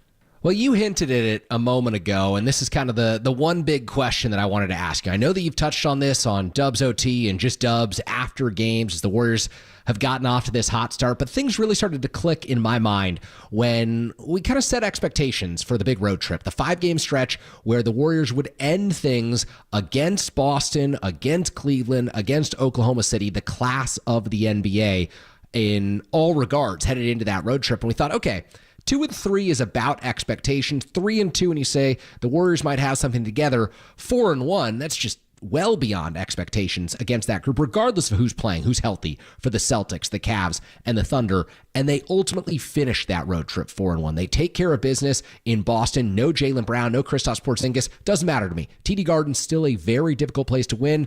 the Boston Celtics are still the reigning NBA champions. You lose big in Cleveland, that happens. You're allowed a few clunkers in the NBA. But then to beat Oklahoma City, and I know that Chet went out of that game early, and that alters the way that Oklahoma City plays, and the Warriors were able to go much smaller than they typically would against the Thunder. But to finish that stretch 4-1 and to be out of this game against the Mavericks at 9-2, have your expectations for what's possible been adjusted based on what you've seen through 11 games? Yeah, I was on this early. I thought this team was going to be regular season good, or at least had the potential to be regular season good from being over in Hawaii and at training camp and talking to players and coaches. There was a sense that things were clicking very early on in that week that they spent over in Hawaii in the lead up to their first preseason game. And then you saw it, I thought, in the preseason with the way that they were connected together. Forget about the unbeaten record. Yeah. Although they did have an unbeaten record, they just played connected in those games. Where win or lose, you were just like, wow, okay, these guys look pretty good together. As Steve Kerr was tinkering with different potential combinations. So I think there was an ability for them if they got out of the gate. And what we saw in the preseason started to continue to be true in the regular season early. I thought there was some potential for this team to push 50 wins, believe it or not, in the regular season, because I think the regular season in the NBA is so dependent on your give a bleep level is what I like. And you could tell that the Warriors, from the way the last 2 years had gone since they won the title, and some of the things that had happened internally with Draymond and with Klay Thompson these last couple of years, that they knew and believed that they were talented enough top to bottom to be significantly better than they were last year if they got out of the gate and were ahead of other teams that are either trying to figure it out still, working new players, dealing with injuries, and that's exactly what we've seen. We've seen this team from the jump look like they're ready to go. So I'm not surprised that they're regular season good to the tune of 9-2 and tied with Phoenix and Oklahoma City atop the Western Conference. And then you look at the Eastern Conference and it's the Cavs and the Celtics. They're basically and then no one over 500. Yeah, they're a top 5 team in the NBA right now. They're they're a top 5, maybe a top 3 team in the NBA right now here in the first couple of weeks. Can you win a title though with one true alpha in terms of the scoring and then everybody else? That's the part I think as you get further on, first round series, second round series, conference final, as you get further on down the line, it gets more and more difficult to win, I think, in the NBA without having 2 guys who can do it. So it's still a little early. There are, though, Kerry, some 2021, 22 early vibes to. I mean, this team started out, 5-6-1 that year, and then all of a sudden you look up and they're 18-2. Now, I don't know if the Warriors are going to be 18-2 because they'd have to win 11 in a row and 9 more after these last 2. So I don't think it's quite going to hit that. But it was similar that year. It's like, what's going on with these guys? Jordan Poole was great. Wiggins was great.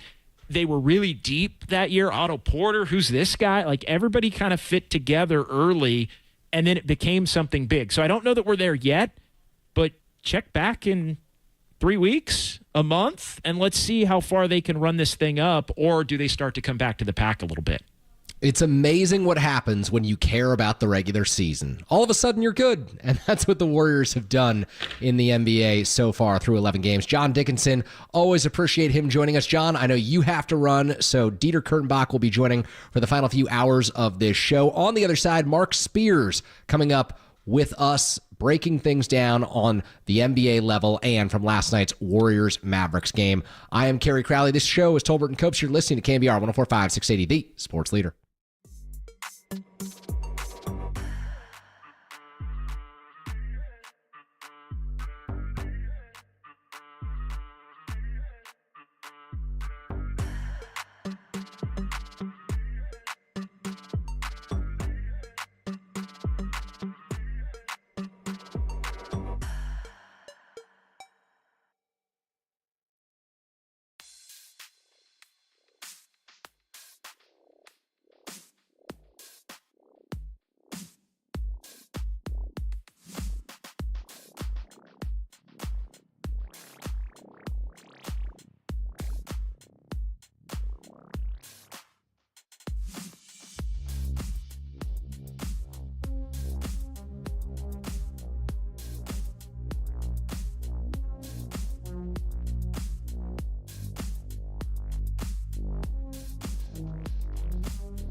Nation, time for Mark Spears to put down the pen and pick up the mic. Here's the senior NBA writer for Anscape.com with Tolbert and Copes on KNBR 104.5 and 6.8 and KNBR.com, the sports leader.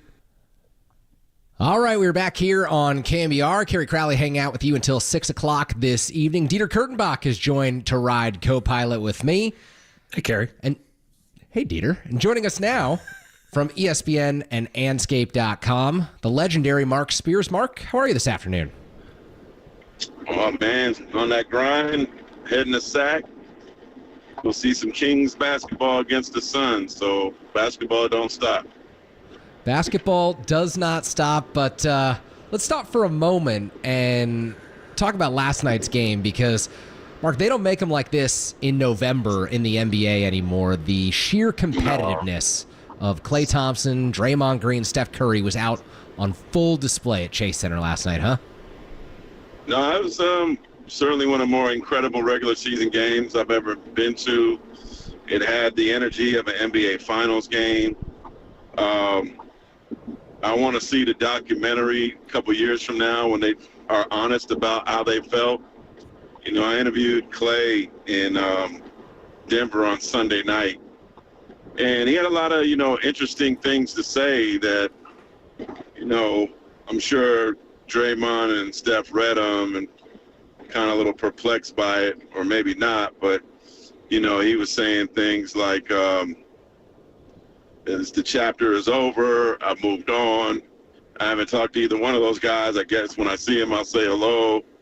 What I miss most is the ocean. Yeah, so I was like, oh, wow. And I asked him if he was bitter about his contract situation or upset, not bitter, but upset about it. And he said no. But I also later found out that Klay, you guys know he's kind of a simple guy and that he was a little irritated by the beauty of what the Warriors wanted to do.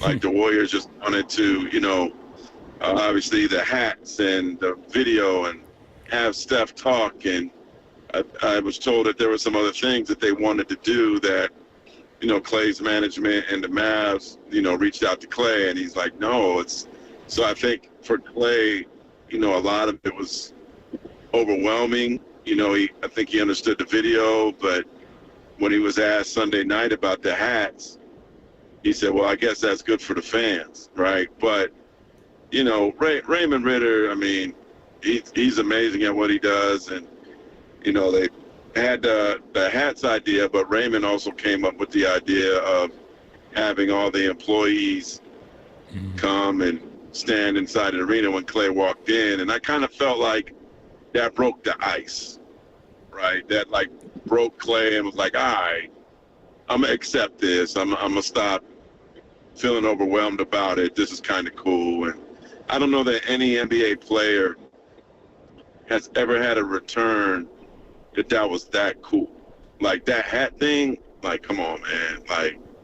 I don't know, and I've been covering NBA 26 years, anything that is remotely in that world on how cool that was. It was unquestionably classy, Spears, and you wouldn't expect anything less from the Warriors. Do you feel like Klay, after being very standoffish about all of it, kind of pushing away that love and admiration that he knew was going to come his way, do you feel like he accepted it by the end of the game? Yeah. I mean, once they announced him last after that video, and the video was, I think, the appropriate amount of time. How could you not, right? You walk out and people are tipping their hat to you and they gave you a long ovation. And I mean, I could only imagine just the adrenaline rush and emotion that he had. He had his mom and both of his brothers there. Dad wasn't there. Mom was in tears in the stands. His agent was there. So, I mean, if it wasn't important to Klay, why would all those folks be there too, right? Like they were in the house. And so I just think he's just a simple dude, man, always kind of been. But the Warriors never do anything simple, right? No, sir. It's funny to me that Klay wanted so desperately when he left the Warriors to find a situation where he could start and he could win. He'd have an opportunity to win a title. And Mark, he's on the floor last night as the Warriors improved to 9-2, and his old teammate Steph Curry goes off 12 consecutive points to end the game. Just a flurry from Curry to finish this out. And the Warriors are sitting there in front of the Mavs and positioned well in the Western Conference. It's still just 11 games into the season, but this Warriors team looks good, and the Mavericks have had a bit of a struggle out of the gates. Yeah, I mean, but let's be honest. Y'all didn't expect this. No. No one did. Nope. If you had to bet your house on who would have the better record when that game started a month ago, no question you would have took Dallas. Yeah. Yep. The only way I'm buying a house is if I start betting. Yeah. Okay. Yeah. Not with that bet though, Kerry. Thank you. Yeah. Well, your car. All right. Whatever. Yeah. But you get my point. I just think that Dallas will get better. They've made some big changes. Spencer Dinwiddie's back. Klay's there. I think they're had some injuries, so it's going to take some time for them to gel. But they are the Western Conference champs. We should respect them as such. And if you kind of looked at it from the actual lens when Klay made the decision, it did seem like Klay was making an upgrade. Where the Warriors did not make the playoffs, and the Mavericks were in the finals. Mm-hmm. But I give Dunleavy credit. He's done a great job of getting a supporting cast that was certainly perfect for this team. I definitely think the Warriors will be a playoff team now. I know I'm not speaking anything like, oh my goodness, prediction-wise here, but I do think that they will add another piece, now that they've had a start like this. And so I'm keeping an eye on a team like New Orleans, who has such a bad start, right? I'm keeping an eye on a team like Miami, who has a guy in Jimmy Butler that I don't think is going to be a part of their future. And, typically when January hits, the Pelican season seems over before it started. Chicago, Zach LaVine, Miami, probably going to move on with Jimmy. They dangle Kuminga as some bait, maybe add some picks to it to try to get maybe a Butler, maybe an Ingram, maybe a LaVine to this team to kind of take them up to a next step. Because my worry about Steph is he's still so much of this offense. There's so much pressure on him to succeed that if they could get somebody else to take some of the scoring load off of him, like a legit star, I think it helps preserve him better long term, take some pressure off of Steph. It makes the team also, by getting that secondary star, more formidable for a actual championship contention. Spears, Jonathan Kuminga has, on occasion in recent games, sort of stepped into that number 2 role. If you had to look into the crystal ball and predict what was going to happen with Jonathan Kuminga, is it something along the lines of what you just laid out? Warriors going big game, maybe slightly less big game hunting? Or is it, hey, he's sticking around, they're going to test out restricted free agency, and the market will decide what the Warriors pay him? Yeah, I think with the Warriors start, you go big game hunting. You're more interested in making that big pop, that big move. So I think he's probably the biggest piece that they may be willing to give up. Perhaps Wiggins is one of those guys as well. But I think a team like Miami, a team like New Orleans, who certainly could lose Brandon Ingram, look, if we could get a little younger, get a guy with likely a manageable contract, get some picks out of it, it probably behooves them to try to make a move for Kuminga when you're building towards the future and not right now. But the question is, are the Warriors attracted to any of those guys? Are you confident that LaVine can be healthy? can Jimmy still be Jimmy Buckets? You know, you got Ingram, who didn't play great for Kerr with USA Basketball, but man, I mean, I'm a big Ingram fan, and he certainly could bring a great dynamic to this team. I just think the temptation that this start that the Warriors have had, I mean, why not push and get something extra? And then keep in mind that when the trade deadline comes and goes, the Warriors now, assuming they continue to play in this fashion, will be a buyer, you know, or a popular destination for any, you know, talented players that get bought out. You're not going to get a superstar in the buyout market. But, like, I remember when I covered the Celtics and they won in 2008, you know, picking up P.J. Brown, picking up Sam Cassell out of the buyout market just made that team a little bit stronger to win the championship. But I like the Warriors' depth now already. I like the veterans that they have. Buddy Hield's like a sixth man of the year candidate. If Melton can stay healthy, I think he'll get better and better. But now I just think, how could you not get thirstier to make this team better after this kind of start? If we're talking about big game hunting, Spears, what about a buck? What about a 34-point buck? His name is Giannis. He's incredible. The Bucks are 3-8 on the year. Yeah. They can't defend anybody. I know it's really early to be pushing this because that's a galaxy-changing trade. But yeah. I don't know. I mean, where's that sit in your gut when we talk about where the Bucks are at and where the Warriors are at, and we know they've batted eyes at each other in the past? I don't think the Warriors have enough. Not even future All-Star Brandon Pajemski, a Milwaukee native? Come on now. I mean, hey, maybe the question is, and this is certainly flipping it, could they have interest in Dame, right? Like, I don't know. I just think that Giannis is if I'm the Bucks, I ain't giving him up, man, without a fight. Like, he has to ask for a trade. He has to ask out. I don't know that Giannis has that in him to do that. Kind of seems like a passive-aggressive kind of guy. But what, like since we're playing fantasy, yes, trade and stuff, right? Right. Like, what do they have where you're Milwaukee? You're like, oh yeah. I mean, shoot, if I'm Milwaukee, I want Steph.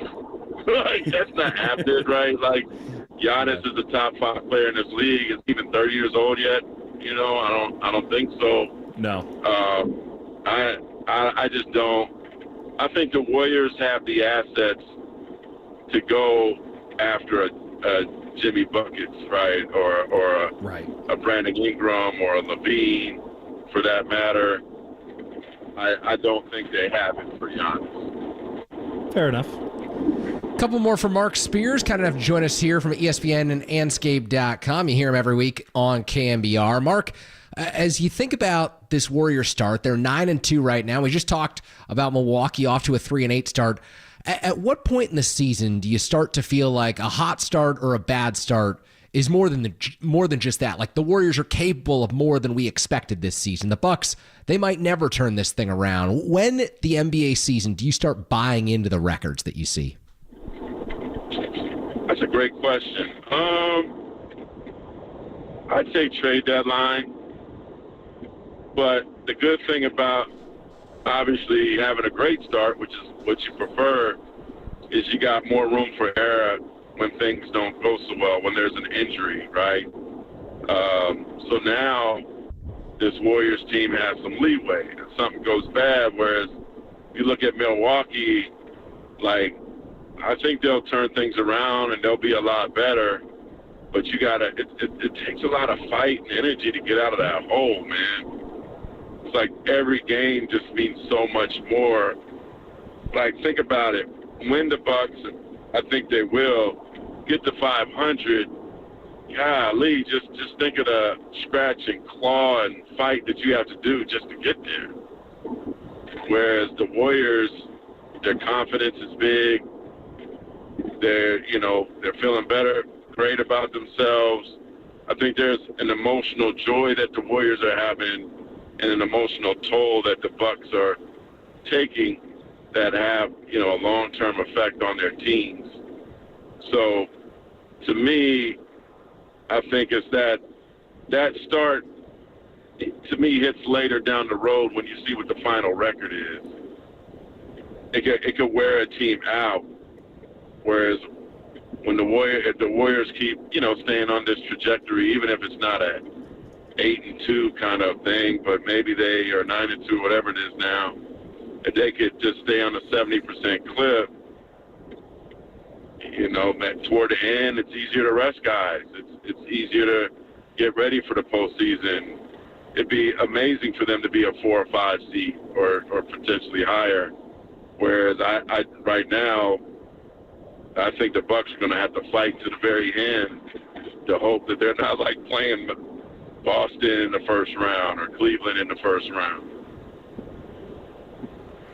Spears, Tom Haberstroh had an article on Yahoo going into just all of the injured stars that we have in the league right now. John Morant is sidelined. We've seen Zion Williamson sidelined. Seems like everybody's sidelined. Tyrese Maxey is out.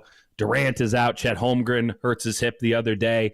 According to his calculations, whatever this is worth, star players on pace to miss more than 1,000 games this year. That's even more than last year.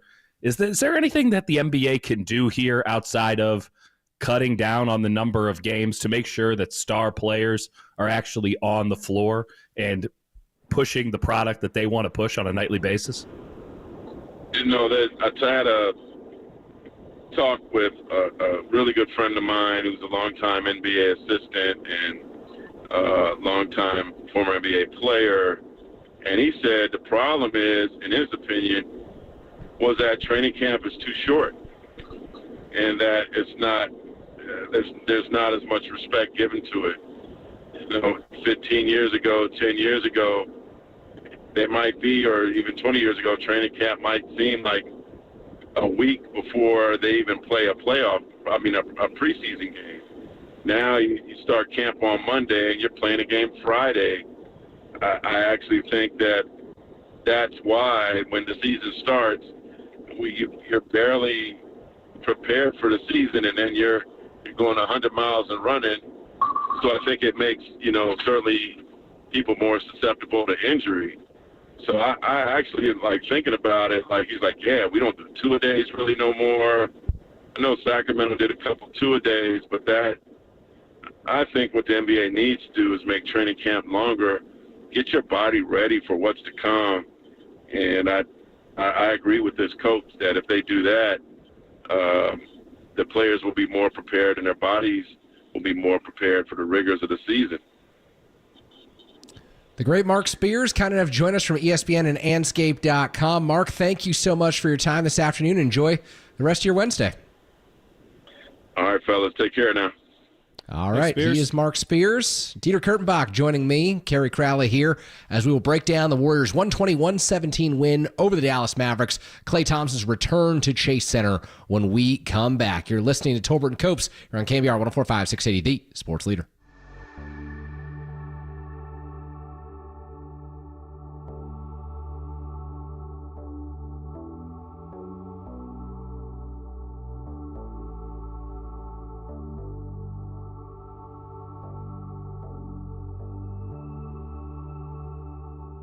The 49ers gave corner Deommodore Lenor a 5-year, $92 million contract extension. For all things 49ers, keep it locked on your home for 49ers football for the last 20 seasons. KNBR, the Sports Leader.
Tolbert and Copes continue live from the KNBR Casino Matrix Progressive Jackpot Studios. Casino Matrix, Progressive Jackpots are here. Where are you? Just drop in. Please play responsibly. 1-800-GAMBLER. All right, we're back here on Leader Kerry Crowley and Dieter Kurtenbach hanging out with you until 6 o'clock this evening. The Warriors 120-117 winners over the Dallas Mavericks. A thrilling finish to last night's game. We'll break down Steph Curry's fourth quarter performance in a moment. But first, Dieter, got to get your thoughts on the way the Warriors went about honoring Klay Thompson and maybe the initial hesitation from Klay Thompson to be honored at all. Yeah, I understand where Klay's coming from, right? Like, you don't want to make it all about you. You want to stay focused. You've already moved on. You don't want to get dragged back into the emotional state of being a Warrior and all the great things. He's running away from that, right? That's the reason he's in Dallas. He wants to be away from the past Klay. So being faced with all the love and admiration that he absolutely deserves for being the past Klay and to a degree the current Klay, I can understand how that made him uncomfortable, but I thought the Warriors did a great job. You know, I'm not a homer. You know, I call it out when I see something wrong. Like, I thought it was really classy. I thought the guard of honor that they did when he came in was great. I thought that was a really clever touch, classy stuff there. I'd be okay if we never saw a captain's hat again in the Bay Area between the Brandon Belt and the Klay Thompson thing, but that's just me being a curmudgeon.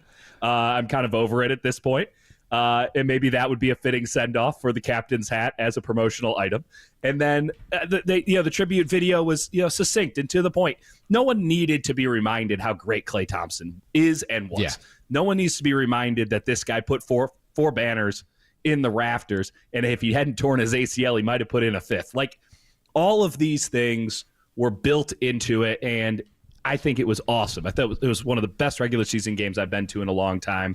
And I'm glad that Klay got to enjoy it a little bit, that he didn't stay so hardened as to not, take it in for a second. Enjoy it. I saw him smiling. I saw him getting a little teary-eyed a little bit. Steve Kerr's admitting he's getting a little bit teary-eyed. And at a certain point in the game, it just went away. It just dissipated. And it became about basketball. And it became about Steph Curry and Draymond Green, who clearly had Klay Thompson's they had Klay Thompson on their mind as they were playing that game. Let's put it that way. It seemed as if they had a grudge that they wanted to take out on the basketball court between them and Klay Thompson, and they did. They did an outstanding job. Those two are still somehow at the peaks of their powers at this point in their career, and I'm just astounded, not just by Curry, but by Draymond as well in that contest, and how Steve Kerr is managing this team that I won't lie. Yeah, Spears called me out on it, called you out on it, called everyone out on it when we were just talking to him. No one saw this coming. We thought they might be good. They thought, maybe a decent regular season team. Maybe they win a few more games than last year. You didn't see going to Boston and winning, going to OKC and winning, beating the Mavericks the way they did last night, putting $130 on them, right? Like, none of this felt like it was in the cards. And that does make everything feel precarious, right, Kerry? Like, you're not sure when the floor is going to fall out. But it's a pretty high floor, all things considered. And I'll take it, considering where everyone is at in their careers and given the expectations coming into the season. And the longer they keep this up against a really difficult portion of their schedule, look, it's Boston, it's Cleveland, it's Oklahoma City, it's Dallas, the more wins they bank, because there are going to be teams that they face in February, March, and April that simply aren't competing anymore. You see it every year in the NBA, and you'll see it this year when everyone's going to tank for Cooper Flagg and the Duke superstar, 17 years old. Every team's going to want to get into the lottery that doesn't have a shot of making it to the playoffs, and you'll see the Warriors just pick up wins by virtue of their schedule. Right now, Dieter, in my opinion, they've picked up wins that they shouldn't have by virtue of their schedule. There are schedule losses that they've taken. You don't take 2 of 3 on the road from a Boston, Cleveland, Oklahoma City stretch, regardless of who you are in the NBA. You could be the 3rd best team. You could be the 16th best team. It doesn't matter. That's just too daunting of a road stretch, especially when you're that far away from home for the Warriors, going all the way to the East Coast, playing, of course, the Rockets and the Wizards to start that trip. So they've certainly shown to me that they've raised the floor. I wonder for you, where's the ceiling at? Because when you see Steph pour in fourth quarter points like he did last night. You watch Steph in the Olympics put on the performance that he did, and understanding that the aging curve might be different in the NBA right now. Like LeBron is 40 and still playing at an extraordinary level. KD was leading the Suns before he went down with the recent injury. Like, what do you see as the regular season ceiling? Forget the playoffs. What's the regular season ceiling for this Warriors team? I mean, the regular season ceiling for this team might be exactly where they're at right now, which is first place. That's the ceiling. That's the best case scenario. And I think we all know that the NBA rarely provides best case scenarios, but the way that this team played without Steph Curry, albeit 2 games, New Orleans, Houston. Houston's a good team, but 2 games against whatever.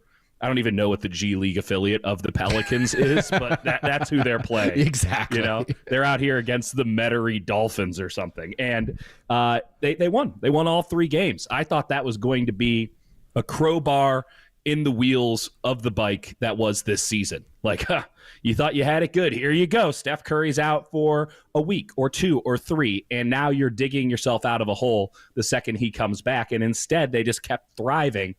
There's really something to be said for the style of basketball they play. And I think that the reason that I'm bullish on the Warriors now, and it's easy to be on this side for sure at this moment, but the reason that I feel confident in saying that the Warriors have the ability to have home court advantage, if not the most home court advantage in the playoffs, is that their defense is really, really solid. Yeah. With Draymond playing the way that he is, with Melton on the perimeter, Wiggins looks more engaged on the perimeter. Every now and again, you get a Jonathan Kuminga defense game, which is spectacular to watch unfold. You have a role for a Gary Payton II. I mean, who on this team is totally susceptible as a defender outside of Buddy Hield, who's going to get you more than he gives up? I don't see one. And I see Steve Kerr, and credit to Terry Stotts and Jerry Stackhouse in particular for really ramping up the level of the defense on this team. I'm with you. I'm reading between the lines right now, Kerry. It sounds to me as if you're not bullish on the Warriors come playoff time, that the ceiling might be too low for this team. Not yet. And I'm with you. I'm with you 100%. You don't have that second scorer. You don't have the reliability, and the game gets a little tighter.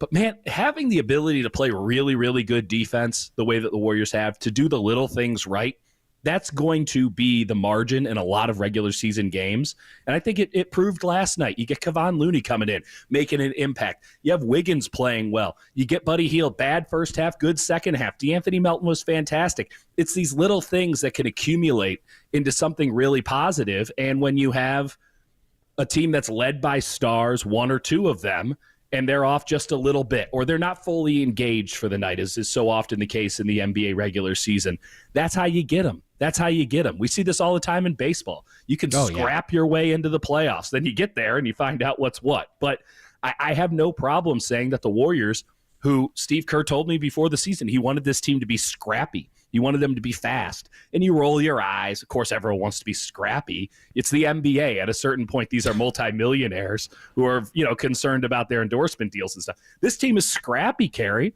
They're some SOBs to play against on a night-in, night-out basis. And, much like I said last year with the New York Knicks, I think anyone watched goes, well, I don't know how that's going to go in the playoffs, but I wouldn't want to face them in the regular season. I think that the Warriors are starting to round in to that kind of form. And, from that point on, let's see what's what. But that's going to make for some really exciting basketball for the next 2, 3, 4 months. Yeah, I think it's going to make for some really exciting basketball, and then for some very fascinating and potentially difficult conversations for Mike Dunleavy and Joe Lacob, because this is a Warriors team that is headed toward a position where they're going to want to add. And they're headed toward a position where the market may say, like Mark Spears said, Jimmy Butler might be the best player available. And do you sacrifice the future that you're building around to bring in a 35-year-old Jimmy Butler? And if he's the best player, is that the swing that you have to take to maximize a 36, 37-year-old Steph Curry at that point? Maybe it is. Maybe that's just the best option that the Warriors find themselves with. But then there's the decision that the Warriors can make where they just say, you know what? we're going to look at the trends around the NBA this year. We're going to assume that with players hurt all the time, we're never going to face a full-strength roster in the postseason. And if we keep our 12-man rotation throughout this regular season, the odds of everyone being healthy and capable of playing extended minutes in the playoffs are going to go up. So you're going to see Steph go from 28, 29 minutes a game on some nights to 35, 36 in the playoffs, and that might be enough to cover you against these teams that are also going to be down one star, one role player, 2 or 3 role players, because the modern NBA, guys just can't stay on the floor right now. It's brutal, and it's really a problem for the league that I'm not sure how they fix the human body not being able to keep up with athleticism. That's what it feels like. It feels like with the NBA, the overall body is everybody's elbow as a pitcher in baseball right now. Like, you can't possibly throw at this velocity and be able to keep your tendons intact. It feels like you can't possibly jump this high, run this fast, cut this much, and keep your anything intact in the NBA. And you can't pare it down. No one's going to ask for less athleticism now that we've seen the good stuff. But that's an issue. I don't know how Adam Silver manages that. I don't know how teams manage that. I wish I could give the Warriors credit for doing the zag while everyone else is zigging, right? Everyone else is like 2 superstars, 3 superstars, and we'll fill everything out as best we can. But once we have those guys, we're set up. And the Warriors are like, what if we just had 9 sixth men? Like, what if we just went that That's honestly what they've done.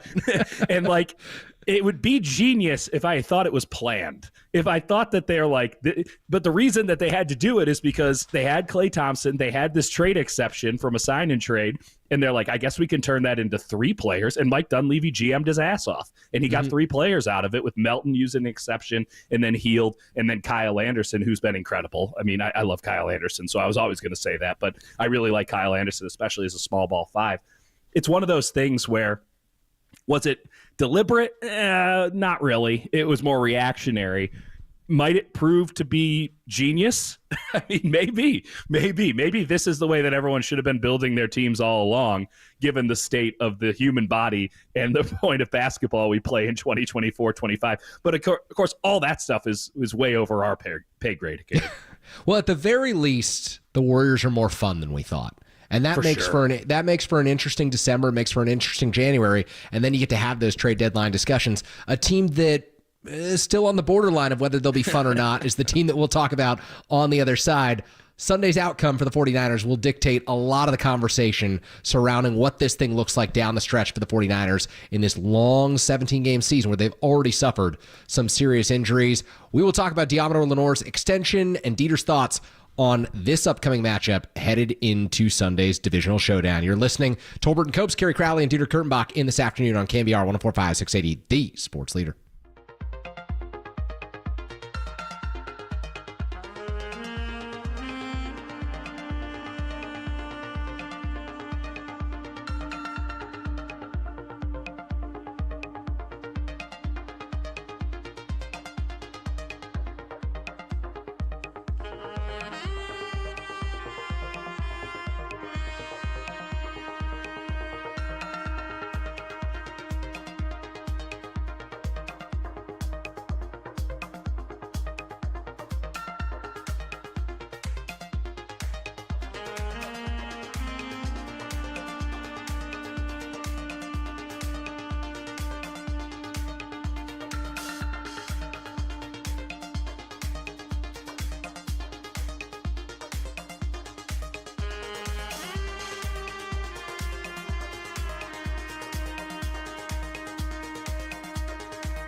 Catch KNBR at your crib on your Amazon Echo smart speaker. Now back to Tolbert and Copes on KNBR 104.5 and 680. The sports leader. There's a shotgun. They're going to roll Dak to the left, rolling outside the number. Sprint left, throws down the sideline, intercepted by Deommodore Lenor.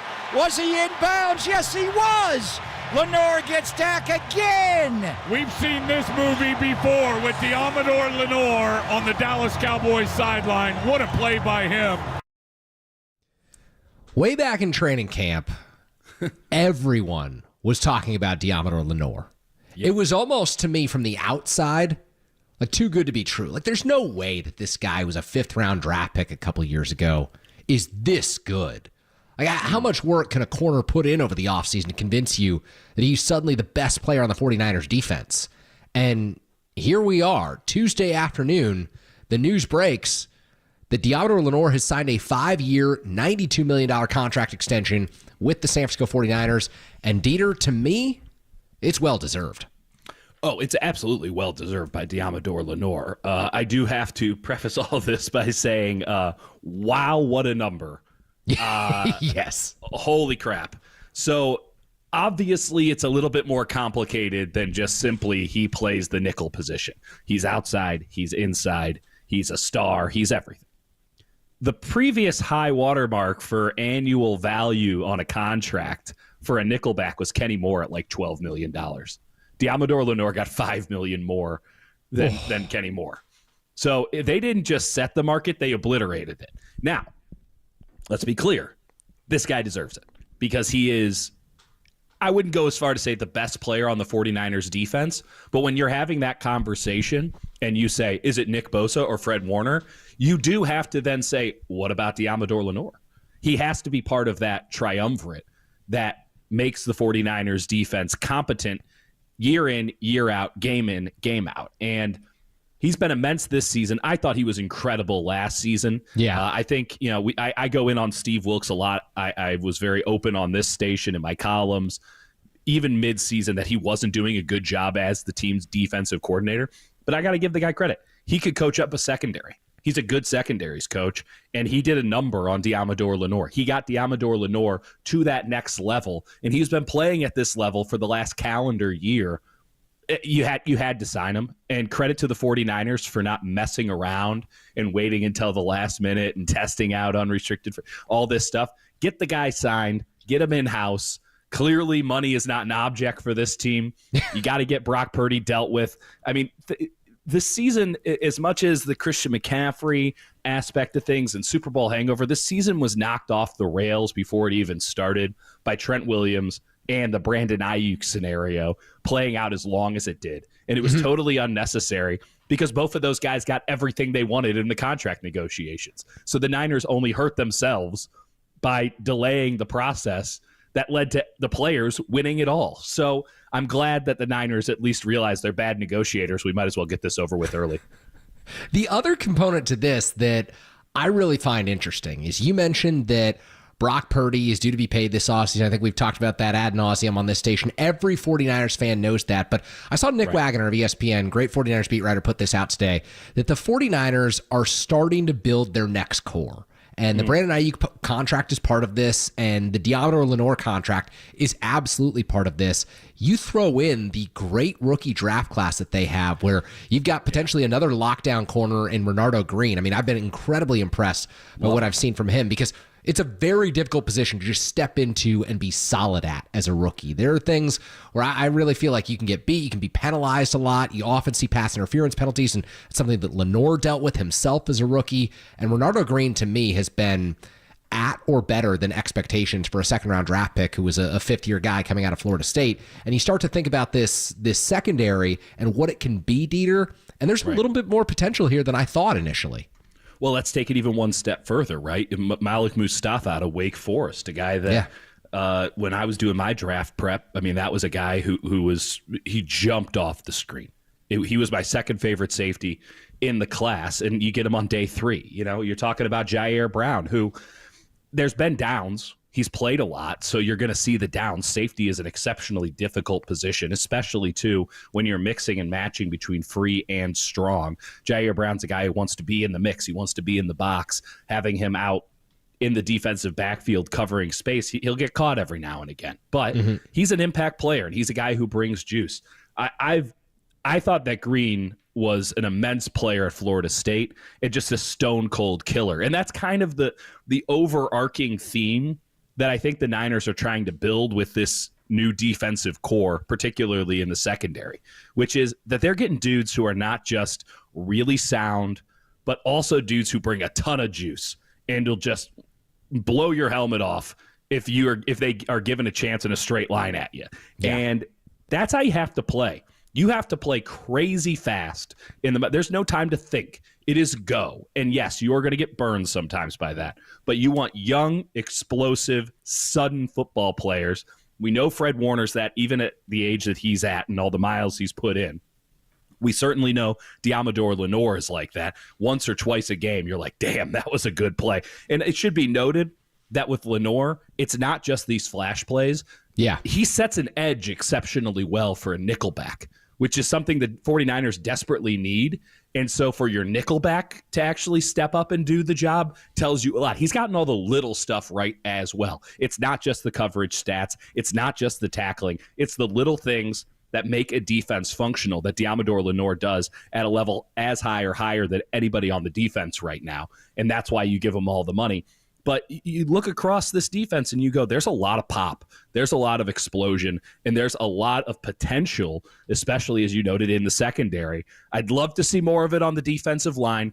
Yeah. I'd love to see somebody get next to Fred who could do it. You know that D. Winters can bring some pop. The question is, can he actually bring a form tackle with him? And I'm very in between on this Niners defense. As they stand right now, they feel very mediocre to me. At the same time, I feel this immense amount of potential with this squad, and maybe that's what wins out in the final weeks of the season, in the second half, where all of these young players actually step forward, fulfill their potential, and become impact players the way that Lenor did this time last year. Maybe you get that with Green. Maybe you get that with Mustafa. You can certainly see the makings of that currently. Brown would be an incredible player to make a jump right now. Winters would be a godsend at this point with the way that Devondre Campbell is playing. If anybody else on the defensive line wants to step up, please be my guest. But maybe that's what wins out.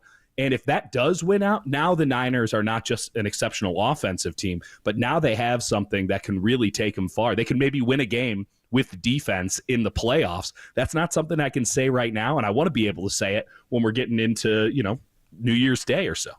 I wonder, too, if the draft picks of Green and Mustafa and seeing Lenor succeed coming out of a big college program in Oregon have given the 49ers and John Lynch and Kyle Shanahan a little bit of a template, because we saw a very targeted approach in the 2024 draft, which was you're not necessarily going to take the guy with the best 40 time or the best metrics at the combine. You're going to take the guy who played all 4 years in college and who consistently leveled up, like a Dominic Pooney at the right guard position, where he plays his final 2 years at Kansas, and he's, 24 years old? I mean, you used to talk about NFL draft. You want guys who are 21, 22 at the most, because then you're going to maximize their prime, and then you're going to sign them to long-term deals. The 49ers, it seems to me, are taking guys with 50 to 60 college games under their belt and saying, we value this experience, we're going to plug and play you, and that's where Mustafa and Green have really showed up for this 49ers defense.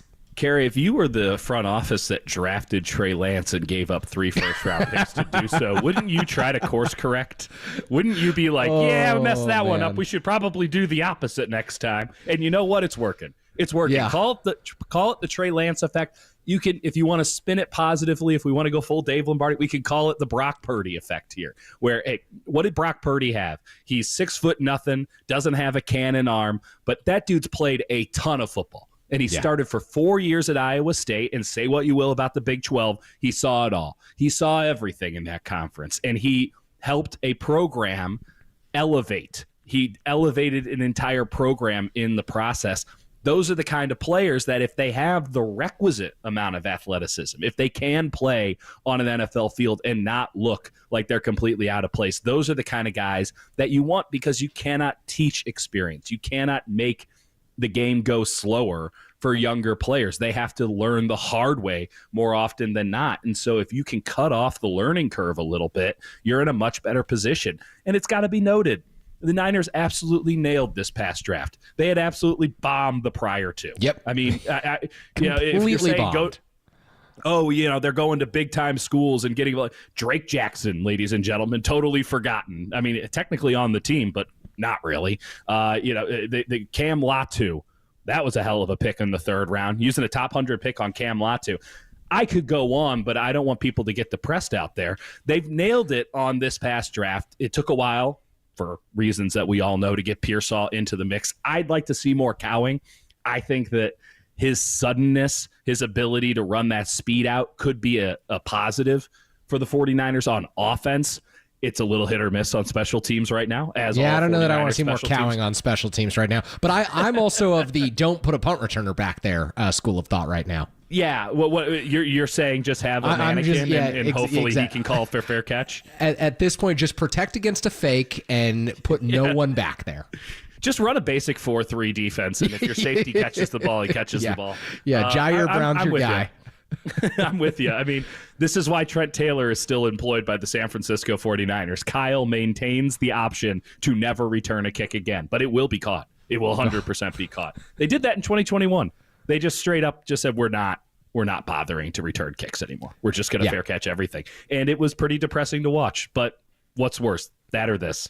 Yeah, I'll tell you, the special teams this year have been far more depressing because you can point to an example from just about every game where there's an inexplicable gaffe that you only see if you watch high school football on Friday nights, not college football on Saturday. And yet, somehow Sunday, the 49ers come around and their kicker misses 3 field goals and they muff a punt where Darrell Luter Jr. does the same thing that we've seen him do multiple times where he gets far too close. He's pushed into his returner. I have no idea how he's failed to disengage. It's taught at the earliest levels of football, and yet I could go on and on about the special Kerry's teams angling coaching. to be the next special teams coordinator. I don't know about that. I'm angling for change is what I'm angling for right now. I think everyone is.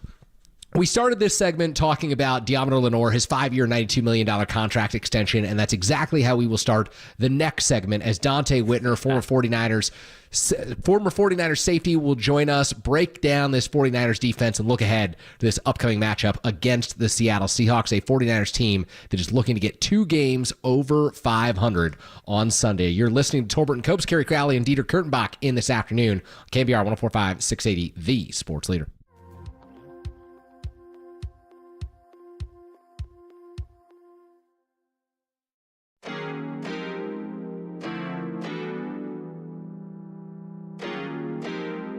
The Hall of Famer Chris Mullen joined Murph and Marcus this morning and discussed Klay Thompson's return and so much more about the Warriors' win last night. Listen to that podcast and more on KNBR.com and the KNBR app.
All right, we are back here on KNBR. Kerry Crowley, Dieter Kurtenbach hanging out with you until 6 o'clock this evening, just breaking down the 5-year, $92 million extension signed by 49ers cornerback Deommodore Lenor. And here to help us make sense of this deal, talk about why the 49ers were so comfortable to get this deal done during the season, is KNBR 49ers insider and analyst for NBC Sports Bay Area, former 49ers safety Dante Whitner. Dante, how's it going this afternoon? It's going pretty good. How are you guys? Oh, doing well on our end. Looking forward to this conversation. We just had a discussion about Deommodore Lenor and all that he's brought the 49ers defense this year. 5 years, $92 million. Why are they so comfortable doing this deal with Lenor, and what does he bring in your mind to make this defense really special? Well, because of his constant ascension, and it's not just what you see on game day, it's what he does inside that locker room, the confidence and the energy that he exudes each and every day. And then when you watch him play on the football field, he's one of the top young cornerbacks in the National Football League. His versatility, the ability to go outside, inside. He's been a shutdown corner this year. And then not only that, the ability to make tackles in the box and play with that physicality. And we saw it last week where he, played very angrily in the box and knocked receivers that were trying to block him back into ball carriers. His awareness in zone coverage. And the ability to play man-to-man on the inside and the outside. And you wanted to get this deal done now so that you don't outprice yourself in the offseason, or you don't have to deal with other contenders that are going to be looking for his services. So I think it's well warranted, and he's going to continue to get better and better. This is just the tip of the iceberg. Dante, when did you first make note of Lenor as somebody who could be this kind of, this franchise money? What kind? It could be a franchise player. Well, when he was playing as a rookie, there's not often that rookies come in. There's some guys that come in and play for like the New York Giants. They don't have many expectations.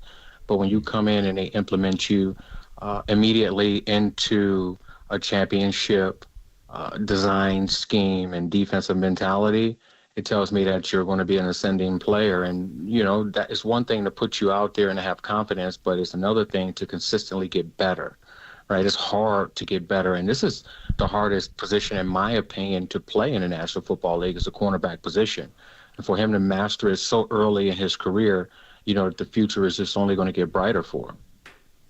Dante Whitner is sponsored by Dignity Health, the official healthcare partner of the San Francisco 49ers and Levi's Stadium. And Dante, we were talking a little bit about how Lenor has kind of become a big part of this next 49ers core, of this group of young ascending players on this team who will help the 49ers be good and stay good for the next several years. And there's some other players on this defense, rookies indeed, who've also kind of established themselves this season. Malik Mustafa and Renardo Green, they're kind of building something at the back end. What do you see in terms of how the future could unfold for this defense? Well, it's kind of funny that nobody's calling it a rebuild. They only tend to call it a rebuild is when you rebuild and you struggle. But when you draft guys, you bring guys in free agency and you hit on those guys, you rarely hear about it unless they make mistakes. But the 49ers have went through a rebuild but continue to keep that championship mentality and expectations. And that's what you expect the front office to do, to draft guys, to find gems that you can implement into your system and that can play at a high level. And that's what they did when they went out and got Renardo Green, who we knew was a man-to-man cover corner who could play inside, but they really implemented him in a gradual way. And they didn't really just throw him out there in the fire. They let him learn. They gave him one position to master. And for the last few weeks, he's one of those top corners that can heavily be relied on to play man coverage and not to panic when the ball is in the air and to shut down his side of the field. And then when you look at Malik Mustafa, he looked like he's moving at a different speed from everybody else. His contact courage is off the charts. His ability to get to the football in the run game and to knock defenders backwards, it's phenomenal.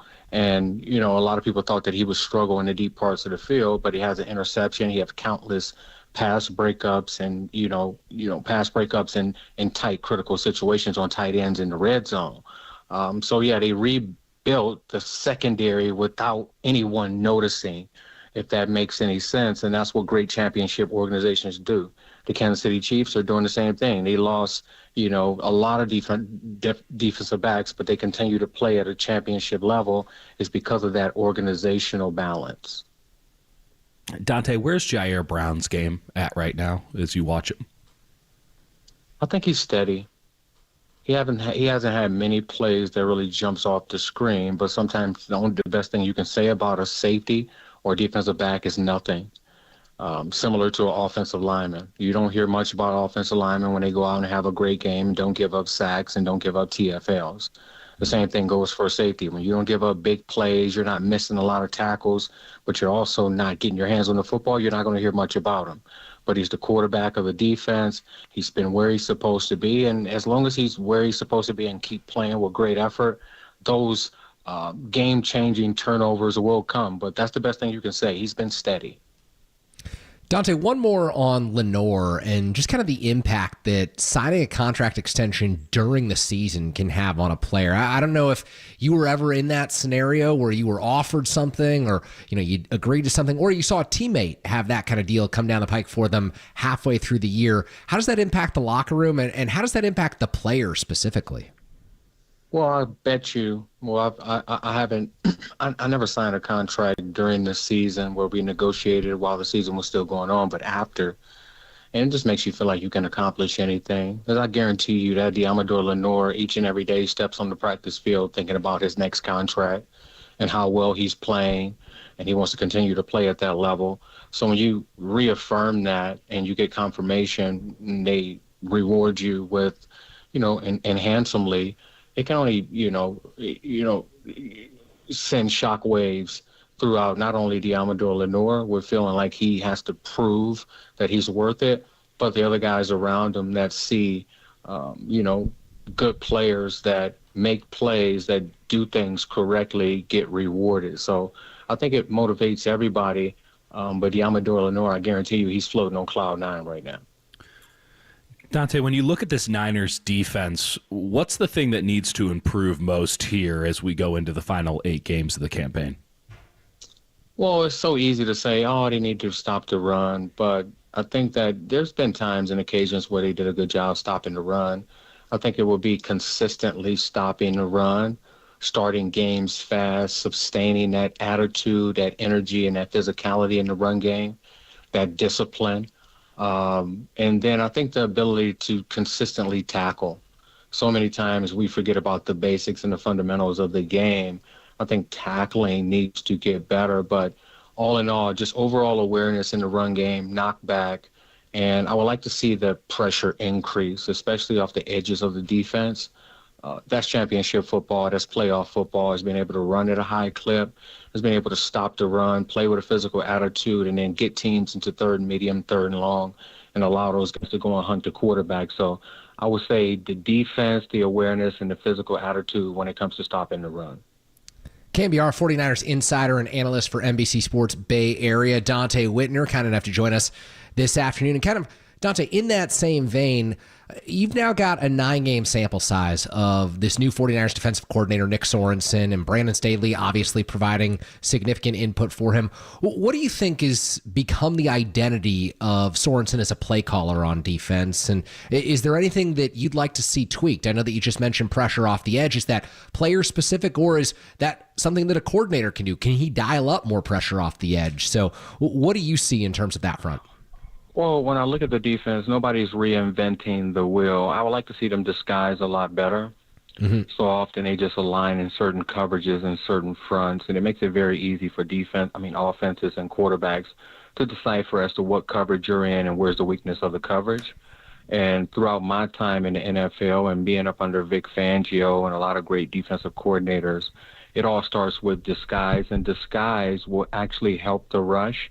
And then even with disguise, if you have guys that are locked in and reading the right keys, you can add guys to the running game as well from coverage looks. So I would like to see the safeties and the corners and the nickel backs all play in unison when it comes to disguising vertically with the safeties and lateral distance, pre-snap, and that'll help everybody. But they're playing the same coverages. They're playing cover 1, 2, 3, some zone blitzes. They'll get aggressive when you get into the red zone. It's just about executing at a higher level. And there's a play within the play. You have the pre-snap, you have the actual play, then you have the pursuit lanes, and then what you're supposed to do in a secondary transitional phase on defense.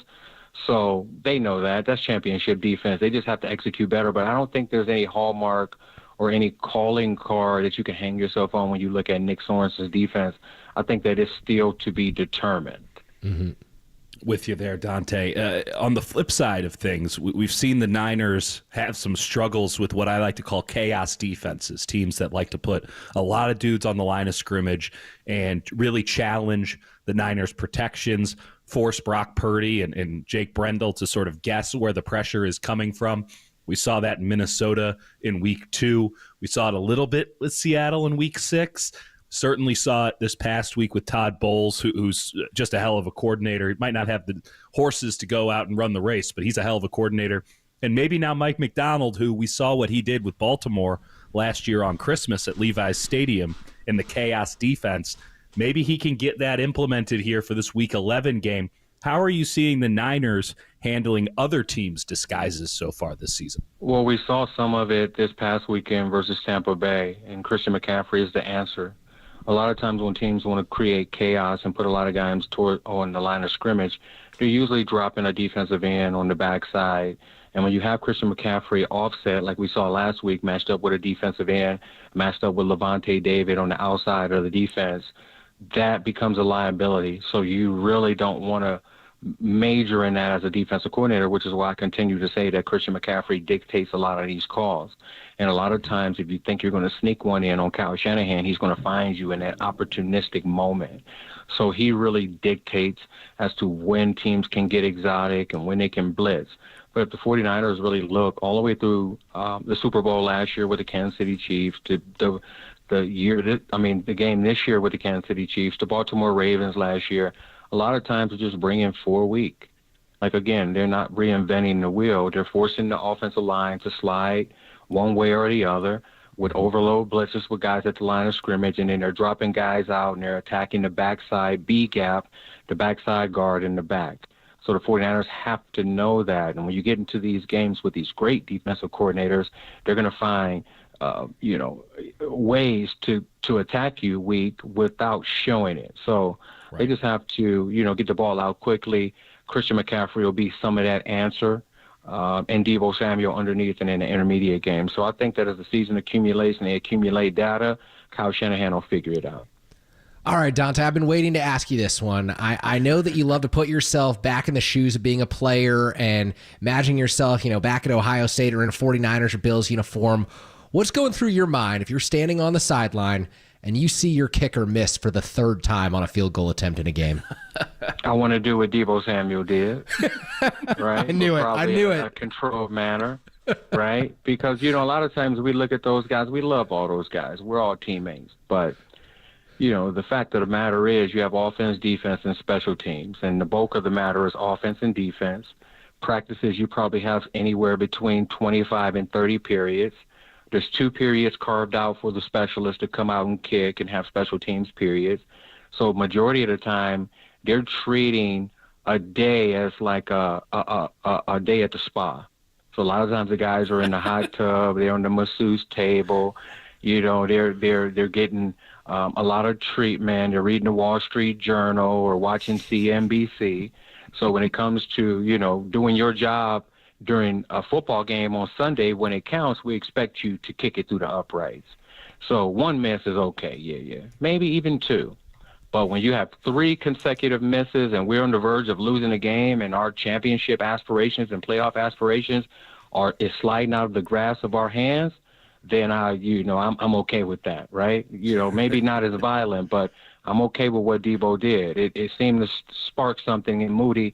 He went on to kick that 4th and final kick and sealed the deal for the 49ers.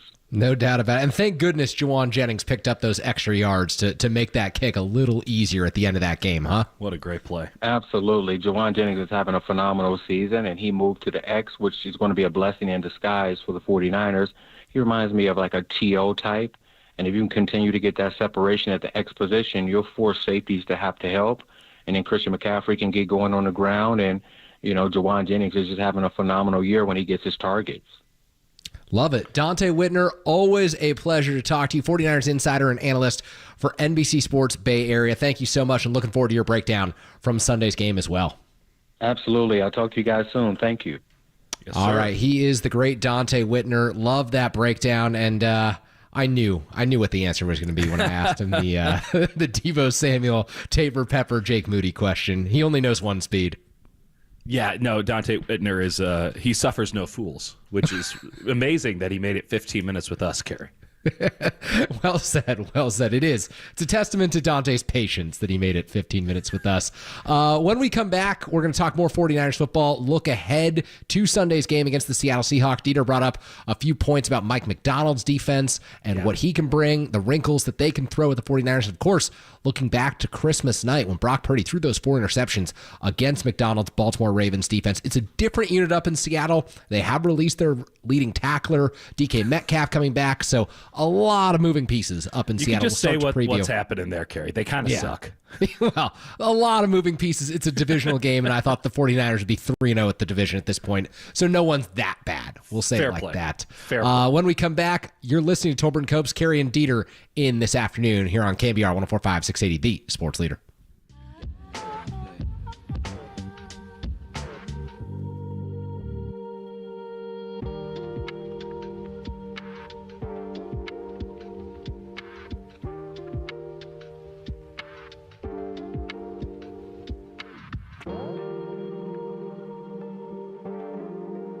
The 49ers gave corner Deommodore Lenor a 5-year, $92 million contract extension. For all things 49ers, keep it locked on your home for 49ers football for the last 20 seasons. KNBR, the sports leader.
Trust I seek and I find in you.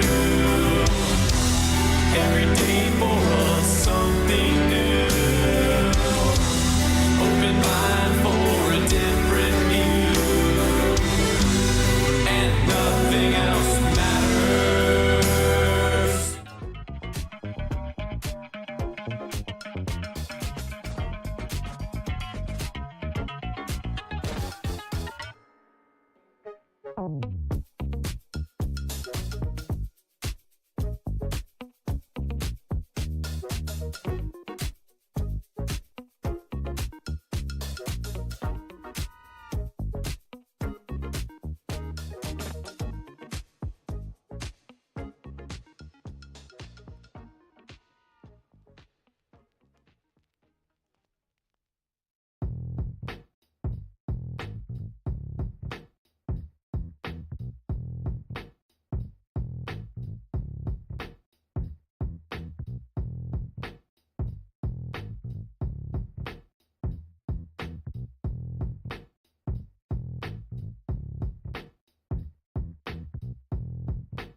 wherever you are. We're streaming 24/7 at KNBR.com. This is Tolbert and Copes. Tom Tolbert and Adam Copeland on KNBR 104.5 and 680, the sports leader. All right, back here on Wednesday afternoon. Dieter Kurtenbach, Kerry Crowley hanging out with you until 6 o'clock this evening. Looking ahead now to the 49ers and the Seahawks on Sunday. Looking forward to another NFC divisional matchup where the 49ers have struggled mightily this year. They did beat the Seahawks, but late collapses against the Rams and the Cardinals are the reason that they do not lead this division outright at the moment. In fact, they sit behind the Arizona Cardinals as we speak. So, Dieter, before we get into this, Kyle Shanahan provided an update today on George Kittle and Nick Bosa, who did not practice on Wednesday. Here's what 49ers head coach had to say. Not too high. I mean, Bosa was able to get through it last week. Kittle, I expect to have him out there tomorrow. It's just irritated. We'll be smart today, but you never know how the week goes, but I feel pretty good about both of them. Not too high is the level of concern for those players. Of course, Kittle has dealt with a myriad of injuries throughout his NFL career. Bosa had the ACL, but for the most part has been able to stay healthy. You think Shanahan's telling the truth here, that both should be fine come Sunday? I mean, I believe that he believes that that's what's happening, and I don't see any reason. If this was gamesmanship, I don't see the upside for the 49ers on this one, right? Yeah. You would want the element of surprise. I don't know. I believe him. I believe him because the Kittle injury wasn't some obvious thing where they're having to take him off the field during the game. It's just something that sort of pops up after a game, as is so often the case with George Kittle. He plays very hard. He gets injured a lot. And then Nick Bosa, it's not a new injury, right? It's just a further aggravation of an injury that he played with in Tampa Bay. Now, is it a big deal that both of those guys aren't 100%? You bet your ass it is, because those two guys have been as important as anybody on this roster the entire season. And as down as I can be on Seattle, given that Geno Smith has never beaten them, and that DK Metcalf, who has had some success against the Niners, might not play, and that in general they're a team that is stuck between stations at best or trending downwards at worst, really in year one of what should be a many-year rebuild under Mike Macdonald, their new head coach. Like, even with that being the case, do you trust the 49ers to just take care of business? Have they done that but maybe once this season? I don't trust them. I just don't trust this team right now. So any little thing could end up being a huge thing with this 49ers squad. Yeah, it's true. And look, you look at the statistics from their matchup with the Tampa Bay Buccaneers. They dominated total yardage. They dominated time of possession. You look at the raw numbers and you think, man, the 49ers should have won this game going away. The Bucs were coming off of a Monday night matchup against the physical snaps. Kansas City Chiefs. Exactly. And yet the 49ers couldn't create separation. They nearly lost that game, if not for the, I don't want to call it a goal line stand because it wasn't all the way down inside the 2 or the 3 yard line, but if not for the late stand to prevent the Bucs from scoring a touchdown, it could have been really bad. That could have been a disastrous blow to their playoff hopes this season. So I'm right there with you. They have a lot of proving to do to suggest that they can reach their potential this season. They can be the clear-cut NFC West leaders and ultimately the NFC West champions. And with all that being said, I still think that they should win this weekend going away. I still believe that the Seahawks are in, I don't want to say free fall just yet, but they're en route to free fall at 5-6 this season, probably headed for a better draft pick at some point. They've remade their linebacker corps, which is something that Mike Macdonald wanted to do after. I think they gave up like at least 26 points in each of their last 5 losses. So they're a terrible defense. I mean, objectively. And my fear for the 49ers going into this season was, okay, you're going to play Seattle Thursday Night Football Week 6. Thursday Night Football, there are no rules. It's anarchy. But I thought Week 11 Seattle, that Mike Macdonald might have gotten this Seattle defense to play the way that he wants to play, which is, as I called it with Dante, chaos. He wants a bunch of guys on the line of scrimmage. He wants the quarterback to take a couple steps back or to just stand there in the pocket and have to take 1 Mississippi, 2 Mississippi, just to diagnose what he's seeing, right? If so much of playing quarterback is, as you and I grew up understanding it, is standing at the line of scrimmage, pointing out the Mike linebacker, shifting the protection, believing what your eyes are showing you is what you will see when the ball is snapped, projecting that out, Peyton Manning, Tom Brady, all that, like that film study coming into play.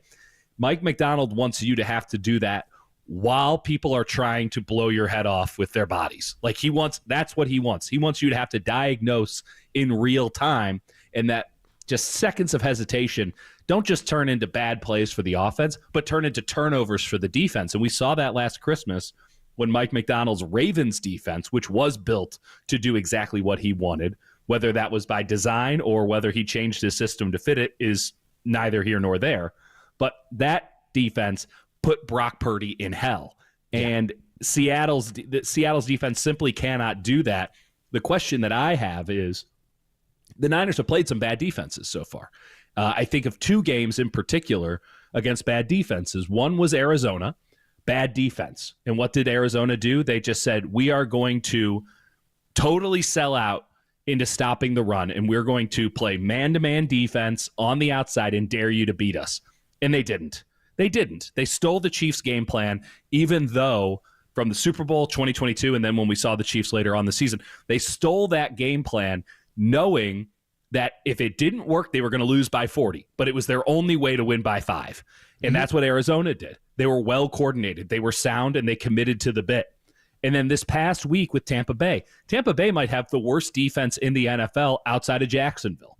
It's a hot mess. They don't have any pass rushers. They don't have anybody in the secondary anymore. Their best players are old and perhaps even washed up.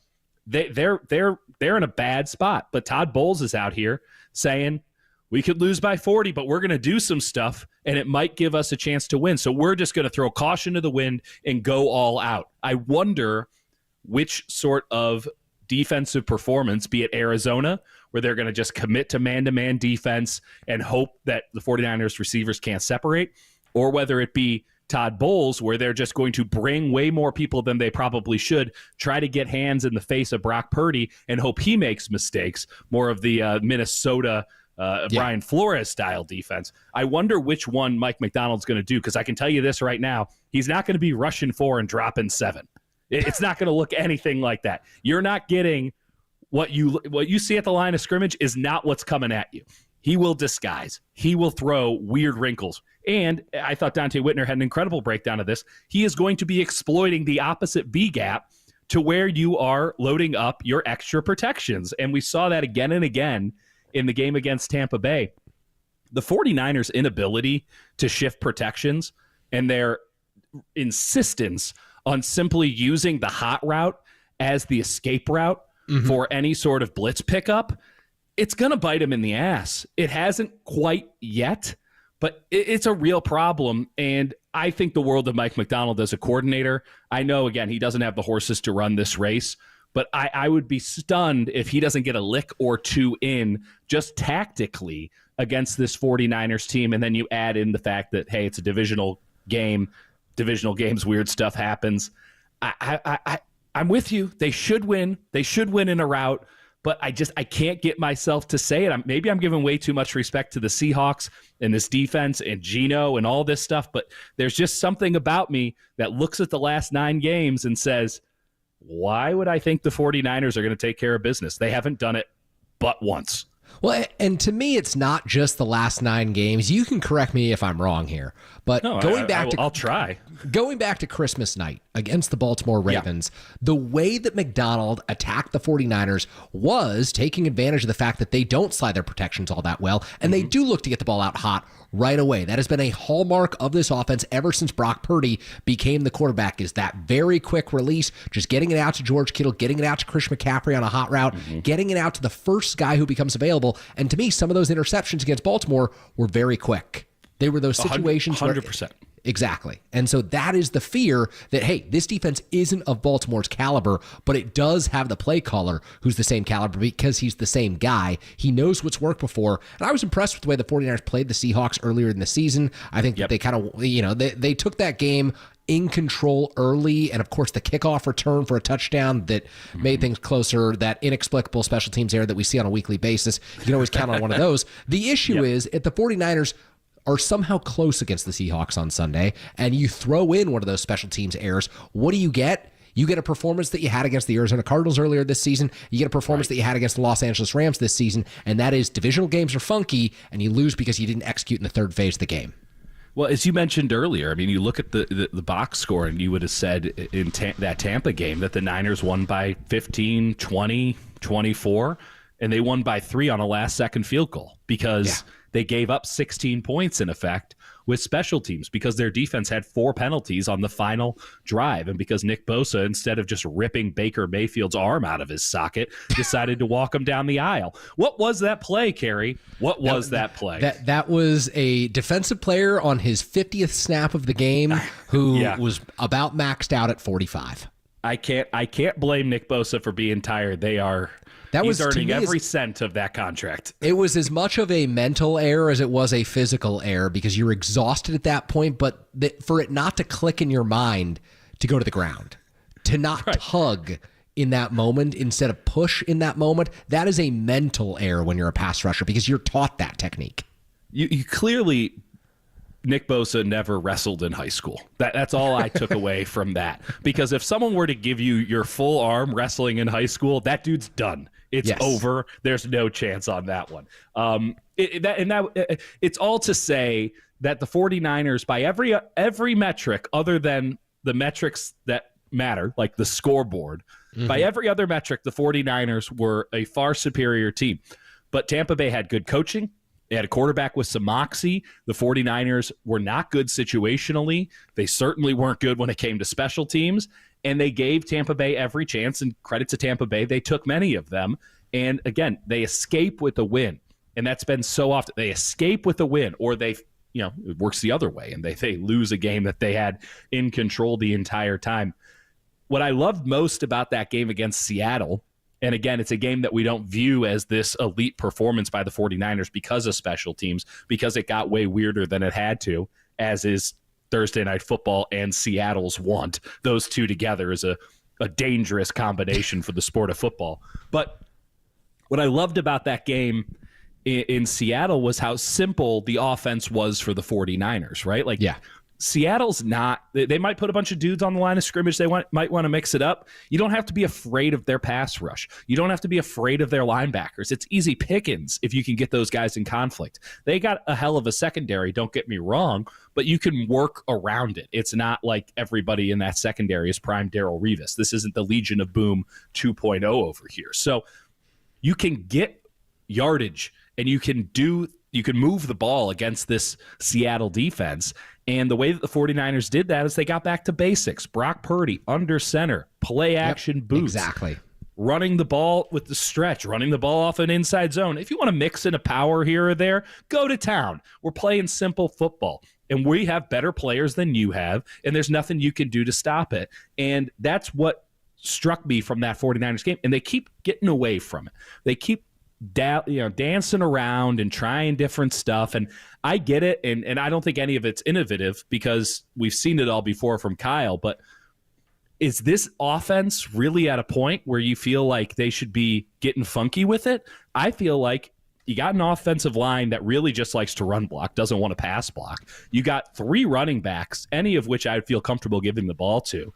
You have a receiver core that is pretty good at blocking with now Jennings as your X. We know Kittle's a great blocker. Pearsall, we'll see, but you can mix some guys in there. They did play Ronnie Bell a lot in the first half in Tampa. Clearly he can block at least. You have the ability to run the football and to operate that classic Kubiak Shanahan play action offense that I think they've gotten away from under Brock Purdy. I'd like to see it come back. I'd like to go right back to the same game plan and dare Seattle to force the 49ers out of it, because you know that they can mix it up if they have to. But don't mix it up until they force you to. And I'm not sure that Seattle, if given a full 60 minutes, will ever force the Niners to do it. Let's keep it simple on Sunday, Kerry. Yeah, no, this is a very much back-to-basics week for the San Francisco 49ers offense. You mentioned the play-action pass. One thing that struck me when you look back at that Tampa Bay box score is Christian McCaffrey, 13 carries, Jordan Mason 1, Isaac Guerrero 1. First off, that's just not enough rushing attempts against a team as, battered down on defense. You can only be so are. afraid of Vita Vea, Kerry. Like, he's just one man. Milpitas' own Vita Vea. But he's unbelievable. Don't get me wrong. But, like, why are you worried about, like, Diaby and these other, like, the Tampa Bay depth chart did not strike fear into the hearts of everybody in the Bay Area. Why are you playing like you're so afraid of them? The same thing applies to Seattle. Like, what are we talking? Oh, no, we couldn't possibly run it Byron Murphy II or Jaron Reed, or, I mean, I guess they have Leonard Williams, but, like, run the ball on them. They're one of the worst run defenses. They're one of the worst pass defenses. Get this, they're not a good defense. Run the ball, and life is easy and simple. And if you can't run the ball, then throw the ball. But make them prove that they can stop the run before you mix in anything else. Seattle is one of the teams where the 49ers racked up more than 200 rushing yards earlier in the season against. You get Christian McCaffrey, his 13 carries this week. I think you bump up the Guerrero and the Mason carries by 7 apiece. Would love to see the 49ers unleash a three-headed monster. Who knows? Understanding what Kyle's done in the past, we'll often see it be one guy for the first half, and then when he wants to put this thing away down the stretch, he'll turn over to another guy. We saw him do that last year with Christian McCaffrey and Jordan Mason socking the game away. The bottom line is this. I completely agree with Dieter, which is rarely said on the KNBR airwaves. The 49ers need to get back to basics. On the other side, we're talking NFC West and the challengers to the 49ers. We'll get more into the challenges the 49ers face down the stretch with this schedule, because once you get past Seattle, things do get particularly difficult for a 49ers team that has to start racking up victories. So more when we come back. You're listening to Dieter and Kerry filling in for Tolbert and Copes here on KNBR 104.5 680, the sports leader.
Colbert and Copes continue live from the KNBR Casino Matrix Progressive Jackpot Studios. Casino Matrix, Progressive Jackpots are here. Where are you? Just drop in. Please play responsibly. 1-800-GAMBLER. 1st and 10 on the 12. Let's see if the Cardinals keep pounding it. They go with 2 receivers, 1 right, 1 left. Play clock at 1, snap to Murray. And he's going to keep it, running right to the outside 10. Stays in bounds at the 5 and into the end zone for his 2nd touchdown. Then he takes the football and hoists it into the casita. Kyler Murray, a dominant performance here today, and it's 30-6 Arizona. We are back. Dieter Kurtenbach, Kerry Crowley hang out with you until 6 o'clock this afternoon, breaking down the 49ers at 5-4, entering another pivotal division matchup. They're all pivotal when you get off to a bad start, and the 49ers have made it as such with their collapses against the Cardinals and the Rams. But, Dieter, I wanted to broaden out this conversation and ask you about your thoughts on the Arizona Cardinals, because they sit here at 6-4, and to me, they're a threat not just because they're playing better football and because I think they're well coached, but also, have you looked at the Arizona Cardinals schedule compared to what the 49ers face down the stretch? Oh, I'm sure it's quite easy, seeing as they're a last-place team. Can I just quickly note Dave Pasch on the radio call there coming back? Incredible stuff. Nothing makes me think less of your team as a playoff contender like the line, he throws it into the casita. So just wanted to preface everything I'm about to say with it's casita coded. Listen, I'm sure Arizona, I haven't looked at it. Can you rattle it off? Do you have it at hand? I've got it pulled up. They've got multiple matchups against the Seahawks. Maybe their toughest non-49ers game is at Minnesota against the Vikings, home against the Patriots, in Carolina against a tanking Panthers team, and then they do also go on the road to take on the Los Angeles Rams one more time. Okay. And hoist it into the casita. He hoists it into the casita.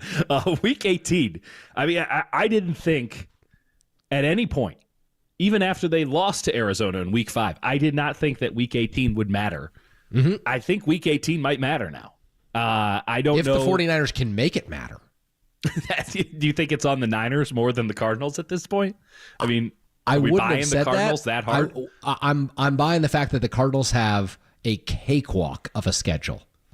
Their schedule is so easy right now compared to what the 49ers face down the stretch, and with the one-game advantage that they have in the win column right now, I think it's on the 49ers, who have to go back to the state of Florida for their easiest game remaining against the Miami Dolphins, and then they get the Bears at home in Week 14. By at that point, the whole thing might have combusted and be set ablaze in Chicago. They're not in.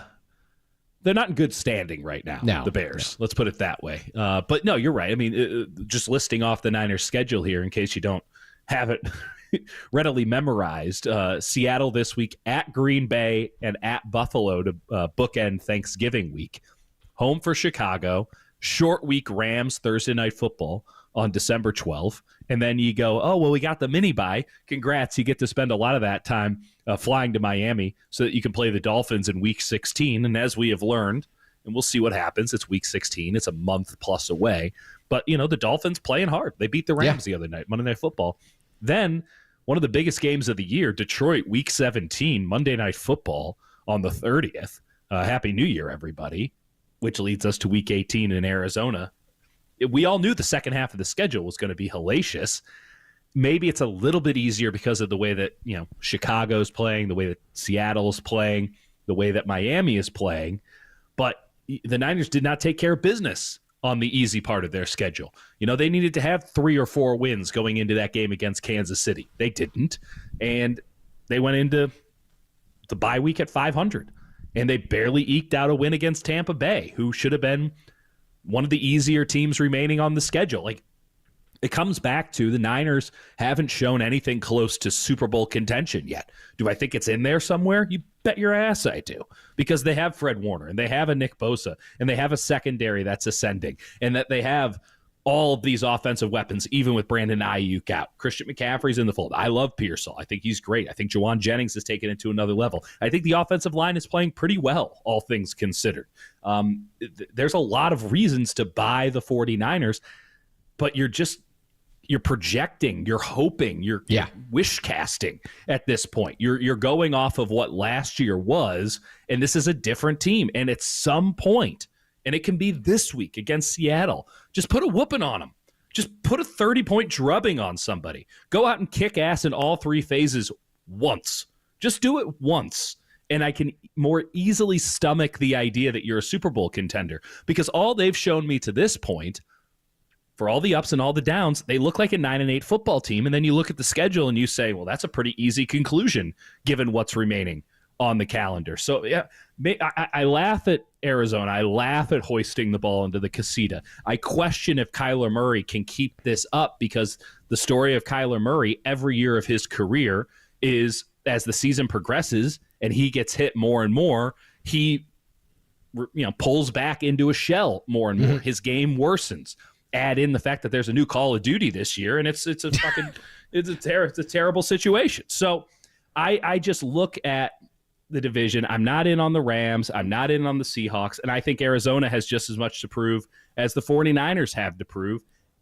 I guess it's easier to buy the 49ers right now, but I'm not really buying either of them. Where do you stand on it? So I think it could take 11 wins to win the division. And wow, I say that because of the Cardinals' schedule and because I'm a real believer in Drew Petzing, their offensive coordinator, the way that he schemed up that thing down in Arizona. They're maximizing their best assets. They're getting the most out of James Conner when he's on the field. They're really taking advantage of the fact that Trey McBride is becoming one of the best tight ends in the NFL in the receiving game. And I think that they've gotten really creative with the ways in which they use Trey McBride. And this is just from a naked eye. I don't have the stats in front of me in terms of their red zone efficiency, but I would bet that their red zone efficiency is significantly better than the 49ers, because I've seen so much creativity out of what they've done this year, and the 49ers have become one of the most predictable teams in the red zone. So now that they've got Christian McCaffrey back, maybe that changes for San Francisco. Maybe Kyle Shanahan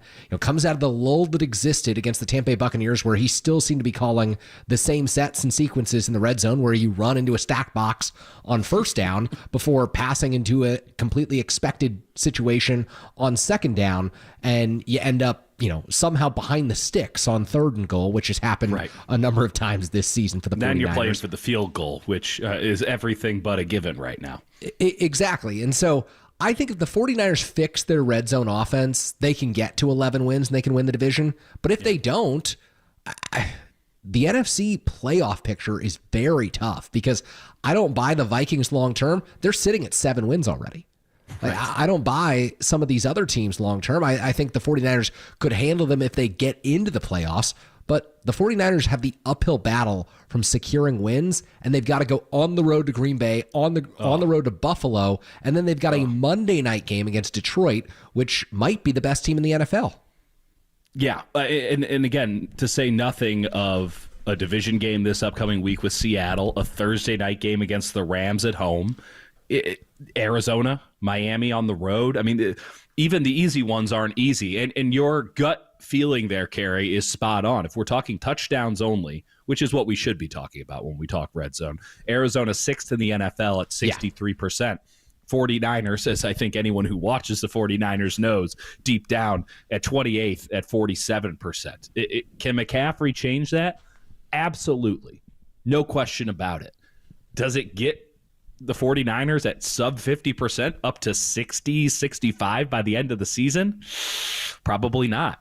I have a hard time seeing it, because the Niners aren't really able to run the ball in the red zone, right? We talk all the time about trying to get man-to-man situations in the red zone, trying to get good looks for a George Kittle single coverage, trying to get a good look for Jawan Jennings, trying to get a good look for now Christian McCaffrey coming out of the backfield. They don't run the ball.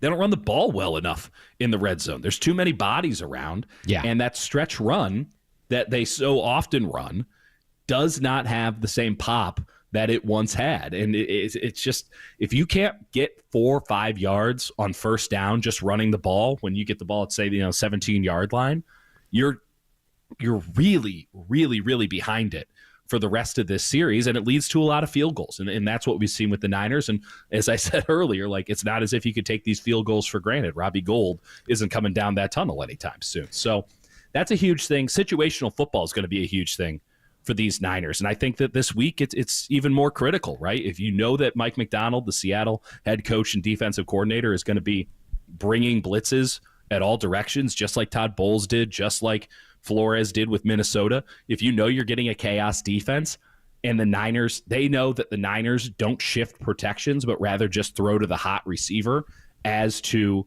accept the blitz, man, that puts you in a big hole on 3rd and longs, because now you're throwing short of the sticks a lot unless Brock Purdy can make something happen out of nothing. And it really puts you in a bad spot when you're in the red zone. And now all the other team has to do is bring an extra guy, and you are not going to let the play develop the way that it should, but instead just sort of get it out and let an entire defense, which is already closer because there's just not that much ground to cover, swarm in on whomever catches the ball. I mean, the best red zone play the 49ers had was when Brock Purdy had infinite amounts of time and was scrambling around looking like prime Russell Wilson back there, and threw an absolute dot to George Kittle in the back of the end zone on the first scramble drill I've seen the 49ers execute all season. Like that's their best red zone play, not exactly part of the playbook for Kyle Shanahan. And this is where I truly believe the 49ers are hurt the most by Brandon Ayuk's injury, because they'll never have both Brandon Ayuk and Christian McCaffrey on the field in the red zone at the same time this season. They had Ayuk early, but he wasn't the same Ayuk that we saw last season. He was still getting up to speed before that injury. Knocked him out for the rest of the season. They didn't have McCaffrey early. They've got him back now. I think they need a true X factor, and what I think needs to happen is Ricky Pearsall needs to be able to create separation in the red zone, because I love watching Juwan Jennings play football. I think moving Juwan Jennings to the X is a tremendous decision for the 49ers outside the 20-yard line. And everyone will counteract this point by pointing to the fact that he got open against the Chiefs in the Super Bowl in the red zone. And the 49ers didn't hit him because John Feliciano or whoever it was couldn't make the block. Spencer Burford couldn't make the block. Yeah, it was Burford couldn't make the block. Feliciano got himself involved in the play anyway. Yeah, exactly. Not good when your backup is finding his way into that play a year later from the mix-up memory. But historically speaking, Juwan Jennings doesn't create that much separation in these situations. Yeah. Deebo Samuel is not a receiver who creates any separation. The 49ers love Deebo Samuel because you scheme up ways to get him the football. You figure out creative ways to unleash Deebo against corners and safeties. That's what works for you. And so the entire And so the entire 49ers plan in the red zone this season has been, can we get George Kittle in a favorable matchup? And that's why he leads the team in touchdowns, because sometimes, albeit not very often, they have gotten him in that favorable matchup. One of them was the corner of the end zone against Seattle. One of them this week, corner of the end zone against the Bucs. But without Ayuk, your true man-to-man beater, your separator in the red zone, and Christian McCaffrey on the field at the same time, the 49ers offense has just looked different. I don't know that it's all on Kyle Shanahan. He's the one who ultimately has to figure it out, but this roster wasn't exactly built if those two guys aren't together to win in the red zone. They are in a weird in-between spot with this new receiver core. And let's just call it what it is. With Deebo Samuel not deserving the amount of snaps that he used to get because he just doesn't have the same pop, the same juice, and because every team in the NFL has seen what Kansas City did in the Super Bowl last year, which is basically say, Deebo ain't beating us. We're jamming him at the line. He's not getting a catch. And he went 0 for 6. 6 targets against man, 0 catches in the Super Bowl. And every other team has looked at that and said, we'll take our chances. We'll go for it. Remember, Christian McCaffrey had a huge game in the Super Bowl. Yeah, he fumbled, but he was massive. They went to overtime. They didn't win the game. They didn't win the game because they couldn't execute passes against tight man coverage in critical spots. That just the cut and dry of it. And they haven't proven this year that they can do it either. And we saw, Dallas tried it. They did a poor job, but they tried it. We saw, Kansas City come out and execute the game plan to perfection. We saw Arizona to a degree. They like to play more zone behind their chaos. Arizona did it exceptionally. New England tried to do it. They just didn't have the dogs. They couldn't get it done. But what did the Rams do?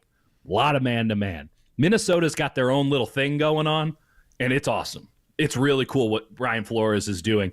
They have older, smarter corners, and they are just trying to make quarterbacks guess before they have to, like the nanosecond before they release the ball, they're having to guess. They're throwing blind. It's really cool stuff.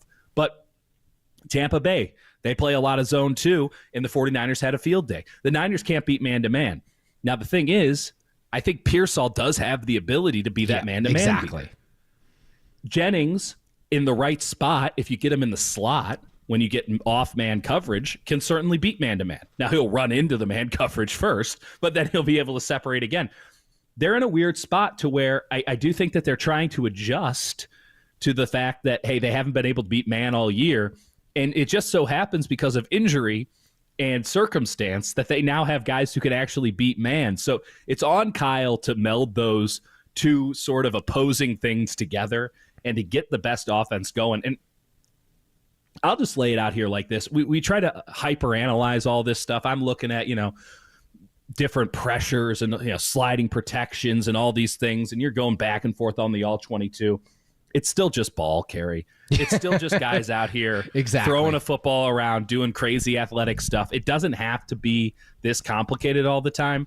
And let's just call it flatly. Brock Purdy was really, really good. He was excellent in the second half against Tampa. He's got to be that every game. He can't have down games. He's got to be an MVP caliber player the rest of the season. And if he does that, then the Niners aren't worrying about the NFC West, and they're not worrying about how many flights they have to take. They're worrying about 1 or 2 games and going back to the Super Bowl and winning the Super Bowl if Brock Purdy's at that level, because the talent is enough on this squad. Has it been put together yet? Hell no. But is it enough? Absolutely. We just need to see it, and I like my quarterbacks to lead the way in that area. Well said.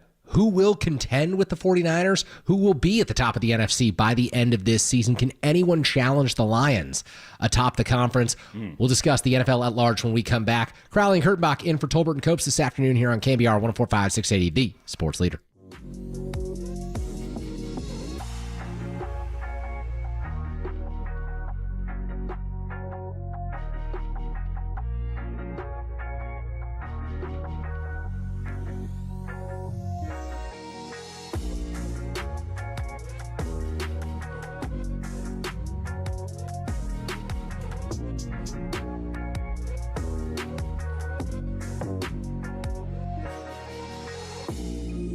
The Hall of Famer Chris Mullen joined Murph and Marcus this morning and discussed Klay Thompson's return and so much more about the Warriors' win last night. Listen to that podcast and more on KNBR.com and the KNBR app.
Colbert and Copes continue live from the KNBR Casino Matrix Progressive Jackpot Studios. Casino Matrix, Progressive Jackpots are here. Where are you? Just drop in. Please play responsibly. 1-800-GAMBLER. Ball is on the left hash. Bates, the first-year kicker, is set. Tells Fox he's ready to go. Here's the snap, ball down, the kick is on the way, end over end, it is good! Just inside the left upright, and the Lions win! The Lions steal one in Houston! Back here on Tolbert and Copes, Kerry Crowley, Dieter Kurtenbach filling in on Wednesday afternoon. Yes, sir. That highlight you just heard, of course, Sunday Night Football, the Detroit Lions comeback against the Houston Texans, which keeps Detroit well out in front in this chase for the 1 seed in the NFC. And Dieter, I think we ought to talk about the biggest challenges, the biggest threats to the 49ers in the NFC, while also understanding that for anyone who just tuned in, Dieter and I spent about 45 minutes questioning whether the 49ers will even make the playoffs this season. It's true, though. Like, I do find the 49ers fans, and there are still some out there, who have watched this first half plus of the season and been like, nah, it's fine. Everything's normal. This is exactly how, like, what are we talking about? Of course that they might not make the playoffs. I think one of the reasons that they didn't make a bigger splash on the trade deadline day is because they were 4-4 and they knew they were one bad twisted ankle away from drafting in the top 10.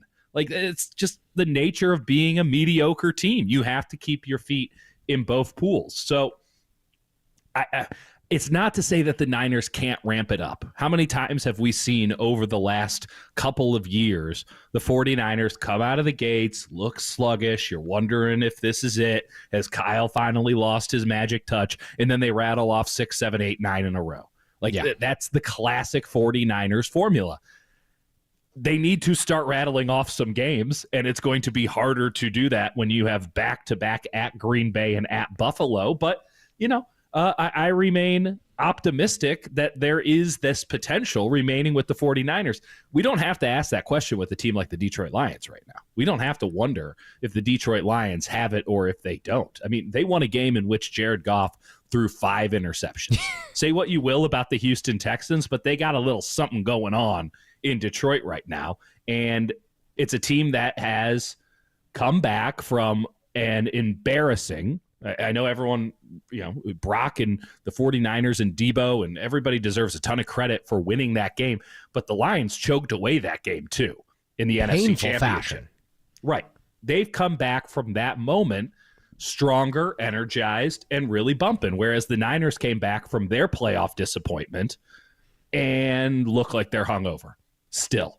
And maybe that changes now that Christian McCaffrey's in there. Maybe he's the liquid IV that gets them back right. But we haven't seen it yet. So there's no question that if the 49ers play the Lions, they're going to be playing in Detroit. Now, the question I have for you, Kerry, is are the Lions as fearsome in your eyes as their record would suggest that they are? Yeah, I would say yes, and it's because of a number of things. They have come back, like you said, like a team on an absolute mission. And the hope for Detroit is that they're not peaking too early, because we've seen this historically. We saw this with the Eagles. What was it, last year, where the Eagles got off to a great start and then they just floundered down the stretch? It was shocking the way that the Eagles fell apart to everyone. I mean, to be fair there, Kerry, there was a great quote. It's attributed to Jason Kelce, though I can't totally confirm it, which was going into that game against the Niners, right? It was early December. The Eagles were 10-1. The Niners were talking some mad blank going into that game. Deebo Samuel had the mouth running, and everyone felt like it was revenge for the 49ers at the Link. And Jason Kelce said, we were 10-1 and everybody was miserable because we lost last year's Super Bowl. And I think about that all the time as we deal with this year's 49ers team. Now, the 49ers have a much better coach than Nick Sirianni, the Super John. They weren't, the Eagles at one point had Matt Patricia be their offensive coordinator. They fired all their coordinators at like 10-3 on the season. They didn't win a game, save for they won one game. They beat the Giants after that Niners game. They got absolutely blown out. That was a team that didn't have their head in the right spot. I can't say that's the same with the Niners. Like, I do think that the Niners while they have looked hungover, while they have not even come close to operating at their highest level, save for maybe a quarter against Dallas and the first game overall against the Jets, which is, pretty easy to do when you consider the level of competition. When you take that into account, have we seen the 49ers at their best? Not really, but they're not moping around. I don't think everybody's miserable on the team. I still think that energy is pretty high, and I think Kyle Shanahan deserves a lot of credit for that. But yeah, they're not operating at this. The Lions are clicking. The Lions got grease on the treads, man. They're rocking and rolling, and they have a very serious belief about them, and they should. But I'm not as bullish on them, Kerry, as you are. I mean, you want to sell me on the Lions here? Well, I just think that they've got the offensive formula that you need to win in the NFL, which is a competent to capable quarterback in Jared Goff. And the 5 picks notwithstanding, I think that when you play indoors and the Detroit Lions are on their way to playing indoors throughout the postseason, Jared Goff is a different quarterback. You get him in the elements in Green Bay. Well, he conquered those earlier this season, but does that look the same in January? I don't know. Does Philadelphia on the road look the same in January? I don't know, but we're not going to have to find out this year with Jared Goff unless the Lions blow things down the stretch. And I don't see that happening. They've got David Montgomery and Jahmyr Gibbs, which is the hybrid backfield that I think excellent teams possess. Unless you have a killer in Christian McCaffrey or a killer in Saquon Barkley, you need two guys to be able to tote the rock, and I think the Lions have that. And then they've got the true number one wide receiver who creates separation in man-to-man coverage in Amon-Ra St. Brown. And I think that having him and Sam Laporta, a reliable tight end, and he's gone through the Kittle stuff this year where he's been hurt and banged up at times, but I think that come playoffs, the Lions will have him healthy, ready to go, and they've got other weapons that they can use as well. When you've also combined all of that with the fact that Ben Johnson is one of the best offensive coordinators in the NFL, if not the most creative play caller right now, that to me is the formula that works for you. What we saw in the first half of the NFC title game last year is the way the Lions have played the majority of this season, and to me, that was the scariest half of football the 49ers played because they were not the better team. They were not the better team on the field. And so if the Lions go into the playoffs looking like that, they will be, pound for pound, player for player, the best team in the NFC. Who's the biggest threat, though? Is it the 49ers? To the Lions? Yeah. Ooh. Because I don't think it is. Well, I think this is going to be such a cop-out answer, but I want to get this point in on the Lions. The biggest threat to the Lions might be, Kerry, the Lions. And let me explain. Yeah, there we go. Dive in. This is why they bring us in, Kerry. And I'm going to bring you down with me. No, let me ask you, Kerry. The Lions out here playing good football. We're in week 11 of the season. Who do you think leads the Detroit Lions in sacks? Aiden Hutchinson still. Yeah. He's doubled up the next closest guy. Oof. That's not great. I count it there. I think that Aaron Glenn is a very good coordinator. I think Brian Branch is as good a safety as exists in the NFL. Kirby Joseph, hell of a player as well. They did a nice job mixing it. Terry Arnold, the rookie, has been pretty good at corner. You get a little bit of who we got here? Carlton Davis back from Tampa. They got some dudes. Don't get me wrong. They got some dudes. They don't have a defensive line. And their linebackers are questionable with Anzalone and Campbell and Rodriguez. Questionable. So you have big front seven questions. That's not where I want to be asking questions going into the playoffs. Because if your offense sputters a little bit, if Amon-Ra St. Brown isn't 100% healthy, if your incredible offensive line isn't in full form, if Sam Laporta, who has dealt with injuries all year, isn't available to you, now you are getting a little one-dimensional. Now you have Jared Goff in a situation where he's having to create. You don't want that. And you don't have anyone who can get to the opposing quarterback and stop him from making plays. That would be my concern with the Lions. I'll say this to answer your initial question, though, Kerry. If I'm playing the stock market right now, I'm buying Green Bay. I'm still buying Green Bay. I do too. I don't. It's a boom or bust proposition because I'm not the biggest Jordan Love fan, but when it clicks, it's spectacular. And when it fails, it is also spectacular. He is not Aaron Rodgers 2.0. He's Brett Favre 2.0. And it's pretty incredible that those were the two choices. We should all be so lucky, but that's what they got. And they have a hell of a receiving core, a great backfield, an offensive line that's underrated. Zach Tom in there is really, really good. And I think that they're as well coordinated on defense and young and exciting. I think the second half for the Packers could prove to be their breaking out party. And if they have some momentum and have Love in the right spot, which is easier said than done going into the playoffs, it wouldn't shock me in the least bit if they went into Detroit, be it early or late in the playoffs, and knocked off the Lions, because hey, Jordan Love's back there. He's got nothing but time to throw. And yeah, he'll throw you one, but he'll also get 3 touchdowns with that incredible receiving core, and you can run the ball against this Lions team. That would be the team that I would pick. And yeah, you have to include the San Francisco 49ers, because if they're in, they're clearly doing something right.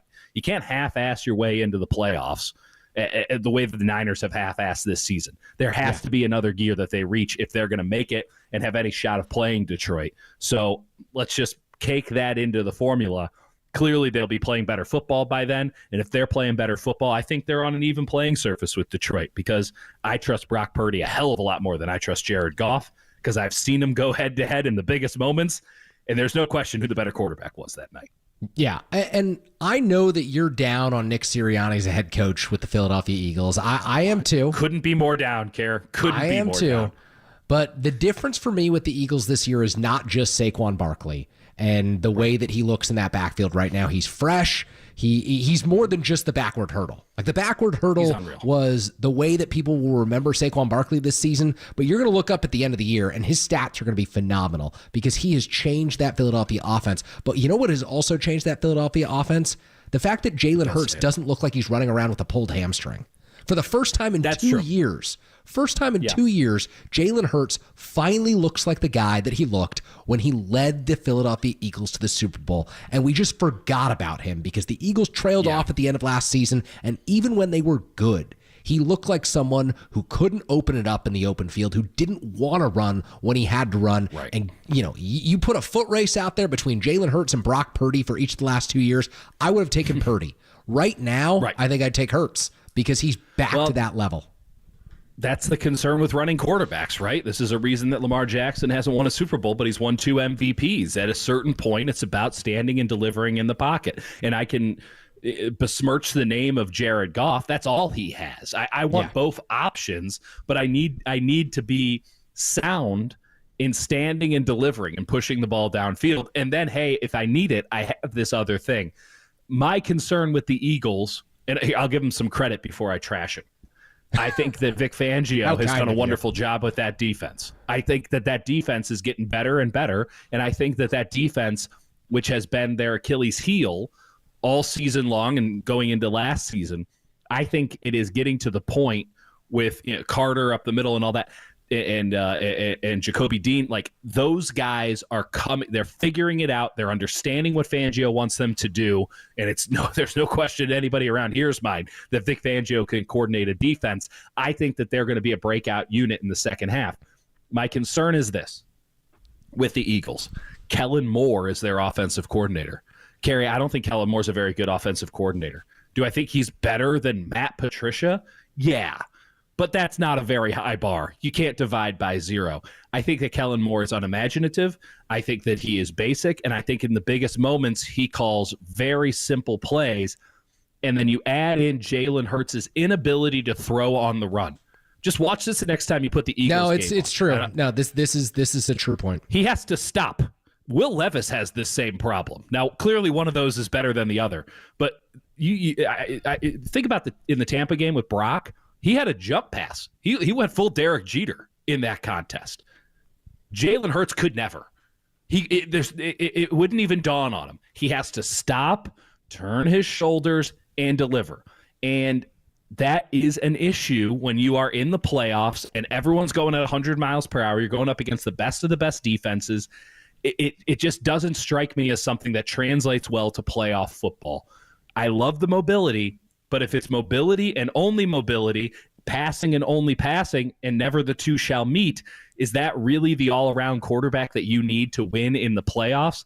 And then you're running very simple, basic concepts that any defensive coordinator worth their salt will be able to scheme up against, even if they don't have a great defense. Those things concern me. They got the players on offense. They got a great offensive line, 2 great receivers, good tight end, great running back, and Hurts is a hell of a quarterback.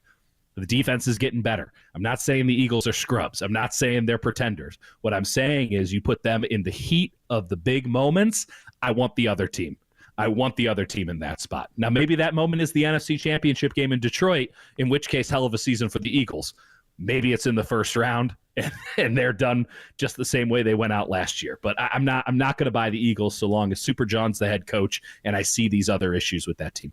Well, now that we've picked apart all of the flaws of the teams that we do believe can contend, should we move on to the flaws of the teams that we think aren't going to contend? Because there's still several teams that are ahead of the San Francisco 49ers in this playoff race right now. And if you were to project out and you were to say, okay, the 49ers overtake the Cardinals, week 18 matters, the 49ers win on the road in Arizona, they lock up the NFC West. By virtue of that, they're at least the 4 seed, if not the 3 seed. And I have a pretty good feeling that they'd be the 3 seed because the Atlanta Falcons just lost the New Orleans Saints, and they're the far and away clear front runners in the AFC South. So 11-6 might get it done. 10-7 might even get it done if the Falcons win that division at 9-8. And so you're projecting out for your 3 seed to play against a 6 seed. And if you look at the playoff race right now, one of the teams, the Eagles or the Commanders, is going to win the NFC East. I'll take the Eagles in that race. The Commanders would probably be the 5 seed.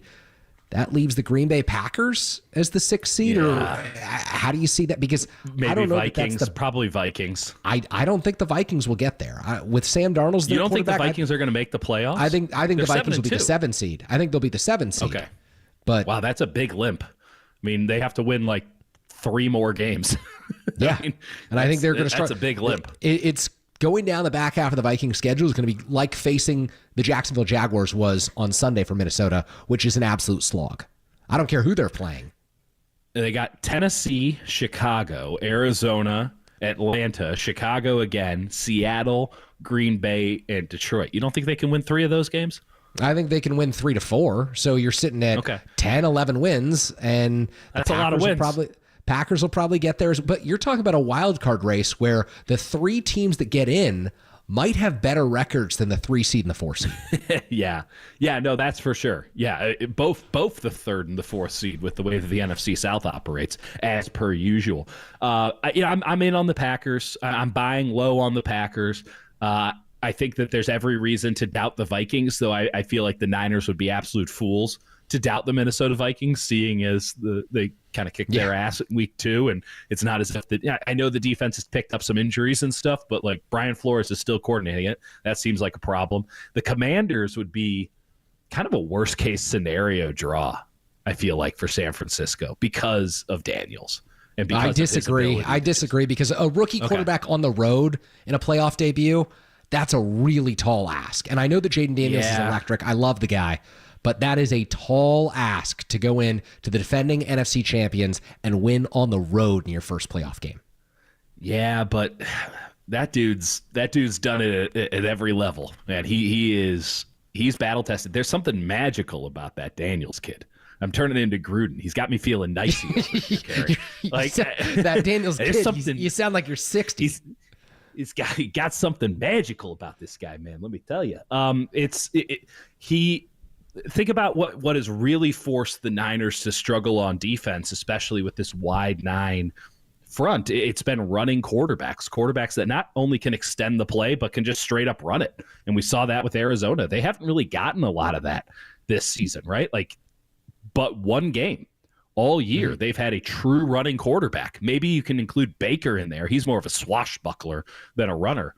And I think that we'll have a very good idea of if the Niners can actually stop it these days in week 13 when the Niners play at Buffalo.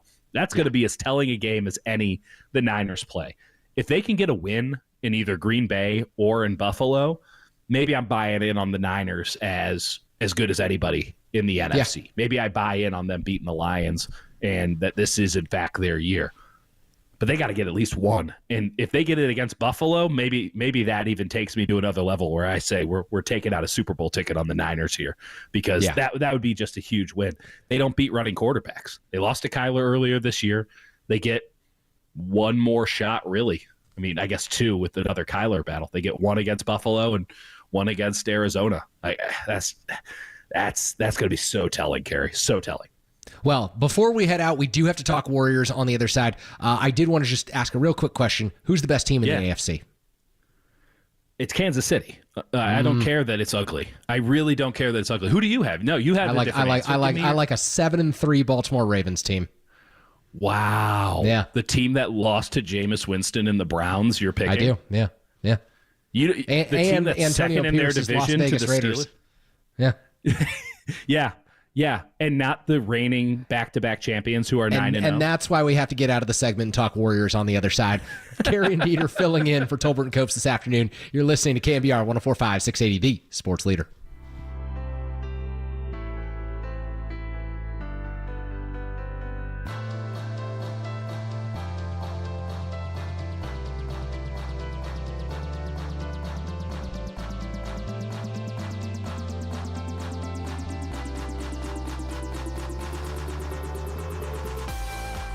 The Golden State Warriors got the win in Klay Thompson's return, 120-117. Steph Curry went off for 37 points, with his former Splash brother Klay Thompson scoring 22. What'd you think of last night's game? Let us know on our KNBR YouTube chat.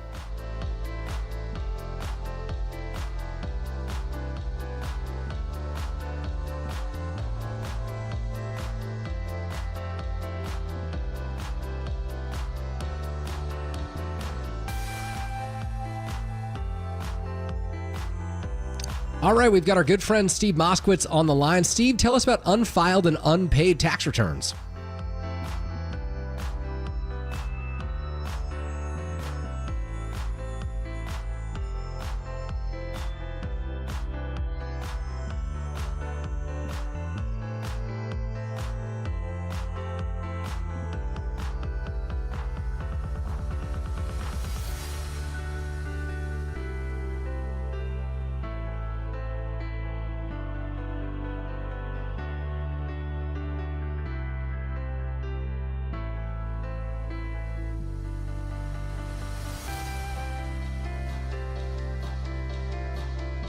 Sometimes I forget to bring Steve Moskowitz in. Sometimes I forget to pay my tax returns. Well, we've made the connection with Steve Moskowitz. He's here on the line. Steve, tell us about unpaid and unfiled tax returns. It's such a common situation. And a lot of times people will say, hey, Steve, have you ever done a case like this before? All the time. People think they're all alone. People think, oh, they're the only ones that... Most people don't file a return just because they don't have the money to pay it. And then the next year rolls around and they still don't have the money. And how can they file year 2 when they didn't file year 1? The bottom line is, that's okay. We'll go to the government for you. We're going to make a deal for you. If you don't have the records, that's okay too. We'll get all the records the IRS and state has on you. If your bookkeeping is terrible, that's okay too. We have a whole bookkeeping department. And even if you filed your return and you feel like you're 1,000 feet underwater, there's so many good solutions, whether you just pay part and the government forgives the rest or get the penalties forgiven, or get a monthly payment plan that you can afford, not what some IRS agent says you can afford.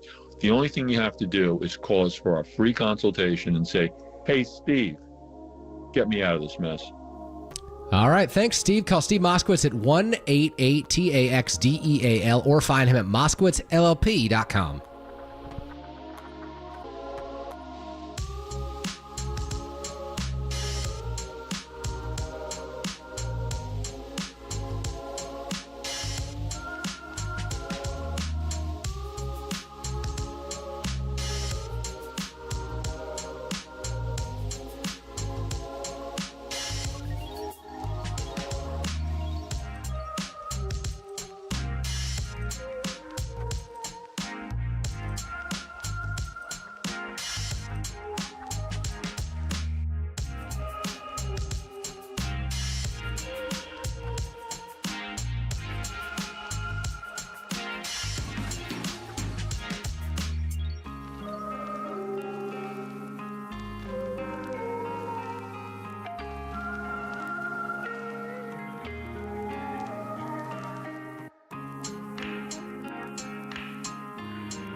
Now back to Tom Tolbert and Adam Copeland. Tolbert and Copes. Download the KNBR app and listen anywhere, anytime. We are KNBR 104.5 and 680, the sports leader. All right, we're back here on KNBR. Kerry Crowley and Dieter Kurtenbach rolling with you until Niners Nightly at 6 o'clock this evening. Hell yeah. Warriors coming off a 120-117 victory over the Dallas Mavericks, but if you describe it in those terms, it doesn't even begin to tell the story of what transpired at Chase Center on Tuesday evening. Dieter, you were in the building, right? Oh, yeah. Wouldn't have missed it for the world. I mean, in terms of regular season NBA game atmospheres, I know you've traveled around the league a lot. Yeah. Probably ranks pretty high up there for you. Well, I'll go off of something that Draymond Green said last night, which is that it felt like Oracle. That's the highest compliment that anyone could possibly give Chase Center. It got loud. My Apple Watch has a little what is it called when it measures the decibels of sound? Level? Yeah. And it got up to like 110. Yeah, my watch is actually going crazy on me, being like, you need to leave this environment right now for your own health and safety. It got lit in there. And listen, this is what happens when people get excited for a game before the game starts, right? Mm-hmm. When the game doesn't have to prove its worth to the audience. This is why the NFL and college football have it easy, because everyone's amped for the game. They're a little loose going in too, but everyone goes into the game. There's one game a week. Everyone's amped for it. And then if it delivers, it delivers. If it doesn't, it doesn't. But there's not this ramping up period on getting people to sort of wake up, stop looking at their phones, and let's do this thing.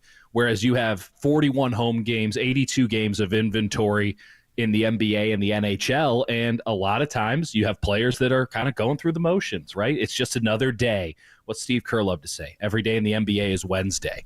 But this is a game that everybody circled the second the calendar came out. The second that they released the schedule, what was the first thing we did? When does Klay return? And so everybody that, I saw ticket prices were through the roof for this game.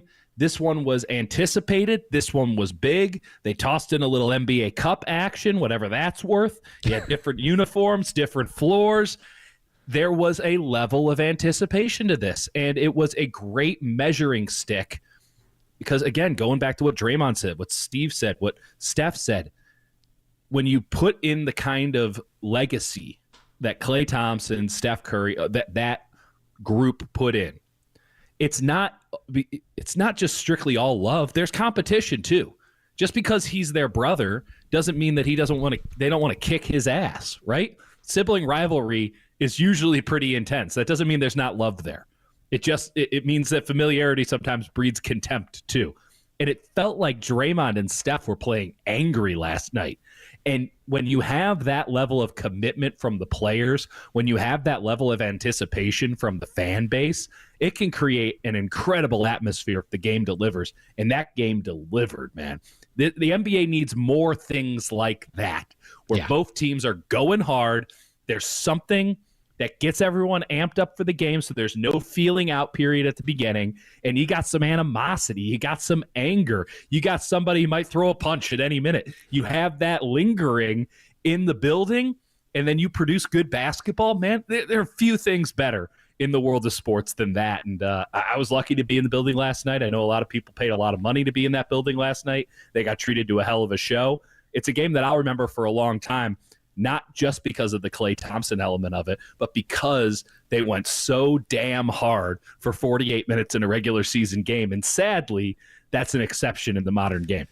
Yeah, when I grew up dreaming about watching a Emirates NBA Cup game, this is exactly what I thought about. So throughout the show today, we heard from Klay Thompson, his reaction to coming back and the reception that he received. Steph Curry as well. We haven't yet played audio of Draymond Green and his thoughts on Klay Thompson's return. He had a lot to say, unsurprisingly so, about Klay back in the Bay.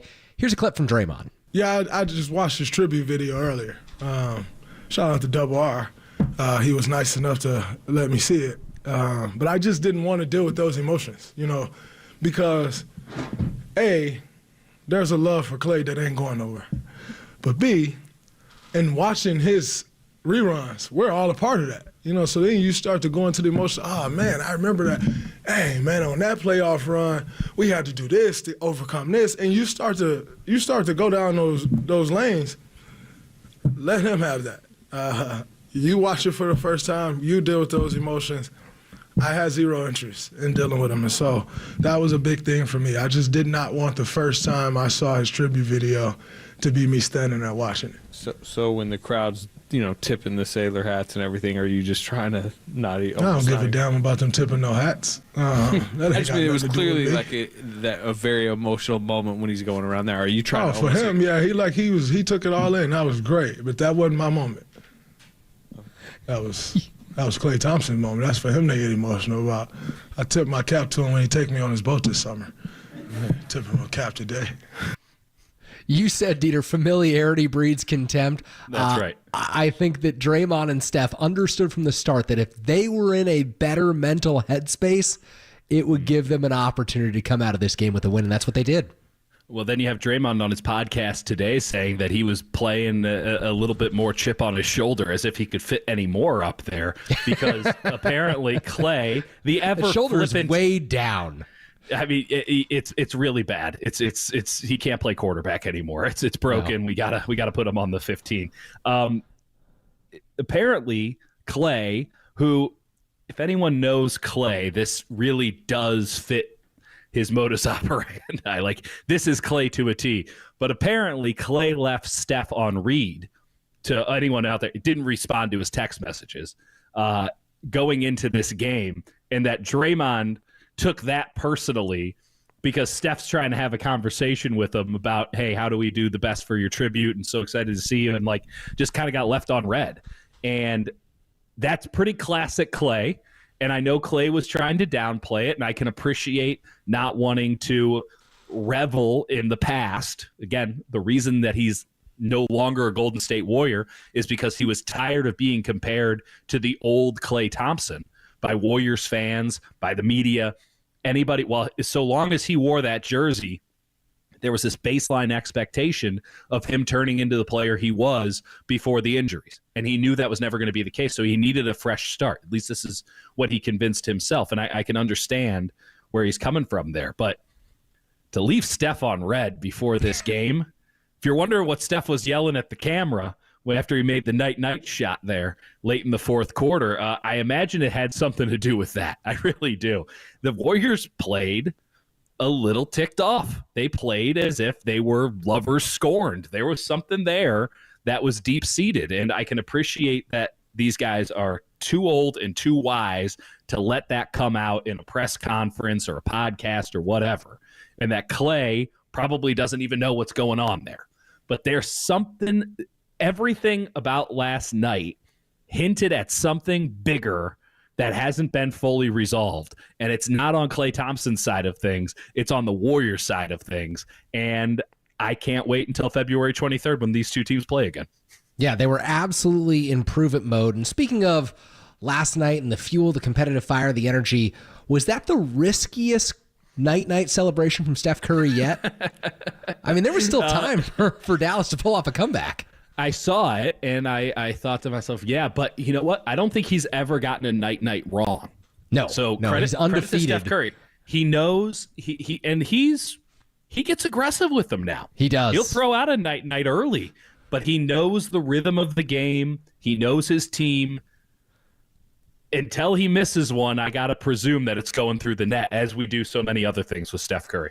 You never want to discuss the hypothetical you're woken up at 12:30 right after you fell asleep. Hey, I got a 2-year-old. I'm pretty familiar with that hypothetical, my friend. I was up at about 1:30 last night. I went to bed at about 12:30. I'm up an hour later singing Cookie Monster songs, so I can attest. That is the night turning into the nightmare if that were to happen for Steph Curry. Right. So on the other side, we'll take one more look at the Golden State Warriors. We'll welcome Larry Krueger aboard at 6 o'clock this evening for Niners Nightly. Kerry Crowley, Dieter Kurtenbach filling in this afternoon here on KNBR 104.5, 680, the sports leader.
Tolbert and Copes continue live from the KNBR Casino Matrix Progressive Jackpot Studios. Casino Matrix, Progressive Jackpots are here. Where are you? Just drop in. Please play responsibly. 1-800-GAMBLER. All right, we're back here on KNBR. Kerry Crowley, Dieter Kurtenbach rolling with you until 6 o'clock this evening. Spent plenty of time this afternoon discussing the Warriors' 121-17 win over the Dallas Mavericks, their fourth quarter comeback, Steph Curry's fourth quarter heroics, Klay Thompson's return, and the emotions over at the Chase Center. I think now it's time, Dieter, to look ahead to what's to come for the Warriors, what's possible for the Warriors this season. They're sitting at 9-2 right now. They've got this 12-man rotation built out, and they're playing a league where it seems a new star goes down every single day with an injury. Yep. How sustainable is this current pace? Look, they're not gonna win games at this clip all season long, but what win total could they get to this season? Like, is 58-60 out of the question? Not in the least bit, Kerry. Like, I don't want to be a prisoner of the moment here, but I have no problem at all with the 12-man rotation throughout the regular season.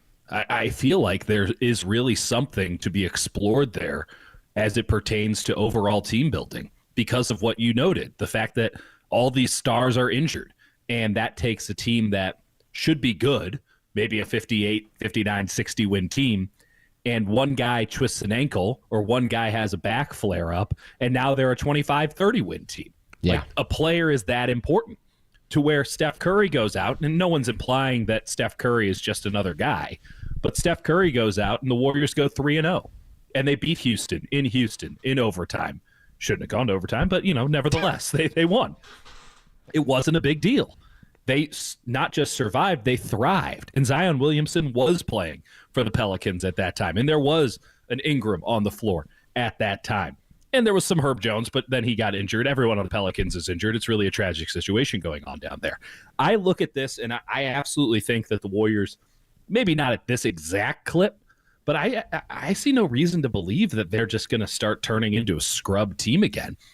The key, of course, is that Draymond Green has to stay on the floor. Yeah. Right? Like, obviously, we don't need to go into why Steph Curry needs to stay on the floor, but if you need to understand how important and how influential Draymond Green is, pop in last night's game. He was unbelievable on defense. And a lot of credit goes to a lot. I thought Melton was great. I thought Wiggins was great. I thought Kuminga put in good shifts on defense. I think a lot of guys played good defense last night. Don't get me wrong. Draymond was omnipresent on that side of the court. And when they have the ability to get stops and push the ball, they are really, really tough to beat. The entire team is built on that style of play. And so I have a hard time believing they'll be a good defensive team without Draymond Green. And this entire team is predicated on being a great defensive team. And that defense, as Steve Kerr so often loves to say, to the point where we all roll our eyes, but it's true. Defense leads to offense. So long as Draymond Green's out there and playing at this level, the Warriors should be one of the better teams in the NBA. Again, how does that translate in the playoffs? Probably not great with the 12-man rotation. But as for the regular season, yeah, I'll take them. I'll take them to be favored in the vast majority of their games. I'll take them to win a lot of games. If they stay healthy, they're able to keep minutes down for their two star players in Draymond and Curry, keep them as fresh as possible, keep them out of harm's way, not end up in a lot of clutch situations like last night, be able to execute at a high level in those clutch situations to win those close games. Warriors won 49 games last year. I see no reason to believe that they can't be 10 games better this season. And given the way that it looks like it's shaken out in the NBA right now, that might be enough to have a 1 or a 2 seed in the Western Conference. And now we got something really cooking. Now we got something really interesting as it pertains to these Warriors in a Western Conference where I don't know if there's a clear-cut favorite in the West with the way that, without Chet in Oklahoma City, it's hard for me to buy anybody as the clear-cut favorite in the West. So I guess toss the Warriors into the mix, huh? Yeah, we discussed this conundrum a little bit earlier in the show after we had Mark Spears of ESPN and Anscape on. If you want to hear that podcast, go wherever you can find KNBR in your podcast app. Mark Spears was absolutely tremendous with us this afternoon. But the Warriors could be facing a dilemma of, let's say they keep their current pace up. Let's say they look like a 60-win team in the middle of January, and guys are staying healthy, and this rotation really is a strength in numbers type of real, piece of excellence for them. Like, this is their calling card on a daily basis. If a star were to become available, do you risk blowing up a quarter to a third of your rotation to go out and get someone who makes you better in the playoffs, but might weaken you in the regular season, might take away some of that very key depth that's played such a foundational role in getting the Warriors to where they are? Well, Kerr, we answered this question back in 2016. I know you might have only been in 5th or 6th grade then, but we answered it, right? There are still people out there who maintain that the Warriors made a mistake giving up Andrew Bogut and Harrison Barnes to go get Kevin Durant.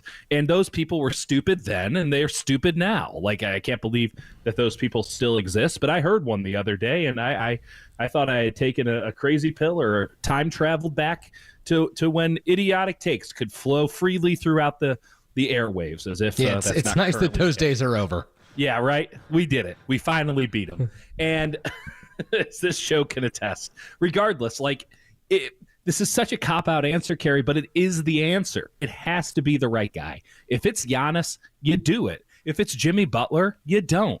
Because a lot of people go, well, Jimmy Butler's a great player, this and that. He doesn't shoot the three well. He's not the defender he once was, though he's still a good defender in my eyes. And the fact that the Miami Heat wouldn't be holding on to him says everything about where he's at in his career. He's a shell of his former self. And I don't want to take on that burden and give up something that I know works on the hope that it will work with him. That's too big of a risk. It's too big of a risk to get a Brandon Ingram because he doesn't play defense and he doesn't play within this Warriors system that is working at a high level right now. It's too big of a risk to get a Zach LaVine because of the same reasons. You have to give up a lot with the new salary cap structure and the CBA. The money has to be on point, and that means you're giving up a lot with aggregating salaries in order to get back one of these players, these sort of second-tier superstars, the guys who are injury reserve options for the all-star team every year. Like those kind of guys who you go, yeah, I guess he's an all-star once or twice. I guess he would help. Let the Lakers worry about guys like that. Let teams that are on the fringe worry about guys like that. The Warriors have 4 banners hanging up at Chase Center. They don't need to push it to another level for a player that you can't unquestionably say is going to take him to another level. You get Giannis, clearly he takes you to another level. He might be the best player on the Warriors, and the Warriors have Steph Curry. Like, that's the kind of conversation you need to be having, because it's not just a move for this year and maximizing the potential this year. It's about the future of the Warriors as well, because any trade that you're making, you're going to be giving up buku draft picks. So you need to get a guy in who has a lot longer tail on his prime than just the next 2 or 3 years where you have Draymond and Steph in their primes and you all line it up. You don't want to be left holding the bag when it's all said and done. This is a good system. There's nothing wrong with playing a bunch of guys because a bunch of guys deserve to play. And yes, it will probably bite them in the ass come playoff time, but at least they'll be in it. At least they'll probably not be in the play-in tournament. At least they'll have something to celebrate in the regular season. This is a refreshing basketball team to watch. I look forward to watching their games. That's something that matters to me. I think it matters to fans. And if the Warriors don't win the title this year, does that really bother anybody? I think we've gotten our fill already, Kerry. Well, it's interesting because they could enter the playoffs after last night's game. Starting off the NBA Cup the way they did, they could enter the playoffs with a 5th banner hung. They could win the NBA That's Cup. right. The ribbon. The ribbon. Exactly. The ribbon.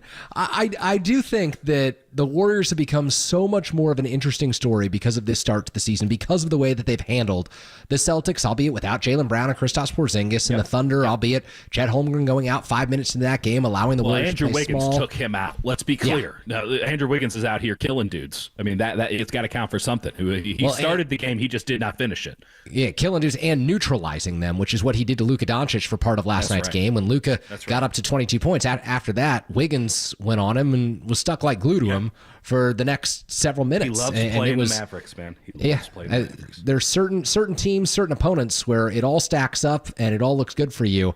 And on the other side, we're going to welcome in Larry Krueger. And speaking of certain teams and certain opponents, the 49ers love when Christian McCaffrey gets the opportunity to take on the Seattle Seahawks. They will finally have the chance to see what that looks like on Sunday when they play against Mike McDonald and this new look or revamped or how do we want to characterize? They're trying, Jennifer. This attempt at Seattle's new defense. God bless them. We'll do that when we come back. Say thanks. Crowley and Kurtbach in on KNBR this afternoon. You're listening to KNBR 104.5, 680, the sports leader.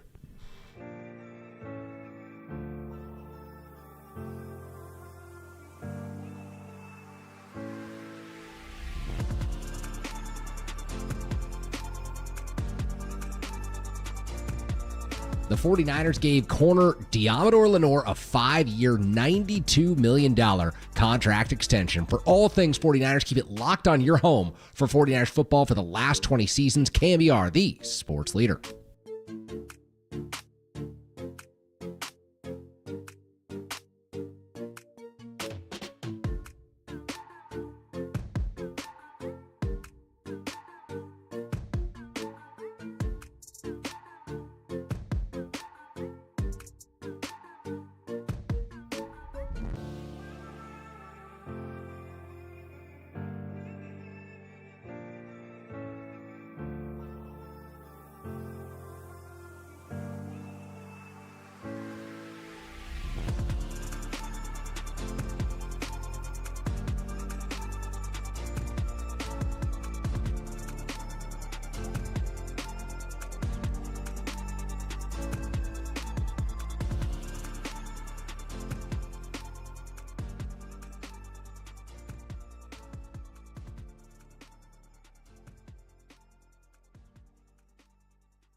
Oh my God!